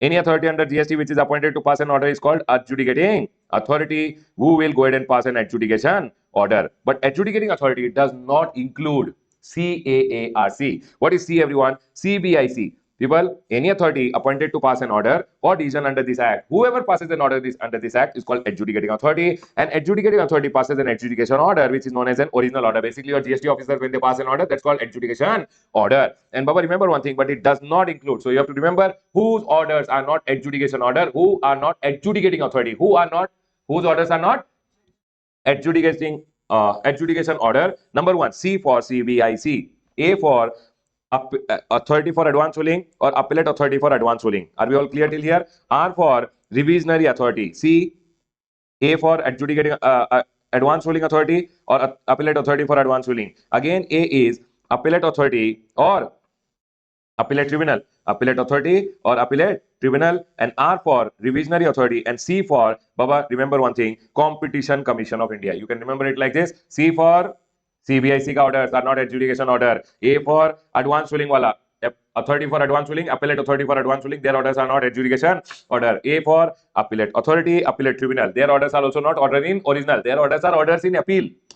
And then Baba, R for revisionary authority, and C for the Competition Commission of India. Now you know what happened. This CAARC, again I have to cut the C over here and I have to make it A. Why A, sir? You have to remember CAAR, A it is. Why A, sir? Nowadays you know what happened. Again, you can remember like this. You don't have to remember C only now.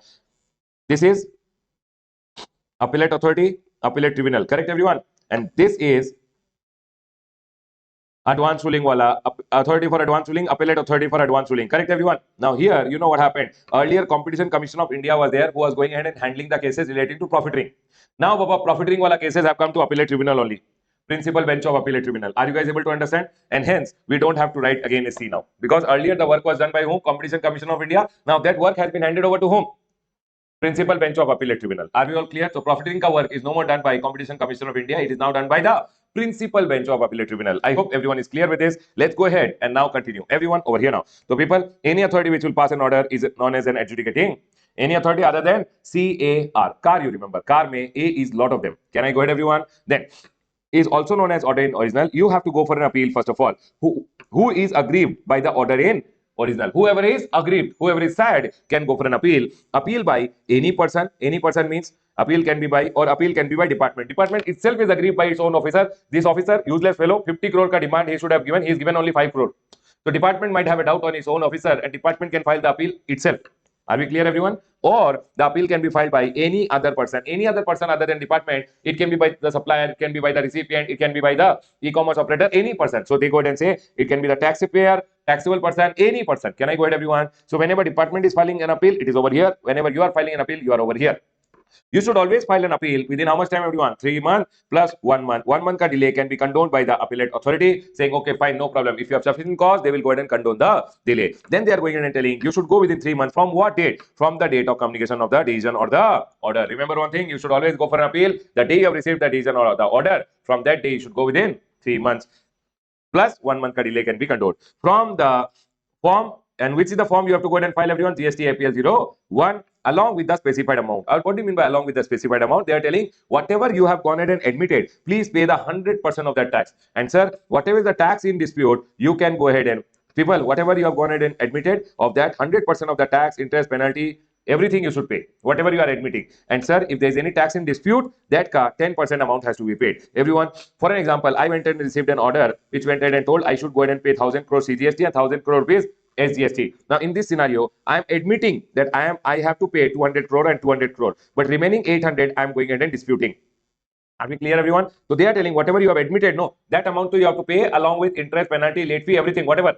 Interest, penalty, not late fee, fine, etc. Whatever is there, everything you have to put together and pay. But this you have to pay. But this amount which is there, no, you just have to pay how much, everyone? 10%. Can you tell me 10% means what? 80 crore CGST, 80 crore rupees SGST. But they have gone ahead and told this amount will be maximum 20 crore under the CGST Act. This 80 crore can be maximum how much, everyone? 20 crore and 20 crore under the SGST Act also. Can you tell me, everyone, how much we are going to pay? First of all, this you are going to pay along with interest, etc. But only of the tax in dispute. Tax in dispute, only tax amount ka you have to pay 10%, but subject to a maximum of how much, everyone? 20 crore. Can you tell me how much are you going to pay in this scenario? You are going to pay 20 crore and 20 crore rupees. Are we all clear till here, everyone? And remember one thing, balance amount, they will not start recovery, they will stay till the appeal is going on. Then they go ahead and say proviso, appeal against an order in section number 129.3. People, please remember this. Section number 129.3 goes ahead and talks about what, everyone? Offenses and penalties chapter mein. You have section number 129 over here. When you were going on the way and you did not have goods ka bill or you did not have e-way bill, then they went ahead and caught you,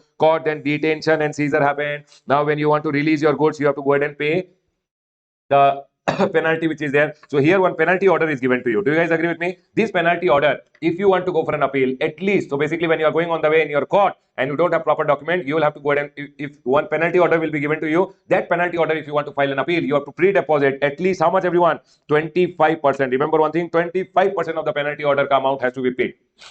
Now what will happen? Your case will go to the appellate authority. Are we all clear till here? In the same way, if department wants to go for an appeal, it says it's called a review application or a departmental appeal. It's called what, everyone? Review application or departmental appeal. And commissioner can go on his own motion, or might be CGST commissioner ko SGST commissioner called and told, sir, your officer who is there, useless fellow, instead of charging 50 crore CGST, 50 crore SGST, he has charged CGST 5 crore, SGST also 5 crore.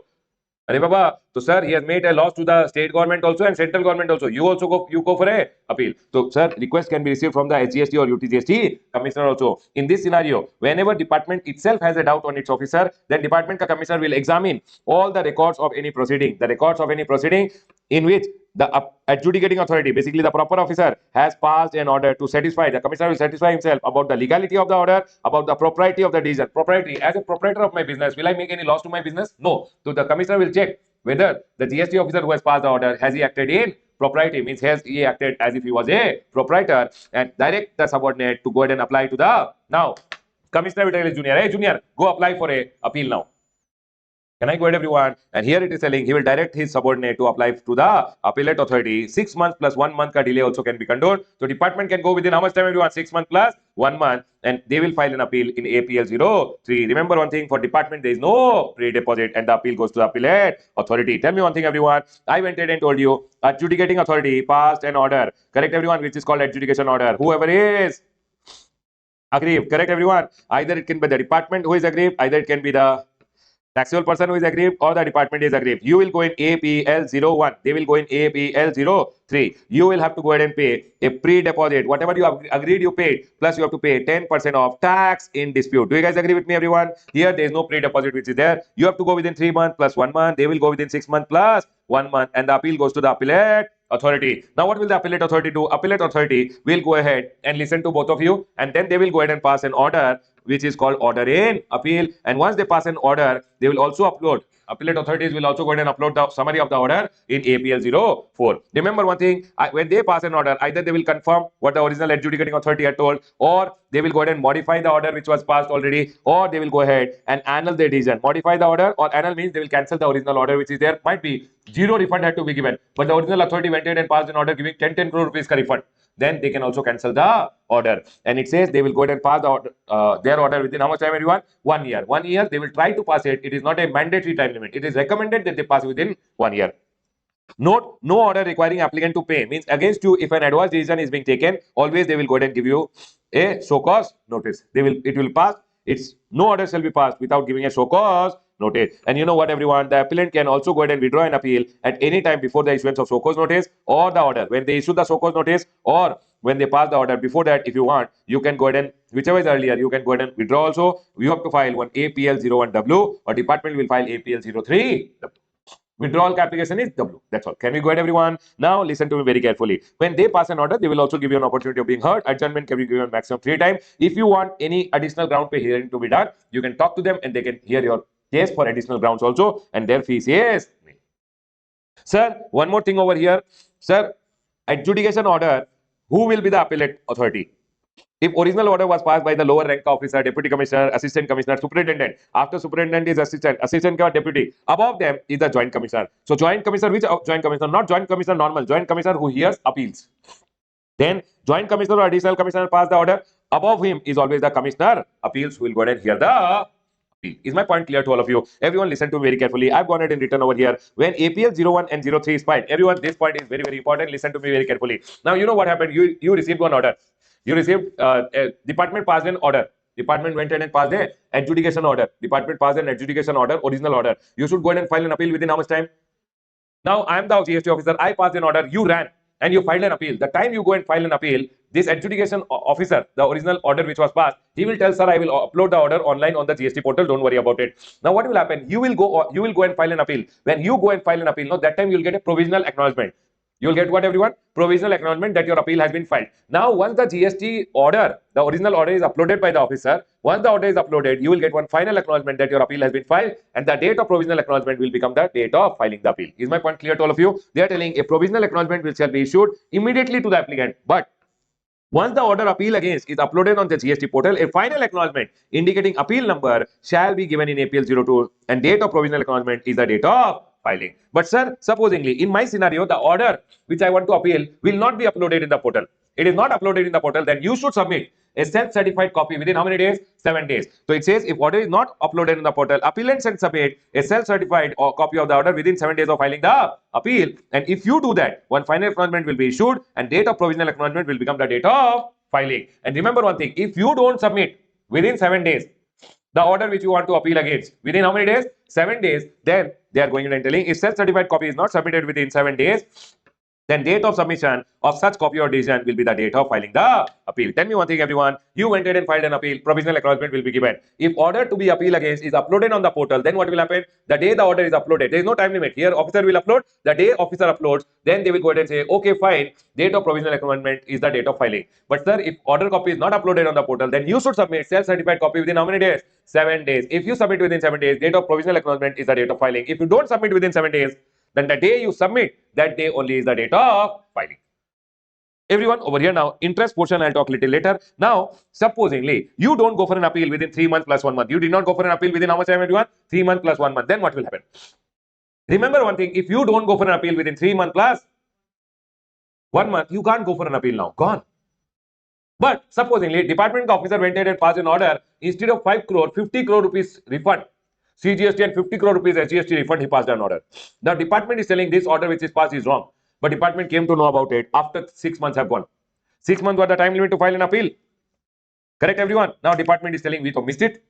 Now, what to do? In this scenario, they are going in and telling department will not lose. Department still has an option. After 6 months also, if department can't go for an appeal to the appellate authority, what will senior say? No, my junior is there. He made a mistake. Senior will revise the order of the junior. That is what they are going in and telling. If no appeal by the department within 6 months, then section number 108 comes, which is a revisionary authority. Nothing, Baba.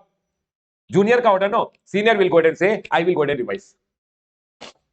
If order is passed by the subordinate, sir, my junior made a mistake. We did not go for an appeal, but it's okay. I will revise this order. So department still has an option. After 6 months has gone, when department can't go for an appeal, department still has the option that within the next, after 6 months, because within 6 months, so they have to go for an appeal.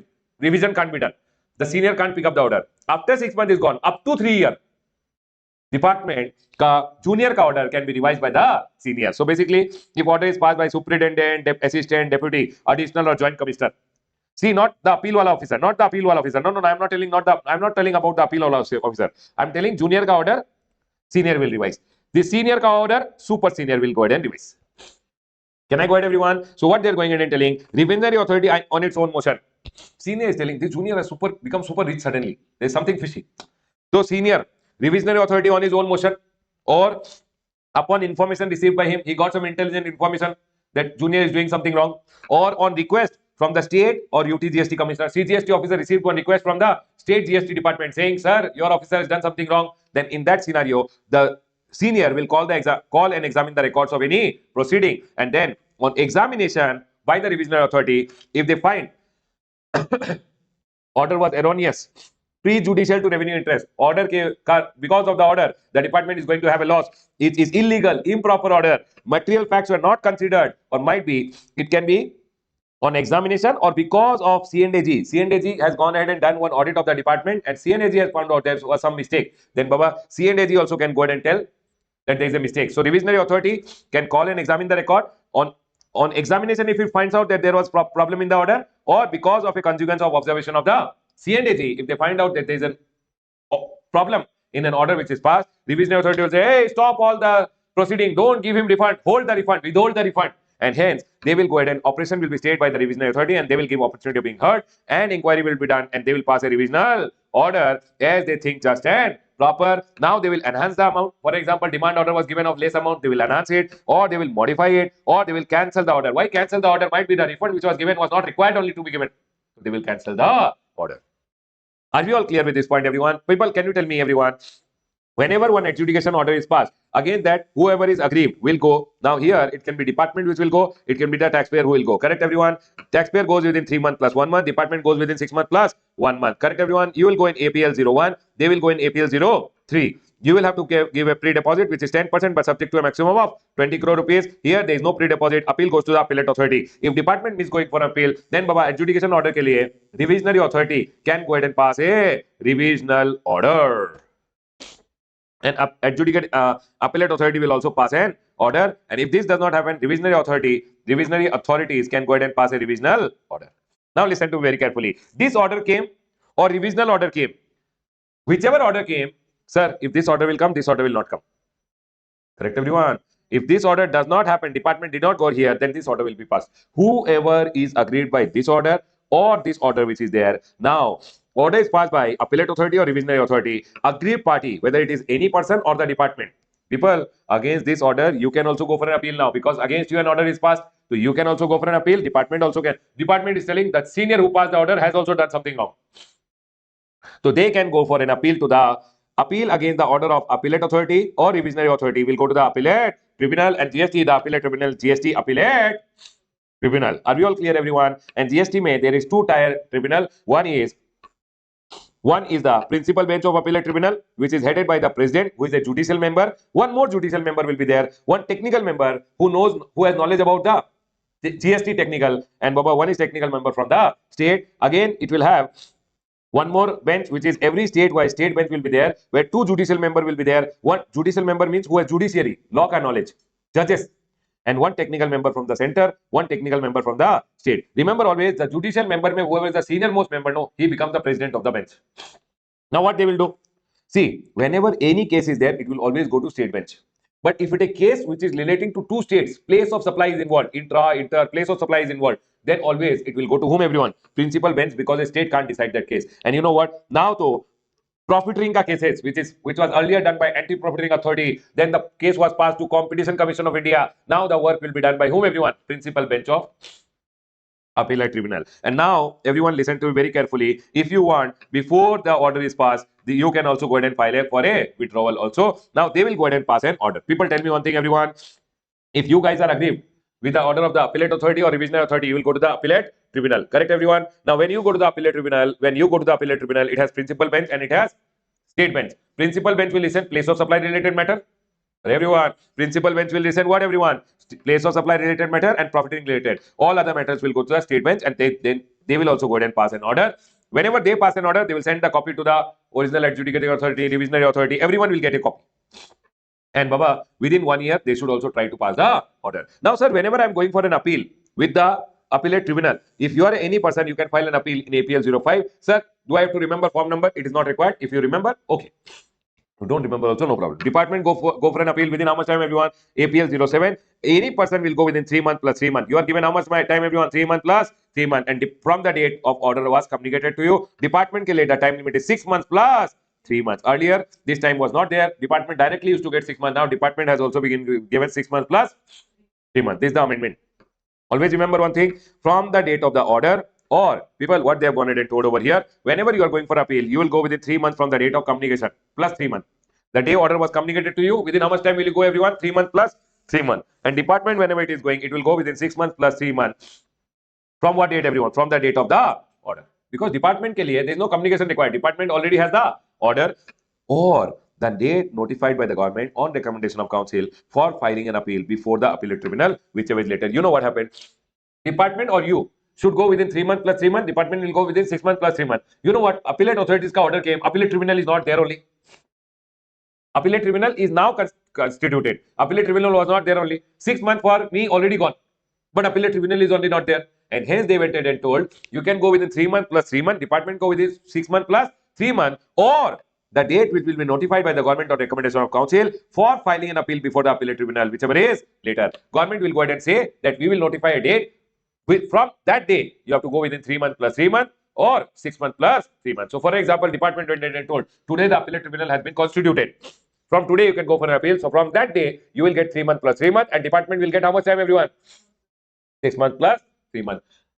Otherwise, normally the time is the day the order is communicated. From that day, you have to go within 3 months plus 3 months, and department will go within from the day the order was passed. From that day within 6 months plus 3 months, or you have to go within the date notified, say 3 months plus 3 months, or 6 months plus 3 months. Department will go. Is my point clear to all of you?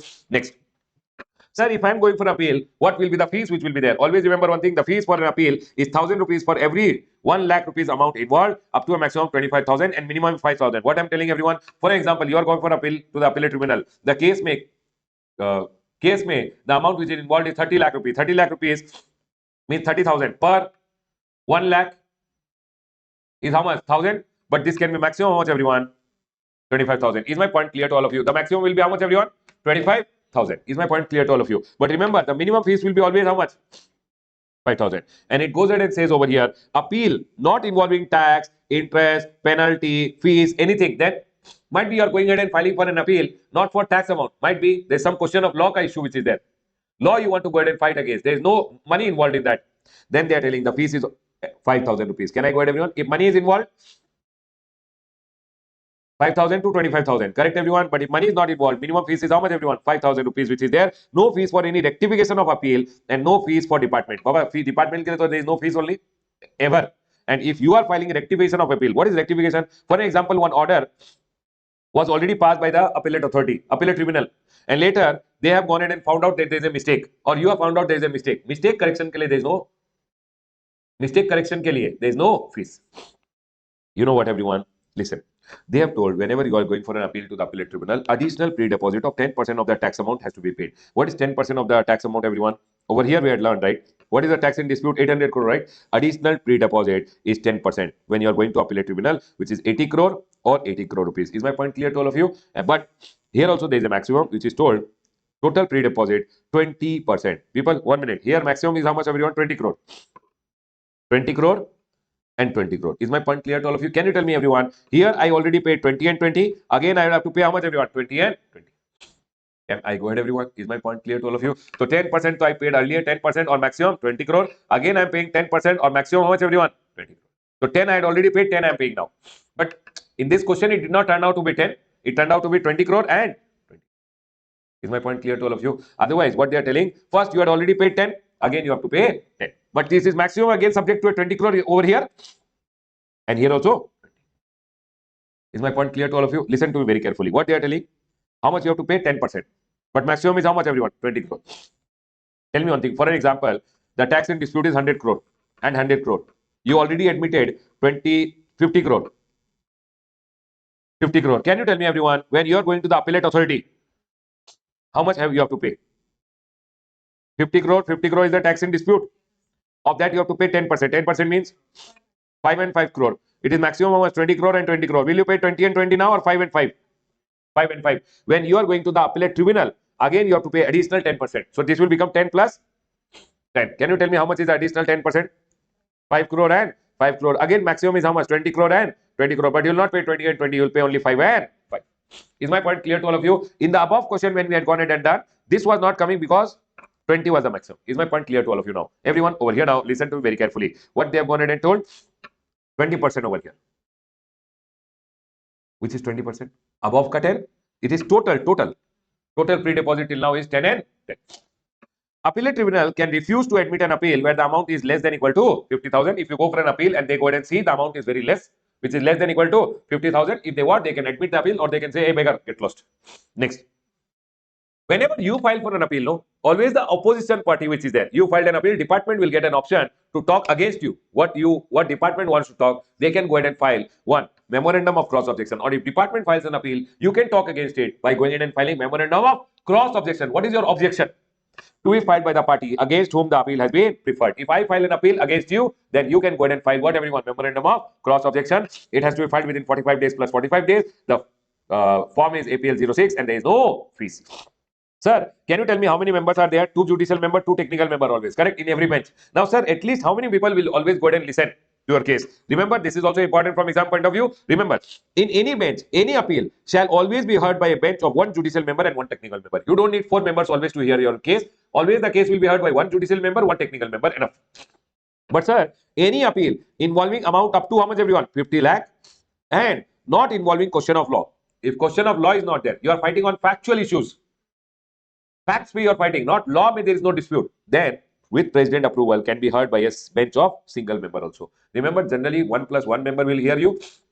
But in your scenario, if the amount involved is only up to 50 lakh and there is no question of law, then the case can be heard by whom, everyone? Single member also. Now, on the right hand side, this is also important. The next one, this is also important over here. Revisionary authority shall not revise an order. When can revisionary authority not revise an order? Number 1, if you have already gone for a normal appeal to the appellate authority, appellate tribunal, high court, supreme court, then revisionary authority will not touch. They will say when they are this side already people are solving, will not touch. So it says appeal already filed before appellate authority, appellate tribunal, high court or supreme court, then revisionary authority will not go ahead and revise. Just imagine you are fighting a case, revisionary authority revise. If you have got this channel, this side channel, then revisionary authority will not touch the case. Is my point clear? Next. But any point not raised or decided in an appeal, for example, in the appeal, one point was there which was not touched upon, then that point can be revised. Everyone, that point can be revised. It says before the expiry of 1 year from the order in appeal or before the expiry of 3 years from the order in original, whichever is later. People, 1 minute, everyone, what they are going and telling. Now, one order was passed which is order in original. For this order, appeal is going on. Again, here, order in appeal has come. Then remember one thing, in the order, if any point was there which was not touched in the appeal, that point can be revised. Revised within how much time? From here, you have to take 1, 2, 3 years, or from the order in appeal within 1 year, whichever is later. So from the original order, that point can be revised within 3 years, or from order in appeal within whatever everyone 1 year, whichever is later. That small point with that 1 point or 2 point can be revised. Then they have gone ahead and told, sir, if 6 months have not expired, they will not go ahead and touch the case. Because 6 months the department can go for normal appeal. Or if 3 years have expired, after 3 years, revisionary authority can't revise also. The next one, already taken up for revision, picked up, but it was not revised only. If picked up and it was not revised, then what will happen? If it was picked up but not revised, you can't pick it up again. Picked up, revised, second time revision can't happen. Once you picked up, revised it, again revision can't happen. You picked it up, did not revise, but again you can't keep picking up. Can I go ahead, everyone? It means revision is only once. Sir, any time spent between decision of appellate authority, appellate tribunal to High Court to Supreme Court, if same issue is already pending, then time spent always to be excluded, and stay period. Baba, stay period, time spent, all this always to be excluded. That is what they are telling. Nothing very important. Everyone over here now.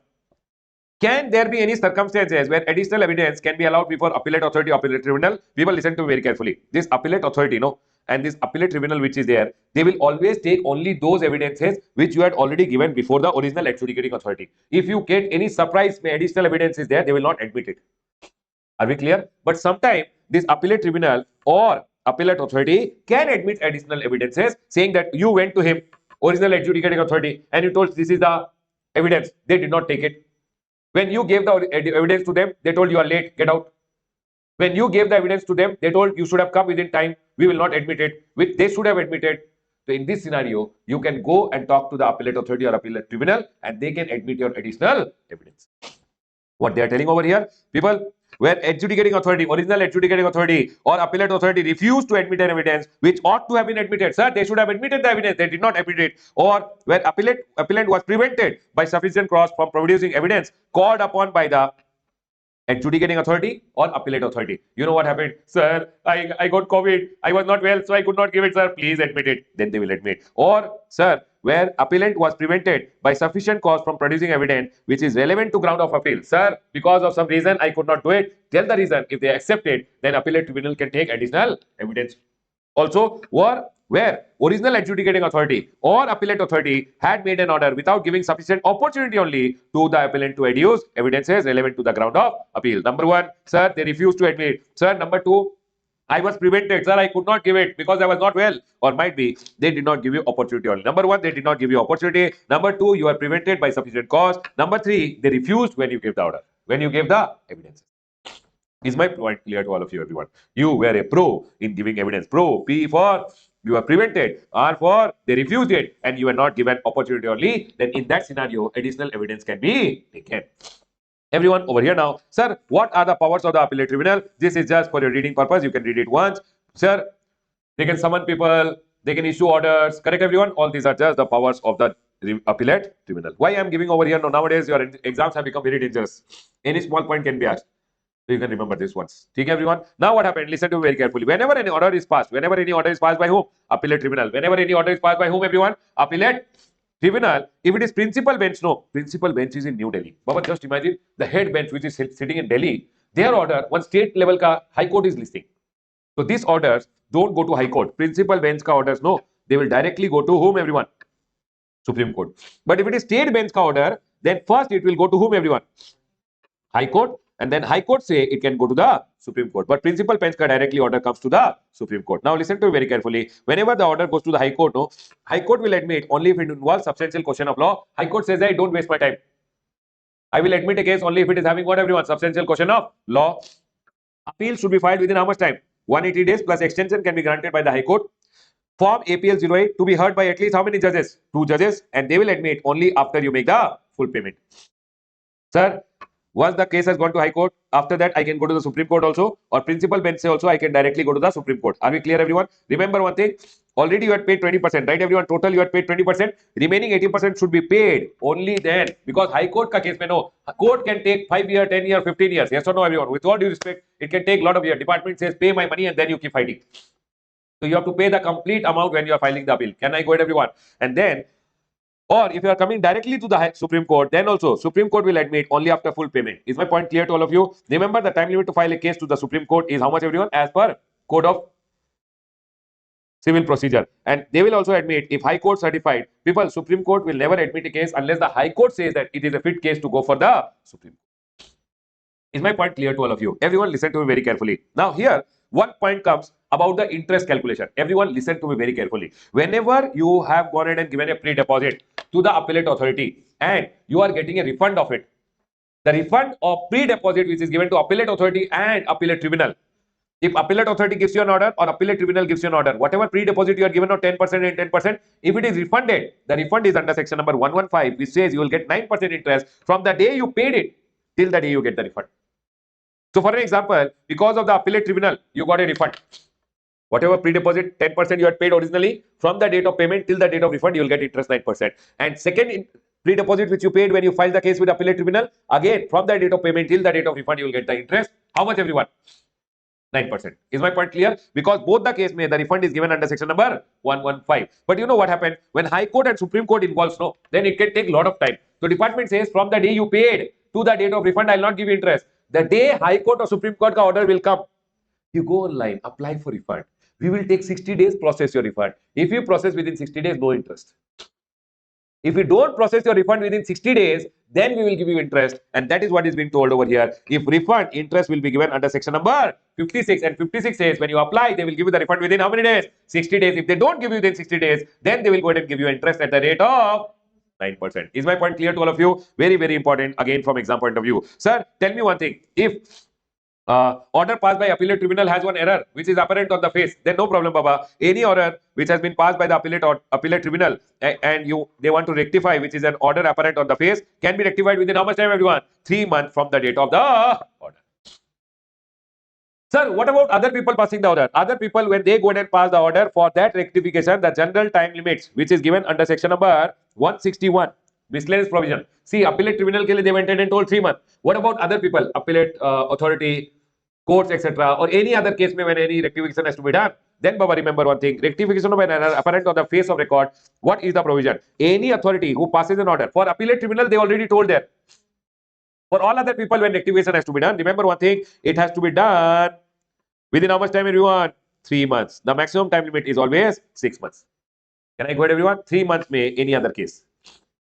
Is my point clear to all of you? But the maximum time limit is how much, everyone? 6 months. And there is no time limit whenever any clerical and medical error is there. For that, there is no time limit. Are we all clear till here, everyone? Can we go ahead?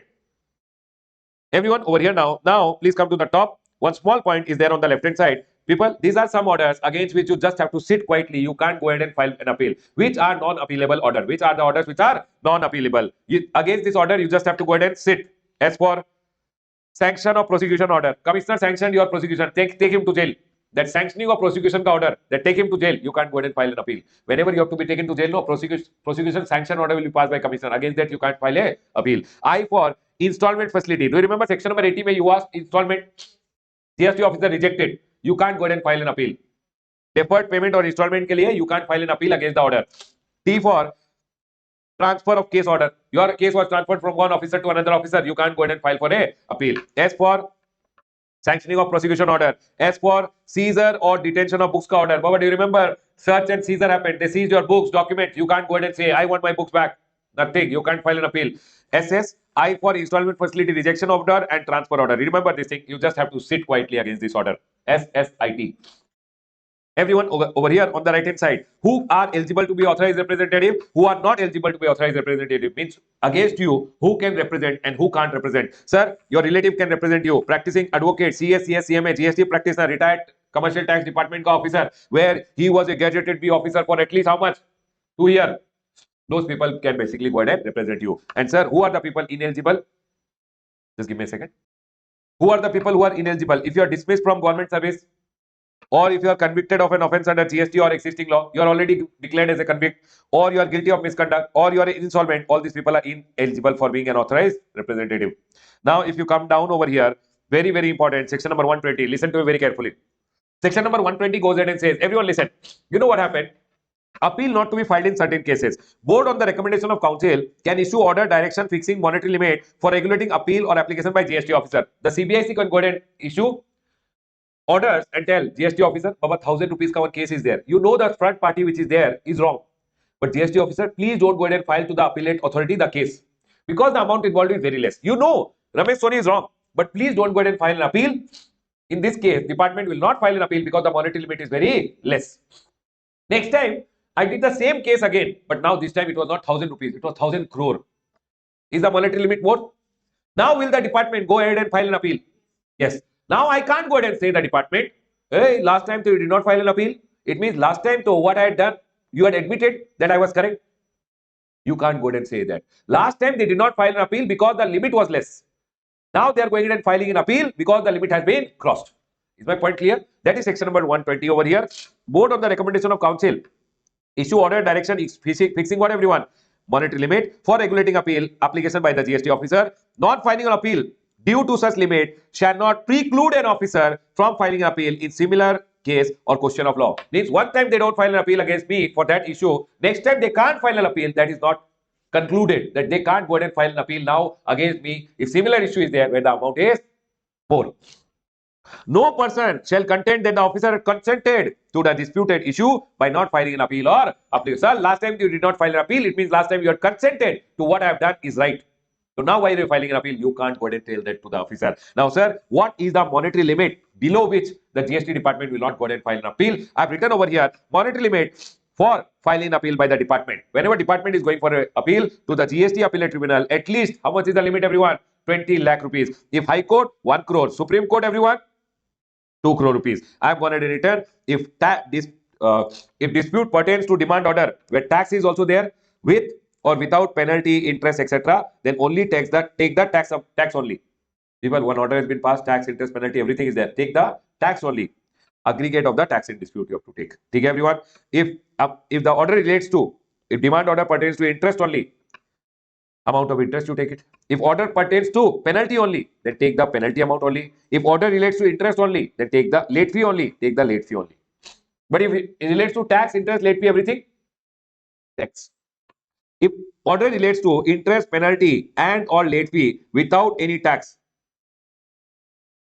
interest, penalty, and or late fee, then take the amount of IPL, interest, penalty, and late fee. Sir, erroneous refund ka case is there, then take the amount of refund in dispute. Refund in dispute, including CGST, SGST, etc. If the amount is more than 20 lakh rupees, department can go 20 lakh or above. High Court, 1 crore and above. Supreme Court, 2 crore and above. Below this limit, department should not go ahead and file for a appeal. I want you guys to remember one thing, everyone. This monetary limit which is there is given over here. Remember, I'll tell you again, 20 lakh, 1 crore and 2 crore. Tax, everything is there. Then take the tax only. Aggregate of the amount of tax in dispute, including CGST, etc. Total. Interest ka only demand order is there. Then take the amount of interest. Penalty ka order, then penalty amount. Late fee ka order, then late fee ka amount. If interest, penalty, late fee, everything is there without tax. If tax is there, then take tax only. If tax is not there, interest, penalty, and late fee ka order is there, then total amount of interest, penalty, late fee. And sir, if it's an erroneous refund, amount of refund in dispute, CGST, SGST, all put together. Is my point clear to all of you? Other than this also, section number, this clarification which is there, you can go ahead and read. There is a lot of other things also which they have gone ahead and told. Sometimes they will not go ahead and see this monetary limit also. In some scenario, they have gone ahead and told monetary limit specified above shall not be applicable in the following circumstances where the decision or order appeal against shall be taken on merit irrespective of the limit. Sometimes what happens when any provision of the GST law is considered ultra biased, you are telling this GST law is only wrong. Department is telling what Ramesh is telling is wrong over here. He can't challenge the GST law. Then department can file an appeal. When rules and regulation under the GST law you are telling are ultra biases, might be one GST department ka order passed. Because of that, it is getting proved that GST law is only wrong. GST ka rules and regulations are wrong. Or any order or notification, instruction or circular issued by the government has been held to be ultra biases. Order is held ultra biases. Notification, circulars pay challenge is there. When matter relates to valuation, classification, refund, place of supply, any other issue, then Baba, when matter relates to what? Valuation of goods, classification of goods, refund, place of supply, or any other issue which is recurring in nature, the department is selling today it is 1000, but tomorrow onward 1000, it will be recurring. So department can go for an appeal. Where strictures or adverse comment, you have this order which was passed, no, they are going and telling, you told the department officer, see, you could not do anything. I won. If you do all these things, the department can go ahead and challenge against your order. Can I go ahead, everyone? Or any other case or class of cases which is necessary to contest in the interest of justice or revenue. If department feels that it is necessary for the department to file an appeal in the interest of the revenue, then department can go for an appeal without seeing any monetary limit. This section number 120 is also very, very important, but I've written it over here only. Sir, what kind of a chapter? I'll consider it as a B graded chapter. People, I had gone ahead and told you demand and recovery as A graded this time, appeals and revision as B graded this time. Remember, in appeals and revision, what can come? Sir, first of all, this tax interest wala part which I have already explained it to you. This tax calculation, it is an amendment this time. Maximum is how much, everyone? 20 crore rupees. Remember, 25% of the penalty in case of penalty order under section number 129. This part is very, very important. Okay? Remember, against where which order appeal lies to, 1 mark MCQ can come. Which order you just have to sit. If you go down over here, this part, all the green part which is there, what is the fees for filing an appeal? I like it. This time they can go ahead and ask in point, what is the fees for filing an appeal, because it's an amendment ka part. Can I go ahead, everyone? Please remember this point, everyone. Sir, can one bench ka member also here? How many members are minimum required? This point is very important. When can revisionary authority not revise an order? This point is also good question.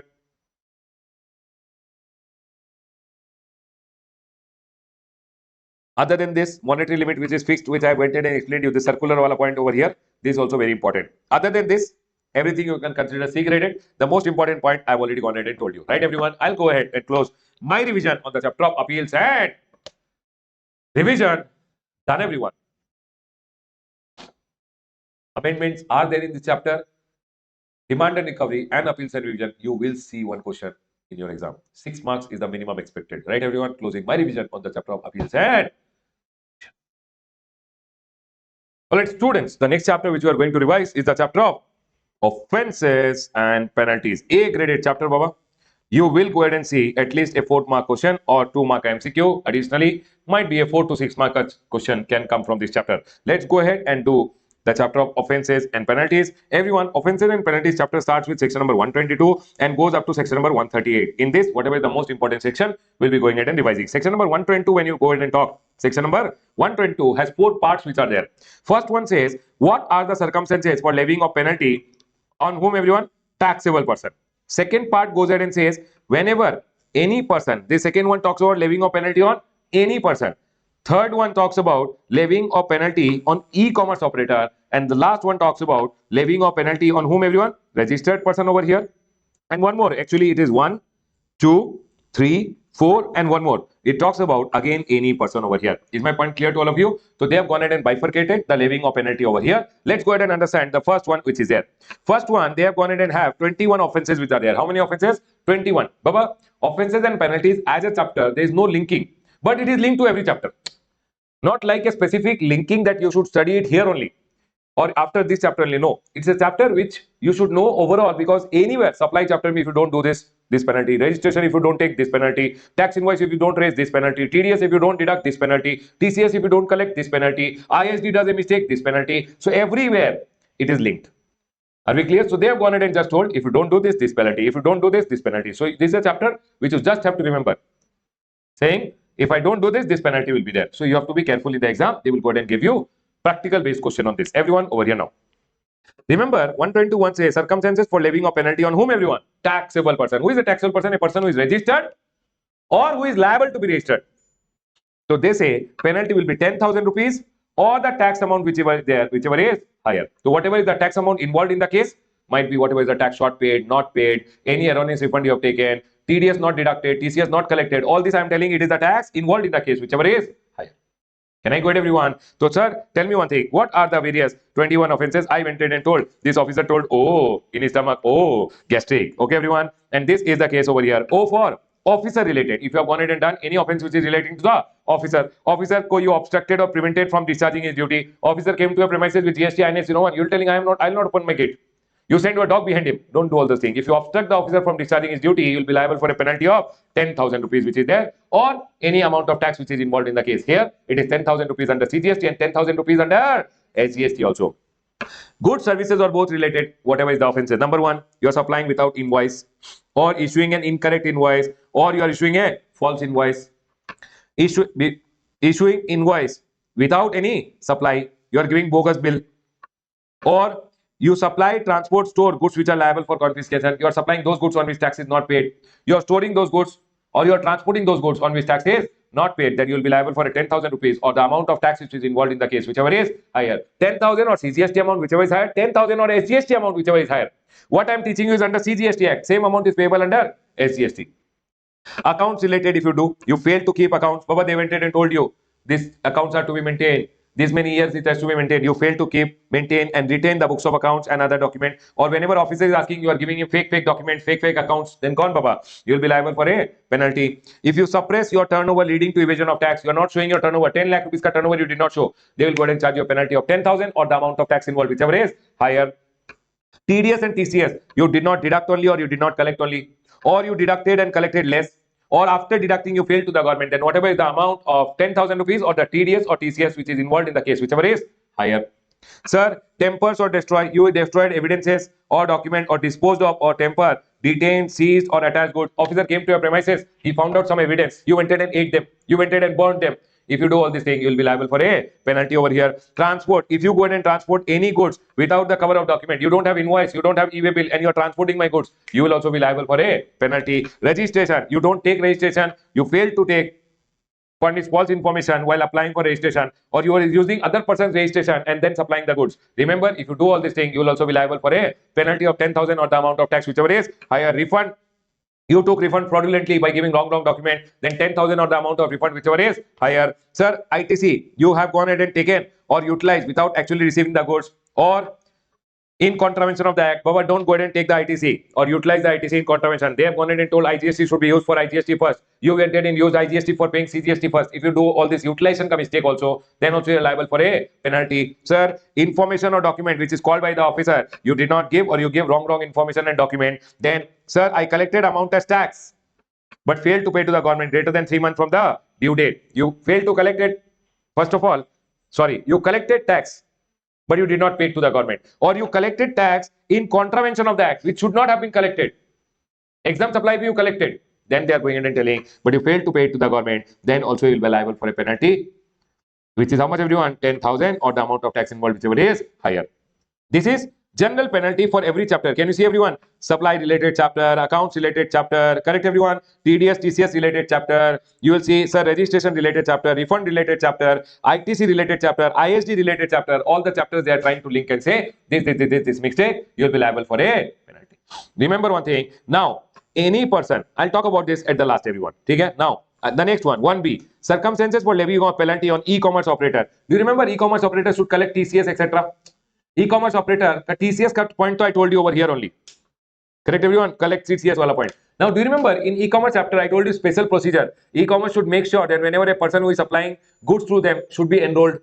If you are enrolled, he should make sure that you don't supply interstate. Compulsion dealer ko e-commerce operator should not allow to supply interstate. What if e-commerce operator does not do his duty properly? So the government is going ahead and telling e-commerce will be liable for a penalty of 10,000 or tax involved, whichever is higher. You know what, everyone? One composition dealer was there. E-commerce operators should not allow composition dealers to supply interstate. Do you remember, everyone? Now you are a composition dealer. You supplied from one state to another state using e-commerce operator.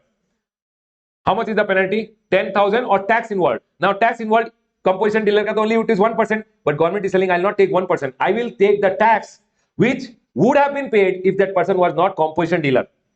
It means government is telling, I want 18% or 28%, whatever is actually applicable on those goods. So what they are telling over here, had 10,000 or tax involved, had the supply been made by a registered person other than composition. And now any e-commerce who is liable to collect, this word was missing, amendment, this word they have included now. Take everyone, any e-commerce who is liable to their TCS. People, what is the mistake? Allow supply by a through unregistered person other than person who are exempted from registration. Do you remember, everyone? Supplier of services is exempted up to 20 lakh, 10 lakh. Supplier of goods is exempted up to 40, 20 or 10.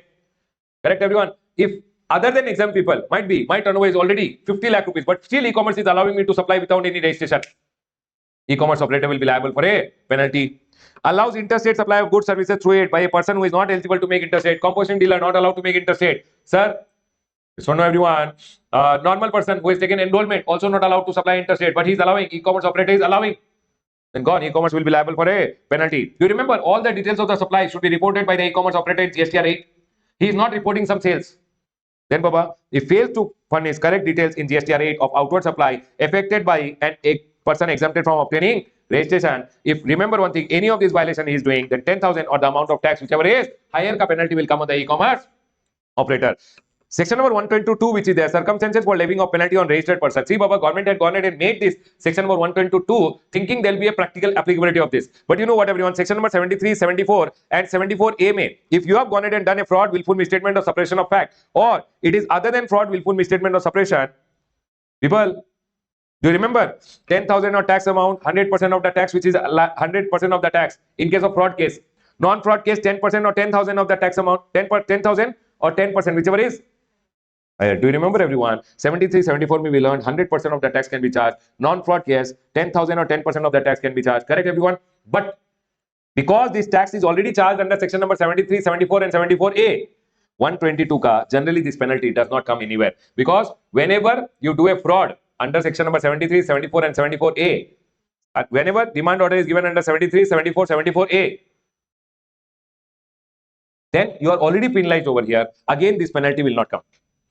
Can I go ahead, everyone? Everyone over here now, listen, the next one over here. So it says, registered person supplies goods, services or both. Baba, if you have done a supply, for supply done, on which tax has not been paid, short paid, erroneous refund, ITC wrongly availed or utilized. If you have done a supply, and because of that tax not paid, short paid is there, always penalty under 73, 74, 74A comes. It will not come under section number 122.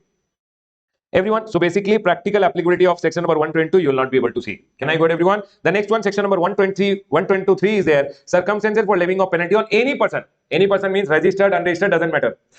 Penalty up to means officer can go ahead and charge up to 25,000 under CGST, up to 25,000 under SGST. Aids or abates any of the offences under 121. All these offences which are there, no?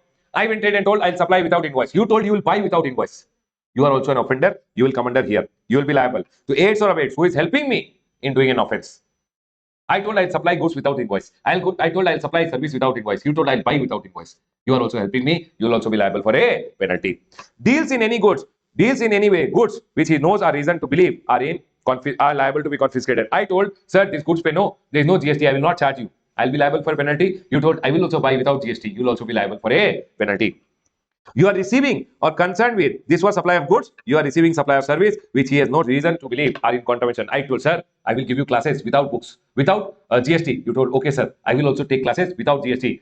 I told, you are also liable for penalty. Can I go ahead, everyone? Next, fails to appear before officer of central tax when someone, but do you remember someone were issued under section number 70 in inspection search, either we learned, if you don't appear before the officer when they called for someone, penalty up to 25,000. Fail to issue invoice or account for invoice. You are not a registered person, but will you not issue invoice only? Commercial invoice, so you have to issue, no? You are not issuing invoice only, you are not accounting only. You are telling, when will my turnover cross 40 lakh? Never, because I am not doing accounting only. Then you will be liable for a penalty of up to, how much, everyone? 25,000. Any person who is there will be liable for a penalty up to 25,000. Now you tell me one thing. You know what happened? When GST came, you know, one village, one farmer was there. GST department went to him and told crores of rupees cut fake bill you have issued. When GST department went to him, he told, sir, my very far one cousin had come. He told me his cousin's brother, etc. had come. He told me, give me your Aadhaar card, give me your PAN card, give me all your details, etc. Every month you will get 2,000 rupees in your bank account. So I gave him all my Aadhaar, etc. And that cousin or that cousin's brother, cousin's son who was there, he opened one fake GST registration in his name, did thousands of crores of rupees ka bogus invoice. Now this farmer is telling, sir, they told you are the registered person. You are liable for a penalty. We'll put you in jail. He's telling, okay, put me. I don't have money only. Daily wage under I am. Now department is telling what to do. When department went to the person, they told, sir, I'm not his cousin's brother who was there. He told, sir, I'm not the registered person. He's the registered person. You catch him. I'm any other person. And any other person, you can charge maximum penalty of 25,000. Take your 25,000 and 25,000 get lost. So government went ahead and told whoever is the mastermind behind a fraud, for them also we want penalty, and that is why government introduced section number 121A saying if you are the mastermind behind the fraud, then you will also be penalized. Any person who retains the benefit of a transaction, is his cousins, that farmer ka cousin ka son, retaining the benefit covered under 1, 2, 7 and 9 of subsection 1. Sir, what is 1, 2, 7 and 9 of subsection 1? Can you see underline, everyone? Underline. This is 1. Supplying without invoice. 2. Invoice without supply. Bogus invoice. 7. Takes or utilize ITC without actual receipt. Or takes or distribute ICC in contravention. People, you are an ISD taking or distributing in contravention. So people, you tell me one thing. Bogus people do what? They go ahead and take the ITC also, and then they distribute the ITC also. They take the ITC also, they issue bogus invoice also. Correct, everyone? In this scenario, they're telling all these four cases may, if you are the person who has retained the benefit of the transaction and at whose instance the transaction is conducted, who made the bogus, who made this transaction happen, that person also will be liable for a penalty. He shall be liable for a penalty amount equivalent to the tax evaded. ITC availed or passed on. Whatever ITC you took, whatever ITC you passed on, remember one thing, that much tax too you have to pay, equal amount of penalty also you have to pay. So that guy who did 1,000 crore ka business, 1,000 crore is the tax which he has to pay. 1,000 crore pay whatever, 1,000 crore, if he has gone ahead and passed on the tax worth rupees 1,000 crore, then 1,000 crore ka penalty also will come. Gone. Can I go ahead, everyone? And that is what is told by section number 122. I like section number 122 because they will go ahead and ask a small point in the exam. Can we go ahead, everyone? Everyone over here now, let's go ahead. Everyone over here now, listen. The next one, section number 123, penalty for failure to furnish information return. As of now, information return is not there, but GST department can go ahead and take your information from someone else by telling them to file what, everyone? Information return. Like how in income tax department has all your information from other parties, they will take bank, etc. In the same way, in GST also they are going ahead and telling that, sir, we will go ahead and tell penalty for failure to furnish what, everyone? Information return. My information will be taken by the department from third party like bank, stamp duty authorities, etc. All these people say to take the information, department will tell them to file what, everyone? Information return. And if they don't file information return, how much is the penalty per day, everyone? Rupees 100 per day, up to a maximum of how much, everyone? 5,000. And same amount under SGST. Information in a more organized way is statistics. Now, commissioner, if it wants, people, in your miscellaneous chapter, you have this, that if commissioner wants, commissioner can go ahead. People, here, statistics. Commissioner or an officer authorized by him can go ahead and issue an order and direct a person to go ahead and furnish what, everyone? Statistics in the connection with the act, whatever matter he is dealing. He has to furnish what, everyone? Statistics. If he has been given an order by whom? Commissioner or the person authorized by commissioner. If commissioner has authorized you, if commissioner or the person authorized gives you an order, then you have to furnish statistics. Sir, what if I don't furnish the statistics which has been told by the commissioner? Then they are going in and telling, if you have been told to furnish statistics but you don't give, then the fine will up to 10,000. And you remember one thing, if you don't, after taking the fine also from you, if you are still not giving, then in case of continuing offense, 100 rupees per day up to a maximum, how much, everyone? 25,000. Sir, section number 125, very, very important. Anywhere in the act, if you don't see a penalty for any offense, but still GST department wants to charge a penalty on you, the penalty can be up to 25,000. Section number 125 belongs to any penalty, any act or any omission, any mistake which you did for which no penalty has been told in the act, then you can be penalized by using section number 125. Any contravention, any provision of the act or rules, no penalty has been separately provided, penalty up to rupees 25,000. People, tell me one thing, is this point clear to all of you? Now comes section number 126. I like section number 126. Why, sir? Listen. It says, see, no penalty, general discipline for levying of penalty. Whenever officer is going ahead and charging a penalty, what are the general discipline an officer should follow? It says, no penalty for minor breach where tax involved is less than 5,000. Minor breach, small breach ke liye, of tax regulation and procedural requirement, and in particular, any omission or mistake which can be easily rectified. Baba, if it's a minor breach which is up to 5,000, they will not go ahead and charge a penalty only.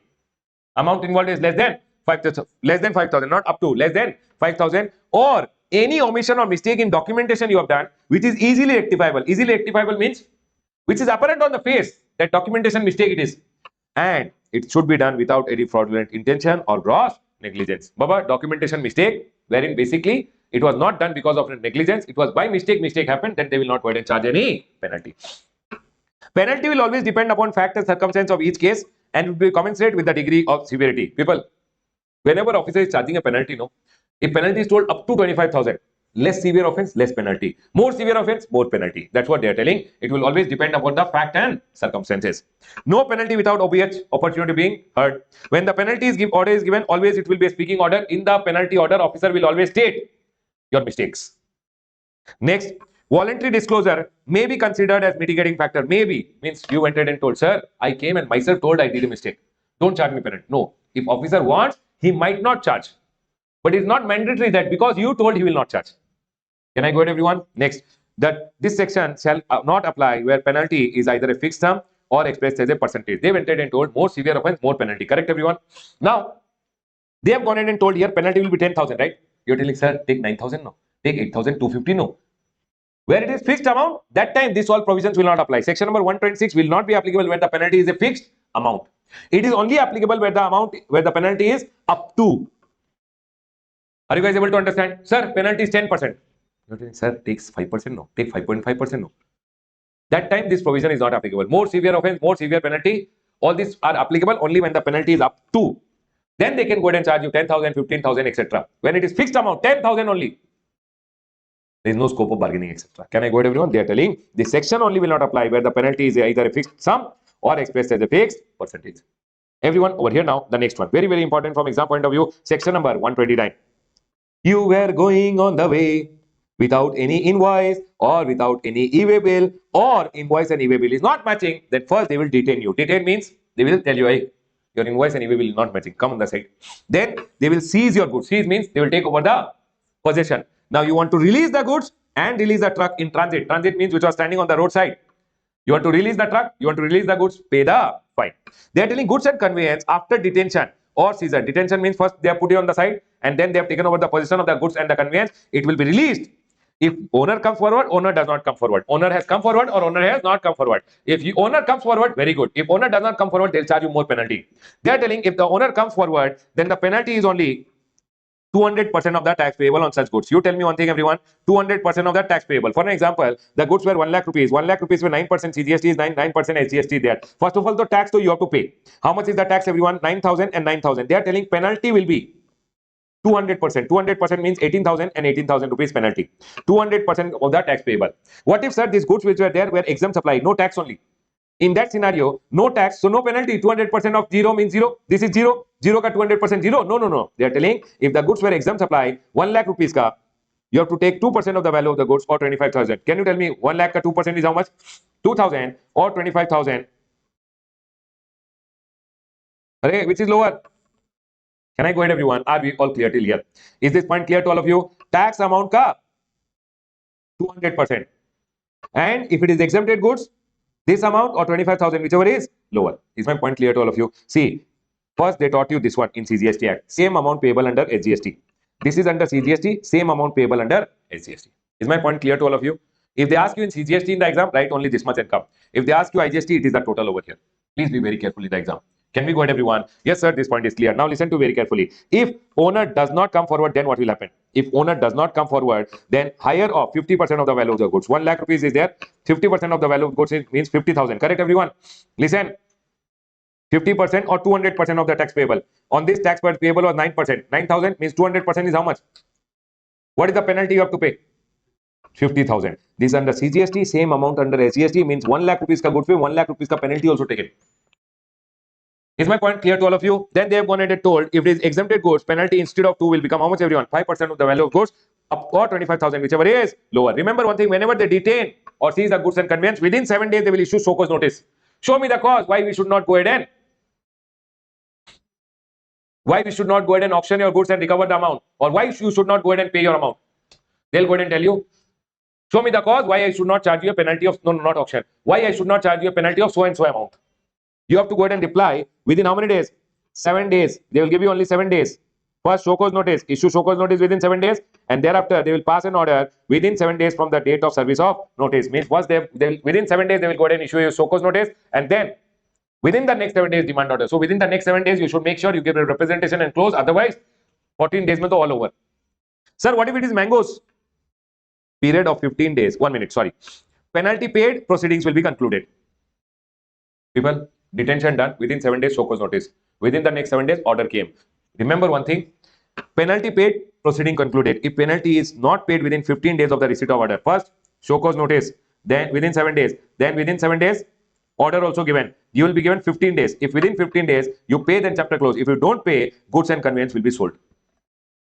And you tell me one thing, do you think they will wait for so many days to pass order, show cause notice, then order, and 15 days if it is mangoes? Baba, in case of perishable goods which is there or hazardous goods, the period will be less than 15 days also. And also remember one thing, for conveyance, no, for truck, for goods they have told, people, for goods they have told how much has to be paid, right? If you want your truck also to be released, you have to pay 1 lakh rupees, straightforward. Conveyance shall be released on payment of 1 lakh or the penalty. Which penalty? This or this, whichever is less. People, tell me one thing. First of all, for releasing the goods, you have to go ahead and pay a penalty, which is this or this. Correct, everyone? Is this point clear? For releasing your truck, 1 lakh or whichever penalty you are paying.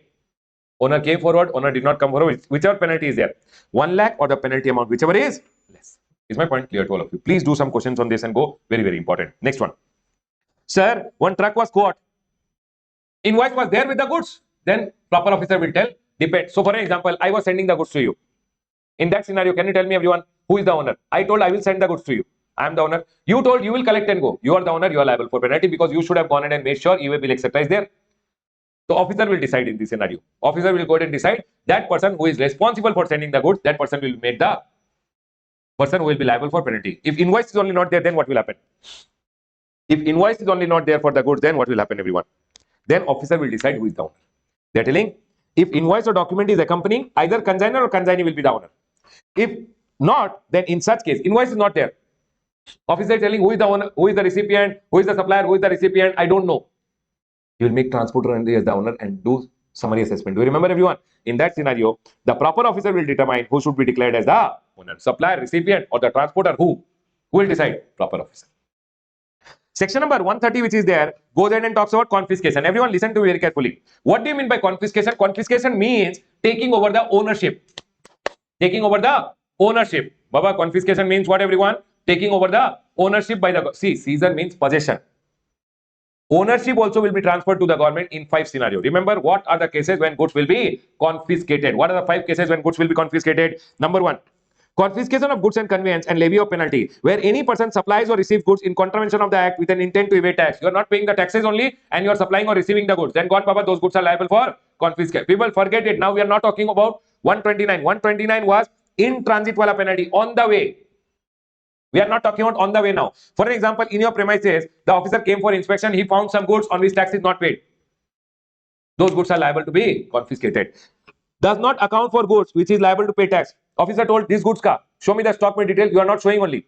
Then those goods are liable for confiscation. Supplies any goods liable to tax without having applied for registration. Without registration only you are supplying. Those goods are liable for confiscation. You contravene any of the provision of the act with intent to evade tax. Then also if any goods are involved, those goods are liable for what, everyone? Confiscation. Last one over here. You tell me one thing. Officer came to a premises. He found one truck over there. This truck was not caught on the way. But he told Ramesh, these goods came to your premises without any tax being paid. These goods, this truck is used. Oh, this is that fraud wala truck.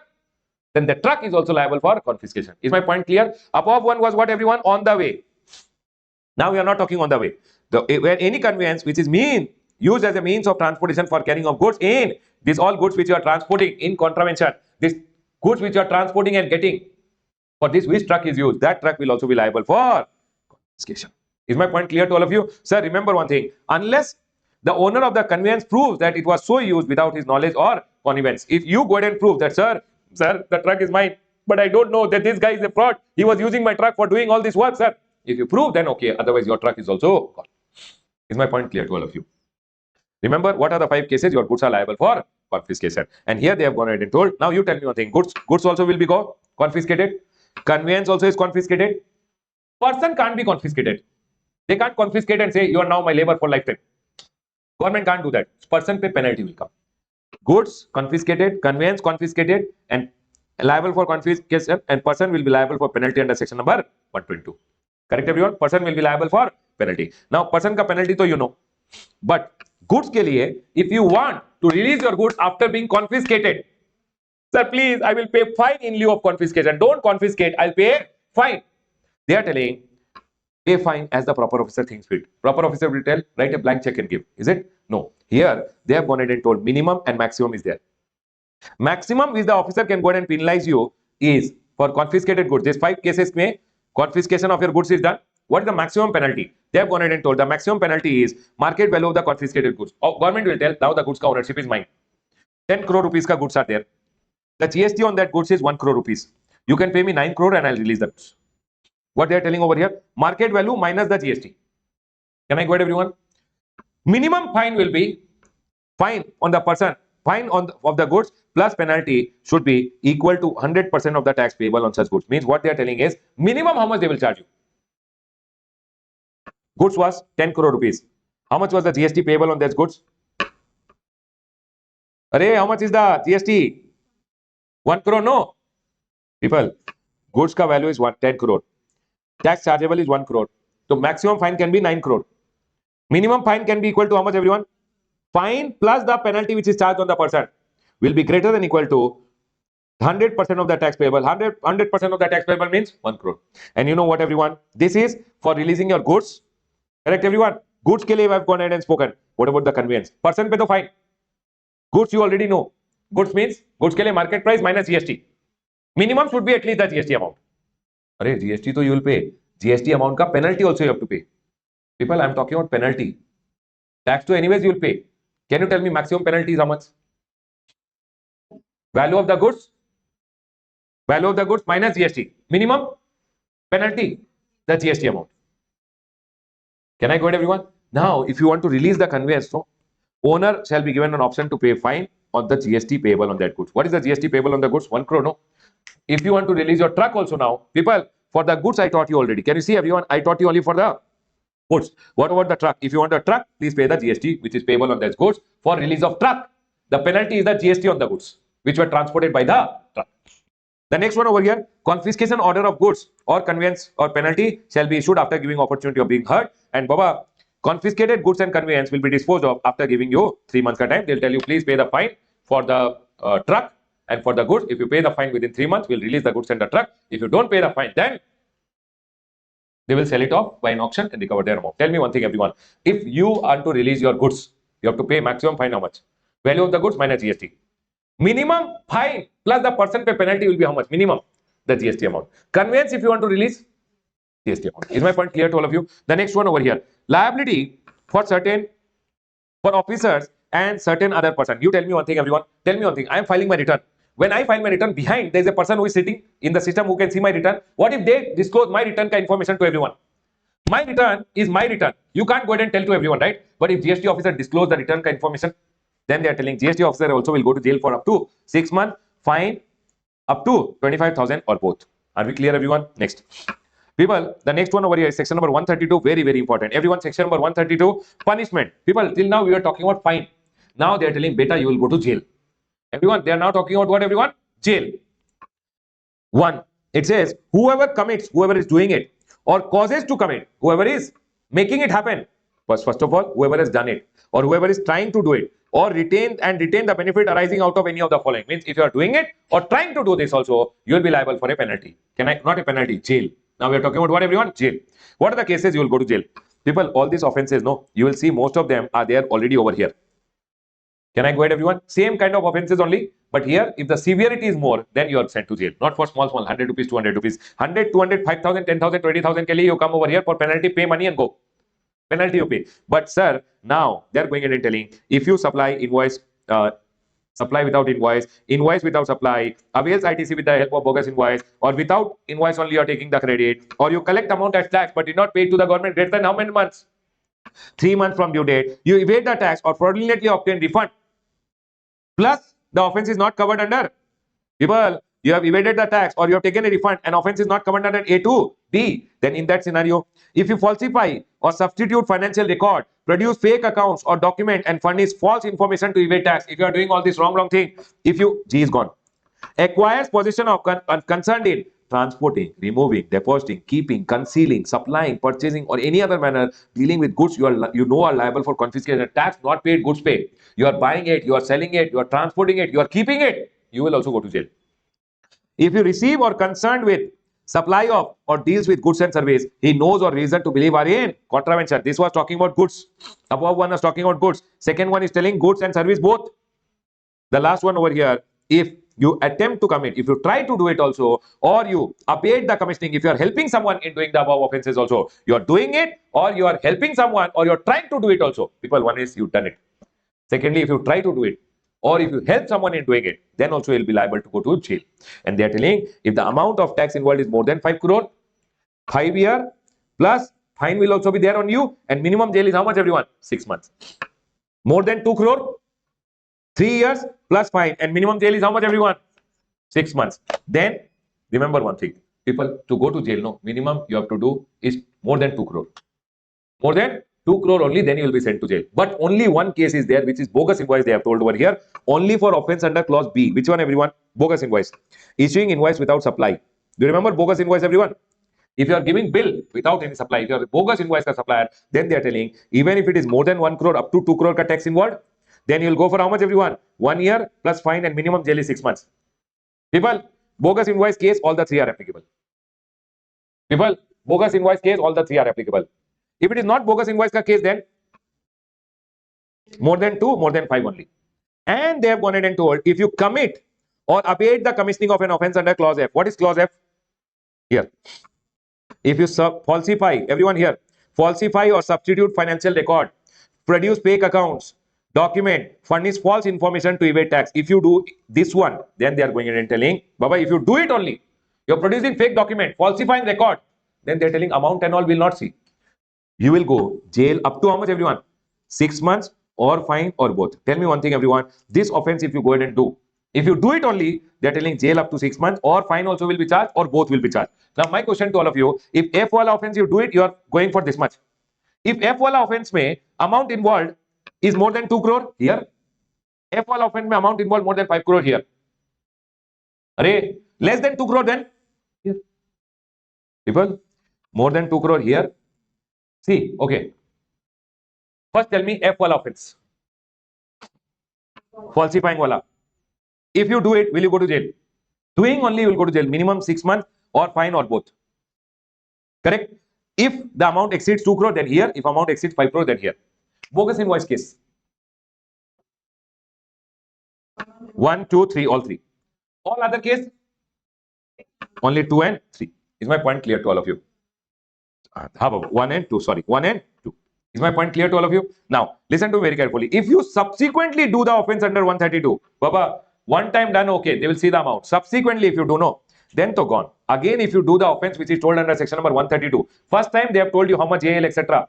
Other, if you do again, then to Baba jail up to 5 years plus fine and minimum jail is 6 months. Subsequent offenders will not be left by the department. Can I go ahead, everyone? Everyone over here now, listen. Sir, what you are talking about jail and all? I will pay money and I'll get out honey. They have told compounding. Section number 138, compounding offense. You know what happened? You went and did all these offenses and they are going to send you to jail. You tell money I will give and they will not send you because sending you to jail, unnecessarily you will eat food over there, waste their money. Correct? No, better take money from you.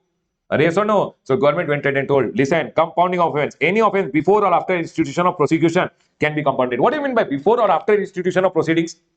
Prosecution proceeding, compounding proceedings. See, whenever you have to be sent to jail, no, the commissioner will always issue a prosecution sanction letter. Even if prosecution sanction letter is issued, they take him to jail. Still, you can pay money and you'll be left. They're telling after the institution of proceeding, means after the commissioner has given a order sending you to jail or before the commissioner has given an order, doesn't matter, you can still pay money and they'll leave you. It says no compounding if a person who has been allowed to compound for an offense under 132(1)(a) to F, H, I, L, all of them, Baba. Can I go ahead, everyone? They are telling, sir, if you have been allowed to compound once, second term compounding is not there. People, again and again, people ke liye compounding is not there. Is my point clear? Secondly, a person who has been accused of an offense under 132(1)(b), bogus invoice, compounding is not there once also. Remember one thing, everyone, all offenses ke liye compounding is there, but for what is not there? People, all offenses ke liye first time compounding is allowed. Bogus invoice ke liye one time also not allowed. Thirdly, a person who has been convicted by a court. Tell me one thing, court went in and told, take Ramesh to jail. You're telling, hey court, I will pay money and I'll get out. No, court already convicted you. Now court is above all, you will go to jail. They're telling if you are already convicted. And last, any other class of person who will be prescribed. Tell me one thing, everyone. Number one, all offenses, first time compounding is allowed. Second time not allowed. Once, it is allowed. Once also is not allowed for bogus invoice. Invoice without supply. Thirdly, convicted person, no compounding. Lastly, government can notify category of person for whom no compounding. Can I go ahead, everyone? Tell me one thing. At least for all the offenses, one time compounding is allowed other than bogus invoice. So when one time compounding is allowed, how much is the fees? Not to send me to jail, sir. Don't send me to jail. How much money I have to pay? They have told compounding fees is depending on offense. A, supply without invoice. Invoice without supply is not there because for that no compounding.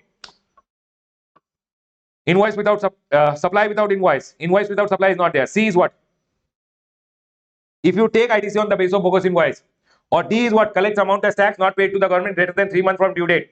And E is if you evade tax or fraudulently obtain a refund which is not covered under A to D. You have taken evading tax or you have fraudulently obtained refund. then Baba, in these 5 cases they have told people, remember these 5 cases, if the amount of tax which is involved is more than 5 crore, your penalty will be how much? You know, whatever is the tax amount, 75% of the amount maximum, and minimum will be how much, everyone? 50%. Tell me one thing, 75% and 50. Here if the amount is more than 2 crore, because up to 2 crore so you don't go to jail only. More than 2, up to 5, then 60% of the amount. Minimum is how much, everyone? 40. All other cases, Baba, all other cases, F, H, I, okay? Anyone who is attempting to do it also, or helping someone in doing any of the offenses which are told under the above, people, then remember 25, 25, 25, 25, whatever it is, you have to pay 25% of the amount of tax involved as what, everyone? Compounding fees. Very, very important is compounding from exam point of view. I want you to write one point over here, which I had given to my regular batch students. I told this point, so I'll tell you to write this point. Write one point.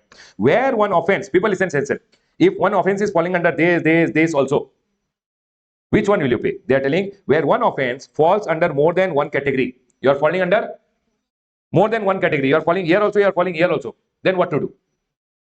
Compounding amount shall be the offense for which higher amount is prescribed. Always remember, whenever any offense, write down this line and keep, where one offense falls under more than one category, where one offense falls more than one category, compounding amount shall be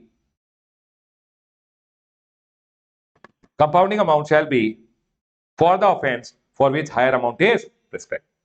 Means if one offense ke liye 2 places mein you are falling, find out whichever is higher and take the higher amount as compounding fees. Can I go ahead, everyone? Done. Chalo, people, now please come back. Here one circular is there. Let's go ahead and talk about the circular. People, listen to me very carefully. This circular which is there, no, various issues relating to applicability of demand and recovery in respect of transaction involving what, everyone? Fake invoices. They are talking about what, everyone, now? Fake invoices. Issue is a registered person issues tax invoice to another person B without any supply. State the penal consequences. Tell me one thing, everyone. A is there. A is going ahead and issuing one invoice to B.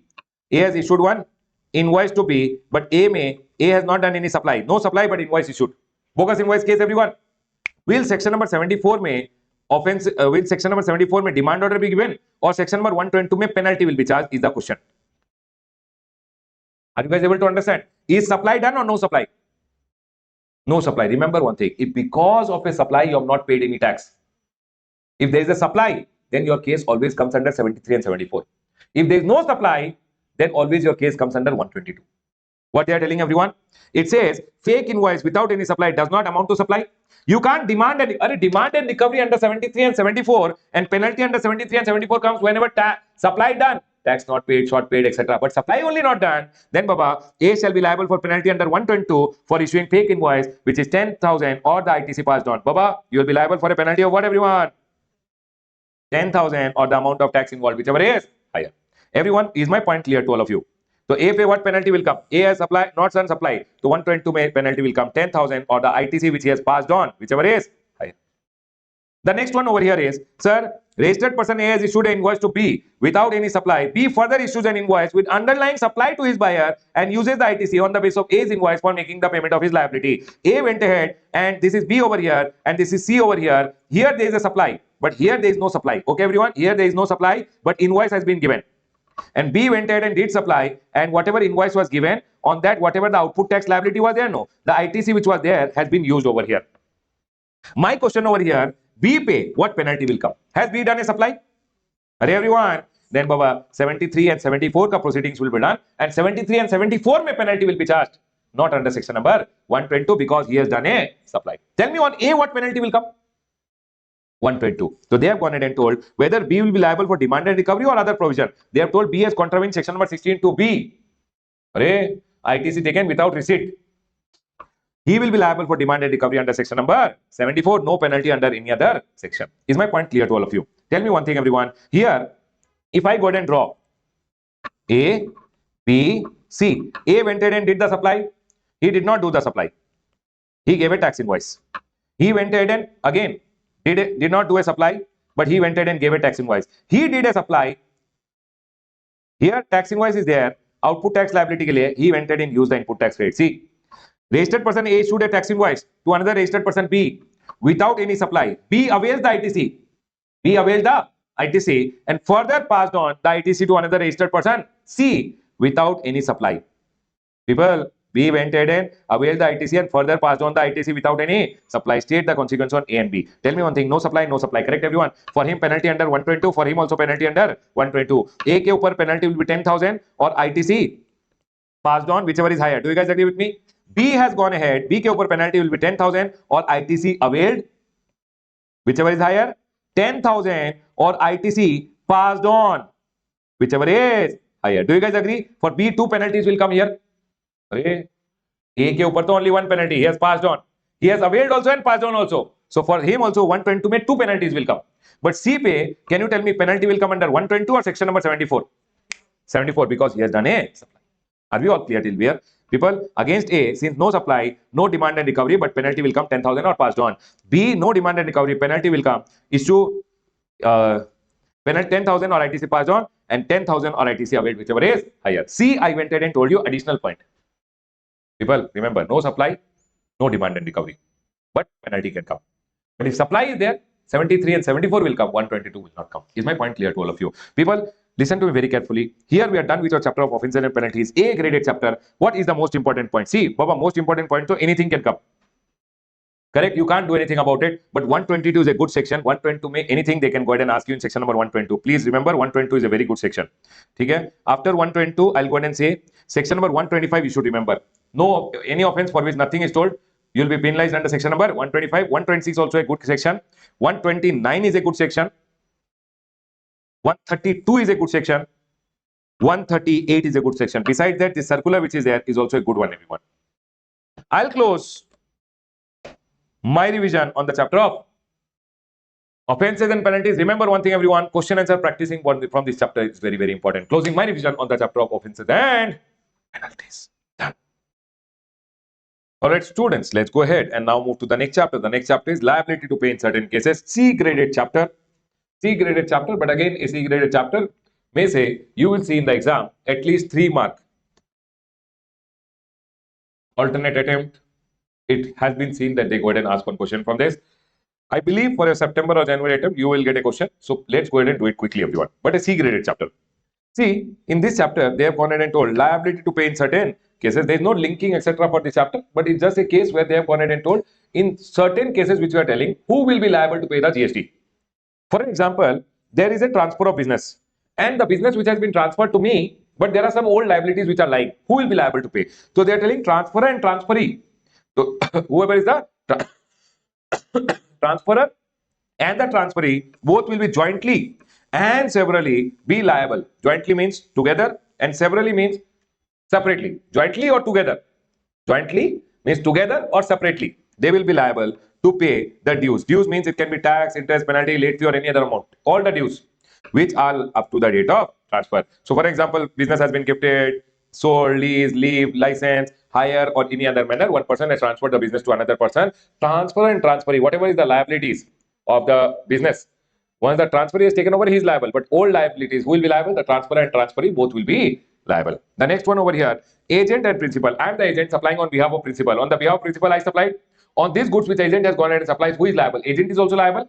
And because the agent has supplied on behalf of the principal is also liable. So in case of where agent supplies or receives goods on behalf of whom, everyone? Principal, agent and principal will jointly and severally. This is a law word which is called jointly and severally. Jointly means together, severally means separately, will be liable to pay the tax due on such goods. So can you tell me, everyone, in case of goods which are sold by an agent, who is liable? Agent and the principal. The next one is amalgamation or merger. So for example, there were two companies, A Limited and B Limited. Everyone, A Limited and B Limited now became AB Limited. One, they went and decided they will become AB Limited. Then they applied for NCLT. NCLT ka order came. After that, they went to ROC. ROC ka order came.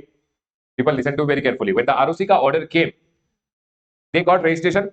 Once the ROC ka order came, then they will apply for registration and then they will start business as AB Limited. Now, their board of directors went ahead and decided here. They applied for NCLT. NCLT gave a backdated order saying you are one from here only. But in the eye of GST, you got registration here.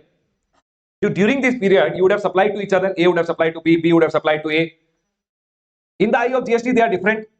Yes or no? Hence, they are telling, in pursuance of an order of court or tribunal, whenever merger, etc. happens, order is taken effect from the date earlier to the date of the order. So what happened over here? A Limited and B Limited is there. They went ahead and decided, board of directors decided they will become one. They went ahead and applied to the NCLT, and NCLT gave a backdated order over here. NCLT का order came over here, but order is given backdated saying from this date only we are making you one. They are AB Limited from this date only. But now they will go to ROC. ROCs will issue a certificate of incorporation that now the birth certificate of AB Limited. Correct, everyone? From here, you will become liable. You will apply for GST registration. And once you go ahead and apply, then our registration certificate will be granted. Correct, everyone? Now, during this time, whatever sales happen from A to B or B to A, who will be liable? Will A and B individually be liable or A, B together will be liable? Are you guys able to understand? So what they are going and telling, any two or more of such companies have supplied or received goods from each other. Such transactions shall be included in the turnover of supply and received on their respective company and they shall be liable to pay tax accordingly. People, the said company shall be treated as distinct person for the period up to the date of such order and registration certificate of the said company shall be cancelled with effect from the date of such order. Now you tell me one thing, till the NCLT order came over here, then you went to the ROC, ROC gave you certificate of incorporation, you went to GST and GST ka registration certificate came. Now till the date of this order which is there, order was given retrospective effect, but all the supplies which you have done during this period, who will be liable? They went ahead and told A will be liable for his supplies, B will be liable for his supplies. The next one over here is company went into liquidation. Baba, in case of liquidation, who will be the person liable? The liquidator. And everyone, if a company has gone into liquidation, whatever the GST liability of the company, who will pay? So they have gone ahead and told whenever every person appointed as the receiver, basically the liquidator, will be within 30 days of appointment. First of all, he has to come and tell the commissioner within 30. Once he is appointed, he should tell the commissioner within 30 days, I am the liquidator of the company. The commissioner will go ahead and make inquiry and inform him within 3 months of the receipt of intimation the amount of tax interest payable by the company. So first of all, once he is appointed within 30 days, he should inform the commissioner, I am the liquidator. Commissioner within the next 3 months will inform him what is the liability and he should pay the liability of the company. So in case of company in liquidation, who is liable, everyone? Liquidator. In case private company, always remember one thing, in case of private company, directors will jointly and severally be liable because behind the veil, who is there, everyone? The directors. Can I go ahead, everyone? Next. The liability of directors of a private company. You tell me one thing, if private company ka any liability is there, let the company pay. If the company cannot pay, then who will pay? Directors. If dues of a private company cannot be recovered from the company, basically, every person who was a director shall jointly and severally be liable. Unless the director goes in and says, sir, I was the director of the company, but I was not in India only, sir. I did not know about this only, sir. Then, Baba, unless he proves that the non-recovery cannot be attributed to his gross neglect, misfeasance, or breach of trust on the part in relation to the affairs. So, sir, it was not my mistake. Then, Baba, he'll not be responsible. Otherwise, always remember, first the company is liable and then the directors. In case of private company is converted into public, then the director shall not be liable because public company ka case mein always the liquidators are liable. Then, sir, provided that nothing in this will be applicable, shall apply to any personal direct liability. But personal liability ke liye to director is only responsible. Whatever is the personal liability of the director. Next, liability of partners of a firm. Tell me one thing. In case of a partnership firm, who is liable? First of all, the partnership firm will be liable. If partnership firm could not pay the liability, who will be liable? Each of the partners. So they are telling the firm and each of the partners shall jointly and severally be liable. Remember one thing. If you are a retiring partner, once you get retired, no, you should go ahead and inform. Retiring partner shall intimate the date of retirement to the commissioner and he shall be liable to pay the dues up to the date of retirement. So for example, people tell me one thing, in case of partnership firm, who is liable? Partnership firm is liable and then the partners are liable. But if I am already retired, once I retire, I should intimate the commissioner that I have retired. Then I will be liable only up to the date of my retirement. But if I don't intimate the commissioner within how much time? 1 month of my retirement, then my liability will continue till the date of intimation. Is my point clear to all of you? If I intimate within 1 month, then till the date of retirement. If I don't intimate within 1 month, till the date of intimation. Everyone over here now, guardian or trustee, liability. Baba, you tell me one thing. Liability with respect to tax interest penalty carried on by a guardian or trustee or agent on behalf of minor or incapacitated person. People listen to me very carefully. One minor is there. Minor means under 18 or incapacitated person. Incapacitated person means who's cannot work in his full capacity. And Baba, these people have a business which is there, which might be have been given by their parents or might be incapacitated person ka parents have gone ahead and given. But these people can't carry on the business. And hence there is a guardian who is there who is going ahead and carrying on the business. Are you guys able to understand? Now who will be liable to pay the dues? Will these people be liable or guardian be liable?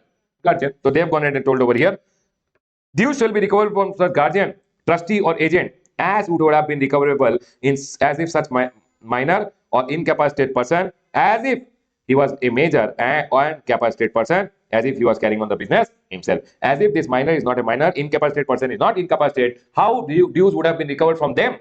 the dues will now be recovered from the guardian, or you call them the trustee, or you call them the agent. Is my point clear to all of you? The next one over here is court or ward of court or trustee appointed by the court. Again, Baba, listen to me very carefully. Sometimes what happens? No, one person owns a business. I have a business which is there. Now my whole property has gone under the court.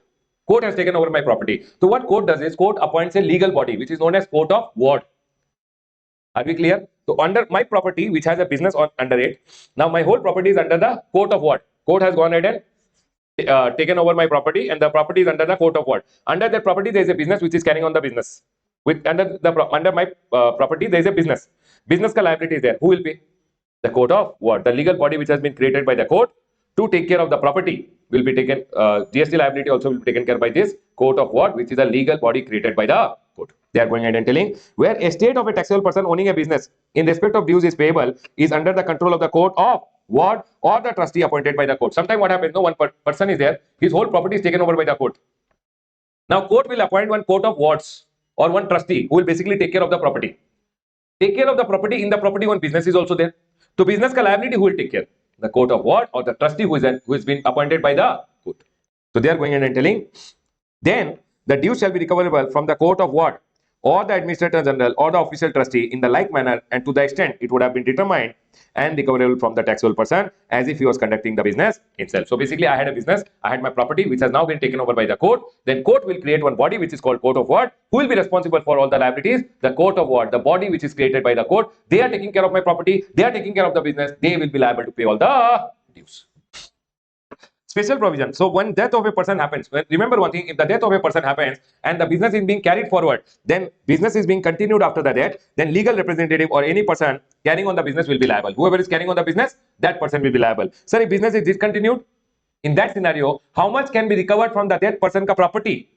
That much dues will be recovered. It says legal representative is liable to pay the dues out of the estate to the extent the estate of the deceased is capable. Tell me one thing, if I carry on the business, I'll be liable for the entire dues. If I don't carry on the business, the dead person ka estate, how much they can pay, that much will be paid by me. Next, partition of HUF. HUF was there, partition happened. After the partition, each member will be liable for their part. But before the partition of the HUF, whatever is the liability, who will pay? All the members and group of members, basically the karta ke saath, all the family members who are there, they will jointly and severally be liable to pay the dues up to the date of partition. After partition, so you go ahead and take care of your own dues. On dissolution of partnership, partnership form dissolved, who will be liable? All the partners. Partners will jointly and severally be liable. Termination of guardianship, major has become minor. Minor has become major. Incapacitated person is now fine, he's become capacitated. Guardianship is gone. Then who will be liable? The major or the person who is now capacitated will be liable. It says the ward or the beneficiary, basically the person who is the major person now or capacitated person, he shall be liable to pay the dues up to the date of termination. Is my point clear? Now, whenever any termination happens, then whoever is the beneficiary, that guy will be liable. Basically, the minor who has become major, he will be liable. Discontinuation of business of the firm, AOP or HUF. See, Baba, here the partition happened. Firm dissolved. Here, firm did not dissolve. They have just stopped business. HUF is not partitioned. HUF has just stopped doing business. So they are going and telling partners or members of association, families shall not withstanding this discontinuation. Forget discontinuation. Whoever is the partner, whoever is the family member, they shall jointly and severally be liable. Change in constitution of firm or AOP. Baba, 3 partners were there, one left and different person has come. Reconstitution of the firm has happened. Before reconstitution, whatever is the liability, who will be liable to pay?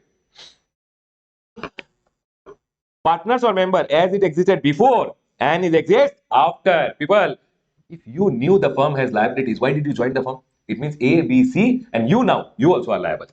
Is my point clear to all? So if there is any reconstitution of the firm has happened, then partners or member as it existed before and after reconstitution shall without prejudice to section number 90 will jointly and severally be liable to pay the dues from such firm or association before its reconstitution. After reconstitution, new member. Before reconstitution ka dues, always remember all partners plus the new partner also will be liable. The next one over here, sir, whenever one person is going ahead and transferring the business, the transfer and transferee both are liable. What if one transferor died?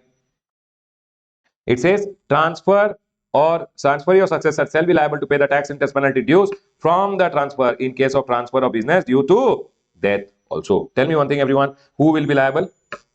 Transferee. It means they are going ahead and telling in case of death, people tell me one thing, one person died, business transferred to another person, who will pay? Transferee is no more, he's up, transferee will be liable. That's all is the chapter over on. You know what happened? This chapter, whenever I say, whichever point I will tell, it will come in the exam, that will not come. That is why I don't like it. Okay? So, because whenever I say whichever point, they will ask something else only in this chapter. But still, I will tell, amalgamation wala point is good. Private firm wala, this one is good. Liability of the partners of a partnership firm. You know, last time, I did not say partners of the firm will come. And this came. Okay? This guardian also can come, court of ward also can come. These 5 points, so I like it. Done, everyone? So now this time you see liquidation will come. Everyone. Chalo, I like 87, 89, 90, 91 and 92. These 5 I like it. Other than that also, the person setting the paper might not like my liking. So I've gone ahead and revised everything. I'll close my revision on the chapter of liability to pay in certain cases. Remember, you should always use the word jointly and severally whenever it comes in the exam to score better marks. Right, everyone? Closing my revision on the chapter of liability to pay in certain cases. Alright, students. Now the next chapter which we are going to revise is the chapter of ethics, everyone. Listen, ethics as such does not have a chart. It's there in the smart book. So we'll just go ahead and quickly run through the chapter. Okay? This chapter which is there in your ICI ka material, offenses and penalties ke saath attached chapter is ethics. Baba, ethics is nothing other than morally what is correct you should be doing. They are going ahead and telling in the chapter. And there are a lot of places where the chart accountant should be ethical. Basically, you'll see in your GST ka act also, lot of places chart accountant or cost accountant have been mentioned. So as ICI is over here, so ICI has gone ahead and told for its student that you should also be ethical. If you are not ethical, what will happen? Baba, Baba, what you are doing is wrong. Correct? When you are doing everything wrong, it is harmful for the society also. Yes or no, everyone? So they are just trying to tell in this chapter, ethics under GST, saying please be ethical. Now, a lot of places where a chart accountant has to go ahead and issue certificates under GST also. Like, sir, whenever you want to go ahead and take ITC in special circumstance, if the amount is more than 2 lakh, CA certificate will be there. Correct? If there is a reversal which is there, in case of reversal of credit, if fair market value is used, CA certificate is required. Refund is more than 2 lakh rupees, CA certificate is required. So they have gone ahead and told CA should be ethical when they are going ahead and issuing this certificate. If they don't go ahead and be ethical, then Baba, it's an offense and penalty will be imposed. Baba, code of ethics which is there. Basically, they are going ahead and telling all those things will apply. So please be ethical. That's all has been told in this chapter. It's just a chapter which has been attached with the chapter of offenses and penalties. Are we clear, everyone? So I'll just quickly 5 minutes run through the chapter. It is not very important from exam point of view. Just quickly we'll run through the chapter as a revision part. Everyone over here now. See. Ethics under GST. What is the meaning of ethic? Again, Baba, theoretical. What do you mean by ethic? Ethic means what is morally right. You should be going ahead and doing. Ethics just help you in district. If a person does not have ethics, he will not know what is right, what is wrong. So, Baba, it helps you to decide what is right and what is wrong. Ethics are crucial for effective functioning of any tax system because in GST also, lot of places, the chart accountant, basically, I'm talking about chart accountant because ethics as a chapter is from chart accountant's point of view. Can I go ahead, everyone? Now, so, sir, a chart accountant should be ethical. Okay, when he is going ahead and issuing certificate, when he is going ahead and doing the other work for the client. That's all they have told. If ethics is there, then regulatory compliances will be better. The tax evasion will be less. Government ka revenue will go up. And government ka revenue going up means public welfare will happen. Ethics create a fair, transparent, trustworthy environment leading to what? Economical growth. And unethical practices like issuing fake invoices, wrong ITC claims, etc. They basically have a tax impact wherein government ka revenue will come down. Government ka revenue comes down, government will not be able to spend it for the people. If government is not able to spend for the people, ultimately the country will come down. Yes or no, everyone? The next one over here, impact. It undermines the tax revenue and creates unfair condition for honest taxpayer. Just imagine I am also earning 10 crore. One person is also earning 10 crore. I am paying more taxes. He is not paying taxes only. So it's an unfair practice. It is not a level playing ground which is there. Then they have gone ahead and told ethical behaviors will always help reduce tax related dispute and litigation. What is the role of chartered accountant, Baba? Again, chartered accountant should go ahead and the role of the professional behavior of a chartered accountant is governed by ethical guidelines and principle, which is known as what, everyone? Code of ethics, which is given by your ICI. Every chartered accountant should abide by it. If you don't go ahead and if you abide by it, then it will result in integrity, objectivity, professional competence and due care, confidentiality, professional behavior. All these things you will do if you are basically ethical, following the code of ethics. Now, sir, if you don't go ahead and you are guilty of professional misbehavior, wherein you are going ahead and not following the code of ethics, you are not being ethical, then they are going ahead and telling again, what will happen over here? Sir, you will be found guilty of professional misconduct. Sir, Further, a CA needs to follow ethical conduct while discharging his duties, namely compliance function, certificates, advisory function, and he needs to adhere to a set of principles that promote integrity, transparency, and compliance. If he violates, then he'll be liable for penalty and prosecution under the GST law also. But under the GST law also, in offenses and penalties chapter, they have gone ahead and told anyone going ahead and who becomes a mastermind and he goes ahead and gets all these bogus invoices, etc. done, he will also be liable for a penalty. He will also be sent to jail. So they are telling don't do all wrong things, otherwise he will also go to jail. Chart accountant also play a crucial role in basically GST compliances, assisting in the process of obtaining registration, sir, structuring the transaction of supply, making supply, receiving supply, etc., optimizing tax position. All these are done by whom, everyone? Again, the chart accountant over here. Now, they ensure that GST compliances are done like TDS, TCS ka compliances, e-way ka compliances. They ensure timely filing of periodic returns, etc. Now, if they go ahead and tell you in bookkeeping, what is the role of chart accountant? Again, in section number 35, we had gone ahead and learned these books are to be kept. Who will help in keeping? Again, the chart accountant plays a very important role in ensuring the books of accounts are kept. They are kept for a specific period which has been told in the law. Who will tell the client? The chart accountant will go ahead and tell. The next one over here, CA's role as a tax advisor. Again, what is the GST impact on your whole chain? What you are going ahead and supplying? Who will go ahead and tell? Again, as a tax advisor, the chart accountant will go ahead and tell how the pricing strategies should be done. Sir, how you should go ahead and receive the supply, how supply should be done so that the tax position can be optimized.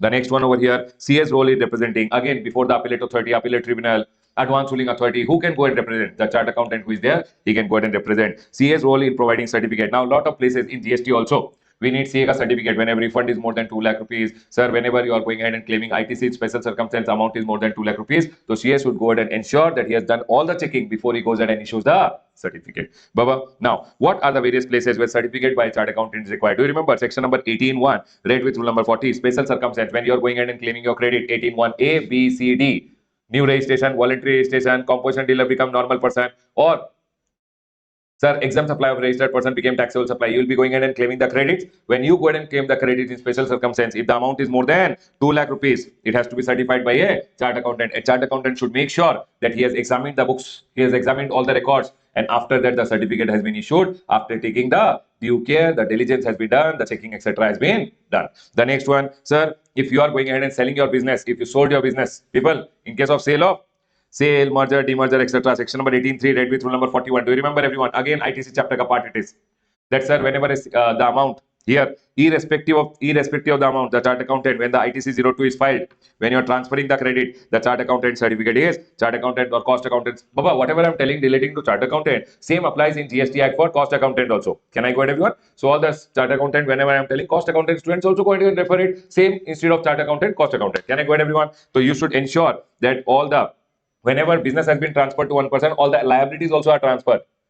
The credit has been transferred properly. In case of demerger, it has been transferred in the asset ratio. All these things should be checked by the chart accountant, and he should examine the books of account, relevant record, and provide reasonable assurance that all the transfer of business has been done with transfer of liability. Now, whenever there is a whenever there is a refund amount more than 2 lakh rupees, again the chart accountant has to ensure that, sir, the liability, the burden has not been passed on to the front person, and there is no unjust enrichment. So chart accountant has to certify that there was no unjust enrichment. The benefit, the refund which is being claimed, this person only has borne the burden. He has not passed on the burden to someone else. The chart accountant has to again play a crucial role over here. Sir, now the next one. Whenever you reverse the credit, normal person became composition, taxable supplies became exempt supply. Then you have to reverse the credit. When you are going ahead and reversing the credit, at that time, if you don't have invoices, you have to use fair market value. Everyone, that time also the fair market value has to be certified by a chart accountant. Again, the chart accountant has to make sure that, sir, he has checked the books of account and properly he has to go ahead and give the certificate. That's all, everyone. Sir, do you remember, everyone, special audit ka case mein, again, a chart accountant has been involved, wherein the chart accountant or the cost accountant nominated by the department will go and do what, everyone?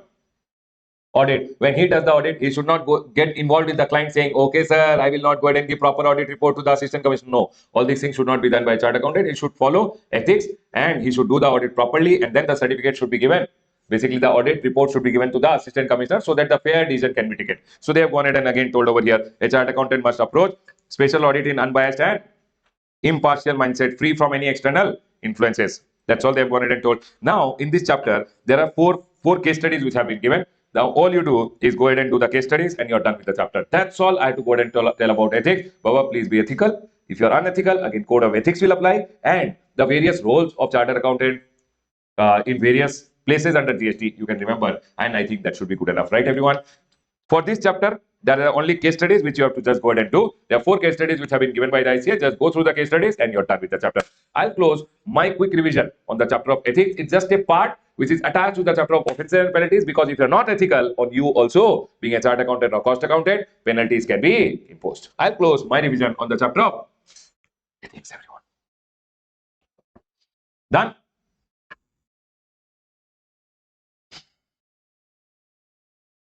All right, students, let's go ahead and now revise the next chapter. The next chapter is place of supply. Everyone over here now, place of supply as a chapter from exam point of view, A graded, Baba.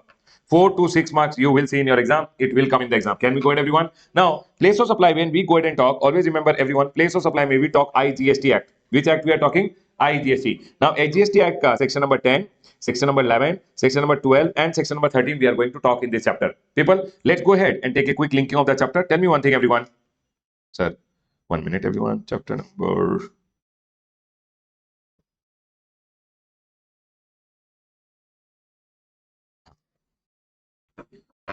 Chapter number 28, place of supply. Everyone, can you tell me what is the linking of this chapter? We started learning GST with goods or service. Goods or service has to be supplied. Supply can be either interstate supply or supply can be either intrastate. To determine inter or intra, you need location of supplier and place of supply. And this place of supply will be told by section number 10, 11, 12 and 13 of the IGST Act. 10 and 11 deals with place of supply when you are trying to find out place of supply with respect to goods. 12 and 13 deals with place of supply when you are trying to find out place of supply with respect to service. Remember one thing. Now everyone over here, we are talking about goods. Goods के लिए section number 10 and services के goods के लिए again section number 11 and services के लिए section number 12 and section number 13 of the IGST Act. Everyone listen to me very carefully. Section number 10 goes ahead and talk. 11 actually goes ahead and talks about goods imported or exported. Whenever it is goods imported, what will be the place of supply? Place where it is imported or location of the importer. Remember, location of the importer. For example, I imported the goods to Mumbai. Place of importation is Mumbai, but the place of supply is not Mumbai. It is the location. I am from Delhi. Who has the importer? So place of supply will be what, everyone? Location of importer. Can I go ahead, everyone? Now, if I go ahead and export some goods from India outside India, where the goods are going, that is only the place of supply. Now, I've gone ahead and told over here, section number 10, which is talking about goods. If it is not import and export, all other cases will come under section number 10. Everyone over here, in section number 10, we have section number 10(1)(a), which goes ahead and says, sir, whenever your supply involves movement, whether the movement is done by supplier, recipient, or any other person. Always remember one thing, if my supply involves movement, where the goods are going from my location to other location, where the movement terminates, for delivering the goods to the recipient, that is the place of supply. If I am sending the goods from Karnataka to Delhi, then where the movement terminating? Delhi, where the recipient for delivery is given, that is the place of supply. Then they have gone in and told bill to ship to model. For example, you bill it to me. I told you bill it to me, but you ship it directly to my buyer who is there. Then when you bill it to me, you will not go ahead and say where the delivery location is, that you will take as the place of supply. No, you will go ahead and say it's a bill to ship to model. In this case, the principal place of business of the third party, the person in between. I am the buyer. Goods are actually going to him. He is the supplier. He is the recipient. But I am the person in between. My place of business will be the place of supply. They have gone ahead and told principal place of business of the third party. Such supply does not involve movement. You came to my shop. I went ahead and gave you the goods. Delivery happened over there only. That is only the place of supply. Location of the goods at the time of delivery. This building I went ahead and purchased. The person who was moving out told me these goods which are there, I am giving you the delivery over here only. From today, the risk is also your, reward is also your. That time when he gave me the delivery, he told the whole building the goods are yours now. What is the place of supply? Where the goods are at the time of delivery. Sir, it is 10(1) CA which goes ahead and says if the supply is done to an unregistered person. For an example, in my shop, one person from Delhi came. He is an unregistered person and he told I want to buy a mobile phone. In this scenario, they are going and telling basically whenever over-the-counter sales etc. is happening, to whom? Registered or unregistered? Unregistered people. Always remember one thing, if the unregistered person goes ahead and tells you that his address is Delhi, then the place of supply is Delhi. If the unregistered person does not go ahead and tell you the address, then remember one thing, you are here, the place of supply is also over here only. It says location as per the address recorded in the invoice. If the person does not give you the address, then remember your location becomes the place of supply. Over here, the next one over here came. Sir, you told if the person gives you the address, then the place of supply is the location as per the address. Now, you know what happened. I went ahead and ordered from Flipkart. I went ahead and ordered one mobile phone. Flipkart went ahead and told me billing address. I gave Karnataka address. But delivery address, I gave Assam address. They are supplying to a unregistered person. I am the unregistered person. I bought a mobile phone, but I told I don't want over here. I want it to be delivered to my father. In this scenario, two addresses there. They told, sir, take as per the address. Whenever you are supplying to an unregistered person, location as per the address. Now, address is two address, billing address and delivery address. So in this scenario, what address should be taken? Billing address or delivery address should be the place of supply. So they clarified that whenever place of supply, particularly when goods are supplied through e-commerce to unregistered person, unregistered person, where billing and delivery address will be different, then the delivery address and the delivery address is the place of supply. Supplier may record the delivery address as the address of the recipient on the invoice for determining the place of supply. Remember one thing, in case of supplying to an unregistered person का case में people bill ship there, take the shipping address. Registered person, take the principal place of business of the third party, which is the billing address. Everyone, did you guys get it? And the last one over here, assembly or installation. I went in and supplied your machine. You told me, sir, I don't want the machine to be installed in Karnataka. I want the machine to be installed in Chennai, Tamil Nadu. Then what is the place of supply? Chennai, Tamil Nadu. Sir, services supplied on board is where they are taken on board. For example, you are going in a plane, you are going in a train, and you are being sold some goods. In this scenario, what is the place of supply? Because the goods are sold in the air. What is the place of supply? Air. For example, you are going in a plane and they sold you some goods in the plane. Indigo Airlines sold you the goods. What is the place of supply according to them? They went and told where the goods were loaded in the plane, where the goods were loaded in the train, where the goods were loaded in the bus, where the goods were loaded in the ship. That becomes the place of supply. Because goods are supplied on board, the place where they are taken on board. Tell me one thing, everyone. We went ahead and did place of supply. In place of supply, we went ahead and learned section number 10 and we went ahead and learned section number 11. Section number 10, 1. A go ahead and told you, sir, wherever movement is there, then where the movement terminates. B went ahead and told you, bill to. People with me, bill to ship to, you have to take the billing address basically. Principal place of business of the third party. When movement is not there, C1, movement is not there, then where the goods were at the time you gave the risk and reward delivery. Sir, CA went ahead and told you, unregistered person. Address. Take as per the address. Then Baba, D went ahead and told you, installation ka case mein, place of installation or assembly. E went ahead and told you, goods taken on board is Baba, goods supplied on board is where they are taken on board. Supplied on board is taken on board. 11 told you goods imported and goods exported. Import ka case mein, place of supply of the importer. And export ka case mein, everyone? Outside India, place outside India. Now comes section number 12, which goes ahead and talks about services. What will be the place of supply? For services, they went ahead and told. Now, services may know. Section number 12, when it is applicable. Whenever location of supplier and location of recipient both are in India, then section number 12 is applicable. But section number 13 is when applicable. When location of supplier or location of recipient is outside India, then 13 is applicable. So people, when supplier and recipient both are in India, then you will apply 12 and find out the place of supply. When location of supplier or recipient, any one is outside India, then 13 will apply. People, section number 12 has section number 12.1 till section number 12.14. 12.1 is just telling when location of supplier and recipient both are in India, apply section number 12. 12.2 goes ahead and talks about general rule, residual rule. If you are not falling under any specific rule, then general rule will apply. Can I go ahead, everyone? And Baba, let's go ahead and talk about the general rule. General rule goes ahead and says, Ramesh, if you are supplying to a registered person, no, location of the registered person is the place of supply. For an example, I went ahead and supplied to you. You are a registered person. I give you service. Chart accountant is giving the service. Doctor is giving the service. No, leave doctor. Chart accountant is giving the service, and you are a registered person. What should I take as the place of supply? Always remember, if you are a registered person, location as of the registered person. If you are unregistered and I took your address, then whatever address is there on the record with me, that is the place of supply. If I don't have your address also, I am over here, you are over here, place of supply is over here only. If address on record is not there, location of the supply. Tell me one thing, everyone. If I go ahead and give services to a registered person, his address. If registered person ka address is not there, sorry, registered person, location of registered person. Unregistered person, take his address. If address is not there, I am over here, place of supply also over here. Section number 12.3 goes ahead and talks about immovable property related if you are going ahead and giving the service. Everyone, immovable property related service if I am giving directly in relation to immovable property, accommodation service, function at immovable property, or any ancillary service to the above. People, tell me one thing. I am running a hotel. I went ahead and give accommodation service. I am going ahead and giving one function hall on rent. Then what is the place of supply? Where the immovable property is there, that is the place of supply. Location or the intended location of the property becomes the place of supply. Now Kerala houseboat is there. They also give accommodation service, but that's not immovable property. It is going round and round the houseboat.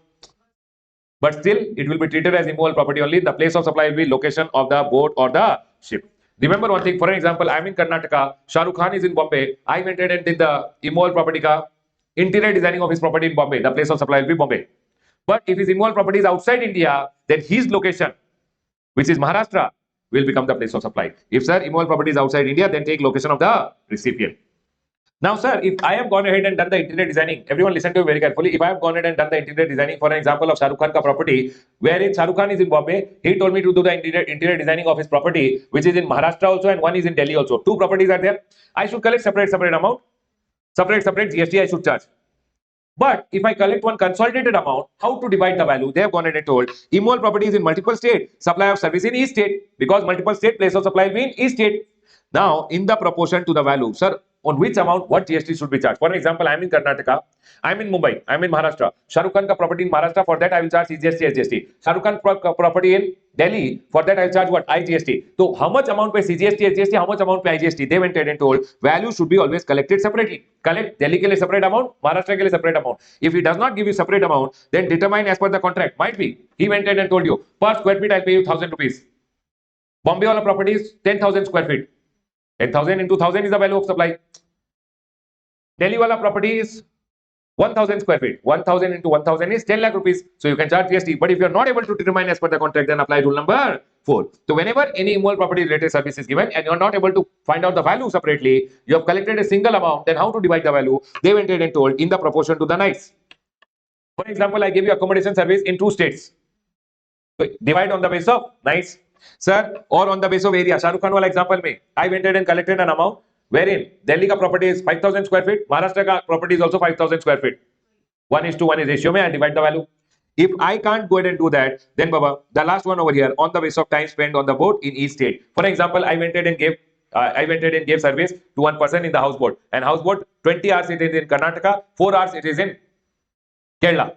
20 hours it is in Karnataka water, 4 hours it is in Kerala water. Then the value which I collect from you, it should be apportioned on the basis of time spent in the state of Karnataka and time spent in the state of Kerala. So they went ahead and told over here. Tell me one thing, everyone. I started with section number 12. Now section number 12, one told location of supplier and location of recipient. Both are in India. Then section number 12 will apply. Section number 12 to residual rule. Correct, everyone? Location of the registered person. If location is not there, then take the address on record.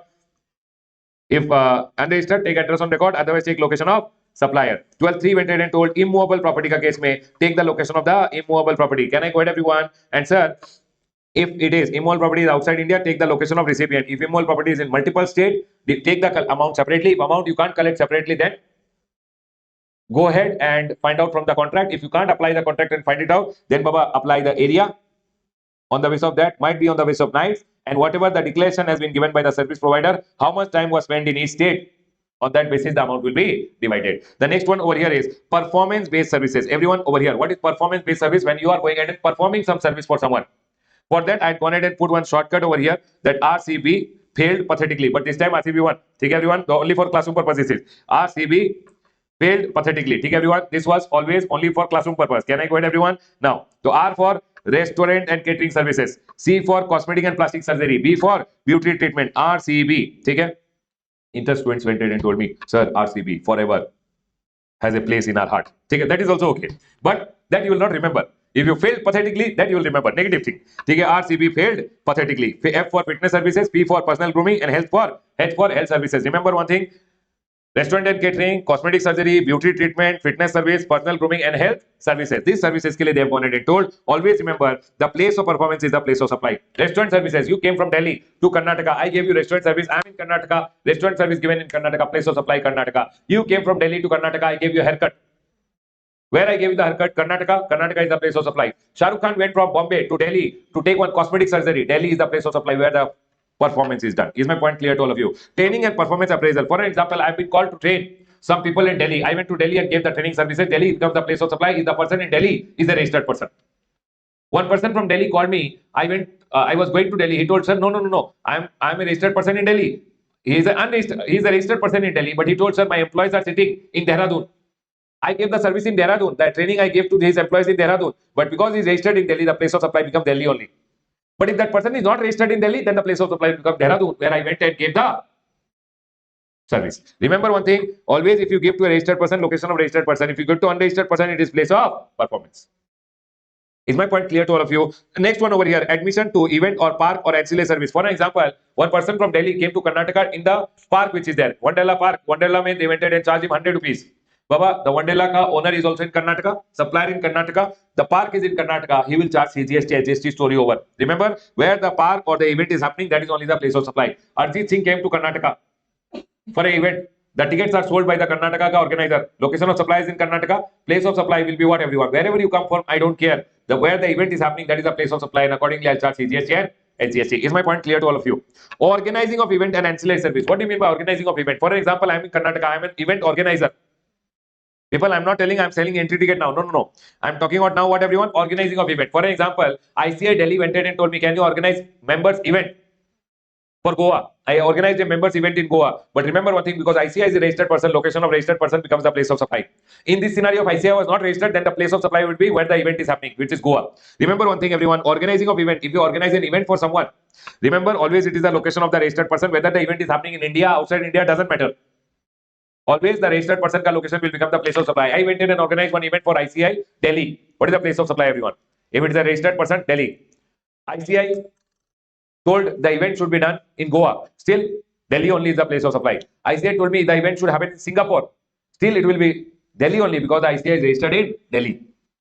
But if ICI is not registered, remember one thing, if it is unregistered person, then always the place of event. And if event is outside India, then you take the location of the recipient. Is my point clear to all of you? For example, ICI went and told me, sir, can you organize an event for us in Bangkok? I told, okay, I'll organize the event in Bangkok.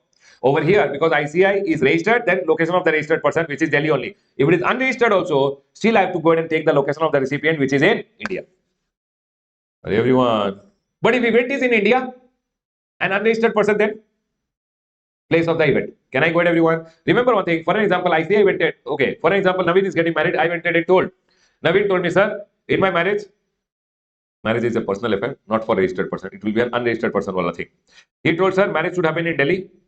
No, engagement should happen in Delhi. Marriage should happen in Kolkata. Post-marriage party I will give in Bombay. 3 places I give the service to an unregistered person. The place of supply will be 3 places. I charge him 30 lakh rupees. 1 day event in Delhi, 1 day event in West Bengal, 1 day event in Maharashtra. How will I divide the value? 1:1, 1:1. Apply your brain. Apply the generally accepted accounting principle. Is my point clear to all of you? Collect separate amount.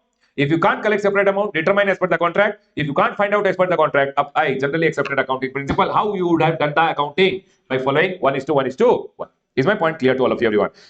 Next one over here is transportation of goods and passenger transportation. Listen to me very carefully, everyone. Goods transportation or passenger transportation. I am a GTA. Or I am giving transportation, I am railway, I am giving transportation service. I am airway, I am giving transportation service. Remember one thing, whenever you are giving transportation service to a registered person, always remember location of the registered person. But if you are giving to unregistered person, no. For example, I am DTDC. I am giving services to an unregistered person where I pick up the goods, that is the place of supply. I'll give you one example. For example, if over here, everyone listen to very carefully. DTDC is there. DTDC went ahead and gave me services. I am a registered person in Karnataka. What is the place of supply? Karnataka, the location of the registered person. But you know what? I told the DTDC, I am a registered person only, but I told DTDC my goods should be picked up from Delhi. Then also location of registered person, Karnataka will become the place of supply. But if I am unregistered and they picked up my goods from Delhi, the place of supply will be Delhi. Remember one thing, everyone, unregistered person, always the pickup location. But if they went ahead and gave to registered person, location of registered person, unregistered person, then the pickup location. Sir, in case of passenger transportation service, again, Indigo Airline, Air India, all these are giving services to a registered person, then location of registered person. If they are giving to unregistered person, where you jump inside the flight, that will become the place of supply. For example, I tell you, I am a registered person in Karnataka. Indigo Airline Maharashtra, I am a person registered in Karnataka. For them, the place of supply will always be Karnataka, whether I am going from Karnataka to Bombay, Bombay to Delhi, Delhi to Assam, wherever, doesn't matter. If airline companies are giving services to a registered person, always location of the registered person. But if they are giving to unregistered person, no. For example, I am Indigo Airline, I gave services to Naveen. Naveen is an unregistered person where he will jump inside the flight. That is the place of supply. For example, he is going from Bombay, Bangalore to Delhi. Place of supply, Bangalore. From Delhi, he is coming back to Bangalore, Delhi. But if he was a registered person and registered in Karnataka, always the place of supply would have been Karnataka. Going, coming, doesn't matter. Unregistered person, then the place of embarkation. People, where you jump inside the flight. Goods are picked up. People are not picked up, people jump inside the flight. Place of embarkation. And remember one thing, now, return journey is always treated as separate journey. Going and coming means 2 separate journey. But if it is given to registered person, it does not matter because location of registered person always. Given to unregistered person, then going ke liye separate place of supply, coming ke liye separate place of supply. Is my point clear to all of you? Remember one thing, now, there is a right to passage. What's a right to passage? Right to passage means your metro card. Right to passage. You can get out, get inside anytime, get out anytime, get inside anytime, get out anytime. That's called a right to passage. Whenever metro issues a right to passage, or anyone issues a right to passage, one airline company gave you right to passage. You can get inside the flight anytime, get out anytime. Or metro, the best example. Metro went in and gave you right to passage. What is the place of supply? Given to unregistered person. Place where you will get in. How will they come to know when you are getting in, from where you are getting in? All this is headache. So they went in and told, please apply general rule. If right to passage is issued to registered person, take the location of registered person. Given to unregistered person, take location of address on record. If address on record is not there, metro is over here. Place of supply is also over here. Is my point clear to all of you? The next one over here. On board goods we learned, right? Goods are taken on board. Services are not loaded because services are intangible. You were inside the flight. You told air hostess, madam, I want to see a movie. She switched on a movie for you. She charged you 100 rupees. Service given on board. What is the place of supply? Air. She will sit down. Which state we are crossing? No. So in this scenario, the place of supply will always be which is the first scheduled departure point of that conveyance. First scheduled departure point where the conveyance started from. Can I quote everyone? Next. Telecommunication services, always remember one thing. If telecommunication services are provided through fixed line, telecommunication services are provided through fixed line, circuit, dish, location of the fixed line, circuit, etc. For example, I wanted one fixed landline at my home. They went and provided me landline connection in my home in Karnataka. What is the place of supply according to Airtel? Airtel went and fixed one landline in my home in Karnataka. What is the place of supply? Karnataka. Postpaid mobile. Airtel Karnataka went and gave me a postpaid mobile. I gave my billing address of Assam. Billing address will be the place of supply. They will charge me IGST if the billing address is of Assam. Whenever prepaid mobile services are given, for example, this is over here, Airtel. Airtel will go ahead and sell to a distributor. Distributor will sell to a consumer, right, everyone? In this scenario, two places of supply. When Airtel will sell it to the distributor, no, distributor's address becomes the place of supply. When distributor sells the vouchers to the final subscriber, then Baba, where the vouchers are sold, that will become the place of supply. So here they are going in and telling whenever prepaid mobile service or internet service are provided through selling agent, reseller, etc., address of the seller. Airtel sold the vouchers to a seller in Assam. Place of supply is in Assam. Assam wala seller sold the voucher further to a customer in Assam only by any person to the final subscriber where the payment has been received or the voucher is sold. Nowadays, all these vouchers, etc., are not sold for mobile connection. Online, you can do the recharge. Correct, everyone? Whenever prepaid services are provided through internet, like Paytm, all this may you can do online recharge. Paytm will go ahead and charge you GST according to your address. Place of supply is address on record. Sir, any other cases, always take address on record. Any other case of telecommunication service, take address on record. If address on record is not there, take location of the supplier. Now, whenever any circuit, for example, Airtel went ahead and installed one circuit in your office in Karnataka. Place of supply is Karnataka. Airtel installed one circuit in Karnataka also and Tamil Nadu also. Baba, people, two places where the circuit has been installed and Airtel charged one single amount. How to do the apportionment? They went in and told, see, lease circuit is installed in two states in the proportion of the value which is collected separately, or as per the contract they will do the apportionment, or as per rule number 6. Rule number 6 says in the proportion to number of points lying in the state. One state may 1 point is there, another state may 1 point is there. 1:1 ka ratio mein they will divide the value, and Airtel is in Karnataka. For Karnataka they will charge CGST, SGST. For other state they will charge IGST. The next one over here is financial and stock broking service. Banks provide financial services. Stock brokers provide stock broking service. If they have your address, they will take address on record. For example, Zerodha went in and provided you the services, demat services, etc. Zerodha will go ahead and charge you GST as per your address. If they don't have your address, then what is their address will become the place of supply. Always remember, if they don't have your address, it is the location of the supplier. The next one over here, insurance services. Baba, insurance companies provide insurance service. If that is provided to registered person, take the location of the registered person. If they are providing insurance service to unregistered, address on. Can I go ahead, everyone? The next one over here is advertisement services. When it is given to whom? Central government, state government, local authority, or statutory body which is meant for the state or union territory. People, what are they telling about advertisement services? See, general advertisement service, general rule will apply. But whenever advertisement service is given to whom? Government. Then they are going in and telling, for example, central government went in and told Times of India, please do advertisement for Beti Padhao, Beti Bachao. The advertisement should be done in 3 states. Times of India newspaper, in 3 states this advertisement will be shown. What is the place of supply? The 3 states which are there. They have gone in and told place of supply in every state or UT, and the value will be amount attributed to service provided in the respective state in the contract. Please, how much will be the value as per the contract, or apply rule number 3. People, whenever government told you to give advertisement service, for example, I'm newspaper agency, government told me to give advertisement service. I displayed the newspaper in 3 states. The place of supply will be in 3 states. Can I go ahead, everyone? But how to divide the value? So they went ahead and told divide as per contract or divide as per rule number 3. Now rule number 3, I've gone ahead and written over here advertisement. You have to see where you have done the advertisement for the government and what is the basis of apportionment or what will be the value of supply. Some places they have gone ahead and told how to divide the value. Some places they have told what will be the directly the value of supply. So they are going in and telling Ramesh, if you have done advertisement for the government in newspaper and publication, for 3 states, I should collect 3 separate amount. That will be my value of supply. They have told whatever is the amount payable for publishing of the advertisement. Government told give me 10 lakh, 20 lakh and 30 lakh. What is the value of my supply? 10, 20 and 30. I am in Karnataka. For 10 lakh which I have charged for Karnataka, I'll charge CGST, SGST. For other state, I'll charge IGST. Separate bill should be issued. Government told me to give advertisement in printed material like pamphlet, t-shirts, etc. In this scenario, when I'm going ahead and doing advertisement for the government in pamphlet, t-shirts, etc., what will be my value of supply? If I'm doing advertisement for the government in what everyone? Pamphlet, t-shirt, etc. Sir, whatever is the amount payable, government told I will pay you 10 lakh for Delhi, 20 lakh for Rajasthan, 30 lakh for Karnataka. I'm in Karnataka only. For Karnataka, I'll charge CGST, SGST. For other states, I will charge IGST. Whatever is the amount payable by the government. Government told me to put up hoardings. I told okay. Government told file your income tax return. That hoarding you put it up for us. I told okay. In which state? Government told in 5 states of India you have to put it up. For 5 states, whatever I'm going in and charging for separate state, that is my value of supply with respect to that state. If I'm in Karnataka, for Karnataka I've charged 10 lakh rupees. For Karnataka I'll charge CGST, SGST. For all other states, I will go ahead and charge what everyone? IGST. Now government went ahead and told me, Ramesh, one train is going from Delhi to Goa. I told okay sir, I will go ahead and do the advertisement in the train which is going from Delhi. Baba, this is the train, okay everyone. The train which is going from what? Delhi to Goa, I'll do the advertisement. But the train is passing through 1, 2, 3, 4 states. Everyone, Delhi, 2, 3, 4 states it is going through. So my value should be divided between 4 states. So they have gone ahead and told if you charge government 1 lakh rupees, divide the value between the 4 states on the basis of how much is the railway track in each state. The amount which is payable by the government in the ratio of what everyone? Railway track. So if government paid me 1 lakh, 250 kilometer, 250 kilometer, 250 kilometer, 250 kilometer is the ratio of the track. For an example, just divide in 1:1:1:1 ka ratio. You have to divide basis of what everyone? Railway track. The next one, government told me to do advertisement in oil bill, gas bill, etc. You'll see oil bill ka behind, gas bill ka behind. Government ka advertisement is there. So I did the advertisement for the government behind the gas bill. Whatever amount government is paying me for each of the state respectively, that is my value of supply, and I'll accordingly charge GST. Railway ticket, then Baba, government paid me 1 lakh rupees for doing the advertisement in railway ticket, and railway ticket ka behind you would have seen the advertisement of the government. Government gave me 1 lakh rupees for advertisement on railway ticket. Railway ticket, the advertisement should be done in Orissa and West Bengal.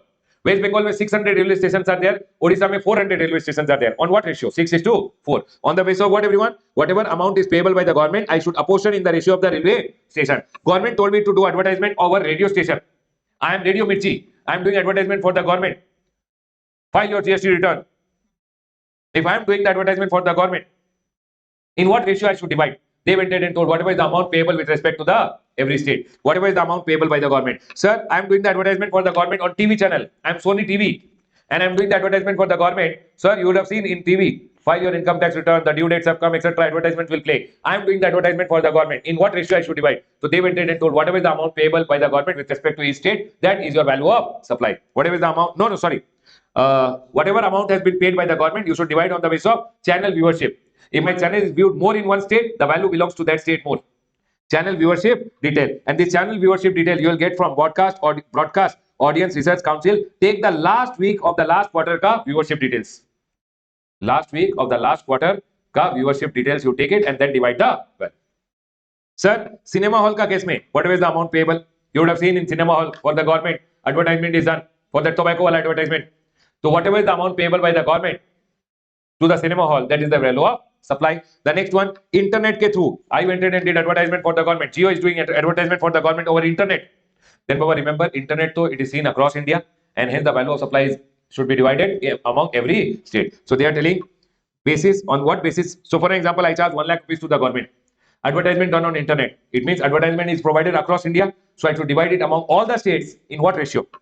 Internet subscribers. Sir, if advertisement is done through SMS, I've done one advertisement for the government through what everyone? SMS. I'm sending SMS for the government. In that scenario, what is the value? They have gone in and told whatever you charge to the government. I did advertisement over SMS in 3 states. Charge 3 lakh rupees to the government. Divide on the basis of telecom subscribers in each of the states. And these telecom subscribers will be given by Telecom Regulatory Authority of India. Take last week of the last quarter ka figure. Can I go ahead, everyone? Everyone over here now. The next one. Listen to very carefully. Now, if advertisement service is not given to the government and advertisement service is generally given, can you tell me what will happen? For example, I am an advertisement company. Okay, everyone, I am Pogo, the advertisement company. I am giving advertisement service to Reliance. Reliance is registered in Maharashtra. I am in Karnataka. I gave advertisement service to Reliance, which is in Maharashtra. Which rule will apply? Normal advertisement service. General rule. Place of the registered person. Do you guys agree with me? Section number 12(2). 12(2). The general rule will apply. Location of the registered person. Do you guys agree with me? Now, my question to all of you. For example, this advertisement company came to me and they went in and told me, Ramesh sir, outside your home, this hoarding is there? No. Give us this hoarding. I am in Karnataka. Correct, everyone? Can you tell me what will be the place of supply when I give them the hoarding to use? Is the hoarding an immovable property? Attached to that, which rule will apply? Section number 12(3), which says place of supply is where the hoarding is. Hoarding is in Karnataka. So when I give them the hoarding ka right to use, I'll charge what? CGST and SGST, because I am also in Karnataka. Place of supply also will be Karnataka because hoarding is immovable property. Now I'll go ahead and ask you in the same example. For an example, in the same example over here, I am in the state of Karnataka. Reliance came and told me, we don't want your hoarding now. We don't want your hoarding. You do one thing. We will give you a subcontract for the advertisement. We have taken from Reliance, for an example, they have taken from Reliance 10 crore. They gave me with 2 crore rupees. They told you find out the hoarding. You go do the printing of the hoarding ka material. You make sure the advertisement is done for Reliance for 1 year. We are giving you 2 crore rupees. In that case, they have gone ahead and done the subcontracting to me. Have I given immovable property related service or other service? Other service, which rule will apply? General rule 12. Can I go ahead, everyone? Everyone, the same thing which I've gone ahead and told, I've gone ahead and written over here. Can we go ahead, everyone? Now, one amendment, one small point which is there over here. Sir, place of supply in case of online services like OIDS services, online money giving service, all these are online services. When they are provided to an unregistered person, what will be the place of supply? For example, you came online. I went ahead and gave you mobile. You downloaded one game in your mobile phone, you played. You paid me an amount. What is the place of supply? If I'm giving to an unregistered person, supplier shall record the name of the state of the unregistered person on the tax invoice. So, for example, you came online, you took my classes online. I should always ask you the state.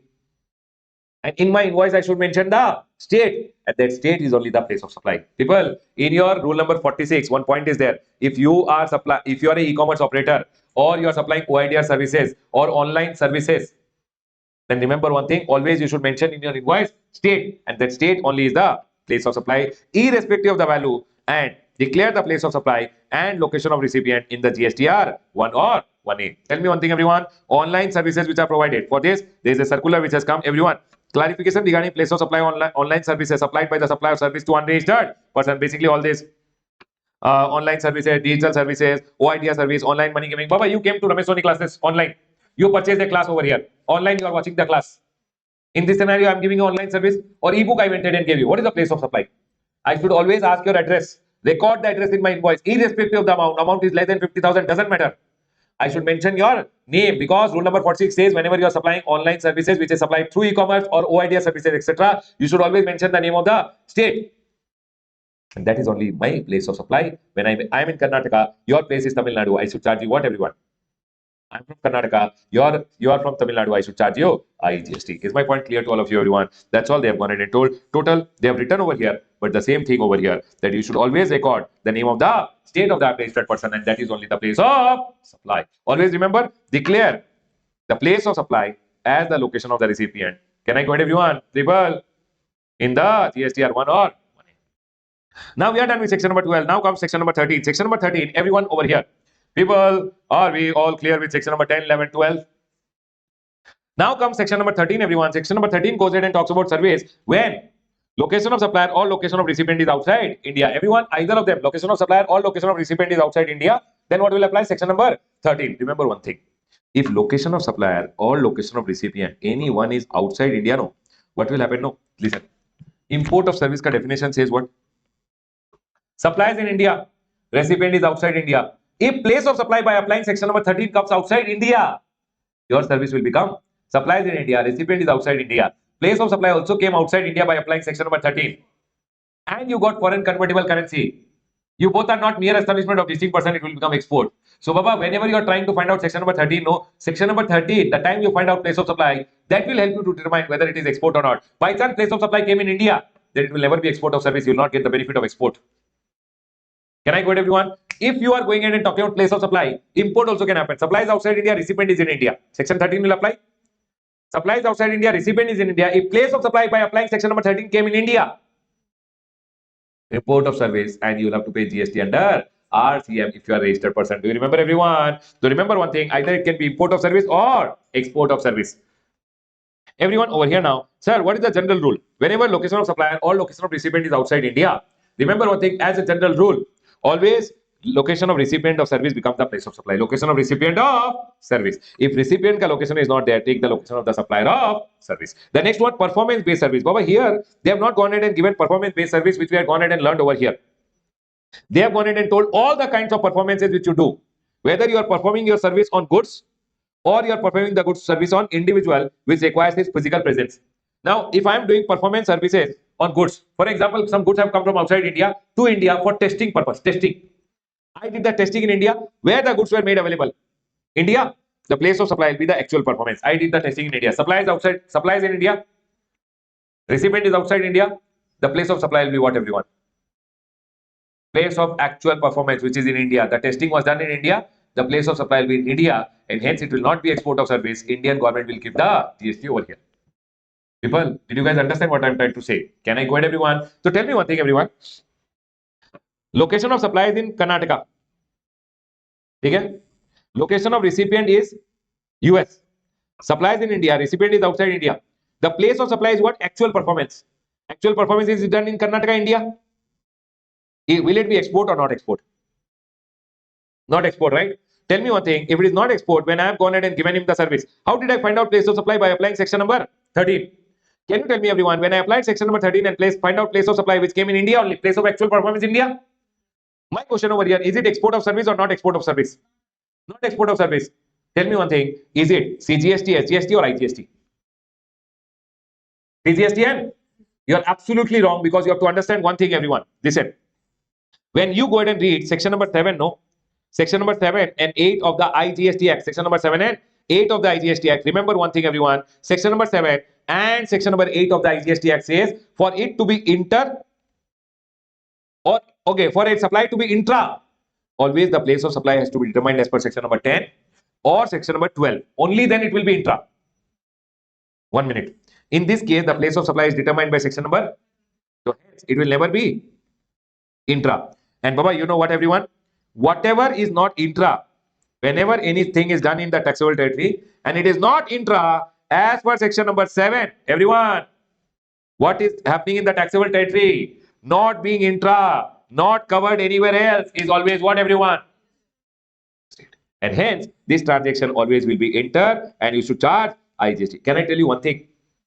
If you determine place of supply as per section number 13, it can never be intra. Because for it to be intra, the place of supply has to be as per section number 10 or 12. If it can't be intra, section number 7.5 says what is not intra, it is always. Can I go ahead, everyone? Are we all clear with this point? Remember, and hence this will be always interstate and IGST will be applicable. I'll not repeat the point again, but please remember this point. Everyone over here now, not repeat the point means for every example which I give, I'll not tell you the same thing. But remember, in case of section number 13, when you find out the place of supply, it can never be intra. It will always be interstate. Either it will be export or import. Can I go ahead, everyone? And if it is export also, it will always be inter only. Even if it is not export also, still it will be inter only. Everyone over here now, supposingly, I went in and did the testing services with respect to a machine and the machine had not come to India, the machine is still in US only. Remotely, if I've gone ahead and done any services, performance-based service with respect to any goods, I've remotely gone ahead and done the service, then always remember one thing, remotely if I've gone ahead and done the service, where the machine is at the time I've gone ahead and given the service, that will become the place of supply. Location of the goods at the time of supply of service. For example, I went ahead and did the testing of a machine, or I did the repairing of a machine, not repairing. I went ahead and did the testing of a machine and the machine was supposedly in US. Location of supply is in India. Recipient is outside India. Place of supply will be what, everyone? Where the machine was outside India. Place of supply is outside India. Can I go ahead, everyone? If I receive foreign convertible currency, my service will become export of service. Export of service, first of all, it is inter. Location of supply is in India, place of supply is outside India, it is inter. I should pay the IGST, but because it is export, I will not have to pay GST. LUT or bond can be given, ITC refund can be taken. Can I go ahead, everyone? The next one over here is temporarily imported into India. People remember one thing: if you have gone and imported something temporarily into India for repair, treatment, or process (RTP) and re-exported without being put to use in India, you're not putting it into use in India. Baba, you might have put it to use in India temporarily just to check whether the repair is done or not. Then it's okay. But otherwise, you should not put it to use in India. If anything has come for RTP, repair, treatment, or process, always apply general rule. For example, from outside India, diamonds have come. This circular I am going and explaining. These diamonds have come from outside India, unpolished diamond. In India, we went in and did the polishing. In that scenario, repair, treatment is done. What is the treatment? Polishing ka process. You will apply which rule? General rule. Supply is in India. Recipient is outside India. Place of supply will be what, everyone? General rule says location of recipient of service. Hence, place of supply also will be outside India. If you receive foreign currency from outside India, your service becomes export of service. Can I go ahead, everyone? Everyone over here now, listen to me very carefully. If you did services supplied on individual requiring his physical presence, for example, Dubai ka Sheikh, he came to India and I gave him a haircut. What is the place of supply? Location of supply is in India. Recipient is from outside India. Place of supply will be where the actual performance is done, that is India only. And Baba, it will be interstate, IGST will be payable. You will not get export ka benefit because supply is in India, recipient is outside India. Baba, recipient came to India does not mean recipient ka location is in India only. He is from outside India, so recipient is from outside India. Place of supply will be in India only. When place of supply is in India, it will never become export of service, even though he pays me in dollars. And you know what, everyone? If it is not export, I'll have to pay IGST on the transaction. Can I go ahead, everyone? It will never be intra, it will always be inter, and I should pay IGST. Is my point clear to all of you? People, remember one thing: any immovable property related service. Always remember any immovable properties related service. For example, Dubai ka Sheikh is there. He went and told me, Ramesh sir, can you do the interior designing of my place? Supply is in India, recipient is outside India.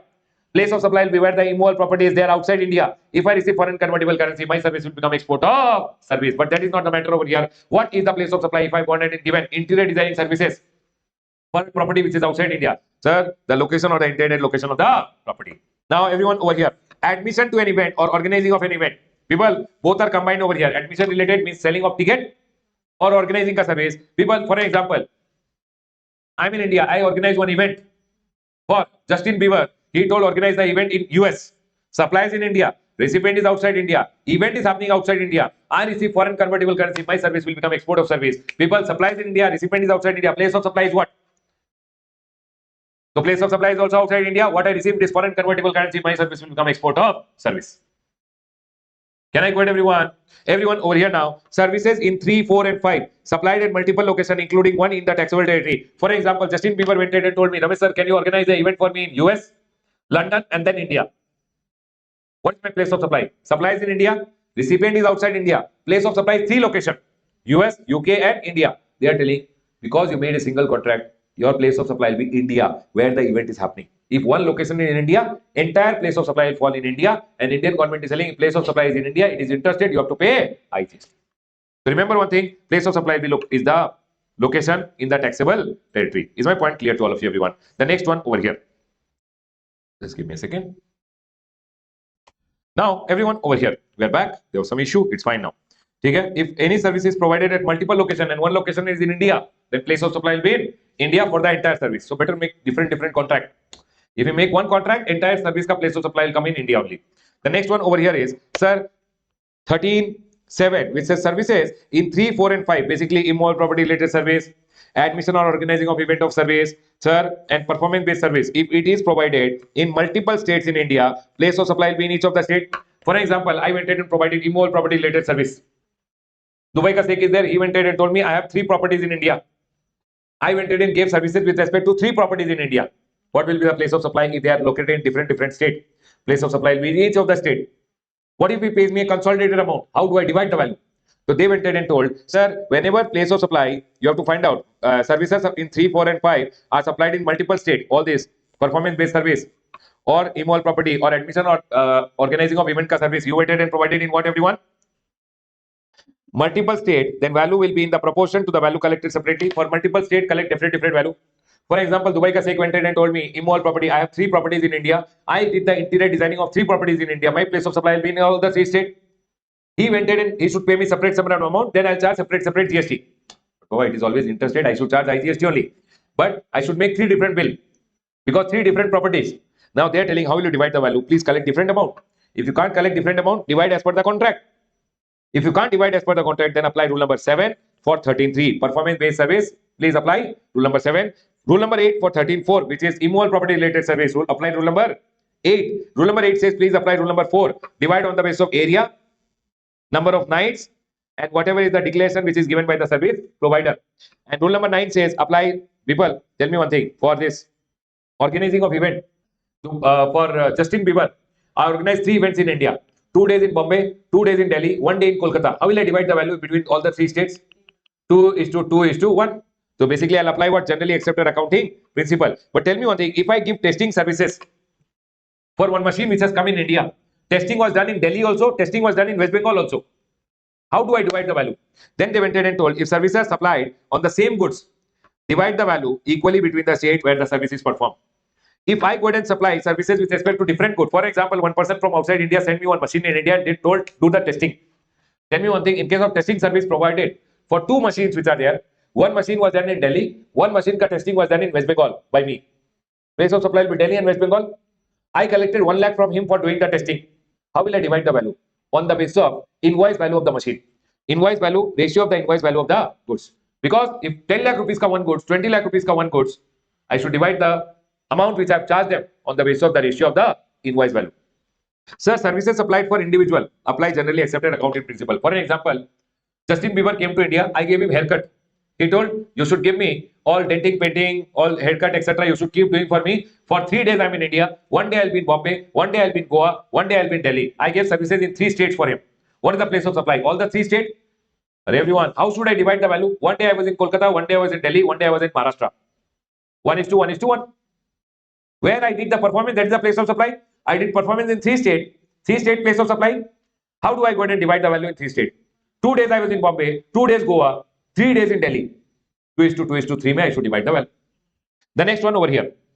People, I like point number 8. Please remember it. Okay, everyone. Services in respect of banking company, financial institution, and NBFC. If they are giving services to whom? Account holder. If they are giving services to account holder, always go ahead and take the place of supply as the location of the supplier of service. Sir, if it is not to account holder, general rule. Can I go ahead, everyone? Sir, intermediary service. What do you mean by intermediary services, everyone? Broker wala services, Baba. 2 main people are there. I am the intermediary in between. I am charging commission to him. Then I am an intermediary. My services ke liye, what is the place of supply? I am an intermediary sitting in India.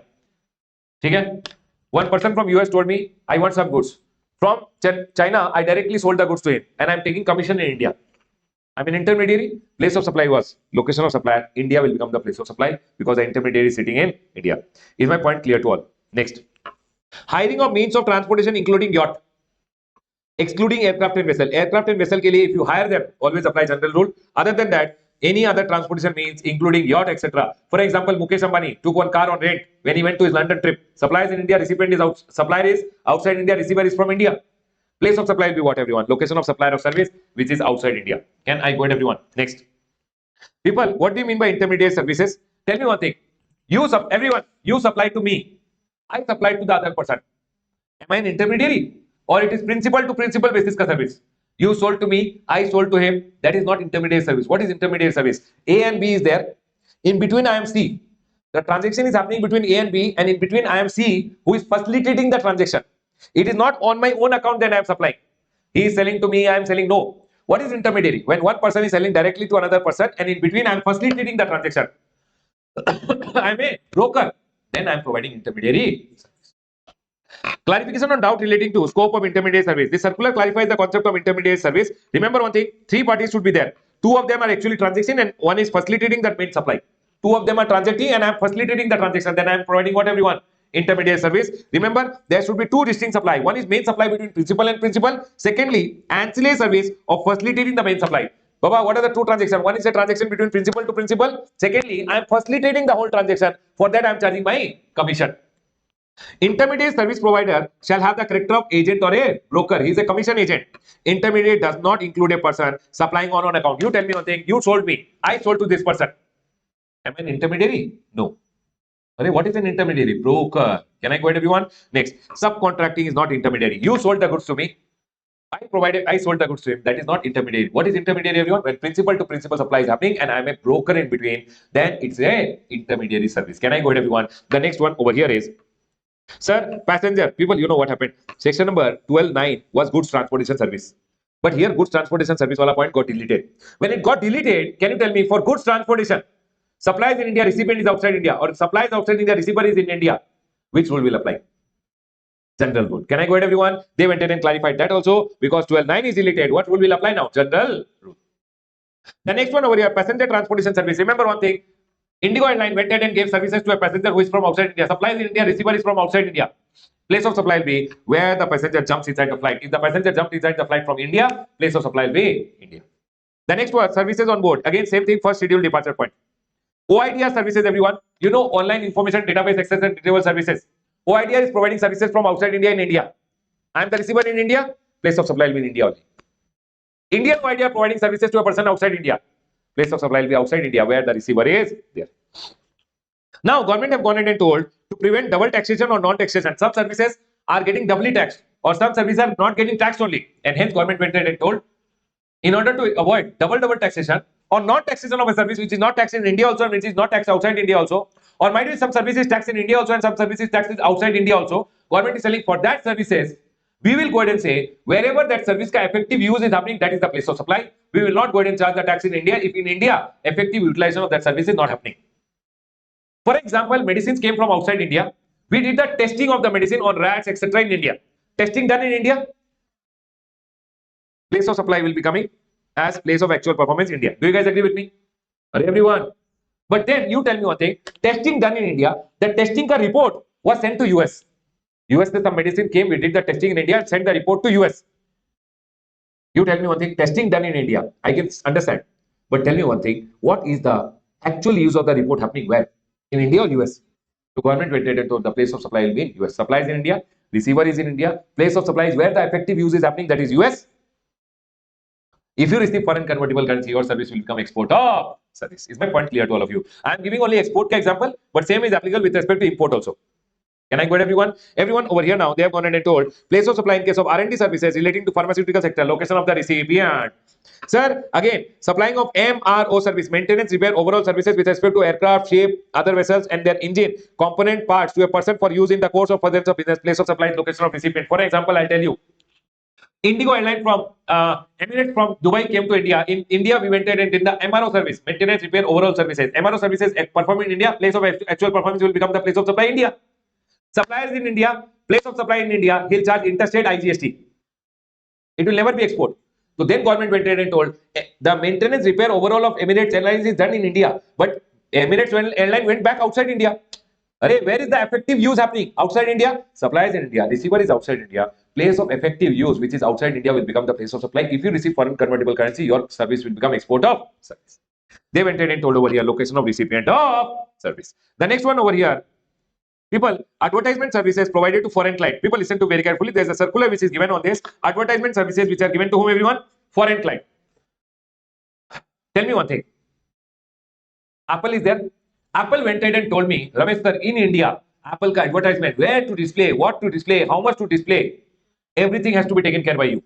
You know what happened? Apple gave me the contract and I am doing contracts with various advertisement agencies. They are giving me the service, I am giving them the service. Am I an intermediary? Am I an intermediary? They gave me 10 crore rupees and they told Ramesh sir, your work to strategize, your work to connect, your work to do everything. He is giving me the service, I am giving the services to Apple. In this scenario, I am not an intermediary. Principal, he is giving me the advertisement service. I am giving my services to Apple. Separate supply. I am being appointed by Apple in India and Apple went ahead and told me your job to go display the advertise, your job to strategize, your job is to find out who is the vendor. Everything you have to do it in India. They gave me a contract. Now, after they gave me a contract, I went ahead and told, hey, you do the advertisement in this state. You do this for me. You do this for me. Everything I am planning, plotting, everything is done by me. So when I am taking their service, they are giving me the service over here. I am giving them the service. Tell me one thing. When I am taking the service from them, general rule. We both are in India, section number 12 too. When I am giving the services to Apple,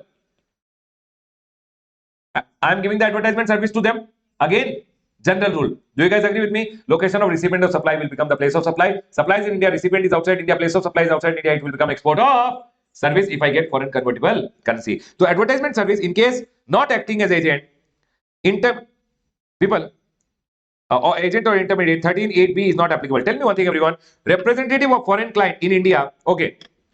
You know what happened? I'm in India. I told Apple, see, I will connect you directly to this media firm. This media firm will help you with the advertisement. I want my brokerage. Then intermediate service with place of supply. General rule or location of supplier of service. I am intermediary in this scenario. The place of supply will become location of supplier of service. Can I go ahead, everyone? Is my point clear to all of you? Next. Then they are telling over here, people, representative of foreign client in India or target audience cannot be considered as recipient. You tell me one thing, everyone. Apple is over here. Okay? Apple went ahead and took advertisement services from one person in India. This is an advertisement service provider. Okay? Who is the recipient? You told place of supply is the location of recipient. Arey, advertisement service, you told general rule, place of supply is the location of recipient. Apple ko, this advertisement company is providing the service. Location of supply is in India. Location of recipient is, you know what they told? Actually, Apple is not the recipient. The advertisement of Apple is shown to whom? Supposingly, it is shown to the people in India, no? So the location of recipient is this audience or the recipient. Huh? Are you guys able to understand? Is audience the recipient? No. Or Apple has one representative in India. Is the advertisement service? Baba, I am just representing Apple. I have not taken the service, so I am not the recipient. Recipient is Apple only outside India. So for example, I am giving advertisement services. I am doing advertisement services for Apple in India. Will his representative or will his audience become the recipient? No. Apple only is the recipient. Supplies in India, recipient is outside India, place of supply is outside India. If I receive foreign convertible currency, my service will become export of service. Sir, place of supply is always as per general rule. In case advertisement company in India merely acts as an agent, then Baba, it's an intermediary service and 13(8)(b) will apply. But tell me one thing, I went in and told Apple, I'm not an intermediary, you give me 10 crore rupees for the service. I will take care of all strategizing everything for you. Then am I giving intermediary service or I am giving normal service for which general rule will apply? Advertisement service for which general rule will apply. Is my point clear to all of you? Everyone over here now, the next one. There's some more cases where they have gone ahead and told place of supplies. Everyone, let's quickly run through. Place of supply in case of cargo handling services. In the port, cargo handling services will be there. For cargo handling service, always remember general rule is applicable. Cargo handling services, what rule is applicable? General rule is applicable. 13(3) is not applicable. It is not a service with respect to immovable property. Cargo handling services which are provided at port, always general rule is applicable. If supplier and recipient both are in India, 12(2). If supplier and recipient is outside India, 12(3). Sir, place of supply in case of transportation of goods, including mail and courier. Baba, general rule will apply because I told you transportation service is deleted now. So what rule will apply? 13(2), general rule. Sir, in case of custodial services by bank to foreign portfolio investor, what is custodial services, everyone? One bank is there. Bank is not providing banking service. If bank is providing banking service, then it is location of supplier of service. What is custodial services? Custodial services means, for example, US ka what Peter is there. Peter went ahead and told one bank in India, HDFC Bank, HDFC Bank, you provide me custodial service. In India, whatever I invest, all the investments, etc., which is happening, taking care of the investments. Sir, all the investment ka accounting, etc., everything you take care. So HDFC Bank is giving custodial services to one person outside India. For custodial services, if you go ahead and consider it as banking service, then it will come location of supplier of service. If you consider general rule, then location of recipient of service. Bank is in India, recipient is outside India, place of supply outside India. If you receive foreign convertible currency, it will be export of service. So custodial services के लिए general rule will apply or banking वाला rule. So they went ahead and told for custodial services, remember one thing, they are not services with respect to account holder, not covered under 13(8)(a. General rule will apply. Custodial services के लिए what rule will apply, everyone? General rule will apply. The next one over here, place of supply of data hosting services provided by service provider. Data hosting service provider. People, data hosting service provider. One is a DHSP, okay, everyone, and one is cloud computing service provider, CCSP, CCSPs. Everyone, I'll tell you like this. For example, I am over here. I am a Apple user. You know what happened? I went to Apple and I told iCloud, I want iCloud services. Apple will go ahead and give me iCloud ka services. Do you guys agree with me? iCloud means OIDAR services. Correct, everyone? OIDAR services, section number 13. 12 is applicable. Do you guys agree with me? Now, this is not the point over here. You know what happened? Whenever one person, I'm in India, this is Apple over here. Apple went ahead and gave me OIDR services for this 1312 is applicable generally. Correct, everyone? But you know what, everyone? When you are going ahead and taking all these cloud computing, etc. services, Apple does not take your data outside India. Your data will still be in India. In India, there will be data hosting service provider. You know what these people do? These people maintain big warehouses where they will put all hard disk, etc., backup plan, power generator, everything will be there. All your data will be stored with the DHSPs. Basically, DHSPs are providing services to Apple, and Apple is providing cloud services to you. Are you guys able to understand? Your data is stored with them only. So when DHSPs are providing services to cloud computing service provider like Apple, when DHSPs are providing services, which rule will apply? Are you guys able to understand? Which rule?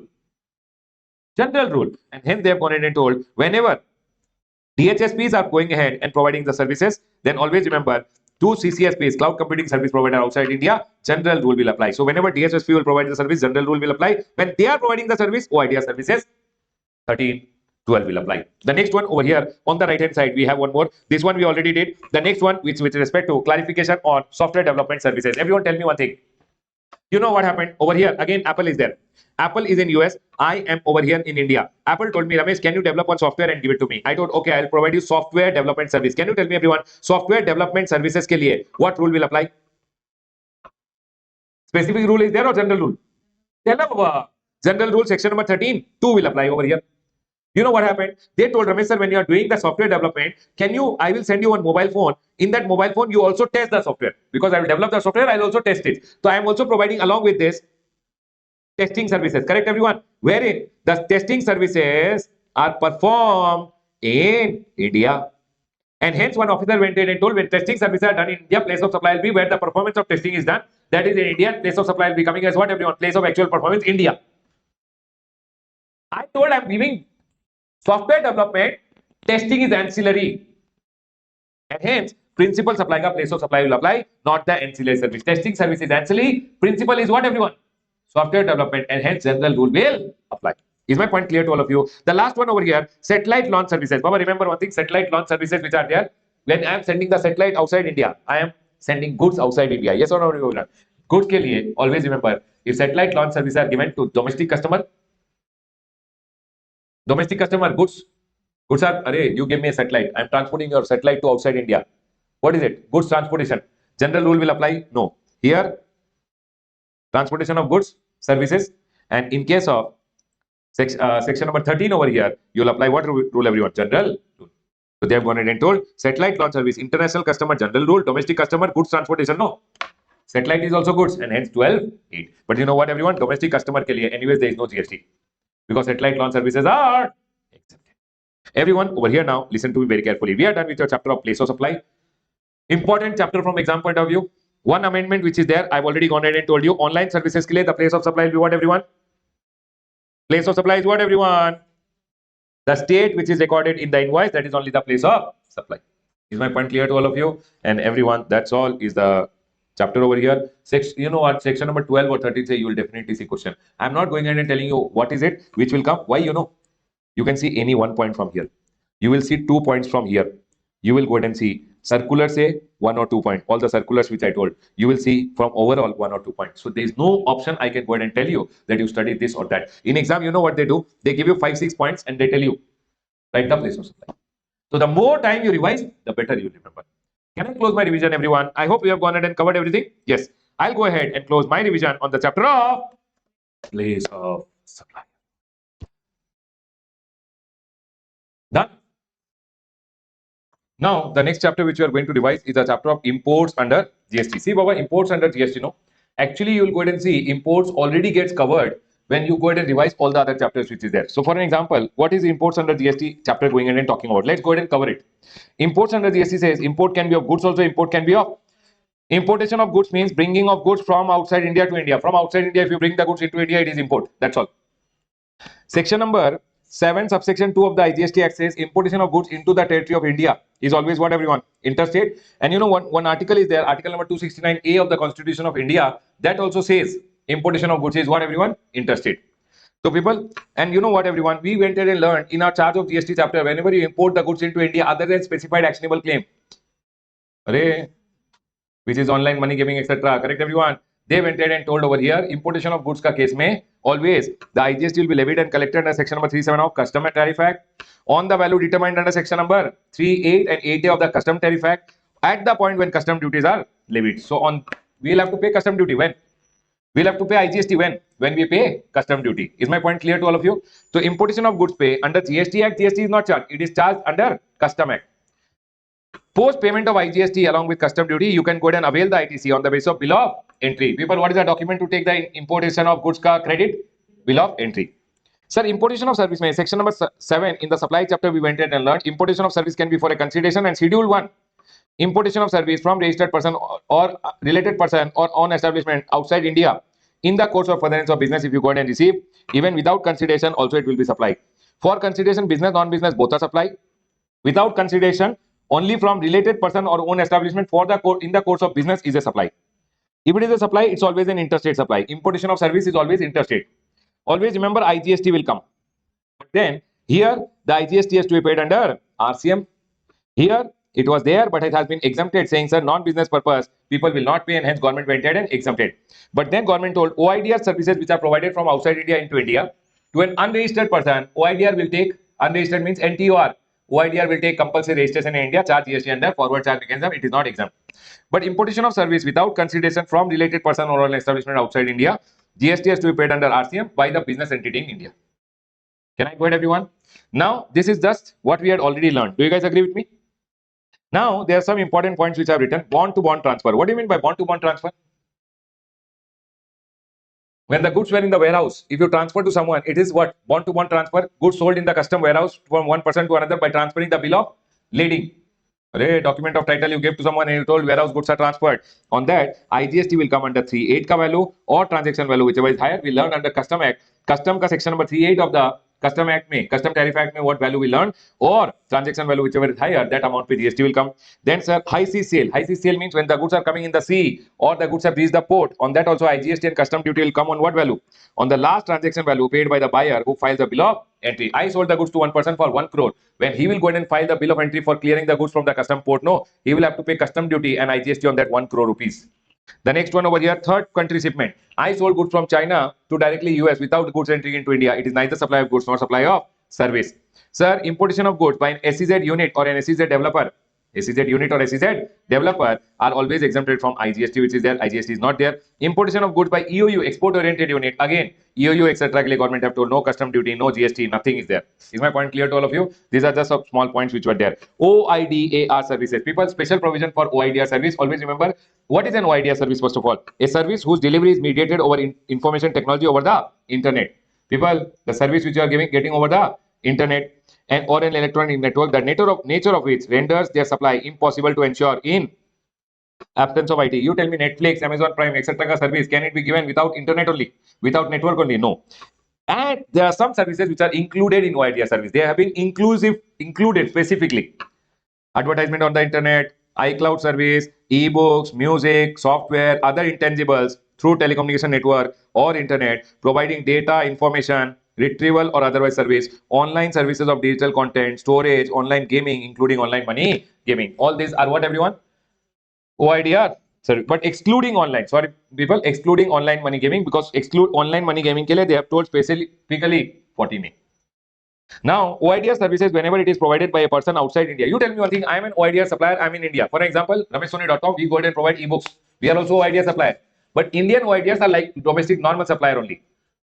If an OIDR is supplying from outside India, that is only when section number 14 of the IGST Act goes ahead and says that OIDR outside India is going ahead and providing services in India. For example, Netflix is providing services in India. Then Baba, Netflix, if it is providing to other than NTOR means an unregistered person including TDS deductor. TDS deductor like government, central government, state government ka department, even though registered, but still they are considered under the category of unregistered for the purpose of this OIDR service, and in that scenario, OIDR will charge GST under forward charge mechanism. Now, how will OIDR charge GST? OIDR has to take compulsory registration, which is simplified registration, one India, one registration. Registration form is REG10 and they will get the registration certificate. They also have to pay the tax in through their e-cash ledger. They have to furnish the return, which is GSTR 5A monthly. Now, you tell me one thing, OIDR services provided to other then NTR means normal registered person. Then Baba, remember, normal registered person should pay GST under RCM. Is the point clear to all of you? Now I'll go ahead and talk about special provision with respect to person who is supplying actionable claim, which is online money gaming from outside India. Online money gaming का case में remember one thing. Again, supplies in non-taxable territory providing online money gaming to a person in India. Baba, the person in India who is taking online money gaming, he will never take for business purpose. You tell me one thing. As a registered person, what will I do with online money gaming? Do you guys agree with me? So generally, in online money gaming, always forward charge is applicable. Who will collect? Supplier. So supplier first has to take simplified registration in India. One registration for India. Registration form is REG 10. Registration certificate will be given. They will pay the GST in cash and file the return GSTR 5A. Is it same, everyone? Yes. But remember one thing. In case this online money gaming wala person who are from outside India, don't go ahead and take registration in India. Gone, Baba, gone. What government is selling over here? We will go ahead. In case of non-compliance, any information generated, transmitted, received, or hosted in any computer resource used for supplying of online money gaming shall be liable to be blocked for access to public. So what they are telling, if you don't go ahead and take registration in India, if you don't pay the GST, then whatever online money gaming ka business you are doing, we'll close it, we'll block it, so people can't use only your app. Is my point clear to all of you? And that's all is told over here. This chapter from exam point of view is a C graded chapter, but still, I believe you should remember OIDR and this online money gaming wala point. They can go ahead and ask you a small point on this. I'll close my revision on the chapter of imports under GST. Done, everyone. All right, students, let's go ahead and now move to the next chapter. The next chapter is exports under GST. Everyone listen to me very carefully. Exports under GST may, again, exports may you have two things which are there. One is export of goods, one is export of services. Again, exports has two things. One is exports of goods. What happened to this?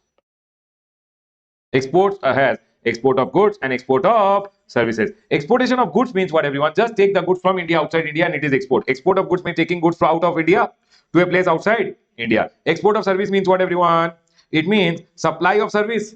When this is very important to remember the differential. Supply is in India. Recipient is outside India. Place of supply is outside India. What you have received is foreign convertible currency and SIR or INR wherever permitted. And supplier and recipient are not mere establishment of distinct person. They are actual different person. And then they have gone ahead and told one circular is there, which goes ahead and says in case of all this Baba Nostro accounts, you would have heard no.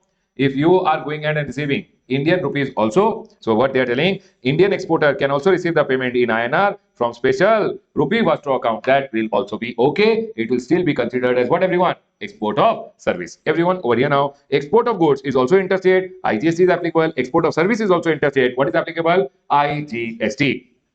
But export of goods may, they have gone and told over here, export of goods may, sir, supplies in India, recipient is, sir, 1 minute, export of goods may taking goods from India outside India, they have gone and told over here, it is IGST is applicable, but exports can also be, section number 16 says zero rated supply. Are you guys able to understand this? Exports are always zero rated supply, and export of service is also zero rated supply. Sir, how to make it zero rated? There are two options.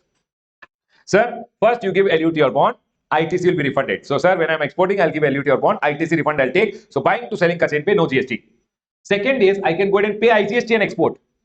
ITC I will use it, remaining amount I'll pay in cash. And this IGST paid full amount I can go ahead and claim a refund. Do you guys agree with me? And here they are telling supply can be done under LUT or bond.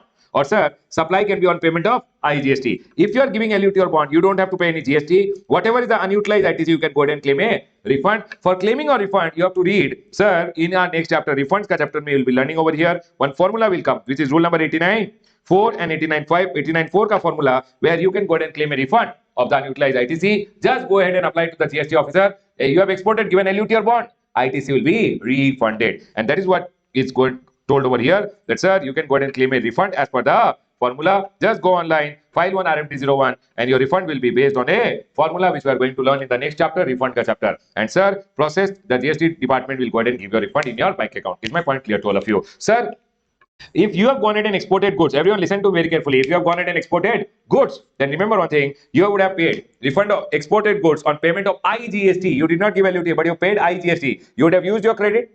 Remaining amount you would have paid cash plus the ITC which you use, total amount is IGST. This IGST you can claim a refund because you did not give an LUT, you paid the GST and you exported. This IGST you can claim a refund. But you know what? Export of goods ka case mein, when you pay IGST and you export, that IGST ka refund is not processed by the GST department. That refund is processed by the custom department ka officer. And that is what we told. Section number 54.6, right, with rule number 96. I'll go ahead and teach you over here rule number 96. It says shipping bill or the bill of export is only a refund application. GST department will not process the refund. The refund will be processed by the proper officer of customs. Tell me one thing, export of goods are of two types. One is export when you give LUT or bond, ITC refund. ITC refund, GST department will process. You exported the goods on paying IGST. This IGST refund is given by whom, everyone? GST department or custom department? Custom department, you don't have to file a refund application. Whatever shipping bill or bill of export you file, that is only your refund application. The next one over here is, sir, in case of services, again same LUT or bond you can give and you can take the ITC refund. Service ka case mein, and service ka case mein, if you go ahead and export on payment of IGST, that refund will also be processed by the GST department only, because services ke liye customs don't get involved. Correct, everyone? And hence, claim refund of the IGST paid, you have to file a refund application and refund will be processed by GST department. Tell me one thing, whenever I'm going ahead and exporting, goods or service, on giving LUT or bond, what is the process? They went ahead and told the process told by rule number 96. A, export of goods or service under what, everyone? Bond or LUT. So always remember one thing, whenever you are exporting on payment of LUT or bond, whenever you are going ahead and exporting on payment of LUT or bond, whenever you are going ahead and exporting on payment of LUT or bond, remember, prior to the export, you should furnish the bond or LUT in GST RFD 11 to the jurisdictional officer. And then it says you have to bind yourself to pay the tax and interest if goods are not exported after within 3 months. If you don't export, people, from your date of invoice, goods should be exported within 3 months. If you don't export within 3 months, in the bond or LUT you are writing, if I don't export within 3 months, within the next 15 days, after the 3 months from the date of invoice or any further period allowed by the commissioner. Basically, from the date of invoice, I will export within 3 months. If I don't go ahead and export, within how much time, everyone? 3 months from the date of export. From the date of invoice, if I don't export within 3 months, then whatever is the GST I have not paid because I gave LUT or bond, right? I will pay that GST within the next 15 days. Can I go ahead, everyone? Or payment for services, if it is not received within how much time? 15 days after the 1 year or time limit allowed by FEMA, including any extension given by RBI, whichever is later. RBI, FEMA ka time limit or RBI ka any extension time limit from the date of invoice for export or any further period allowed. People, whatever is the time period allowed, first of all, 1 year or any extended time period, whatever is given. Are we clear? Within that time also, if you don't get foreign currency, then they are going in and telling within the next 15 days, you gave LUT or bond, right? You did not pay the GST, pay the GST, pay the tax along with interest. Details of the goods exported in GSTR1. People, you know what? Sir, how will they come to know? Because in GSTR1, you will show your export invoice. From that day, 3 months, goods should be exported. In your GSTR1, you showed the export invoices, but you did not export within 3 months. Then, Baba, GST department will come to know about it. Correct, everyone? What they are telling in GST, first of all, in GST, you will file the return. GST department will communicate the details to the custom department. Custom department ka IceGate ka website, it will go directly and it will say, hey, Ramesh has shown the invoice in GST, but export is not done. When goods are not exported within time and you fail to pay the amount, whatever the amount was due plus interest, you fail to pay. People, then they are going ahead and telling LUT and bond facility will be withdrawn immediately and they will recover the amount. Facility shall be restored when the amount is paid by you. And they are telling LUT is not allowed for those people who are prosecuted for an offense where tax evaded is more than 250 lakh. Government is telling for thieves and all this LUT bond etc. is not allowed. If you are already prosecuted for an offense in the last five years for an amount which is involving how much, everyone? More than 2.5 crore, then you will not be given this LUT or bond wala facility. You have to pay GST and export. Remember, if you are going in and supplying to SEZ unit or developer, then also it is zero rated supply. For that also you can go ahead and follow the same process. Everyone over here now, if I am going ahead and telling I will export the goods, people, this was talking about what, everyone? Export under LUT or bond. Export of goods or export of service under LUT or bond. Now we are going to talk about refund of IGST, integrate IGST paid on export of goods outside India. Please tell me, everyone, are we all 100% clear till here? The next one is telling over here, sir, you exported the goods outside India. People, on payment of IGST, this IGST refund will be given by whom? Here, so we were talking about LUT or bond. Correct, everyone? Everyone. Now we are talking about export on payment of goods under export of goods on payment of what, everyone? IGST. So they are telling whether it is export of goods or it is service on payment of IGST. You will get a refund of what, everyone? IGST paid. In case of goods, let's talk first. In case of goods, the refund processed by whom, everyone?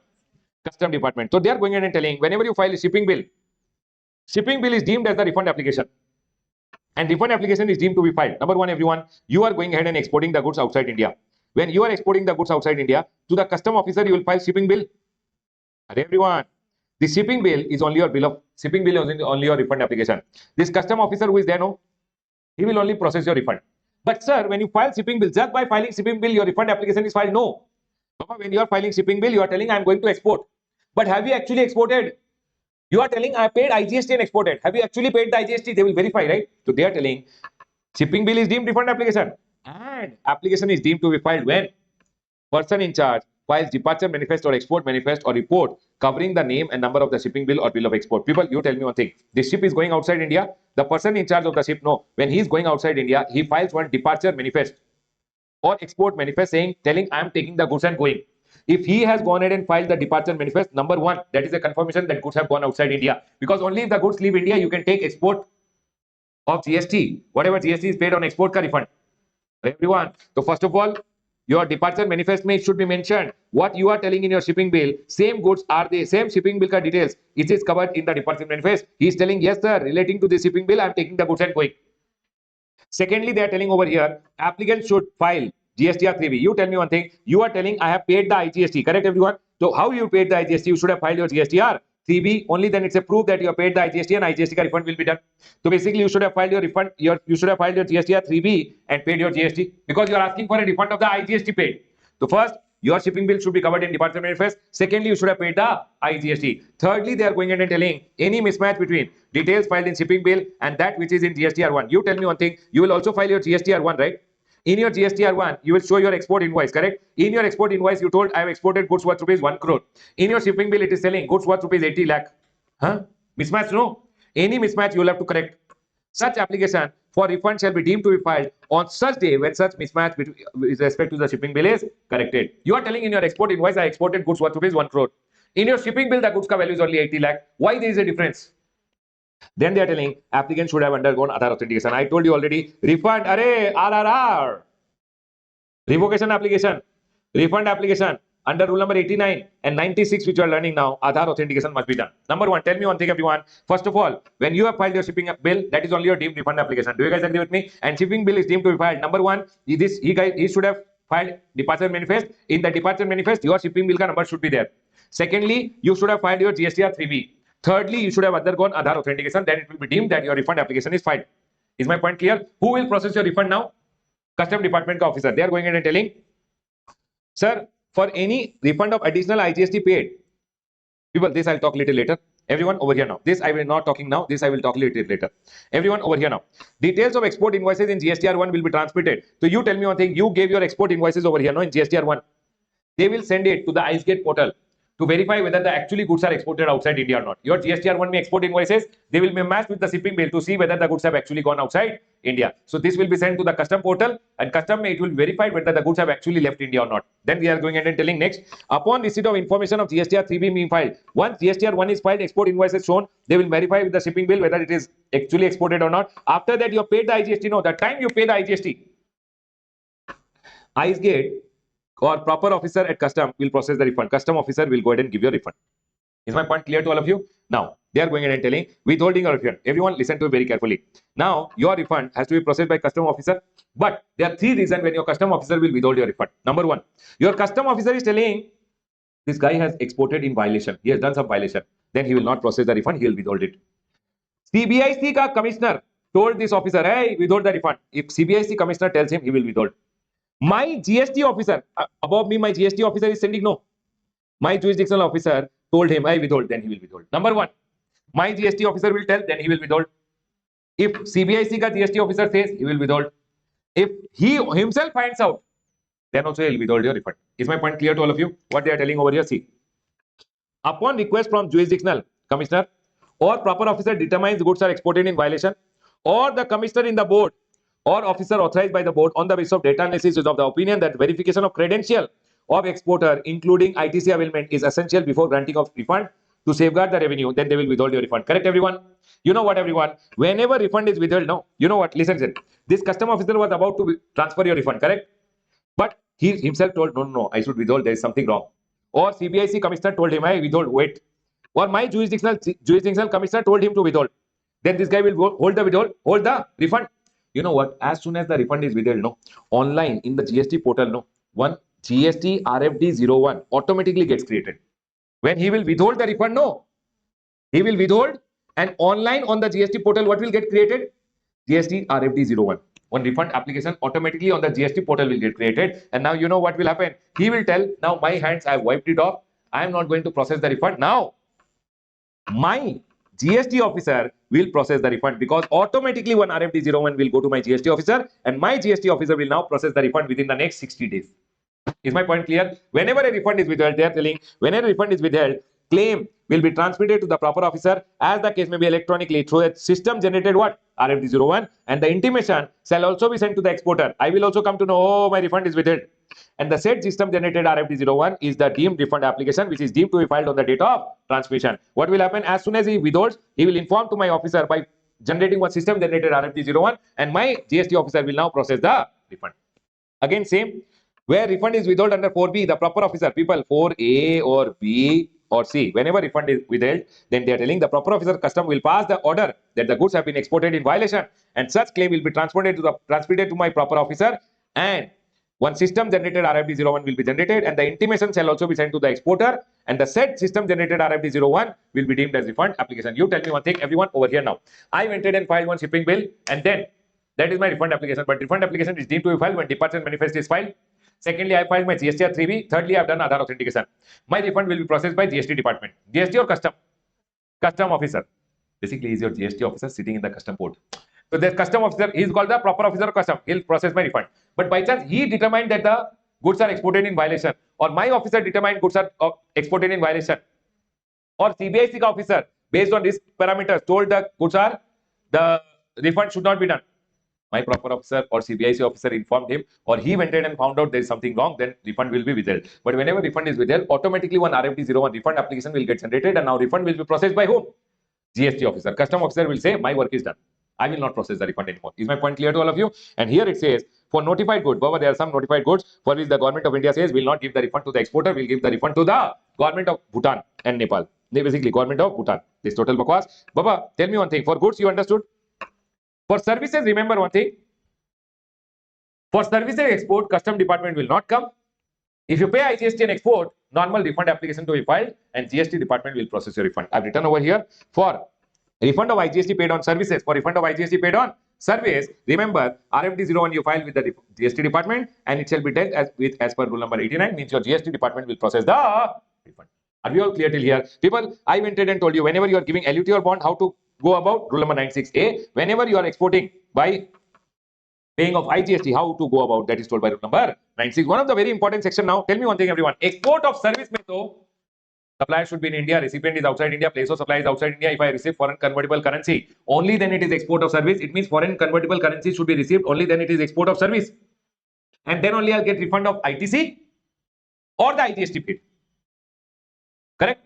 But in case of export of goods, though, they told take the goods from India outside India, export. I took the goods from India outside India.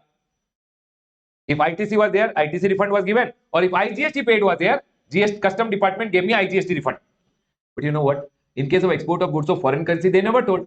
But still, I will get the refund. Do you guys agree with me? Everyone, in case of export of goods, without receiving foreign currency also, will I get a refund of ITC and IGST paid? Yes. But if I don't get the money, foreign currency within the time limit as per FEMA, whatever ITC refund or the IGST paid refund is given, that will be recovered from me. If that is told by rule number 96B. Rule number 96B goes ahead and says over here, recovery of refund of unutilized ITC or IGST paid on export of goods where export proceeds are not realized. The person to whom refund is made shall deposit the amount refunded to the extent of non-realization of proceed within how many days? 30 days. If you don't realize foreign currency, people in case of service, so they will not give you the refund unless you realize foreign currency. But in case of goods, the day you take the goods from India outside India, you get a refund. Everyone of the ITC or the IGST paid. But they are telling, if you don't get the money, then you should deposit the ITC refund or the IGST which was refunded within how many days? Within 30 days along with interest. If you don't deposit, the amount will be recovered from you. Demand order will be given and it will be anonymous refund, and you'll have to give the refund back along with interest. 73, 74, 74A is always added nowadays. Can I go ahead, everyone? Next. Sir, you know what, everyone? I exported the goods. I did not realize foreign currency. What will happen? Whatever ITC refund was given, or IGST refund was given will be taken back from me. Do you guys agree with me? Or everyone? Then they are telling it will not be recovered if RBI writes off the requirement to realize the forex. If RBI says Ramesh is a good boy, in his case, even if it does not realize forex, leave it. Then they will leave it. They will not go ahead and recover the GST from me. And then it says, sir, I exported the goods, took the refund. Later, I realized the foreign currency. But till then, they had already taken the money from me, saying you did not get the foreign currency within the time limit of FEMA. Please give the ITC refund back. I had already given the refund back. Later, I got the money. Foreign currency came. If you get the foreign currency later, if sale proceeds are realized post recovery, then prove the evidence within, produce the evidence within how much time? 3 months from the date of realization, and recovered amount shall be refunded. Tell me one thing, everyone. First, you exported the goods, took the refund. You did not get the foreign currency, so refund was taken back. Later, you got the foreign currency, refund will be given. Is my point clear to all of you?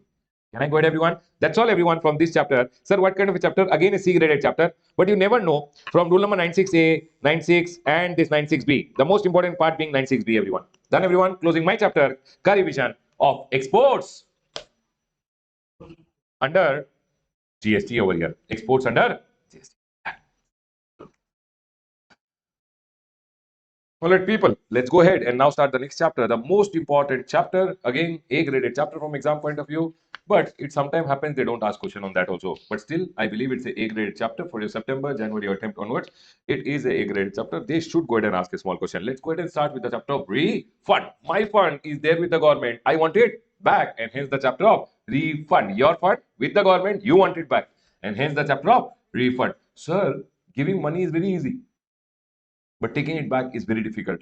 Are you guys able to understand? In the same way, when you give the fund to the government, it is very easy. Taking the fund is very difficult. You have to follow application, you have to give application, you have to do Aadhaar authentication, you have to go ahead and give documentations. All these things are required. Are we all clear till here? So whenever you have gone ahead and given anything to the government, it was by mistake, or might be some of your money is lying as input tax credit, and ITC ka refund is there in case of zero rate supply, etc. You want those ITC, etc. ka refund, then you can go ahead and apply it to the government, give the documentary evidences to prove that the refund is due, plus give one documentary evidence that refund is due to you only, because it's an indirect tax. Whenever government gives the refund to you, government goes ahead and says you would have already gone ahead and passed the burden.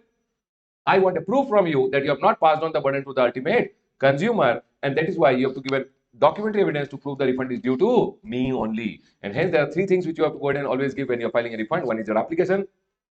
Number two, all the documentary evidences to prove refund is due, and due to me only. For that also, that there is no unjust enrichment. I have not passed on the burden to the ultimate customer.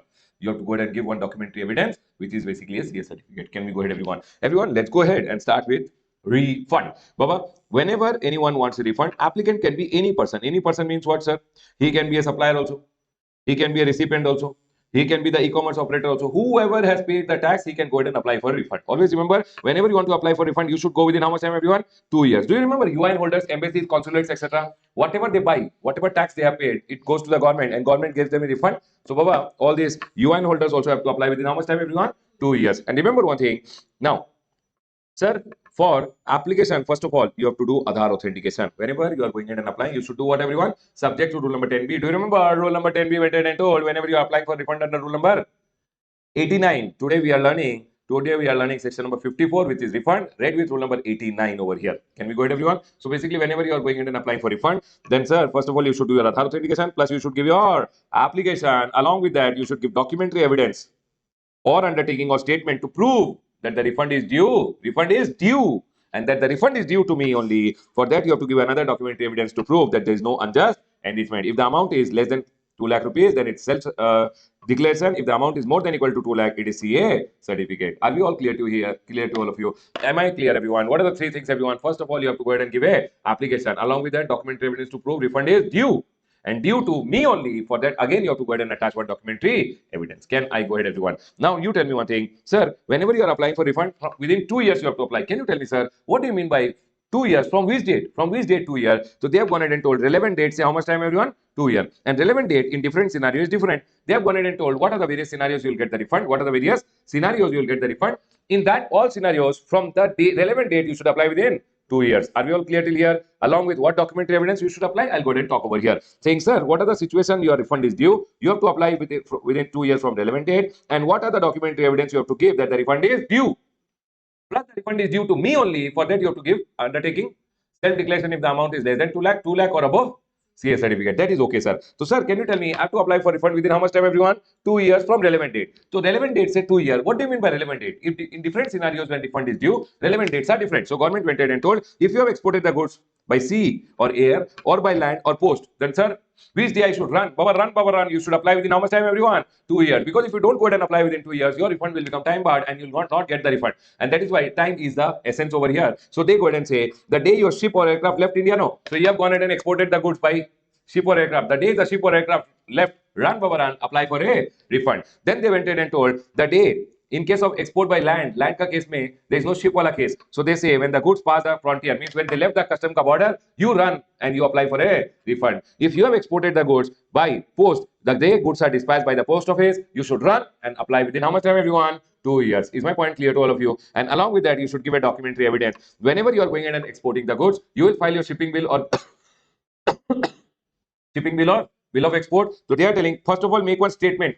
Make one statement that these are the shipping bill, these are the bill of export for which I want a refund. First of all, make a statement containing the number and date of shipping bill or bill of export. When you are exporting, you will have a shipping bill or bill of export of all the shipping bill and bill of export which you want a refund. You have to make a statement. They are not telling give a copy. They are telling make a statement. There is the number and date of the shipping bill. Along with that, you should give number and date of relevant export invoices. See, Baba, in customs you will file shipping bill or bill of export. Land ka export mein you file bill of export. In case of sea or air, you file what, everyone? Shipping bill. Along with that, you have to give number and date of relevant export invoices. And this is equally applicable for all the three modes. So people, first of all, when you have gone ahead and exported the goods by see the day ship or aircraft left, run, Baba, run, apply within 2 years along with the documentary evidence, which is statement of your shipping bill, bill of export, along with that export invoices ka number and date.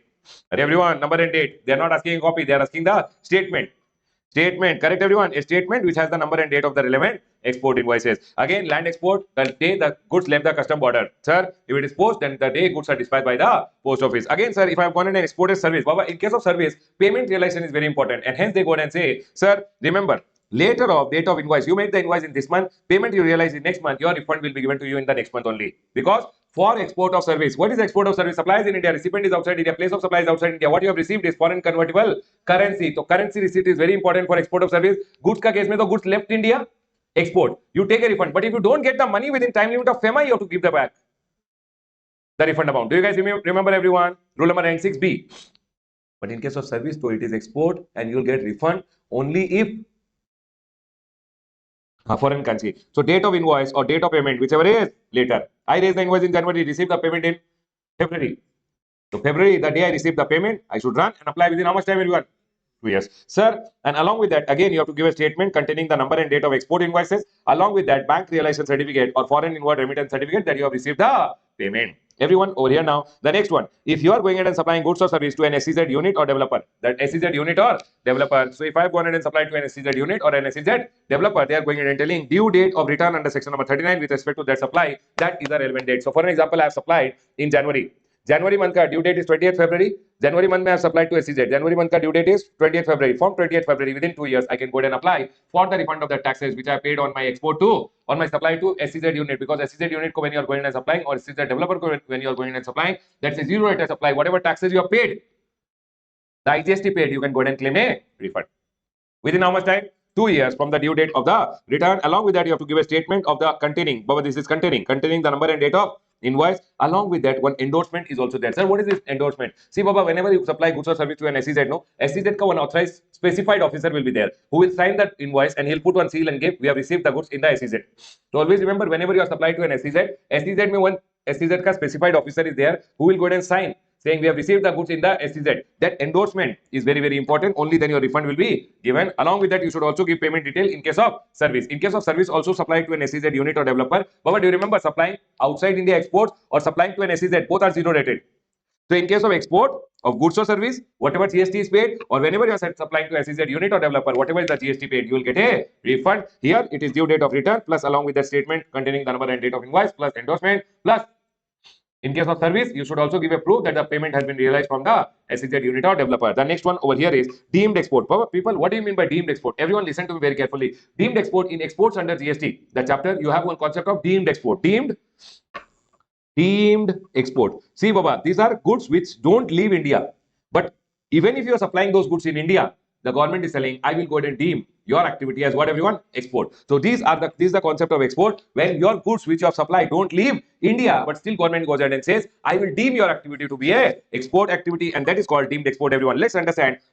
Number one, whenever you are supplying to a person who holds an advance authorization, sir, where will you find this discussion? If you want in your textbook, in your exports under GST chapter, it is given. Section number 147 deals with deemed export. Section number 147 says government can notify supplies which will be deemed as export. Number one, if you go and supply to a person who has an advance authorization, sir, can you please explain? I'll tell you quickly. For example, you went to the DGFT, and you told, sir, I want an advance authorization. You are an importer. You are an importer over here. You told, I want an advance authorization, sir. I want to import raw material without paying any duty. I will make first class goods and I will go and export. Please, DGFT, give me advance authorization, one authorization in advance, so that I can import without paying any duty goods from outside India. Is my point clear? DGFT go, you gave one dream saying, DGFT, I will make the goods in India, export outside India, I will earn foreign currency. That time you tell foreign currency, no, DGFT becomes very happy, love in his eyes, and he will give you one advance authorization saying, okay, fine, go import the goods without paying any custom duty. Now you know what happened. I have to import the goods from outside India.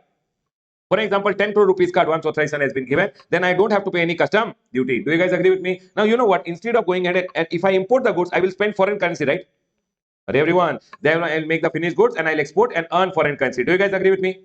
You know what happened? This guy, whatever raw material he was going to import, no, raw material which he was going to import, same raw material, he found one domestic manufacturer. He came to me, he told, see, I want same kind of material. If I go and import it from outside India, I will have to spend foreign currency. I'll do one thing. I will give you the order. You give the raw material to me. 10 crore rupees ka raw material to me. I will give you the money and the advance authorization in return. I will give the advance authorization in return. You keep it with you. Now you are basically, I am going to supply against an advance authorization to him. Now, if you are supplying against an advance authorization, government says, Ramesh, you are ultimately going to give him. He is going to make the finished goods and export it outside India. So your activity of giving it to him will be deemed as export, because ultimately the goods are going to go outside India, and you are doing a good job because you are saving the foreign currency of the country. Forex of the country you are saving, and hence government says if you are supplying to a person who has an advance authorization, your supply is going to be deemed as export. Everyone listen to me very carefully. Whenever you make a deemed export supply, you will have to pay GST on this transaction. And whatever GST you have paid, the supplier of what, everyone? Deemed export. Correct, everyone? This person, whatever GST he will pay, government will give a refund to him. Is my point clear to all of you? It means in the invoice, so I will show GST, but I will not take the GST from him. I can go ahead and claim a refund. But if I go ahead and collect the GST from him, then he will go ahead and claim a refund. In case of deemed export, when you go ahead and supply to a person, you should not go ahead and charge GST. You should go ahead and pay the GST and government will give you a refund. Yes, you pay from your own pocket and government will give you a refund. But if you go ahead and supply to a deemed export wala, for example, he gave me already this advance authorization, right? Now he can't go ahead and buy any other thing. Might be to make the finished goods, he needs something else also. So he went to one more person and bought the goods from him. That person charged him GST. Although I had gone ahead and supplied to a person who was holding an advance authorization, but that person ka advance authorization was already exhausted. So he still went ahead and took it from me to make the finished goods and export. So again, my activity is because I have supplied to a person who was holding an advance authorization is deemed export. But I went ahead and charged him GST. When I charge him GST, he can also go ahead and claim a refund. What government goes ahead and says, if you are supplying to a person who holds an advance authorization, then remember one thing, if you charge the GST to him, he can go ahead also claim a refund. Deemed export. Generally, suppliers pay the GST, suppliers claim the refund. But if recipient say by chance you have collected, recipient also can go ahead and claim a refund. There is no restriction on recipient of deemed export claiming a refund if he has gone ahead and borne the burden. Can I go ahead, everyone? First one I explained to you, if a person is holding what, everyone? Advance authorization. People, it's a revision, so I'm not getting in detail with this, but I've just told you the overview of it. Can I go ahead, everyone? Now, supposing you are supplying to a person who is a EPCG authorization. What is EPCG? Export Promotion Capital Goods Authorization. Again, you went to the DGFT. And told, sir, I want capital goods from outside India. But if I get the capital goods, no, I'll make first class goods and I'll export and I'll earn foreign currency. Again, DGFT went in and gave me an authorization. But this time it's an authorization to import what, everyone? Capital goods. So it is called export promotion ke liye capital goods ka authorization. You know what happened? If I buy the capital goods from outside India, I'll spend 10 crore rupees plus custom duty I don't have to spend, right, everyone? But I will have to pay foreign currency. Do you guys agree with me? So what I did, I went ahead and found one indigenous guy who is making the same machine in India. I told him, you give the machine to him. I gave him the authorization over here. When he's supplying the machine of 10 crore to me, he will go ahead and pay the GST from his own pocket and claim a refund of the GST. He will not go ahead and charge the GST to me, because ultimately when he gives it to me, it is a deemed, because ultimately he's going to make the goods and export outside India only, no? So people, whenever you are supplying to an advance authorization holder, EPCG authorization holder, You know EOU, export. What is the work of export oriented unit? To export. If I go ahead and supply to an export oriented unit, ultimately they are going to supply outside India only. So whenever you make any supply to an EOU, please, that supply is called deemed export. You pay the GST, you can go ahead and claim the refund. Is my point clear to all of you? Number one, advance authorization order I am supplying. Number two, APCG authorization I am supplying. EOU ko I am supplying. Or bank or PSU is supplying gold to an advance authorization holder. For an example, everyone, one person is there. He is holding an advance authorization. Okay, everyone. He is going to make gold jewelry and supply. So he came to one bank and he told, I want gold. I want gold. Okay, everyone. Bank went ahead and supplied him gold. Bank will not go ahead and charge any GST. Bank will pay the GST and bank will go ahead and claim a refund because this will be deemed as export. Because he is going to make gold jewelry and export. So he is buying gold from me. So government goes ahead and says, if you are going in and supplying to a person gold, to who is holding an authorization, you are supplying him gold. Baba, you can't go ahead and import gold from outside India just like that. Gold imports can be done only by specific entities which are there. So government is going in and telling a bank and PSU is supplying gold to that person who is ultimately having an authorization to make gold ka jewelry and export outside India. Then your supply is going to be what everyone deemed as export. Pay the GST, claim a refund of GST. And my point over here, tell me one thing, can recipient also go ahead and claim a refund? If recipient has borne the burden, then he can also go ahead and claim the refund. Are we all clear till here? How will you remember deemed export, everyone? Remember, deemed export, AA, EE, boys, PG. Okay, everyone? A for advance authorization holder, E for EPCG authorization, E for EOU, bank and PSU supplying gold to an authorization holder. Can I go ahead, everyone? See, what is deemed export? In one boys PG, what happened? No, hey, he. Night they were shouting, hey, he. They were thrown out, deemed exported. Boys PG. Can we go ahead, everyone? Just like that, I remember. Okay, so I've told you so that you can also remember. Hey, ye, boys, PG. Can we go ahead, everyone? But don't remember that one. In exam, you have to remember advance authorization holder if you're supplying, EPCG authorization holder if you're supplying, EOU if you're supplying, if your bank or PSU is supplying gold to a person who is holding an authorization, then Baba, in that scenario, it will be called as what, everyone? Deemed export. Now listen to me very carefully. I have gone ahead and supplied, for example, to Naveen. Naveen holds a deemed export car. Naveen holds a advance authorization holder and I have supplied to him. I will go ahead and pay the GST. I will only claim the refund. Do you guys agree with me? So they are telling, remember one thing, the actual date of filing of return relating to deemed export. Now tell me one thing, the day I file the return relating to the day I filed the return with respect to the deemed export. For example, I did the deemed export in the month of April. 20th May, I filed the return. Run, Baba, run. You have to apply for the refund which you have gone ahead and paid within 2 years. Along with that, I have to give a statement containing the number and date of invoice. Invoice ka copy is not required. Number and date of invoice. Along with that, other document which will be notified. Baba, you tell me one thing. I have gone ahead and supplied to a deemed export. I have done a deemed export to an advance authorization holder. Has he received in his premises those goods?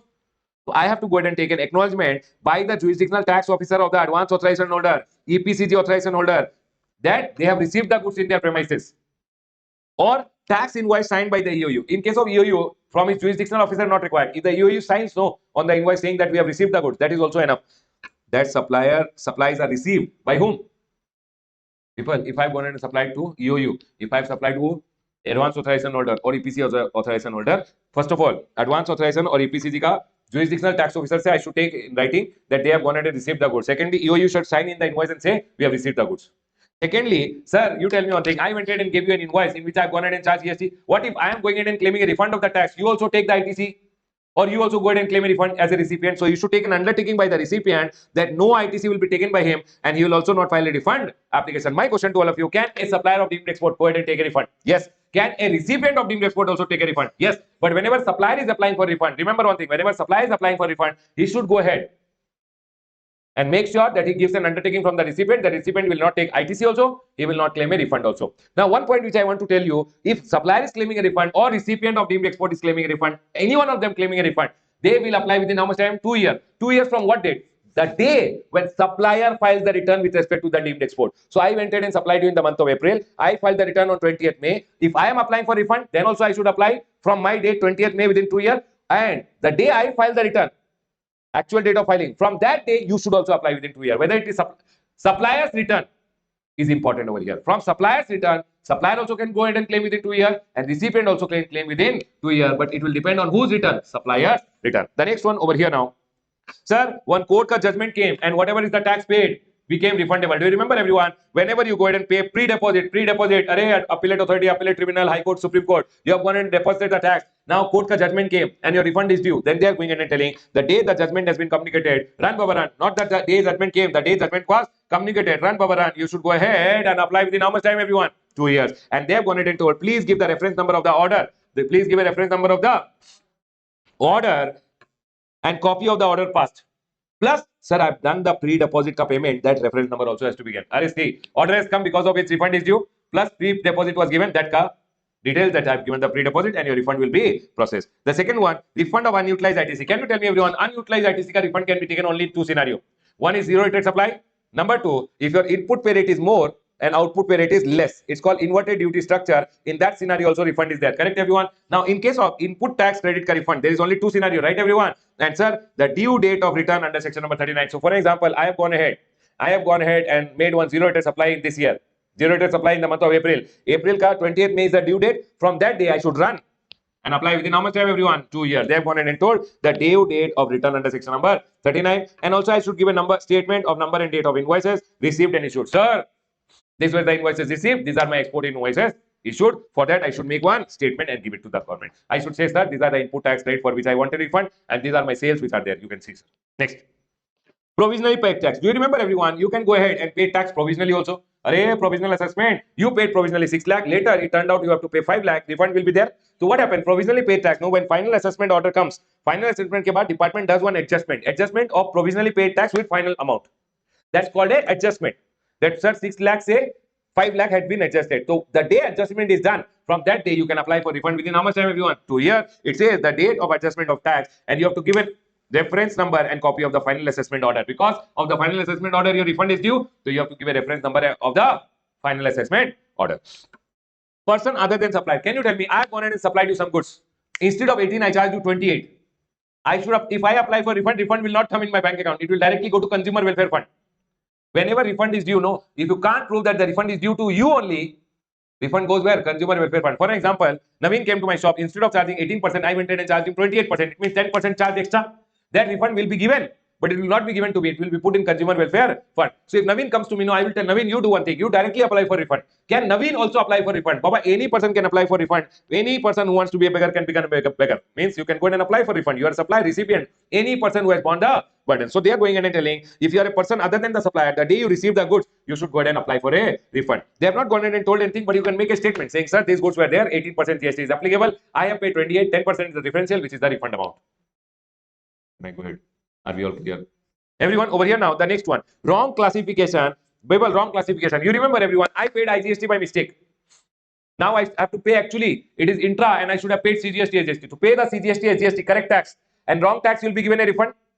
Section number 77 in your demand and recovery, I taught you. The wrong tax should be taken a refund, but correct tax you have to pay the day you pay the correct tax. From that day, apply within 2 years and you'll get the refund. Is my point clear? The day you pay the correct tax, wrong tax ke liye, refund ke liye, you have to give an application within 2 years, or any excess payment, the day you have gone ahead and made the payment. A statement showing the transaction, I thought interstate, I paid IGST, it is intra, and I should pay CGST as GST. That statement has to be made. Is my point clear to all of you? The next one over here, UIN holder. UIN holder. People, unique identification number holder. You tell me one thing, whatever inward supplies they receive, on that whatever tax they pay, it goes to the government and government gives them the refund. So they have to give a statement of the inward supply.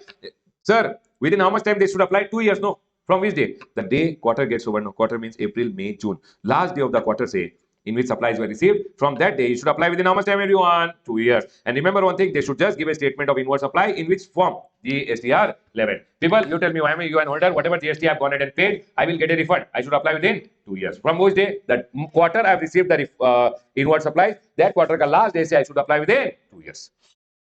Sir, refund of additional IGST. I'll talk about this little later. Everyone over here now. Tell me one thing, everyone. Whenever you have to go ahead and apply for refund, you should apply within 2 years from relevant date. Did I go ahead and tell you relevant dates in different scenario are different, everyone? Now, always remember relevant dates you should apply within 2 years. UN holder also should apply within how much time, everyone? 2 years, which is there. Now, they have gone ahead and told when you are going in and applying for refund, always refund is subject to rule number 10B. Other authentication must be done. Always remember refund application is RFD01.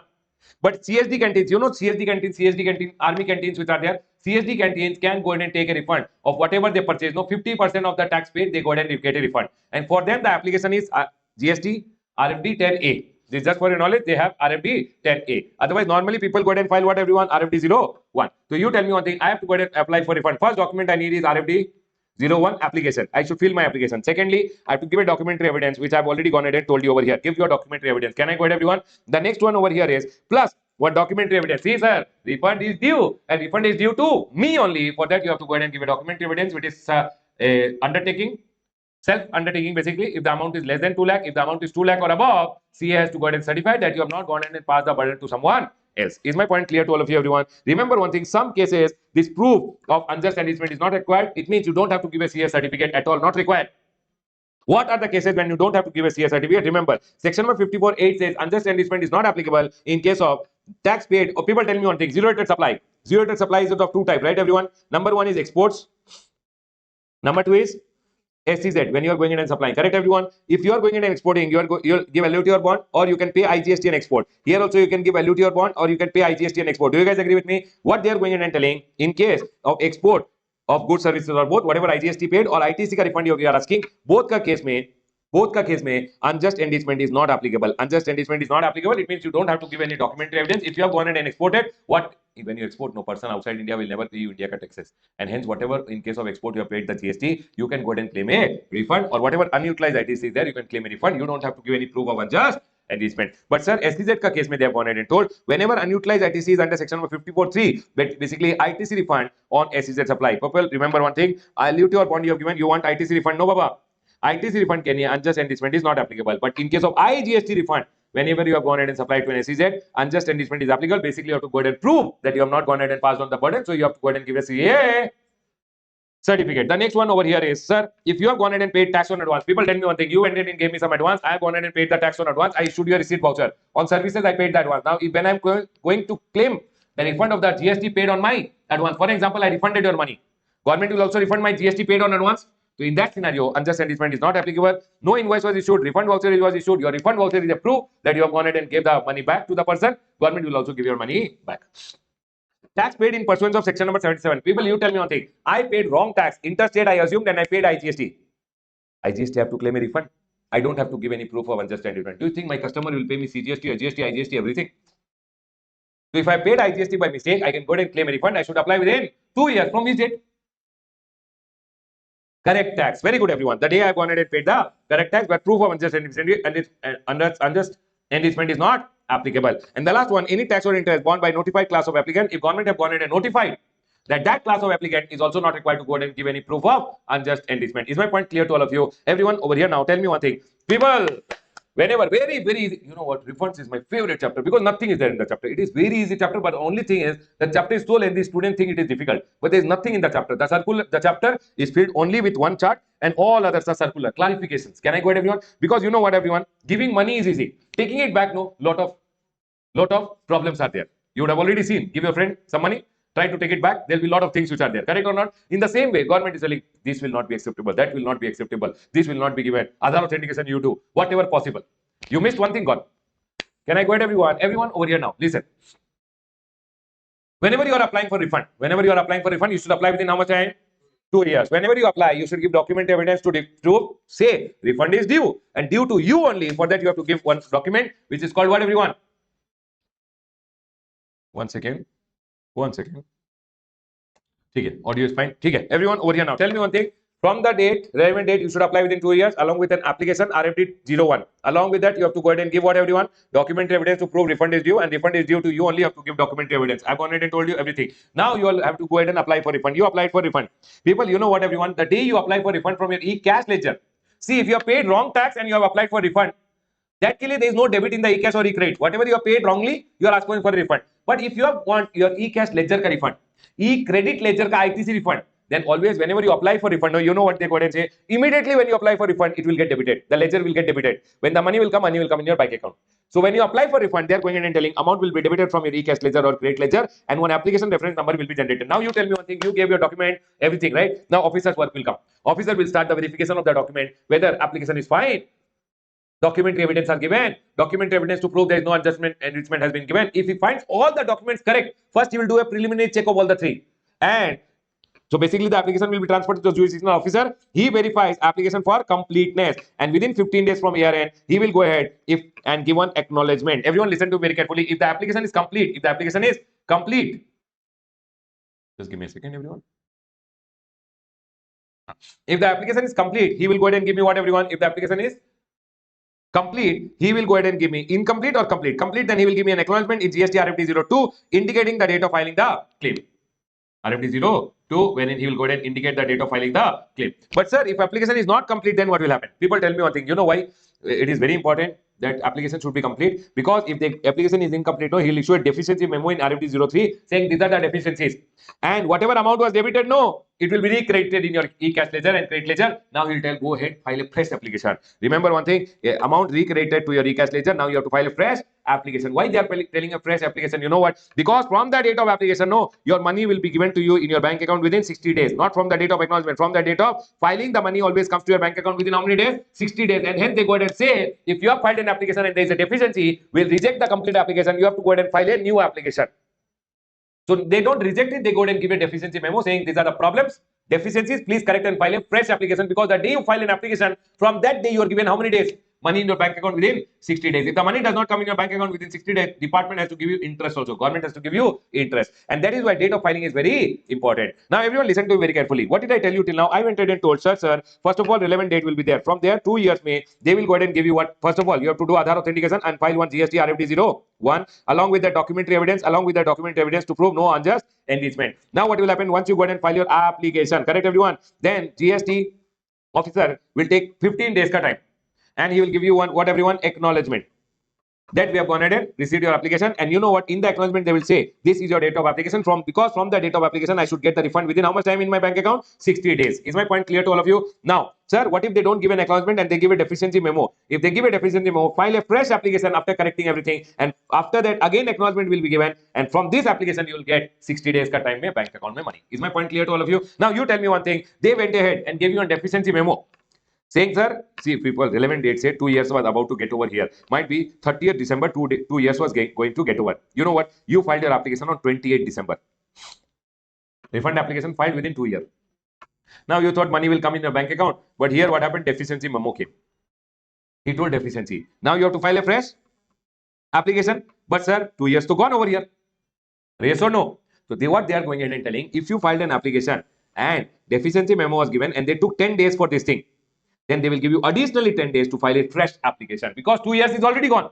But what they are trying to tell over here is, sir, limitation period of 2 years for filing to exclude time period from RFD01 to RFD03. If you are given any deficiency memo, then whatever time they have gone ahead and taken to give you the deficiency memo, they will give you additionally that much time so that you can file a fresh application. Is my point clear to all of you, everyone? The next one over here, let's go ahead and talk about the next point. The next point goes ahead and says, sir, now once the application has come to them, people, 1 minute, application came, they gave you an acknowledgement, everything is fine. Now remember, from the date of application, your refund will come to your bank account within how much time, everyone? 60 days. But you tell me one thing, I am an exporter or I am a zero-rated supplier. I went and told the government, sir, for export we need a lot of money. You take 60 days, that is not fair, sir. We want our money quickly. And hence government went and told, see, within 7 days, everyone listen carefully, within 7 days on the basis of prima facie examination, means GST department will do what you know, prima facie, everything is correct, this document evidence is also correct, this proof of unjust enrichment is not required anyways in that scenario. Sir, everything is fine for zero-rated supplier. Let's go ahead and process the refund within 7 days so that they need money, right? So immediately the processing will be done. But here, provisional refund will be given only 90% of the amount which they have gone ahead and applied for refund. Sir, section 154.6, read with rule number 91 goes ahead and talks about grant of provisional refund. 90% of the refund claim only to zero-rated supplier of goods and service will be given as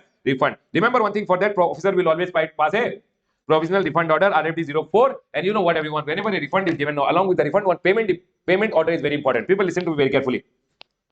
Whenever one refund order will be given, no, along with that officer has to pass a payment order, which is RFD05. Listen carefully. You know what happens? Whatever RFD05 officer will pass in a day, the GST portal will make one consolidated payment advice of all the RFD05s. In that consolidated payment advice, the GST department will, the GST portal will put my name, my bank account numbers, all the details of my bank account, and put the amount, name, all the details, bank account detail, and amount. Like that, for everyone, one consolidated payment advice, one consolidated advice will be made by whom? GST portal. See, GST officer issued to all of you payment orders. All of you need money in the bank account, but GST department does not give the money. These GST payment orders which are uploaded on the GST portal by the officer, no, all this ka one consolidated payment advice is made. That payment advice is sent to PFMS ka website, which is Government of India ka website. And PFMS ka website gives you the money in your bank account. Government of India ka PFMS website is there. From there, the money comes in your bank account. And hence, Baba, always remember, if your GST department does not issue a payment order, no, he gave you a refund order, RFD04, provisional refund given.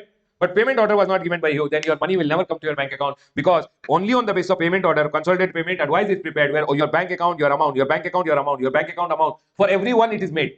And GST portal sends it to whom? PFMS website, and PFMS makes sure that the money comes to your bank account. GST department does not give the money. The money comes from Government of India ka account. Can I go ahead, everyone? And hence they have gone ahead and told over here, payment order will be made. Everyone listen to very carefully. Now payment order will go where, everyone?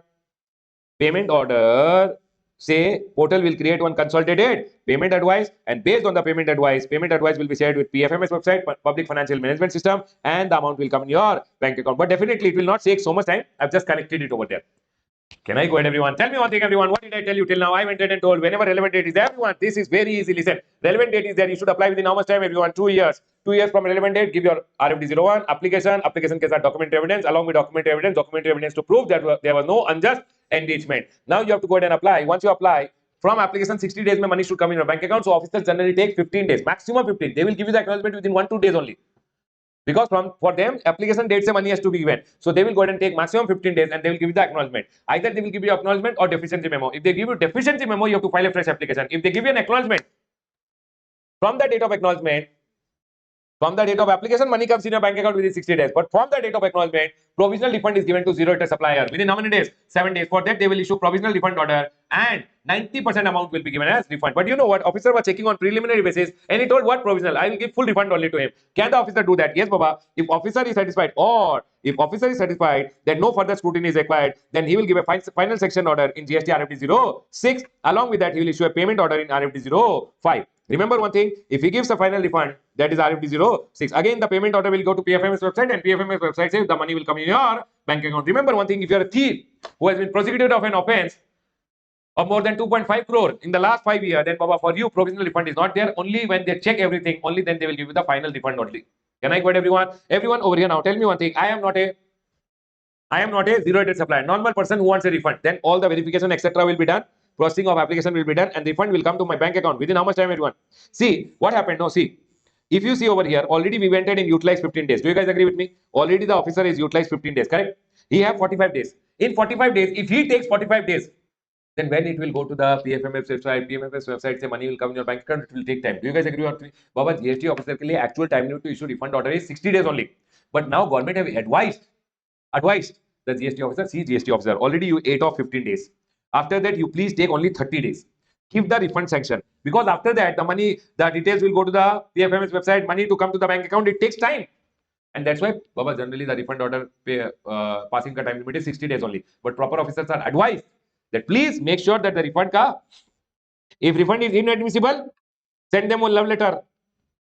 And applicant will reply within how many days? 15 days in RFD 09. Then you can reject the refund sanction also. If you think refund is admissible, then please give a refund sanction order. Remember on things, sanction order and rejection order number is same. Okay, everyone? Now, listen to me very carefully. He told final refund is 1 crore rupees. Out of that, provisional refund was given 90 lakh rupees to you. Then remaining payment order will be issued for 10 lakh. Or might be any old demand was outstanding. Baba, from your refund, they will adjust the demand, and remaining amount ke liye they will give a payment order. Payment order goes to portal, creates one consolidated payment advice, sends it to the PFMS website, and PFMS website will give the money in your bank account. If the PFMS website say money does not come in your bank account, then remember one thing, again the officer has to issue a payment order for the interest portion, and again PFMS website say interest will also come. Always remember, after this, the interest which is there is how much, everyone? 6% under section number 56, day wise calculation, you will get interest. Now, sir, my refund which came, no, it's an erroneous refund. I cheated and took refund. Then remember one thing, again demand and recovery chapter will start over here. Do you remember demand and recovery, everyone? Now the time limit is not 3 year, 5 year, now it is as per section number 74. Is my point clear, everyone? Can I go ahead? What is section number 74A going ahead and telling? Baba, show cause notice ke time limit is 42 months, etc. Do you remember, everyone? After that, 12 months they will pass the demand order. Can I go ahead, everyone? Okay, that is okay. I've just connected your demand and recovery chapter over here. Now tell me one thing, people, is this very, very easy? And what I've explained, same thing over here. Your money came to your bank account. Now what they are going ahead and telling, withholding, your refund, which was GST department officer passed your refund order of 500 crore, but GST department has a doubt on you. In that scenario, you know what will happen? The GST department can hold you with the. If GST department is telling we have to go for a departmental appeal, this refund should not be processed, then GST department will put your refund on hold.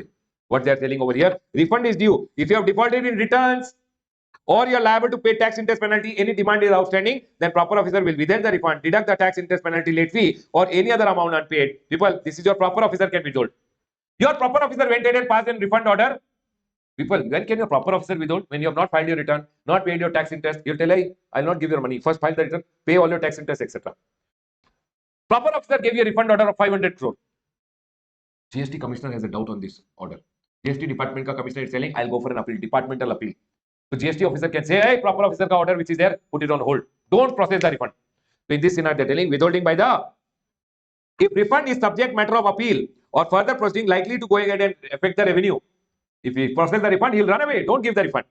Then he will issue an RFD 07. Remember one thing, whether your proper officer withholds, whether the commissioner withholds, what they will go ahead and do, everyone? They will give one RFD 07 Part MA order for withholding of refund and inform the reasons. It says when proper officer is satisfied, refund is no longer liable to be withheld. People, you tell me one thing. First, they will withhold, and later they realize, okay, Ramesh has filed all his return, paid all the tax, or commissioner is telling, okay, we've lost in the appeal, we have to give the refund. In that scenario, they are telling they will pass an order for release of the refund in RFD 07 ka Part B. Can we go ahead, everyone? Everyone over here now, if withheld amount is refunded, you will get it. Sir, my money was not given to me over here in 60 days. You have withheld it, and you are going to pay me after 2 years, for example. I want interest after 60 days.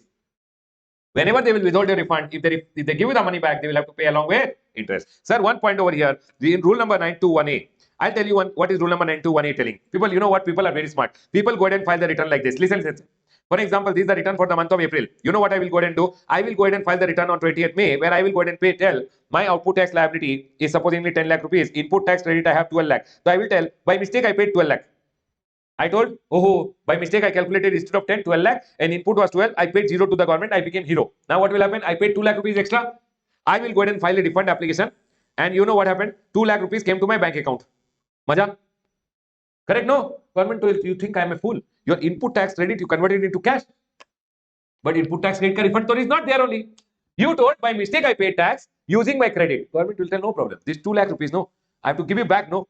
How did you pay me? I will also give it back in your credit ledger. By mistake you paid, no. I'll put it back in your credit ledger. What they are trying to say is refund is always based on original mode. Proper officer will issue an RFD 06 for refund sanction amount for putting the money in the people. If they have to give you the money in your bank account, they will sanction the refund and pass one payment order. But if the final refund amount is there 10 lakh rupees, out of that outstanding amount is 5 lakh, remaining amount ke liye they will go ahead and pass a payment order. This will come in your bank account. Correct, everyone? But instead of passing payment order, no, if they have to put the money back in your credit ledger, he will go ahead and pass PMT 03. He will not pass a payment order. Otherwise, the money will come in your bank account. Is my point clear to all of you? For that, he will pass PMT 03. Remember one thing, everyone. Sir, I filed a refund application, but I don't want the refund. My mistake, sir. You can file a withdrawal order. Withdrawal. It says what, everyone? Application before issuing RFD 04, which is provisional refund order, refund sanction order, refund ke liye payment order, or sir, withholding of refund, or when show cause notice was issued to you over here. All these came before. If you want, you can withdraw your refund application by filing RFD 01 W, and what on submission, whatever amount was debited in your e-credit ledger or cash ledger shall be recredited. Everyone over here, people tell me one thing. Refund is based on original mode. Correct, everyone? So you tell me one thing. If I am a zero-rated supplier, ITC ka refund I want. If they put the refund back in the ITC ledger only, what is the point?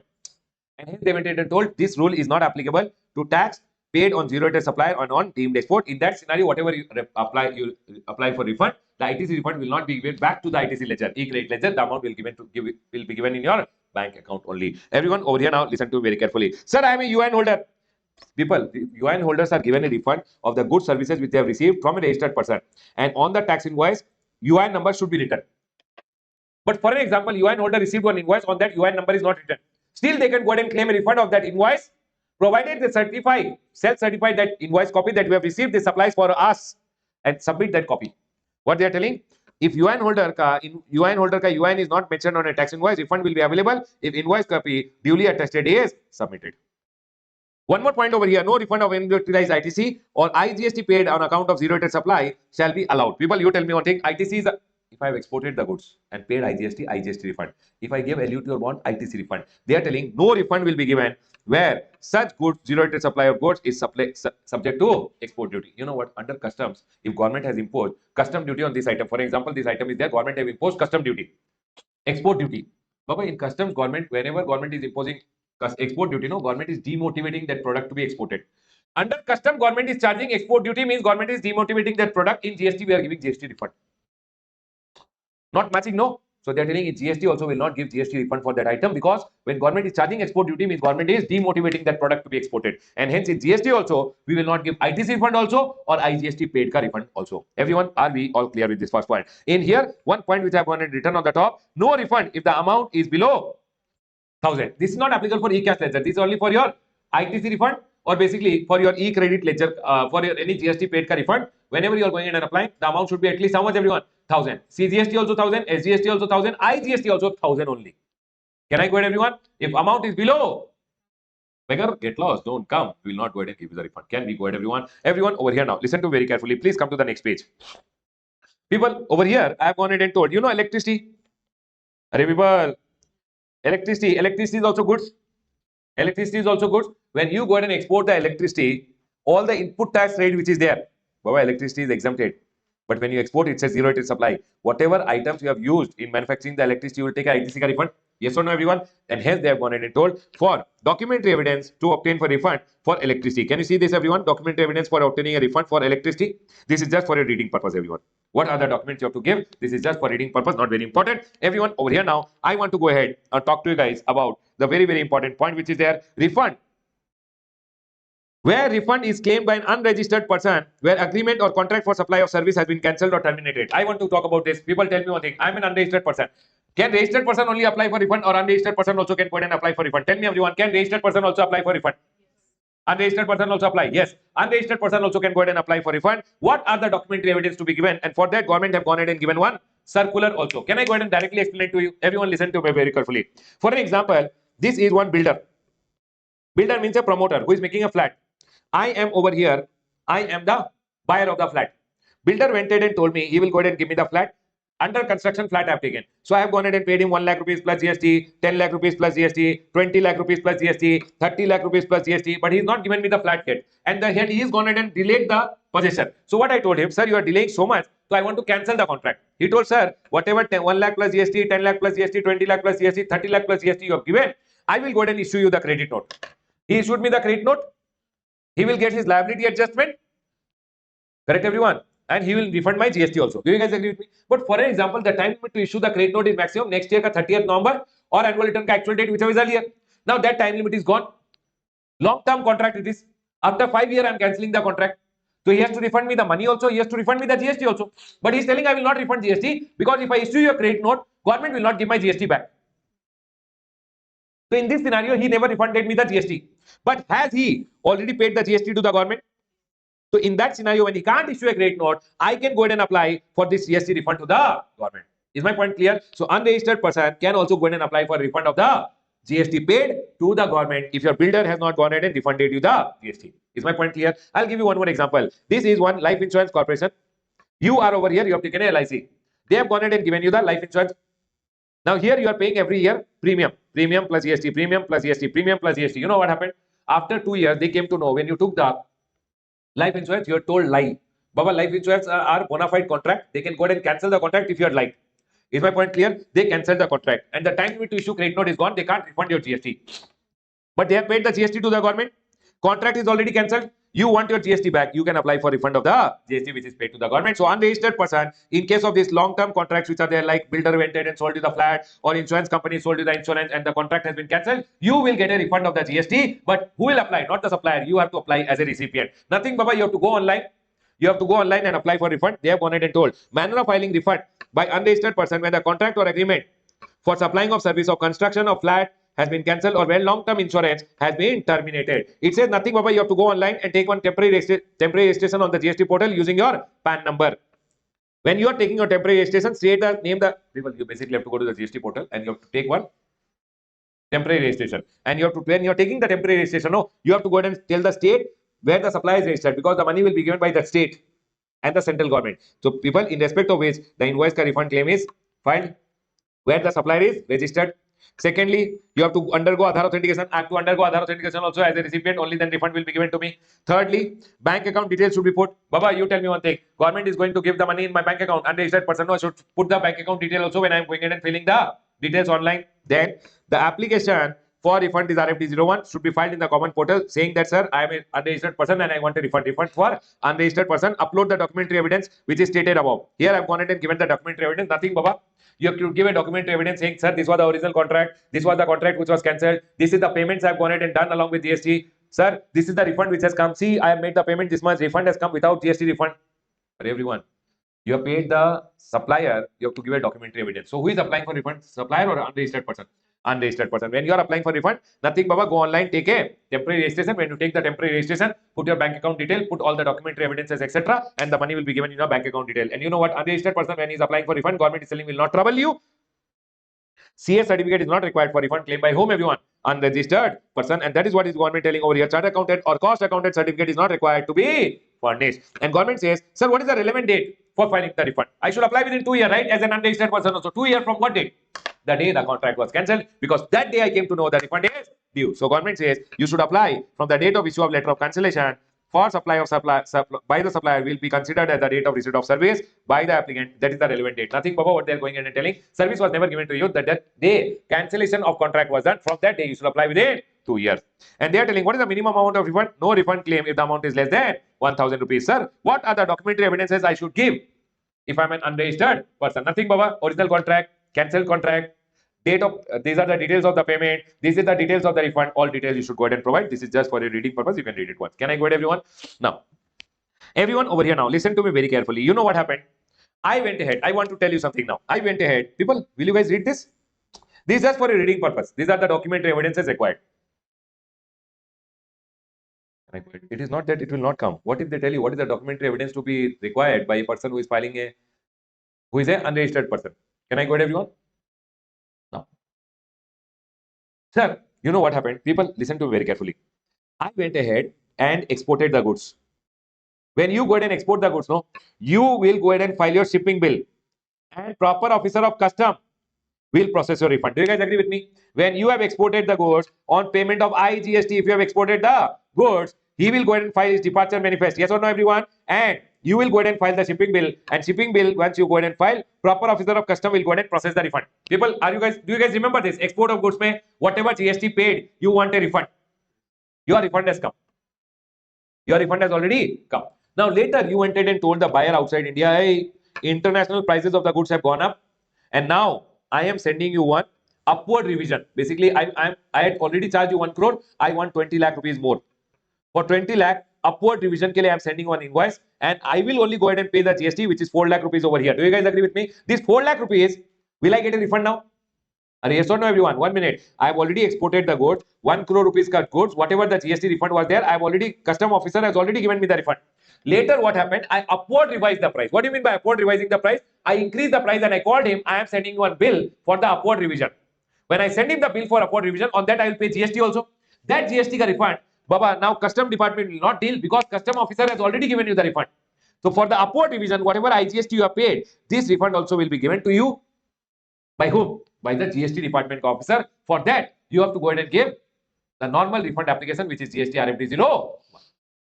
Is my point clear to all? That is called as upward revision, and that is what in this chapter also one line I had gone ahead and left over here in your exports under GST. This was talking about that refund of additional IGST will always be processed by whom, everyone? The GST officer. And that is what is being told over here. Can I go ahead, everyone? And that only I've gone ahead and written over here. Any person claiming refund of additional IGST paid on account of upward revision in the price subsequent to the export and on which refund of IGST paid at the time of export has already been sanctioned under rule number 96. Under rule number 96 means I told you in export under GST ka chapter. So Baba, here your custom officer has already given your refund on the export of goods. So upward revision mein extra GST which you have paid, who will process the refund? GST officer only. For that, you will file one refund application to the GST officer, which is the refund application to everyone, GST RFD 01. They have gone ahead and told time limit for filing refund is 2 years. Baba, that additional refund which is there, for this you have to give RFD 01 to your GST officer within 2 years, right? 2 years from what date? 2 years from relevant date. That is same as in case of export of goods. What is export of goods means? The day ship left India. From that day, you should go ahead and apply within how much time, everyone?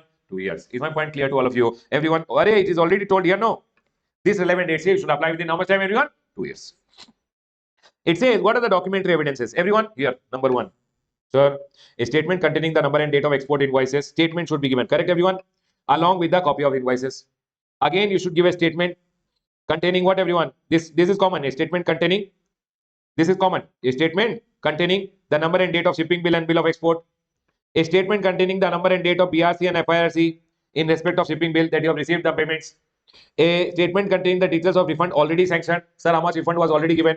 A statement containing the number and date of relevant supplementary invoice or debit note. Sir, this is the additional invoice which I've gone ahead and issued. A statement containing the details of the payment of additional IGST. Sir, I've gone ahead and paid the additional IGST.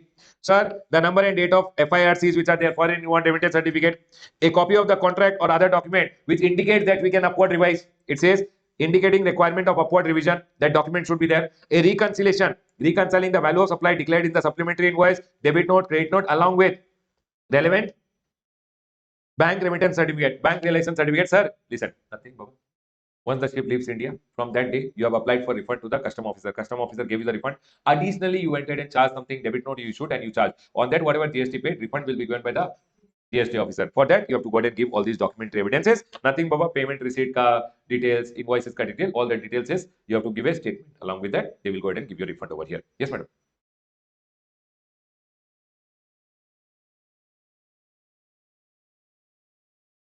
The day you file the application, from that day, refund is given within 60 days. Upward revision have. So 2 years may you should do it. 2 years may this should be done. Can I go ahead, everyone? Are we all clear till here? Yes, yes, yes. Everyone over here now. Next one. People, CTP and NRTP, they have gone ahead and told. CTP and NRTP ka case mein, always remember one thing. CTP came for 2 months. 2 months ka they should file their return. Only then whatever is the e-cash ledger ka money is there, they will be given a refund. Always remember, CTP and NRTP, refund of CTP and NRTP shall be claimed only after the last return, which is required to be furnished, have been so furnished. CTP or NRTP, whenever they want to apply for refund, if they have gone ahead and paid, file their last return, only after that they can apply for a refund. The next one over here, interest on delayed refund. Sir, remember one thing, if a refund does not come within 60 days from a date of application, then you are given an interest at the rate of 6%. But you remember, sir, if refund is because of a court order, tribunal order, appellate authority, appellate tribunal, high court or Supreme Court, then it is 6, not 6%, it is 9. Generally, whenever you get a refund, if refund is not given to you within time, interest is 6. But if refund is because of a appellate authority, appellate tribunal, high court or Supreme Court order, then do you remember there I gone and told you the interest is 9. Everyone over here, this is 57 and 58, Consumer Welfare Fund. Reading for your read at home. There's nothing for me to explain. What is it talking about in Consumer Welfare Fund, everyone? Listen. See, whenever refund is given by the government, no, GST department always puts the money in the Consumer Welfare Fund. Money is never given to you. Consumer Welfare Fund mein only money goes unless you prove that the refund was due to you. Can I go ahead? Sir, what will be happening in Consumer Welfare Fund? Consumer Welfare Fund will be used for the benefit of the consumer because it's a consumer ka money.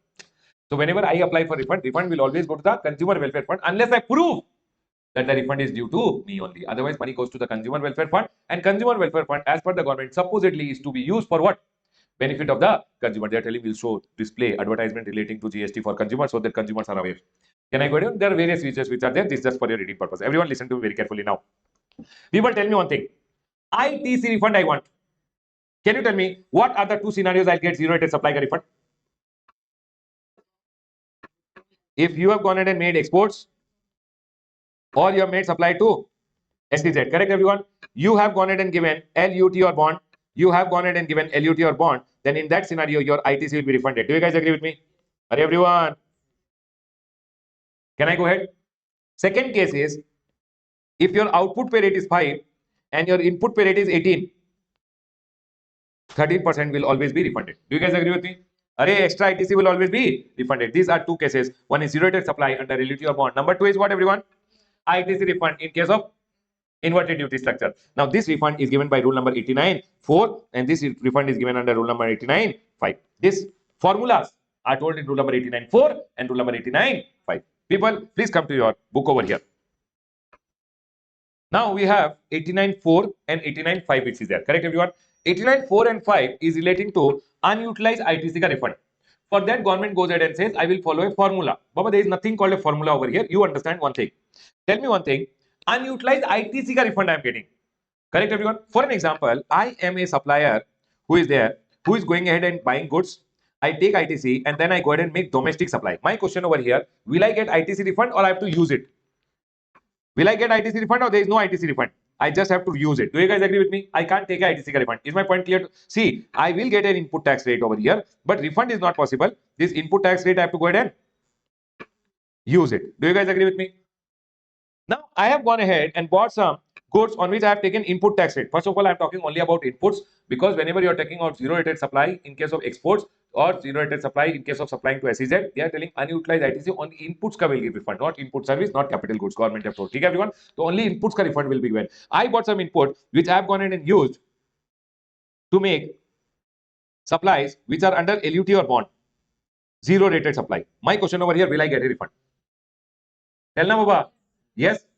Yes or no? So you tell me what is the formula if I ask you. There is no separate credit which is there. Credit is only one. So ITC multiplied by zero rated supply under LUT or bond. Do you guys agree with me? Divided by. That's all they have told. See, net ITC, input and input. Sorry. In this you get a refund of input also and input services also. For inverted duty structure you get only inputs. Here you get input also and input services also. Now you tell me one thing, common input and input service is there. Multiplied by what will you do? Turnover of zero rated supply divided by full turnover. Is that the formula, everyone? They have also gone ahead and written the same formula. But can I go ahead and explain the formula now again? Everyone listen to me very carefully. Everyone tell me. Supposingly, I am a person over here who is going ahead and supplying. I bought some inputs. The ITC is there. I went ahead and did domestic supply. My question over here, will I get a refund or I have to use it? No refund. But will I get the ITC? Yes. Refund is not there. Do you guys agree? I bought some inputs which I took input tax credit. I made exempt supply. Exempt supply ke liye, whatever I use, do I even get ITC or I don't get ITC also?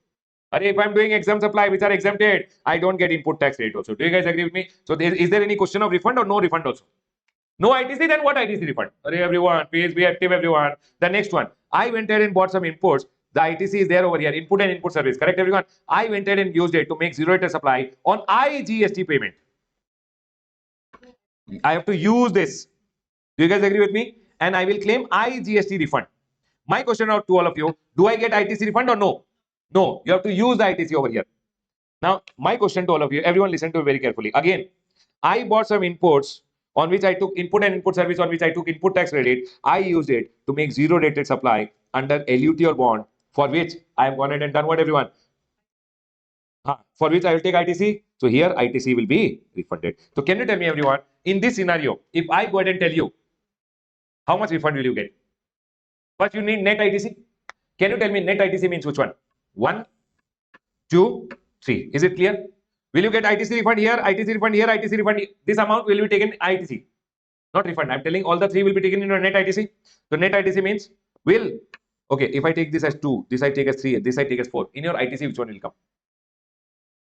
1, 3 and 4. 2, why? 2 is not ITC only because you are using it to make exempt supply. Do you guys agree with me? So first you have to take net ITC. Net ITC means whatever is relating to exempt supply, don't take it. Can I go ahead, everyone? Multiplied by turnover of zero rated supply of goods and services which are made under LUT. Can you tell me which is made under LUT over here? This one. Yes or no? Divided by adjusted turnover. Adjusted turnover means?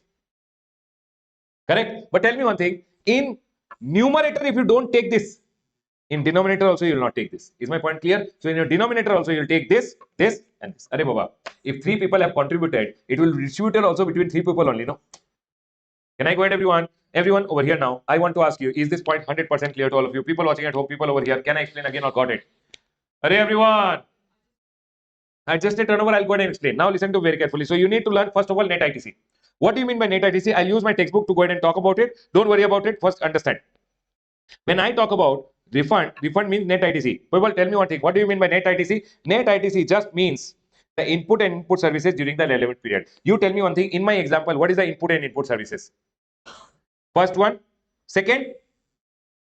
No, it is not your ITC only because exempt supply ke liye if you are using something, you don't get credit. 1, 3 and 4. Is my point clear? Is net ITC clear to all of you? They have told this only. They have told, sir, net ITC means the ITC. Now, you need what? First of all, turnover of zero rated supply of goods which is done under LUT. Everyone, what do you mean by turnover of zero rated supply of goods which is done under LUT? Whatever you have gone ahead and exported or you have supplied to an SEZ under LUT or bond. Everyone. So, sir, for this they have gone ahead and told, Ramesh, listen. Whatever the value of goods services which are made without payment on an LUT, you take it. For example, 1 crore rupees. But sir, you know what people do? You tell me one thing. If I go ahead and show my LUT or bond card more supply means if I inflate the turnover, refund will be more. So what people do, no, they inflate their turnover when they are exporting the goods from India outside India. No, they inflate the turnover and show more as the sale value. Outside India, a person when he's paying, no, whatever cash etc. they have outside India, something wrong things they would have done, they get the money from outside India. That is okay. How they get the money, you forget it. But what they are telling, they are inflating their sale, and hence government went ahead and told, if you can sell that item in India for only 50 lakh, the maximum export value you can show is 75 lakh. It means 1.5 times of the value of the goods which are domestically supplied by the same supplier or similar supplier. So sir, if the item amount was 50 lakh rupees, you are telling export invoice is 1 crore, they are telling we'll not take 1 crore, we'll take 50 lakh or 1.5 times, which is 75 lakh, which is lower, everyone. 75 lakh. Is my point clear to all of you? You know what happened, everyone over here. Value of the invoice is 5 lakh. For example, domestically you are supplying at 4 lakh. The maximum can be 6. So 6 or 5, which is lower. 20 lakh may you are selling in outside India. Domestic export invoice. Domestic value is 10 lakh. You can show maximum how much? So 15 or 20, which is lower? 15. Domestically you are selling at 20. Sorry, export invoice is 20. Domestically you are selling at 14. 14 ka 1.5 is 21, which is lower. So you'll take 20. Is my point clear to all of you? Everyone now listen to very carefully. Whenever you are going, now you tell me one thing. In this question, in this point, first of all, as per this came 75 lakh, correct everyone? Now your shipping bill which you have filed with the custom department, no, in that the FOB value you have shown only 70 lakh. You're telling gone, Baba. 75 or 70, whichever is lower again. See what they have gone ahead and told. One more in the explanation. For the purpose of this rule, the value of goods exported out of India shall be taken as the FOB value of the goods which is declared or the invoice value, whichever is less. You tell me one thing. How do you find out net ITC? You understood? Zero rated supply of goods. Zero rated supply of goods which is made under LUT. How will you take? First of all, whatever is the export invoice ka value. Suppose this is 1 crore. This goods ka domestic supply ka 1.5 times. Do you guys agree with me? 1 crore into 1.5 times is how much, everyone? No. Domestically it can be supplied for 50 lakh. 50 lakh ka 1.5 times is how much? Which is lower. But export ka invoice, here the value came 75 lakh. FOB value which you have shown in the shipping bill which you filed with the custom is only 60 lakh. What will be your export ka value? Only 60 lakh. Government is telling, beta, in export, in shipping bill, why did you show 60 lakh? I want 60. Now I'll show. I'll give you refund only to the extent of 60. Is my point clear to all of you? My question to all of you is the first point clear? Is the second one clear? Now, third is services supplied under LUT. Everyone, what do you mean by services supplied under LUT? Listen. You are claiming a refund for a period. Always remember April, May, June. For example, 3 months ke liye you are going in and claiming a refund. During this period, people listen carefully. You received payment for services 50 lakh rupees. How much payment received? But you know what? Out of the total payment received, 10 lakh relates to services which are to be provided in the next period. Is the service already provided or to be provided? Advance received. 10 lakh is the advance for next period. What to do? Is it relating to this period or not relating? Advance relating to next period. No. What will you do? Delete it. Last period I received 15 lakh rupees advance for which service is given now. Advance previously received 15 lakh, add it. People, I received some advance now which is for next period. Delete it. I received from advance previously which is for this period. Add it. Is my point clear? So can you tell me what will be the services ka value? Hey, 50 minus 10, 40. 40 plus 15 is 60. Again, everyone over here now, it will be how much, everyone? 55 lakh. Is my point clear to all of you? Tell me one thing. Net ITC means what? Input and input services ka credit. Exam supply wala credit don't take. Zero rated supply of goods means what, everyone? Whatever is the export invoice ka value you have declared, 1.5 times of the domestic supply value, whichever is lower, compared to the FOB which you have shown in shipping bill, whichever is lower. Is my point clear? LUT of services, what will you take? Whatever total payment is received, advance relating to next period, delete it. Advance received previously, which is service is provided now, add it. Can I explain again or got it? People, first point is clear. Second point is clear. Third point is clear. Can I go ahead, everyone? Vijit, smile. Can I go ahead, everyone? Is it easy, Baba? Now we have adjusted turnover. Now people get confused with adjusted turnover. Listen, turnover little adjust. Turnover little. So from turnover we have to reach to adjusted turnover. Correct, everyone? Now listen. In turnover, turnover can be of goods also. Turnover can be of service. But I want everyone to first confirm: is everyone 100% clear till here? Are everyone? Now we are going to learn about turnover little adjusted. Turnover can be of goods. Turnover can be of service. Do you guys agree with me? Turnover can have domestic supply, which is taxable supply. It can have exempt supplies which are there.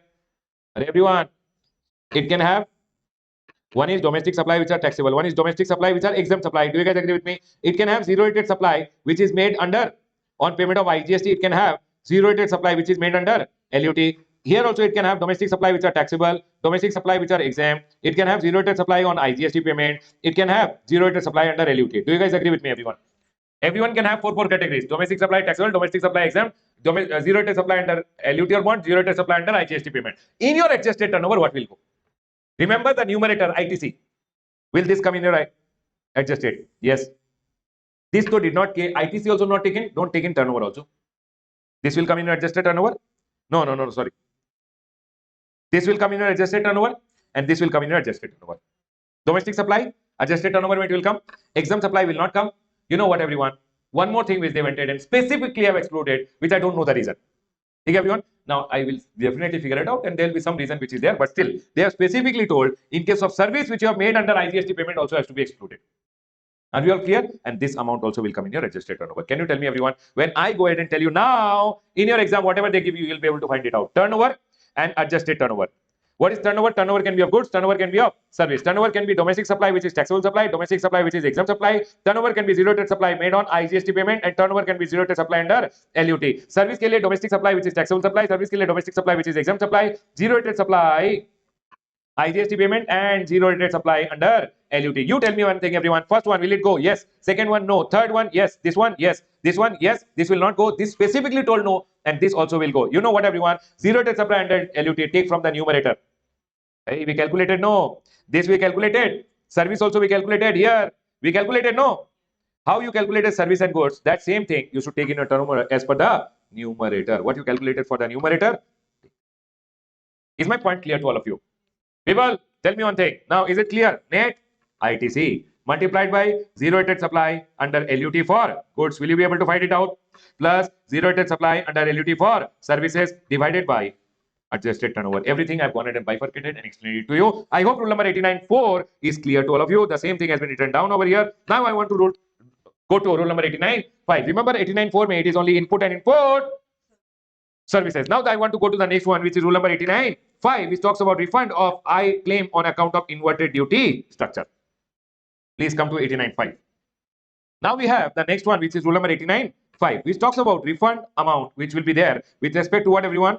Inverted duty structure. Everyone, can I go ahead and directly explain to you inverted duty structure? Listen, inverted duty structure, what they have gone ahead and told is, first you have to go ahead and take again the net ITC multiplied by turnover of inverted duty structure goods. People, inverted duty structure ka whatever is the goods or service, and divided by adjusted turnover minus the tax which is payable. Clear, everyone? 1 minute. Whatever is the tax payable with respect to those goods you paid. For example, input pay rate is 18, output pay rate is 5%. So, Baba, input rate is 18, output is 5. Correct? You will pay your 5, no? Then remaining only you will get the refund. How much? 13. So that is what they are trying to say. Let's understand this with the help of a diagram. Everyone over here now. For an example, I went ahead and bought one input in which the rate of GST is 18%. Everyone listen carefully. Everyone listen carefully. Input services on which the rate of GST is supposedly 18%. Don't worry about it. Now you tell me one thing. I paid 18 lakh rupees over here. You know what? Out of this, I made product A and I made product B also. Okay, everyone. Inputs I went ahead and bought on which I paid 18% GST. For example, 18 lakh rupees I've gone ahead and paid. I used it to make product A also. I used it to make product B also. Product A ka, the turnover which is there, here also turnover is given. Product A ka turnover which is there is supposingly, product A ka turnover which is there is over here 100 lakhs. Product B ka turnover is also 100 lakhs rupees over here. Product A pay rate of GST is 18. Product B pay rate of GST is 5. Can you tell me which product is inverted? Product A or product B? Product B is inverted. Do you guys agree with me? Baba, are you guys convinced, first of all, that product B is inverted? I bought input services and capital goods also 18% GST I bought it and paid. But now you tell me one thing. First of all, which product is inverted, product A or product B? Product B. If I go ahead and ask you, in this input, how much relates to product A and how much relates to product B? Based on your turnover. Everyone, tell no. Apply little brain. Think, tell me. 18 lakh is there, which is the ITC, multiplied by turnover of this is inverted, right? Why inverted? Rate is only 5. Input pay rate is 18. So this is inverted. How much is the turnover? Divided by how much is the total turnover? 200 lakh. You tell me everyone, this is the formula, no? Net ITC multiplied by turnover of inverted divided by adjusted turnover. Can you tell me how much is the amount coming to inverted? So 9 lakh relates to this, 9 lakh relates to this. Do you guys agree with me? When 9 lakh came over here, will you get full 9 lakh refund? Why no? They are telling, see, 9 lakh relates to product B, 9 lakh relates to product A. Product A wala, so you have to use it. Product B wala 9 lakh, you will get a refund, but not full. 100 lakh pe how much is payable? 5%, no? So 9 lakh minus 5 lakh is payable. Correct, everyone? Everyone. So 5 lakh is payable. How much will you get a refund? Do you got it? That's all. That's all, everyone. ITC relating to input multiplied by zero inverted ka turnover divided by total turnover. Everyone. Now you tell me one thing. You should get a refund of 5 lakh, right? 5 is the tax payable. 4 lakh. Correct? Now you know what happened. This matter went to the court and people went in and told I should get a refund more. Court, there is some problem with the formula. And they went ahead and changed the formula. I'll tell you why. Listen. People, is this first of all clear to all of you? I'll ask you again. You tell me only if I'm convinced, I'll go ahead. Input, I told you. Input services I bought. Capital goods I bought. Okay, everyone. Here also I paid GST. Here also I paid GST. Here I paid 18% GST, 18 lakh rupees for an example. Out of this, I made the final goods. Final goods I went ahead and made was product A, and I went ahead and made product B. Product A pay rate of GST is 5%. Product B pay rate of GST is supposedly 18% or 28%, which is inverted. Product A. Here the turnover supposedly is 100 lakh. Here the turnover supposedly is 400 lakh. Can you tell me how much is your refund? First of all, everyone, can you tell me how much is your refund? Quickly. Sir, 18 lakh rupees into 100 lakh is the inverted duty structure. Correct, everyone? Cut turnover divided by adjusted turnover. 500 lakh. How much would you get a refund? 3.6 lakh. Do you guys agree with me? How much is the tax payable? 5 lakh. And hence you got a refund of 0. Tax payable. Do you guys agree with me? Are we all clear with this point? Now you tell me one thing. Everyone, I'll come back to this. Sir, here but the tax payable was there. Correct, everyone? Now you tell me one thing. People went to the government. People, is this same thing which I explained down? Now you know what, everyone? This is your inverted duty structure ka tax. People, how much is the tax with respect to my inverted duty structure? How much is the input tax relating to my inverted duty structure? 9 lakh. How much is the tax payable? 5. Government is assuming, okay, this input tax credit is relating to only inputs, right? Array, and this is my tax payable. Array, everyone, tax payable, I can pay using my input also, input service also. Array, you are giving me a refund of 9 lakh. Relating to my inverted duty structure, how much is the tax? 9 lakh. Now this 9 lakh, how I have to pay, I will decide, no? I will use my input, I will use my input service, I will use my capital goods and pay. How whatever input tax rate I have, I will use and pay. You are assuming that this 9 lakh, may say 5 lakh which I have to pay, I will use my inputs ka credit only. So people went to the court and told court, this is not right. Okay, you are giving me a refund only of inputs. 9 lakh which is there, give me full 9 lakh. I have to pay 5 lakh. No, I will pay out of my input service, capital goods. I'll decide how I have to pay. You have to give me a refund of 9. You are telling tax payable also, I will assume is paid out of input ka tax only. You understood? And hence court went ahead and told, okay, the court gave department one this thing. Court told, hey, make some changes. Department told, okay, this 5 lakh which you have to pay, no, you can use. People, earlier the refund was 4 lakh, right? Now listen, government went ahead and told, listen, you can pay 5 lakh. You can use your inputs divided by input plus input services ka ratio mein. Input means your net ITC. Array, net ITC means inputs only, no? How much is the net ITC? You tell me one thing. 5 lakh I can pay in this ratio, input to input services. Here supposingly I had gone ahead and paid input services, I had gone ahead and have the credit of 36 lakh. Now you tell me this 5 lakh, how I will pay, that I will decide, no? The government told, no. 5 lakh also I will say that you use little of your input, little of your input service. How much of your input? In the ratio of input divided by input plus input service. And you know what? Here the net inputs means what? Only input only, no? So they are telling into net ITC, which is relating to what? Input divided by input plus input service. Because they are telling this 5 lakh, now I will assume that you are paying in the ratio of what? You are using little of your input also, little of your input service also. So how much of my inputs I am using, everyone? Into 18 lakh divided by 18 plus 36 lakh. Do you guys agree with me? Can you tell me in what ratio will I use 5 lakh rupees input? How much will I use?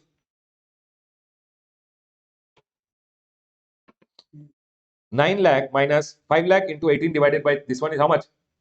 3 lakh. Can you tell me my refund now? Earlier the refund was only 4, now the refund became 6.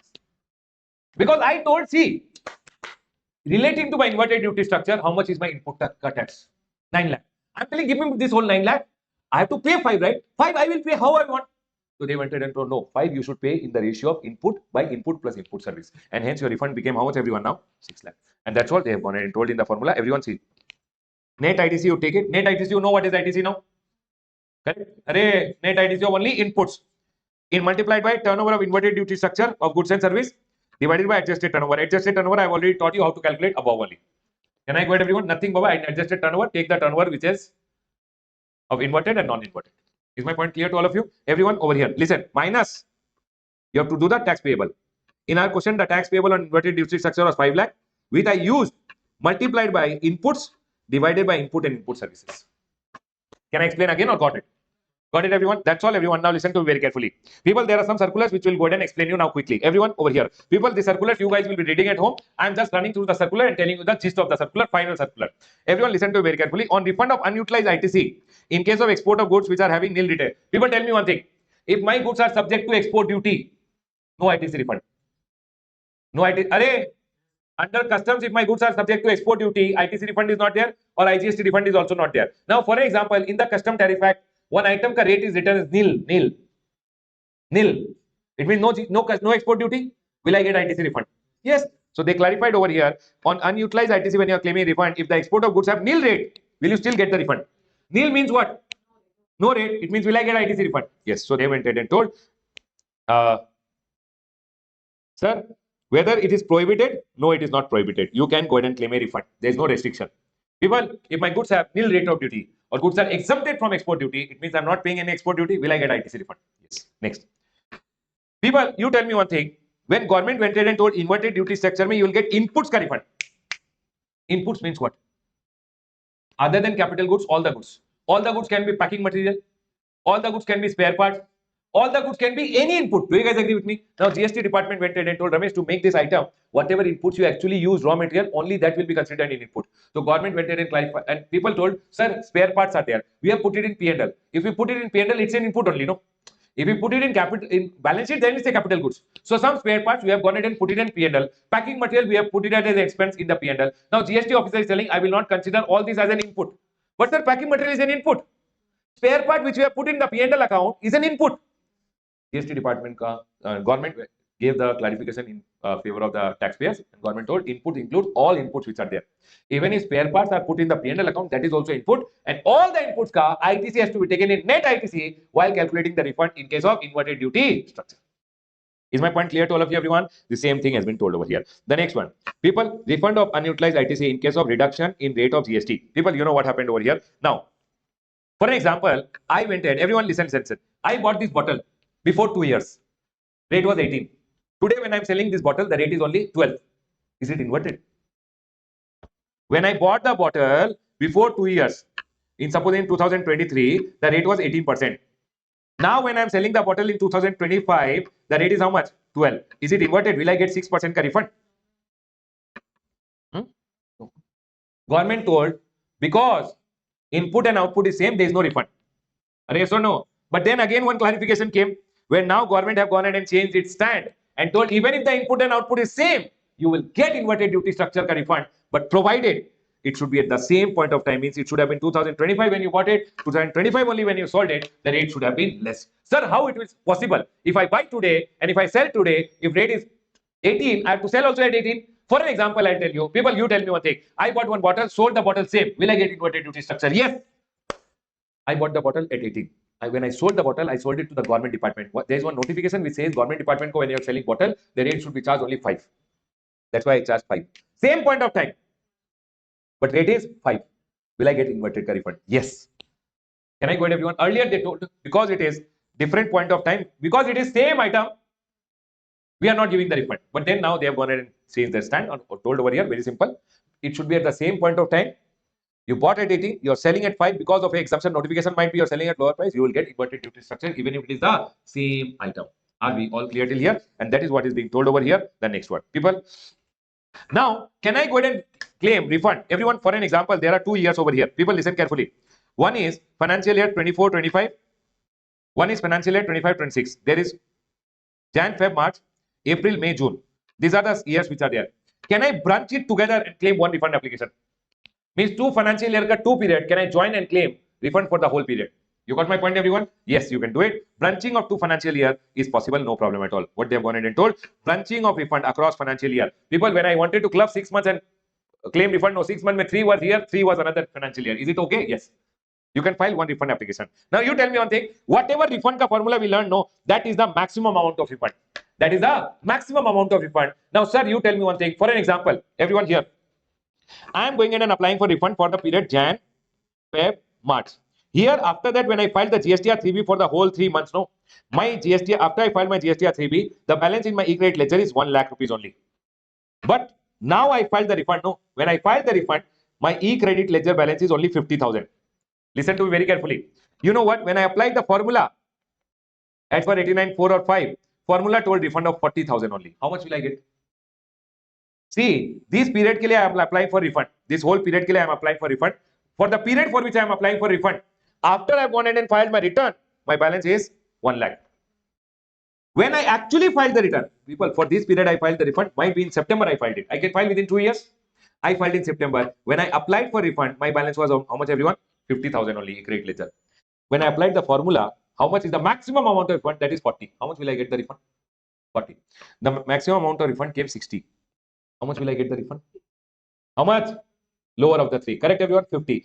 I went ahead and applied for refund over here. And you listen to me very carefully. They have gone ahead and told over here, sir, whenever you apply for refund, in case of refund of unutilized ITC, always remember one thing, the portal will always calculate the list of the following. Unutilized ITC, whenever you apply for refund, number 1, as per the formula. Number 2, balance in e-credit ledger at the end of the tax period for which refund claim is filed after the filing of 3B. You tell me one thing, this period I am filing a refund. If I file my 3B, the balance is only 1 lakh. And then they are going ahead and telling the balance in the e-credit ledger at the time of actually filing the application. Sir, when I actually filed the application, it was 50 only. Now you tell me one thing, as per the formula, it came that your refund is 2 lakh rupees. Will you get 2 lakh? When your 3B got over here, 3B ka balance was only 1 lakh. Sorry, when you filed your 3B, your e-credit ledger balance was only 1 lakh. How can you get more than 1 lakh? But actually, when you applied for refund, in my balance only 50 is there. 50 only you'll get. My point clear. Now you tell me one thing. For an example, the maximum refund came only 40,000. Which one will you get? Now this 40 will be given for my e-credit ledger. E-credit ledger has IGST also, CGST also, e-credit ledger has SGST also. This 40 will be given for where? They are telling first, remember, IGST will be used. So 40,000, supposing you have IGST 20, so that 20,000 will be used fully. You need 30 more. Array, you need 20 more, right? 20 is gone. The remaining will be given 10 from here and 10 from here. They are telling over here, CGST and SGST will be used equal. And in the event of any shortfall, wherever balance is available from that ledger, the amount will be paid. Is my point clear to all of you? Everyone over here now, the next one. Circular. Refund of ITC restricted to the, okay, tell me one thing. I am applying for refund of ITC. ITC means your GSTR 2B. Whatever invoices came in your 2B, only that should be included in your ITC calculation. You are asking for a ITC ka refund, correct? So people file GSTR 1, it came in your GSTR 2B. Whatever has come in your GSTR 2B is your confirmed credit. Only that should be going in the calculation of net ITC. Only that ka refund will be given. They are telling, sir, whatever is not coming in your 2B is not your confirmed credit. So we will never go ahead and give you the refund. The next one, sir, deemed export ka case mein. You tell me one thing, can there be the recipient who can file a refund application in case of deemed export? Yes, I clarified, in case of deemed export, supplier also can file, recipient also can go ahead and file for a everyone refund. There is no restriction on recipient of deemed export going ahead and filing for a refund. The next one. People, tell me one thing. I have money in my e-cash ledger.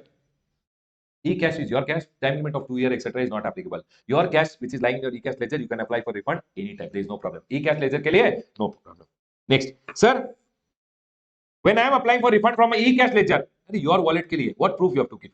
There is no proof of unjust enrichment required. They are telling no self-declaration or CS certificate is required. If you are going ahead and applying for refund of what, everyone? E-cash ledger. Sir, people deducted my TDS and TCS. That will come in my e-cash ledger. Can I apply for refund?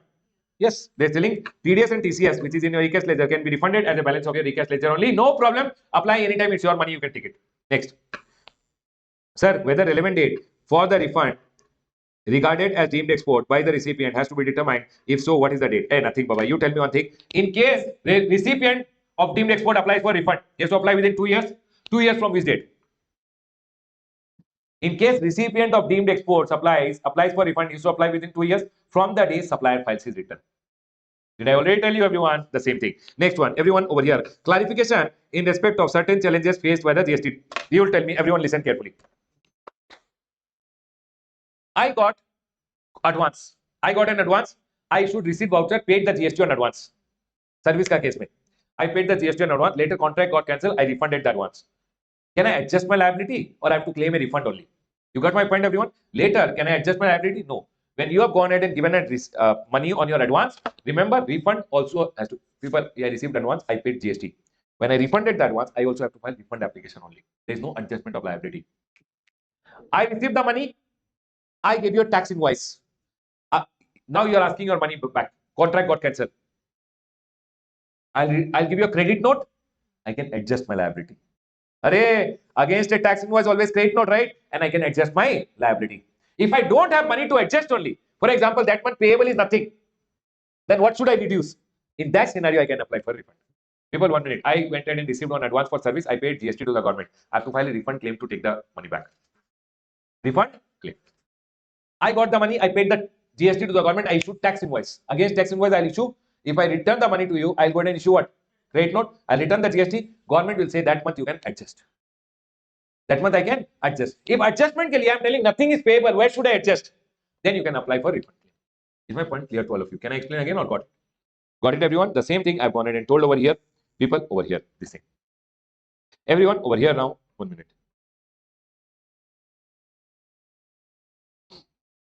Same thing which I have told you, same thing has been written. Everyone over here now, the next one. Clarification on certain challenges faced by the registered person in implementation of the GST provision. Everyone over here now, listen to me very carefully. Whether ITC available to the recipient of deemed export for claiming refund on deemed export supplies would be subject to section number 17. You tell me one thing, everyone. Listen, listen. I am one supplier there who is deemed export ka supplier. People listen carefully. He went in and supplied me. I am the recipient. I am the recipient of deemed export. Okay, everyone. When I received the deemed export supply, I have already paid him the GST. Whatever GST paid, no, you can apply for refund. Now, you know what this recipient told? This recipient told, sir, when we are going ahead and filing a refund claim, no, RFD01, this GST ka refund we are applying. We are not taking ITC. People listen. Deemed export ka recipient don't take ITC. Whatever GST paid is there, they get refund of the GST paid, full amount. It is not ITC. Whatever is the GST paid on their inward supply, they get a refund. It means they don't take ITC. GST ka, they take a refund. Paid ka. But they told, sir, you know what? When we go online and file a refund claim saying this amount of GST which is paid, 1 lakh, we want a refund. The portal, no, immediately in my e-credit ledger, it is debiting 1 lakh rupees. But sir, I never took GST ka ITC because deemed export wala recipient never take ITC. So I never took the ITC. But in my e-credit ledger, when I file refund claim, it is getting debited. It's a technical error. So government told, okay, fine. Do one thing. You first take the ITC and then you can go ahead and when you file a refund application, it will get debited. So technical problem will get solved.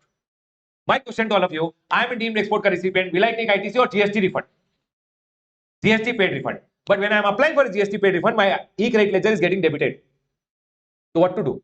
I can go ahead and take the credit so that it will get later debited and it will nullify. Is my point clear to all of you? That's all they have gone ahead and told. ITC is so availed by registered person. Okay, now tell me one thing.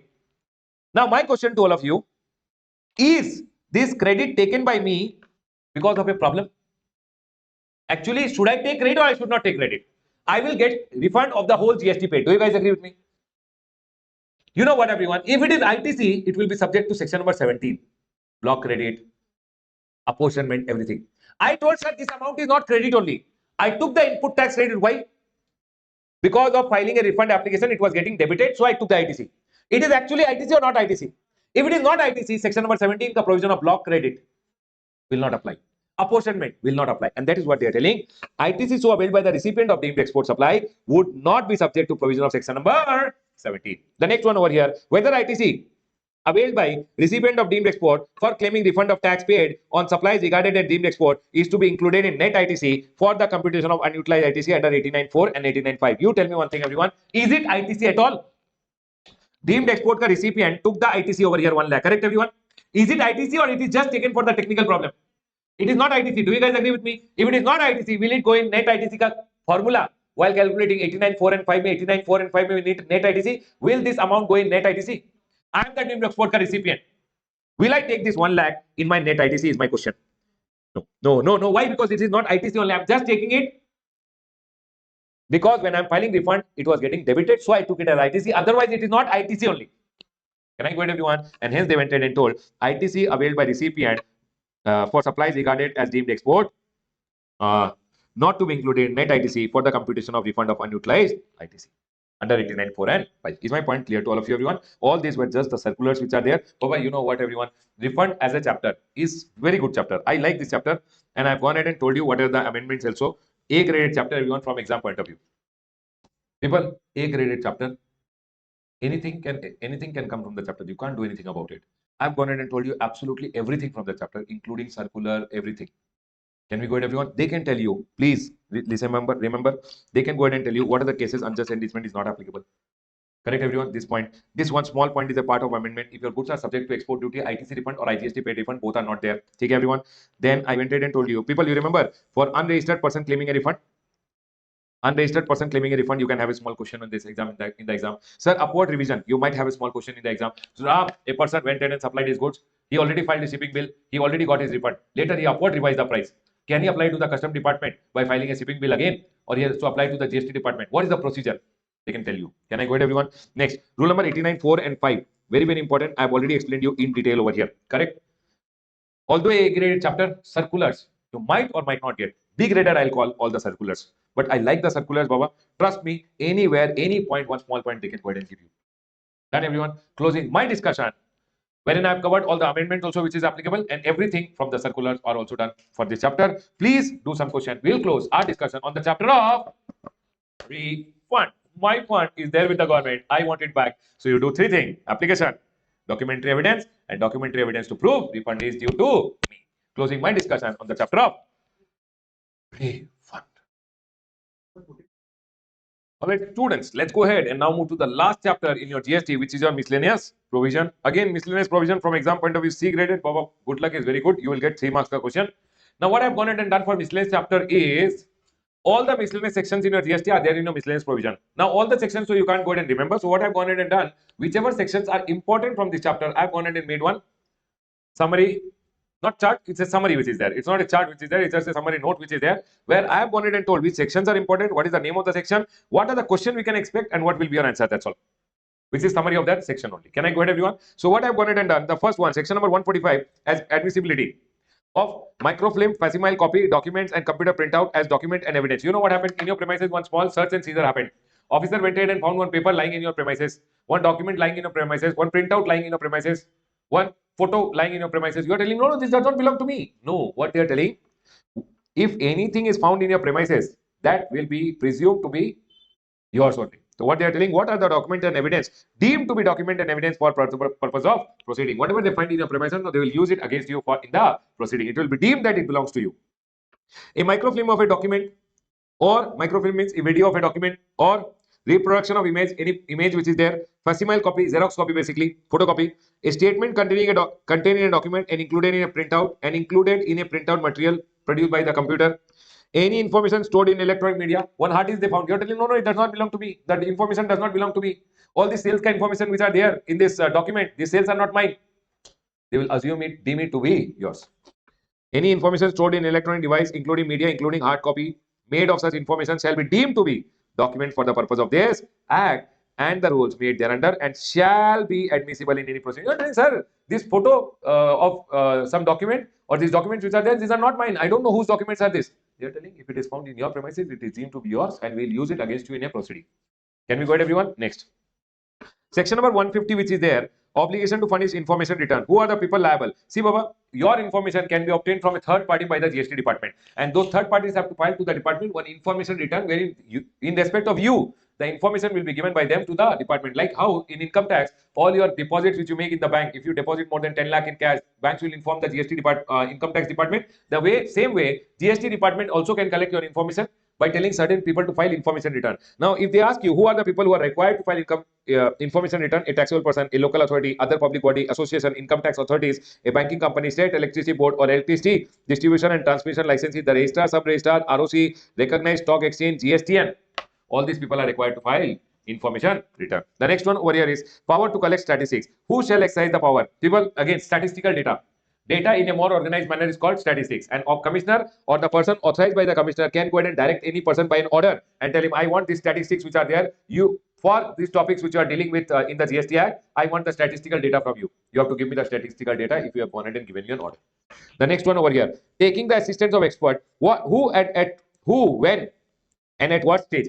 For example, GST department is doing an investigation in your case and they feel they need the help of a chartered accountant. Can they go ahead and take the help of a chartered accountant, cost accountant, information technology expert? Yes.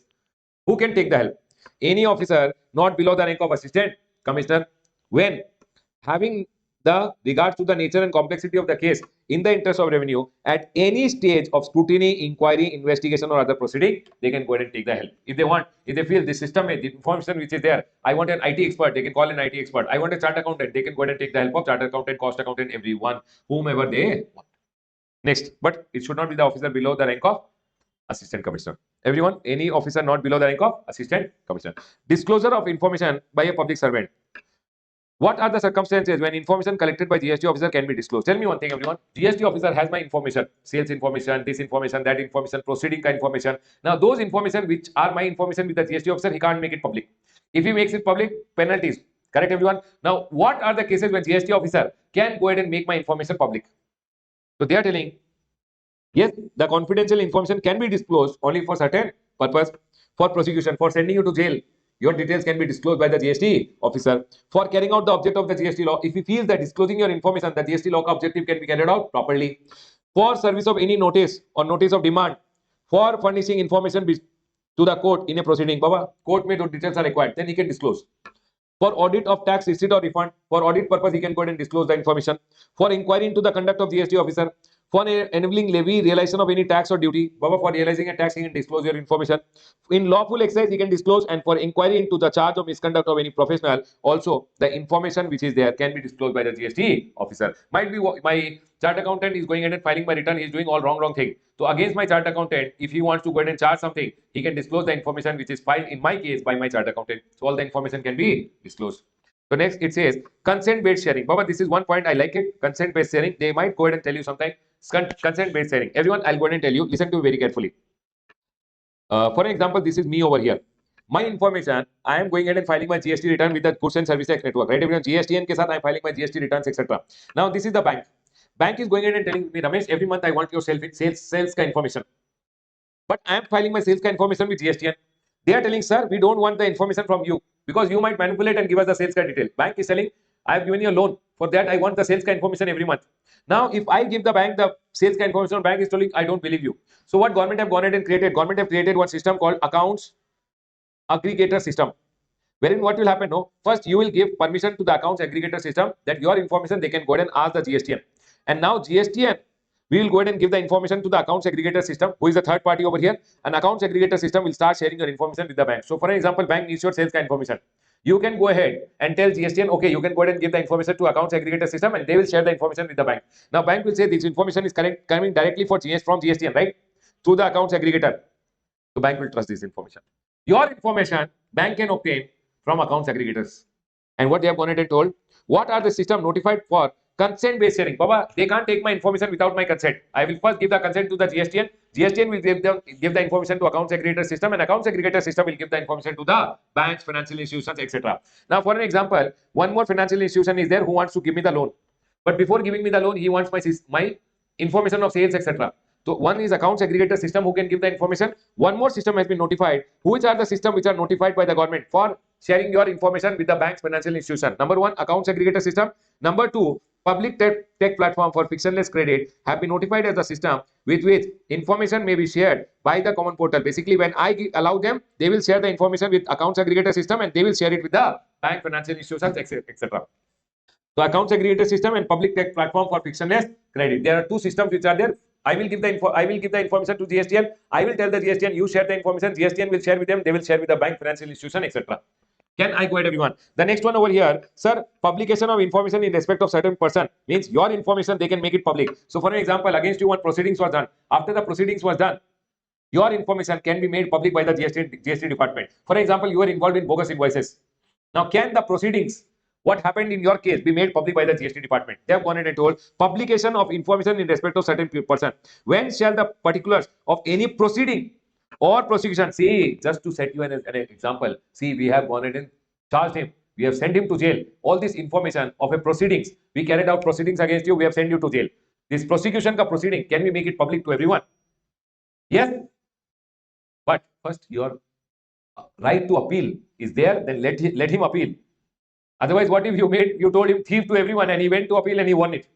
So they are telling over here, can it be published under the GST law? Discuss the relevant provision. When the commissioner is of the opinion that it is necessary or expedient in public interest to publish the name of any person. Baba, one bogus invoice supplier got caught. Now, in the interest of the public, he wants to disclose the name of that bogus invoice supplier. Can he do that? Yes. In the interest of the revenue and any particular relating to proceedings or prosecution in respect of any person. Baba, if he considered it necessary or expedient, he can go ahead and do it. Can we go ahead, everyone? Next. No publication under this act in respect of any penalty shall be made unless the time for filing an appeal to the appellate authority has expired without an appeal being presented or appeal, if presented, has been disposed of. Just imagine, I went ahead and charged you with a prosecution, I went ahead and charged you with a penalty or anything, and now time limit for filing an appeal is still there. And I went ahead and made your information public that he has been penalized. Later you went and fought the appeal and you won then. So I have to wait till the time you don't file the appeal, the time period is gone. Or if you file the appeal is disposed of against you, then I can go ahead and do what, everyone? Make your information public. Next, rectification of error. I have already told you, if any error is apparent on the face of record, it can be rectified within how much time, everyone? 3 months. Maximum time limit to rectify is 6 months. And this 6 months is not applicable in case of clerical error. Remember one thing, any error, whenever it is rectified, if it leads to your liability going up or ITC coming down, then you will be given opportunity of being heard. I like this one. I like this one. I like this public tech platform wala consent based sharing also. The next one, people, government goes ahead and issues CBIC. CBIC issues circular, not government issues CBIC. CBIC goes ahead and issues circular. Who gave the power to the CBIC to issue circular? Section number 168 gives the CBIC the power to go ahead and issue circulars and direction. And Babu, whenever CBIC issues any circular, no, we are just studying, but it is not mandatory for us to follow in our life. It is mandatory and binding on the GST officers to follow circular. If I don't follow the circular, GST officer will pass an adverse decision against me, then I have to go and appeal. So people also follow it. But it is not binding on us, it is only binding on the GST officers. The next one, 168A. I like 168A. You know what happened? COVID came. In COVID, this section got introduced because there is a time limit, government can give extension, no? But in COVID, the unlimited extension you had to be given. So whenever there is any force majeure, means drought has happened, flood has happened, pandemic, epidemic, all this has happened, and government wants to extend the time limit beyond the time limit which is told in the act, then government can use the power under section number 168. Can the time limit under the GST Act cannot be extended, correct? But do you agree? No, the government has the power to extend the time limit under the GST Act. However, such powers are not unbridled powers. Such section number 168A empowers the government to extend the time limit only when the action cannot be completed due to force majeure. Means government can't extend the time limit beyond the time limit which is told by the GST Act unless it is what case, everyone? Force majeure ka case. What do you mean by force majeure? Force majeure means war has happened, epidemic. Just imagine fighter jets are going, war is happening, and you're telling, no, I have to file GST return. That time government can extend the time limit beyond the time limit which is told in the act.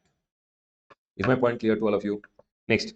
Sir, section number 169 talks about what? Okay. Force majeure means war, epidemic, drought, fire, or any other calamity caused by nature affecting the implementation of the provision of the act. The power can be exercised retrospectively also. Everyone over here now, service of notice. Now, whenever government has to send you a love letter, notice, how will government send? What is the method?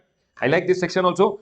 State the various modes of service of notice or decision or summon or any other communication under the GST Act. How can GST department go ahead and send you notices? They have gone ahead and told you, see, giving directly, including by courier to the addressee. You went to the department or GST officer met you, he gave you directly. Or including courier to the addressee or authorized representative or to the adult member of the family. They can send it by courier to the adult member. It should not go to my son. My son will make aeroplane and fly. So they are going ahead and telling what, everyone? It should be sent. Addressee should be one, everyone. Either me or my authorized representative or any adult member of the family residing with the taxable person. Or by registered post, speed post, courier with acknowledgement due at the last known place of business. It can be sent, or at my residence it can be sent. Or emailing can be done to that email address which I have gone ahead and given. Or they can go ahead and make it available to me on the common portal. Or they can make it public in the newspaper. They'll print it in the newspaper which is circulated in the area where I was last known to have resided or carried on business for gains. Or if that is also not possible, what they will do, if none of the above are practicable, they will affix it at the last known place of business or residence. They came to my place of business, one ground is there, one cow is going here and there. Where will they affix? In that scenario, they're telling if such mode is also not practicable for any reason by affixing a copy thereof in the notice board of the officer concerned. Basically, officer ka office ka outside, he will stick in the notice board and that is notice served. Is my point clear to all of you? First of all, directly he will go ahead and give it to you. Otherwise, he can go ahead and send what everyone registered post, speed post. If that is not there, email or in the command portal. If that is not there, he will circulate in the newspaper. If that is not there, he will come to the last place where you are carrying out business. He'll put it over there. But there, supposingly, it is not possible. One river is flowing over there. Where will he put in the river? Make boat and send? No. In that scenario, he'll just put it outside his office in the notice board, and that is notice served. Is my point clear to all of you, everyone? In this part, C graded, but I like one section which I have told you already. Consent-based sharing, rectification of error, power of the government to extend the time limit, and section number 169. These 4 sections, I like it. Other than that, the first one, facsimile copy wala point also is a good one. Done, everyone? We are done. Just give me a second. We are done with the miscellaneous questions over here, which can come from a miscellaneous topic. Done, everyone? I've gone ahead and covered the question over here only. Now, we have one small part which is anti-profiteering. Baba, listen to me very carefully. What is this anti-profiteering measures? You know what happened? Now, GST law. You tell me one thing. For example, in the GST, the rate of GST was 18%. People tell me one thing. The GST rate was 18%. It means 20 rupees ka masala dosa one person was selling. On that, he was charging 18%. 18% means 3.6, and he was selling the masala dosa at 23.6. Do you guys agree with me? And supposedly his profit was only 2 rupees over here.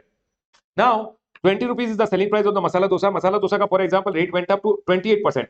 Will he immediately increase the rate by 5.6? Everyone, will he immediately increase the GST or not? Because GST rate went up by the government. Will he increase the GST rate? His selling price will become how much, everyone? 25.6. He will never let his profit get impacted. If GST rate goes up, he'll increase the GST immediately from my pocket. He will take it. Do you guys agree with me? Now you tell me, what if it is ulta? One shopkeeper was selling one masala dosa for 23 rupees 60 paisa. GST rate came down. Government reduced the rate on restaurant to 5%. And 20 rupees ka masala dosa, 1 rupees is the GST. So he should charge me how much? 21. But do you think the shopkeeper will reduce the price? They are still keeping the price at this and making extra profit. People, tell me one thing. Because GST goes up, the money goes from my pocket, right? When GST rate comes down, the profit also should come to my pocket. If the profit is not given in my pocket, this 2 rupees 60 paisa, GST rate came down, no, the profit should have been given to me. If the shopkeeper does not give it, he is doing profiteering. And in GST, we have introduced anti-profiteering measure wherein GST department can cancel your GST registration if you do like this profiteering. GST rate went up, you charge extra GST to the customer. When GST rate come down, you should give this equal benefit to the customer only. You should not keep it in your pocket. Everyone, I'll give you one more example. Tell me one thing. GST got introduced in 2017 and leading to free flow of credit and reduction in the cost. Now what happened? Credit was 2 rupees earlier. Cost was 20, selling price was 25, profit was 5 rupees. GST came, your input tax rate went up, free flow of credit, right? Your credit went up, it means your cost came down. Arey, we are getting more credit of buying things, your cost will come down. Still you are selling at 25 and making extra profit. Arey, this profit, this ITC ka benefit should have been given to the customer by reducing your selling price. You did not do it, you will be such extra profit due to reduction in rate or benefit of ITC not given to the customer. If commensurate benefit is not passed to the customer, supply is guilty. What everyone? Profiteering. And if not passed, you are guilty of profiteering. One principal bench, you know what everyone? Earlier one profiteering authority was there, National Anti-Profiteering Authority. Then the work was given to Competition Commission of India. And now the work has been passed on to the central government has empowered principal bench of appellate tribunal to go ahead. So principal bench of appellate tribunal will go ahead, listen your case and tell you have done profiteering and they will charge you with penalty. Is my point clear to all of you? Everyone, now listen to me very carefully. What they are going ahead and telling, supposingly this is over here Naveen and Naveen started crying, masala dosa sir, 18% was there GST. Then also this shopkeeper charged me 23 rupees 60 paisa. Now government have reduced the rate of GST to 5% and still he is charging me 23.56 paisa. Sir, since you see the bill, and you want to go ahead and complain. Remember, a complaint can be filed by the consumer, organization, supplier, trader, retailer. Anyone can go ahead and file the complaint. Whoever is impacted by what everyone profiteering. So you will first go ahead and file your application with evidence. Saying, see sir, earlier also this much is charged, now also is charging this much only. You will file your application. Can I go ahead everyone? Now what they are going ahead and telling over here, when you go ahead and file your application, if your application is of local nature, means that supplier who is there, no, he is of local nature. That complaint will not have any all India impact. It's a local nature ka complaint. Then your complaint directly goes to the state level screening committee. But otherwise you should directly, if your complaint issues a all India impact ka national issue, then your complaint should go to whom everyone? Standing committee. Is my point clear to all of you? First of all, either your complaint, local nature complaint should go to state level screening committee, or it should go to standing committee if your complaint will have all India impact. If you go ahead and send any state level ka complaint over here, they will send the local nature ka complaint to the screening committee who will screen, and then it will come back to him. People, tell me one thing, local nature ka complaint first goes here and then it comes over here to the standing committee. If local nature ka complaint came here, he will send over here, they will screen and give it to the standing committee. Is my point clear, everyone? Now what does standing committee do? Standing committee will examine the accuracy and adequacy of the evidence to determine if there is an evidence of what, everyone? Profiteering. And within 2 months plus 1 month, they will go ahead and refer the matter to whom? Director General of Anti-Profiteering. Are we all clear, everyone? Now Director General will call you, hey, you come here, dosa seller, hey, you dosa eater, you come here. Both of them he'll call and he'll tell what is the issue. And he will go ahead and discuss with them, and they will initiate the proceeding. They will issue the notices to the interested party, investigate and collect the evidence, and they will complete the investigation. Who will complete? DGFP will complete the investigation within 6 months plus 3 months, and upon completion, the anti-profiteering authority furnish the principal bench of appellate tribunal ko, they will send a report with the relevant record. Now these people, principal bench of appellate tribunal, they will go ahead and give opportunity of being heard to both the parties. Hey, you come here, and then they will go ahead and pass an order wherein what are the various example important, what are the various orders which can be passed by the principal bench of appellate tribunal for people who are doing profiteering. Number 1, reduction. Hey, reduce your masala dosa ka price by 2 rupees. Secondly, return. Hey, 2 rupees you took from him extra, no? 2 rupees you took from how many people? 10,000 people, sir. 8 masala dosa. 20,000 rupees return to them. Sir, where will I search people? No problem. Put the money in the consumer welfare fund. Central government consumer welfare fund 50%, state government consumer welfare fund 50%. So what they are telling? Return to the recipient with interest. If from the date of collection till the date of return. If you don't find the person, no problem. Deposit 50% to center and 50% to state with interest. They will also impose a penalty on you, 10% of the amount profited. 10% of the amount profited, but no penalty if the amount is deposited by you within how many days? 30 days. And remember one thing, they can also cancel your registration. Baba, in this chapter, the most important part over here is what are the various orders which can be passed against a person who is doing profiteering. Number 1, reduction in price ke liye they can tell you. Number 2, you have to return whatever profiteering you have done. Number 3, they will impose a penalty. And number 4, everyone, cancellation of registration. Are we clear, everyone? Other than this, everything over here, what is written is just for the purpose of your reading. Profiteering means making undue, illegal profit. Anti-profiteering measures are introduced in GST to stop all those illegal profit, and for that, who takes care, everyone? Principal bench of appellate tribunal. Now remember, National Anti-Profiteering Authority is not there, Competition Commission is not there. Now principal bench of appellate tribunal takes care of all these things. Are we clear, everyone? Remember what are the various orders they can go ahead and pass. I'll close. People, all other things written over here is just for the purpose of reading. There is nothing important. I'll close my revision on miscellaneous provisions, and GST revision is also done over here, Baba. Done.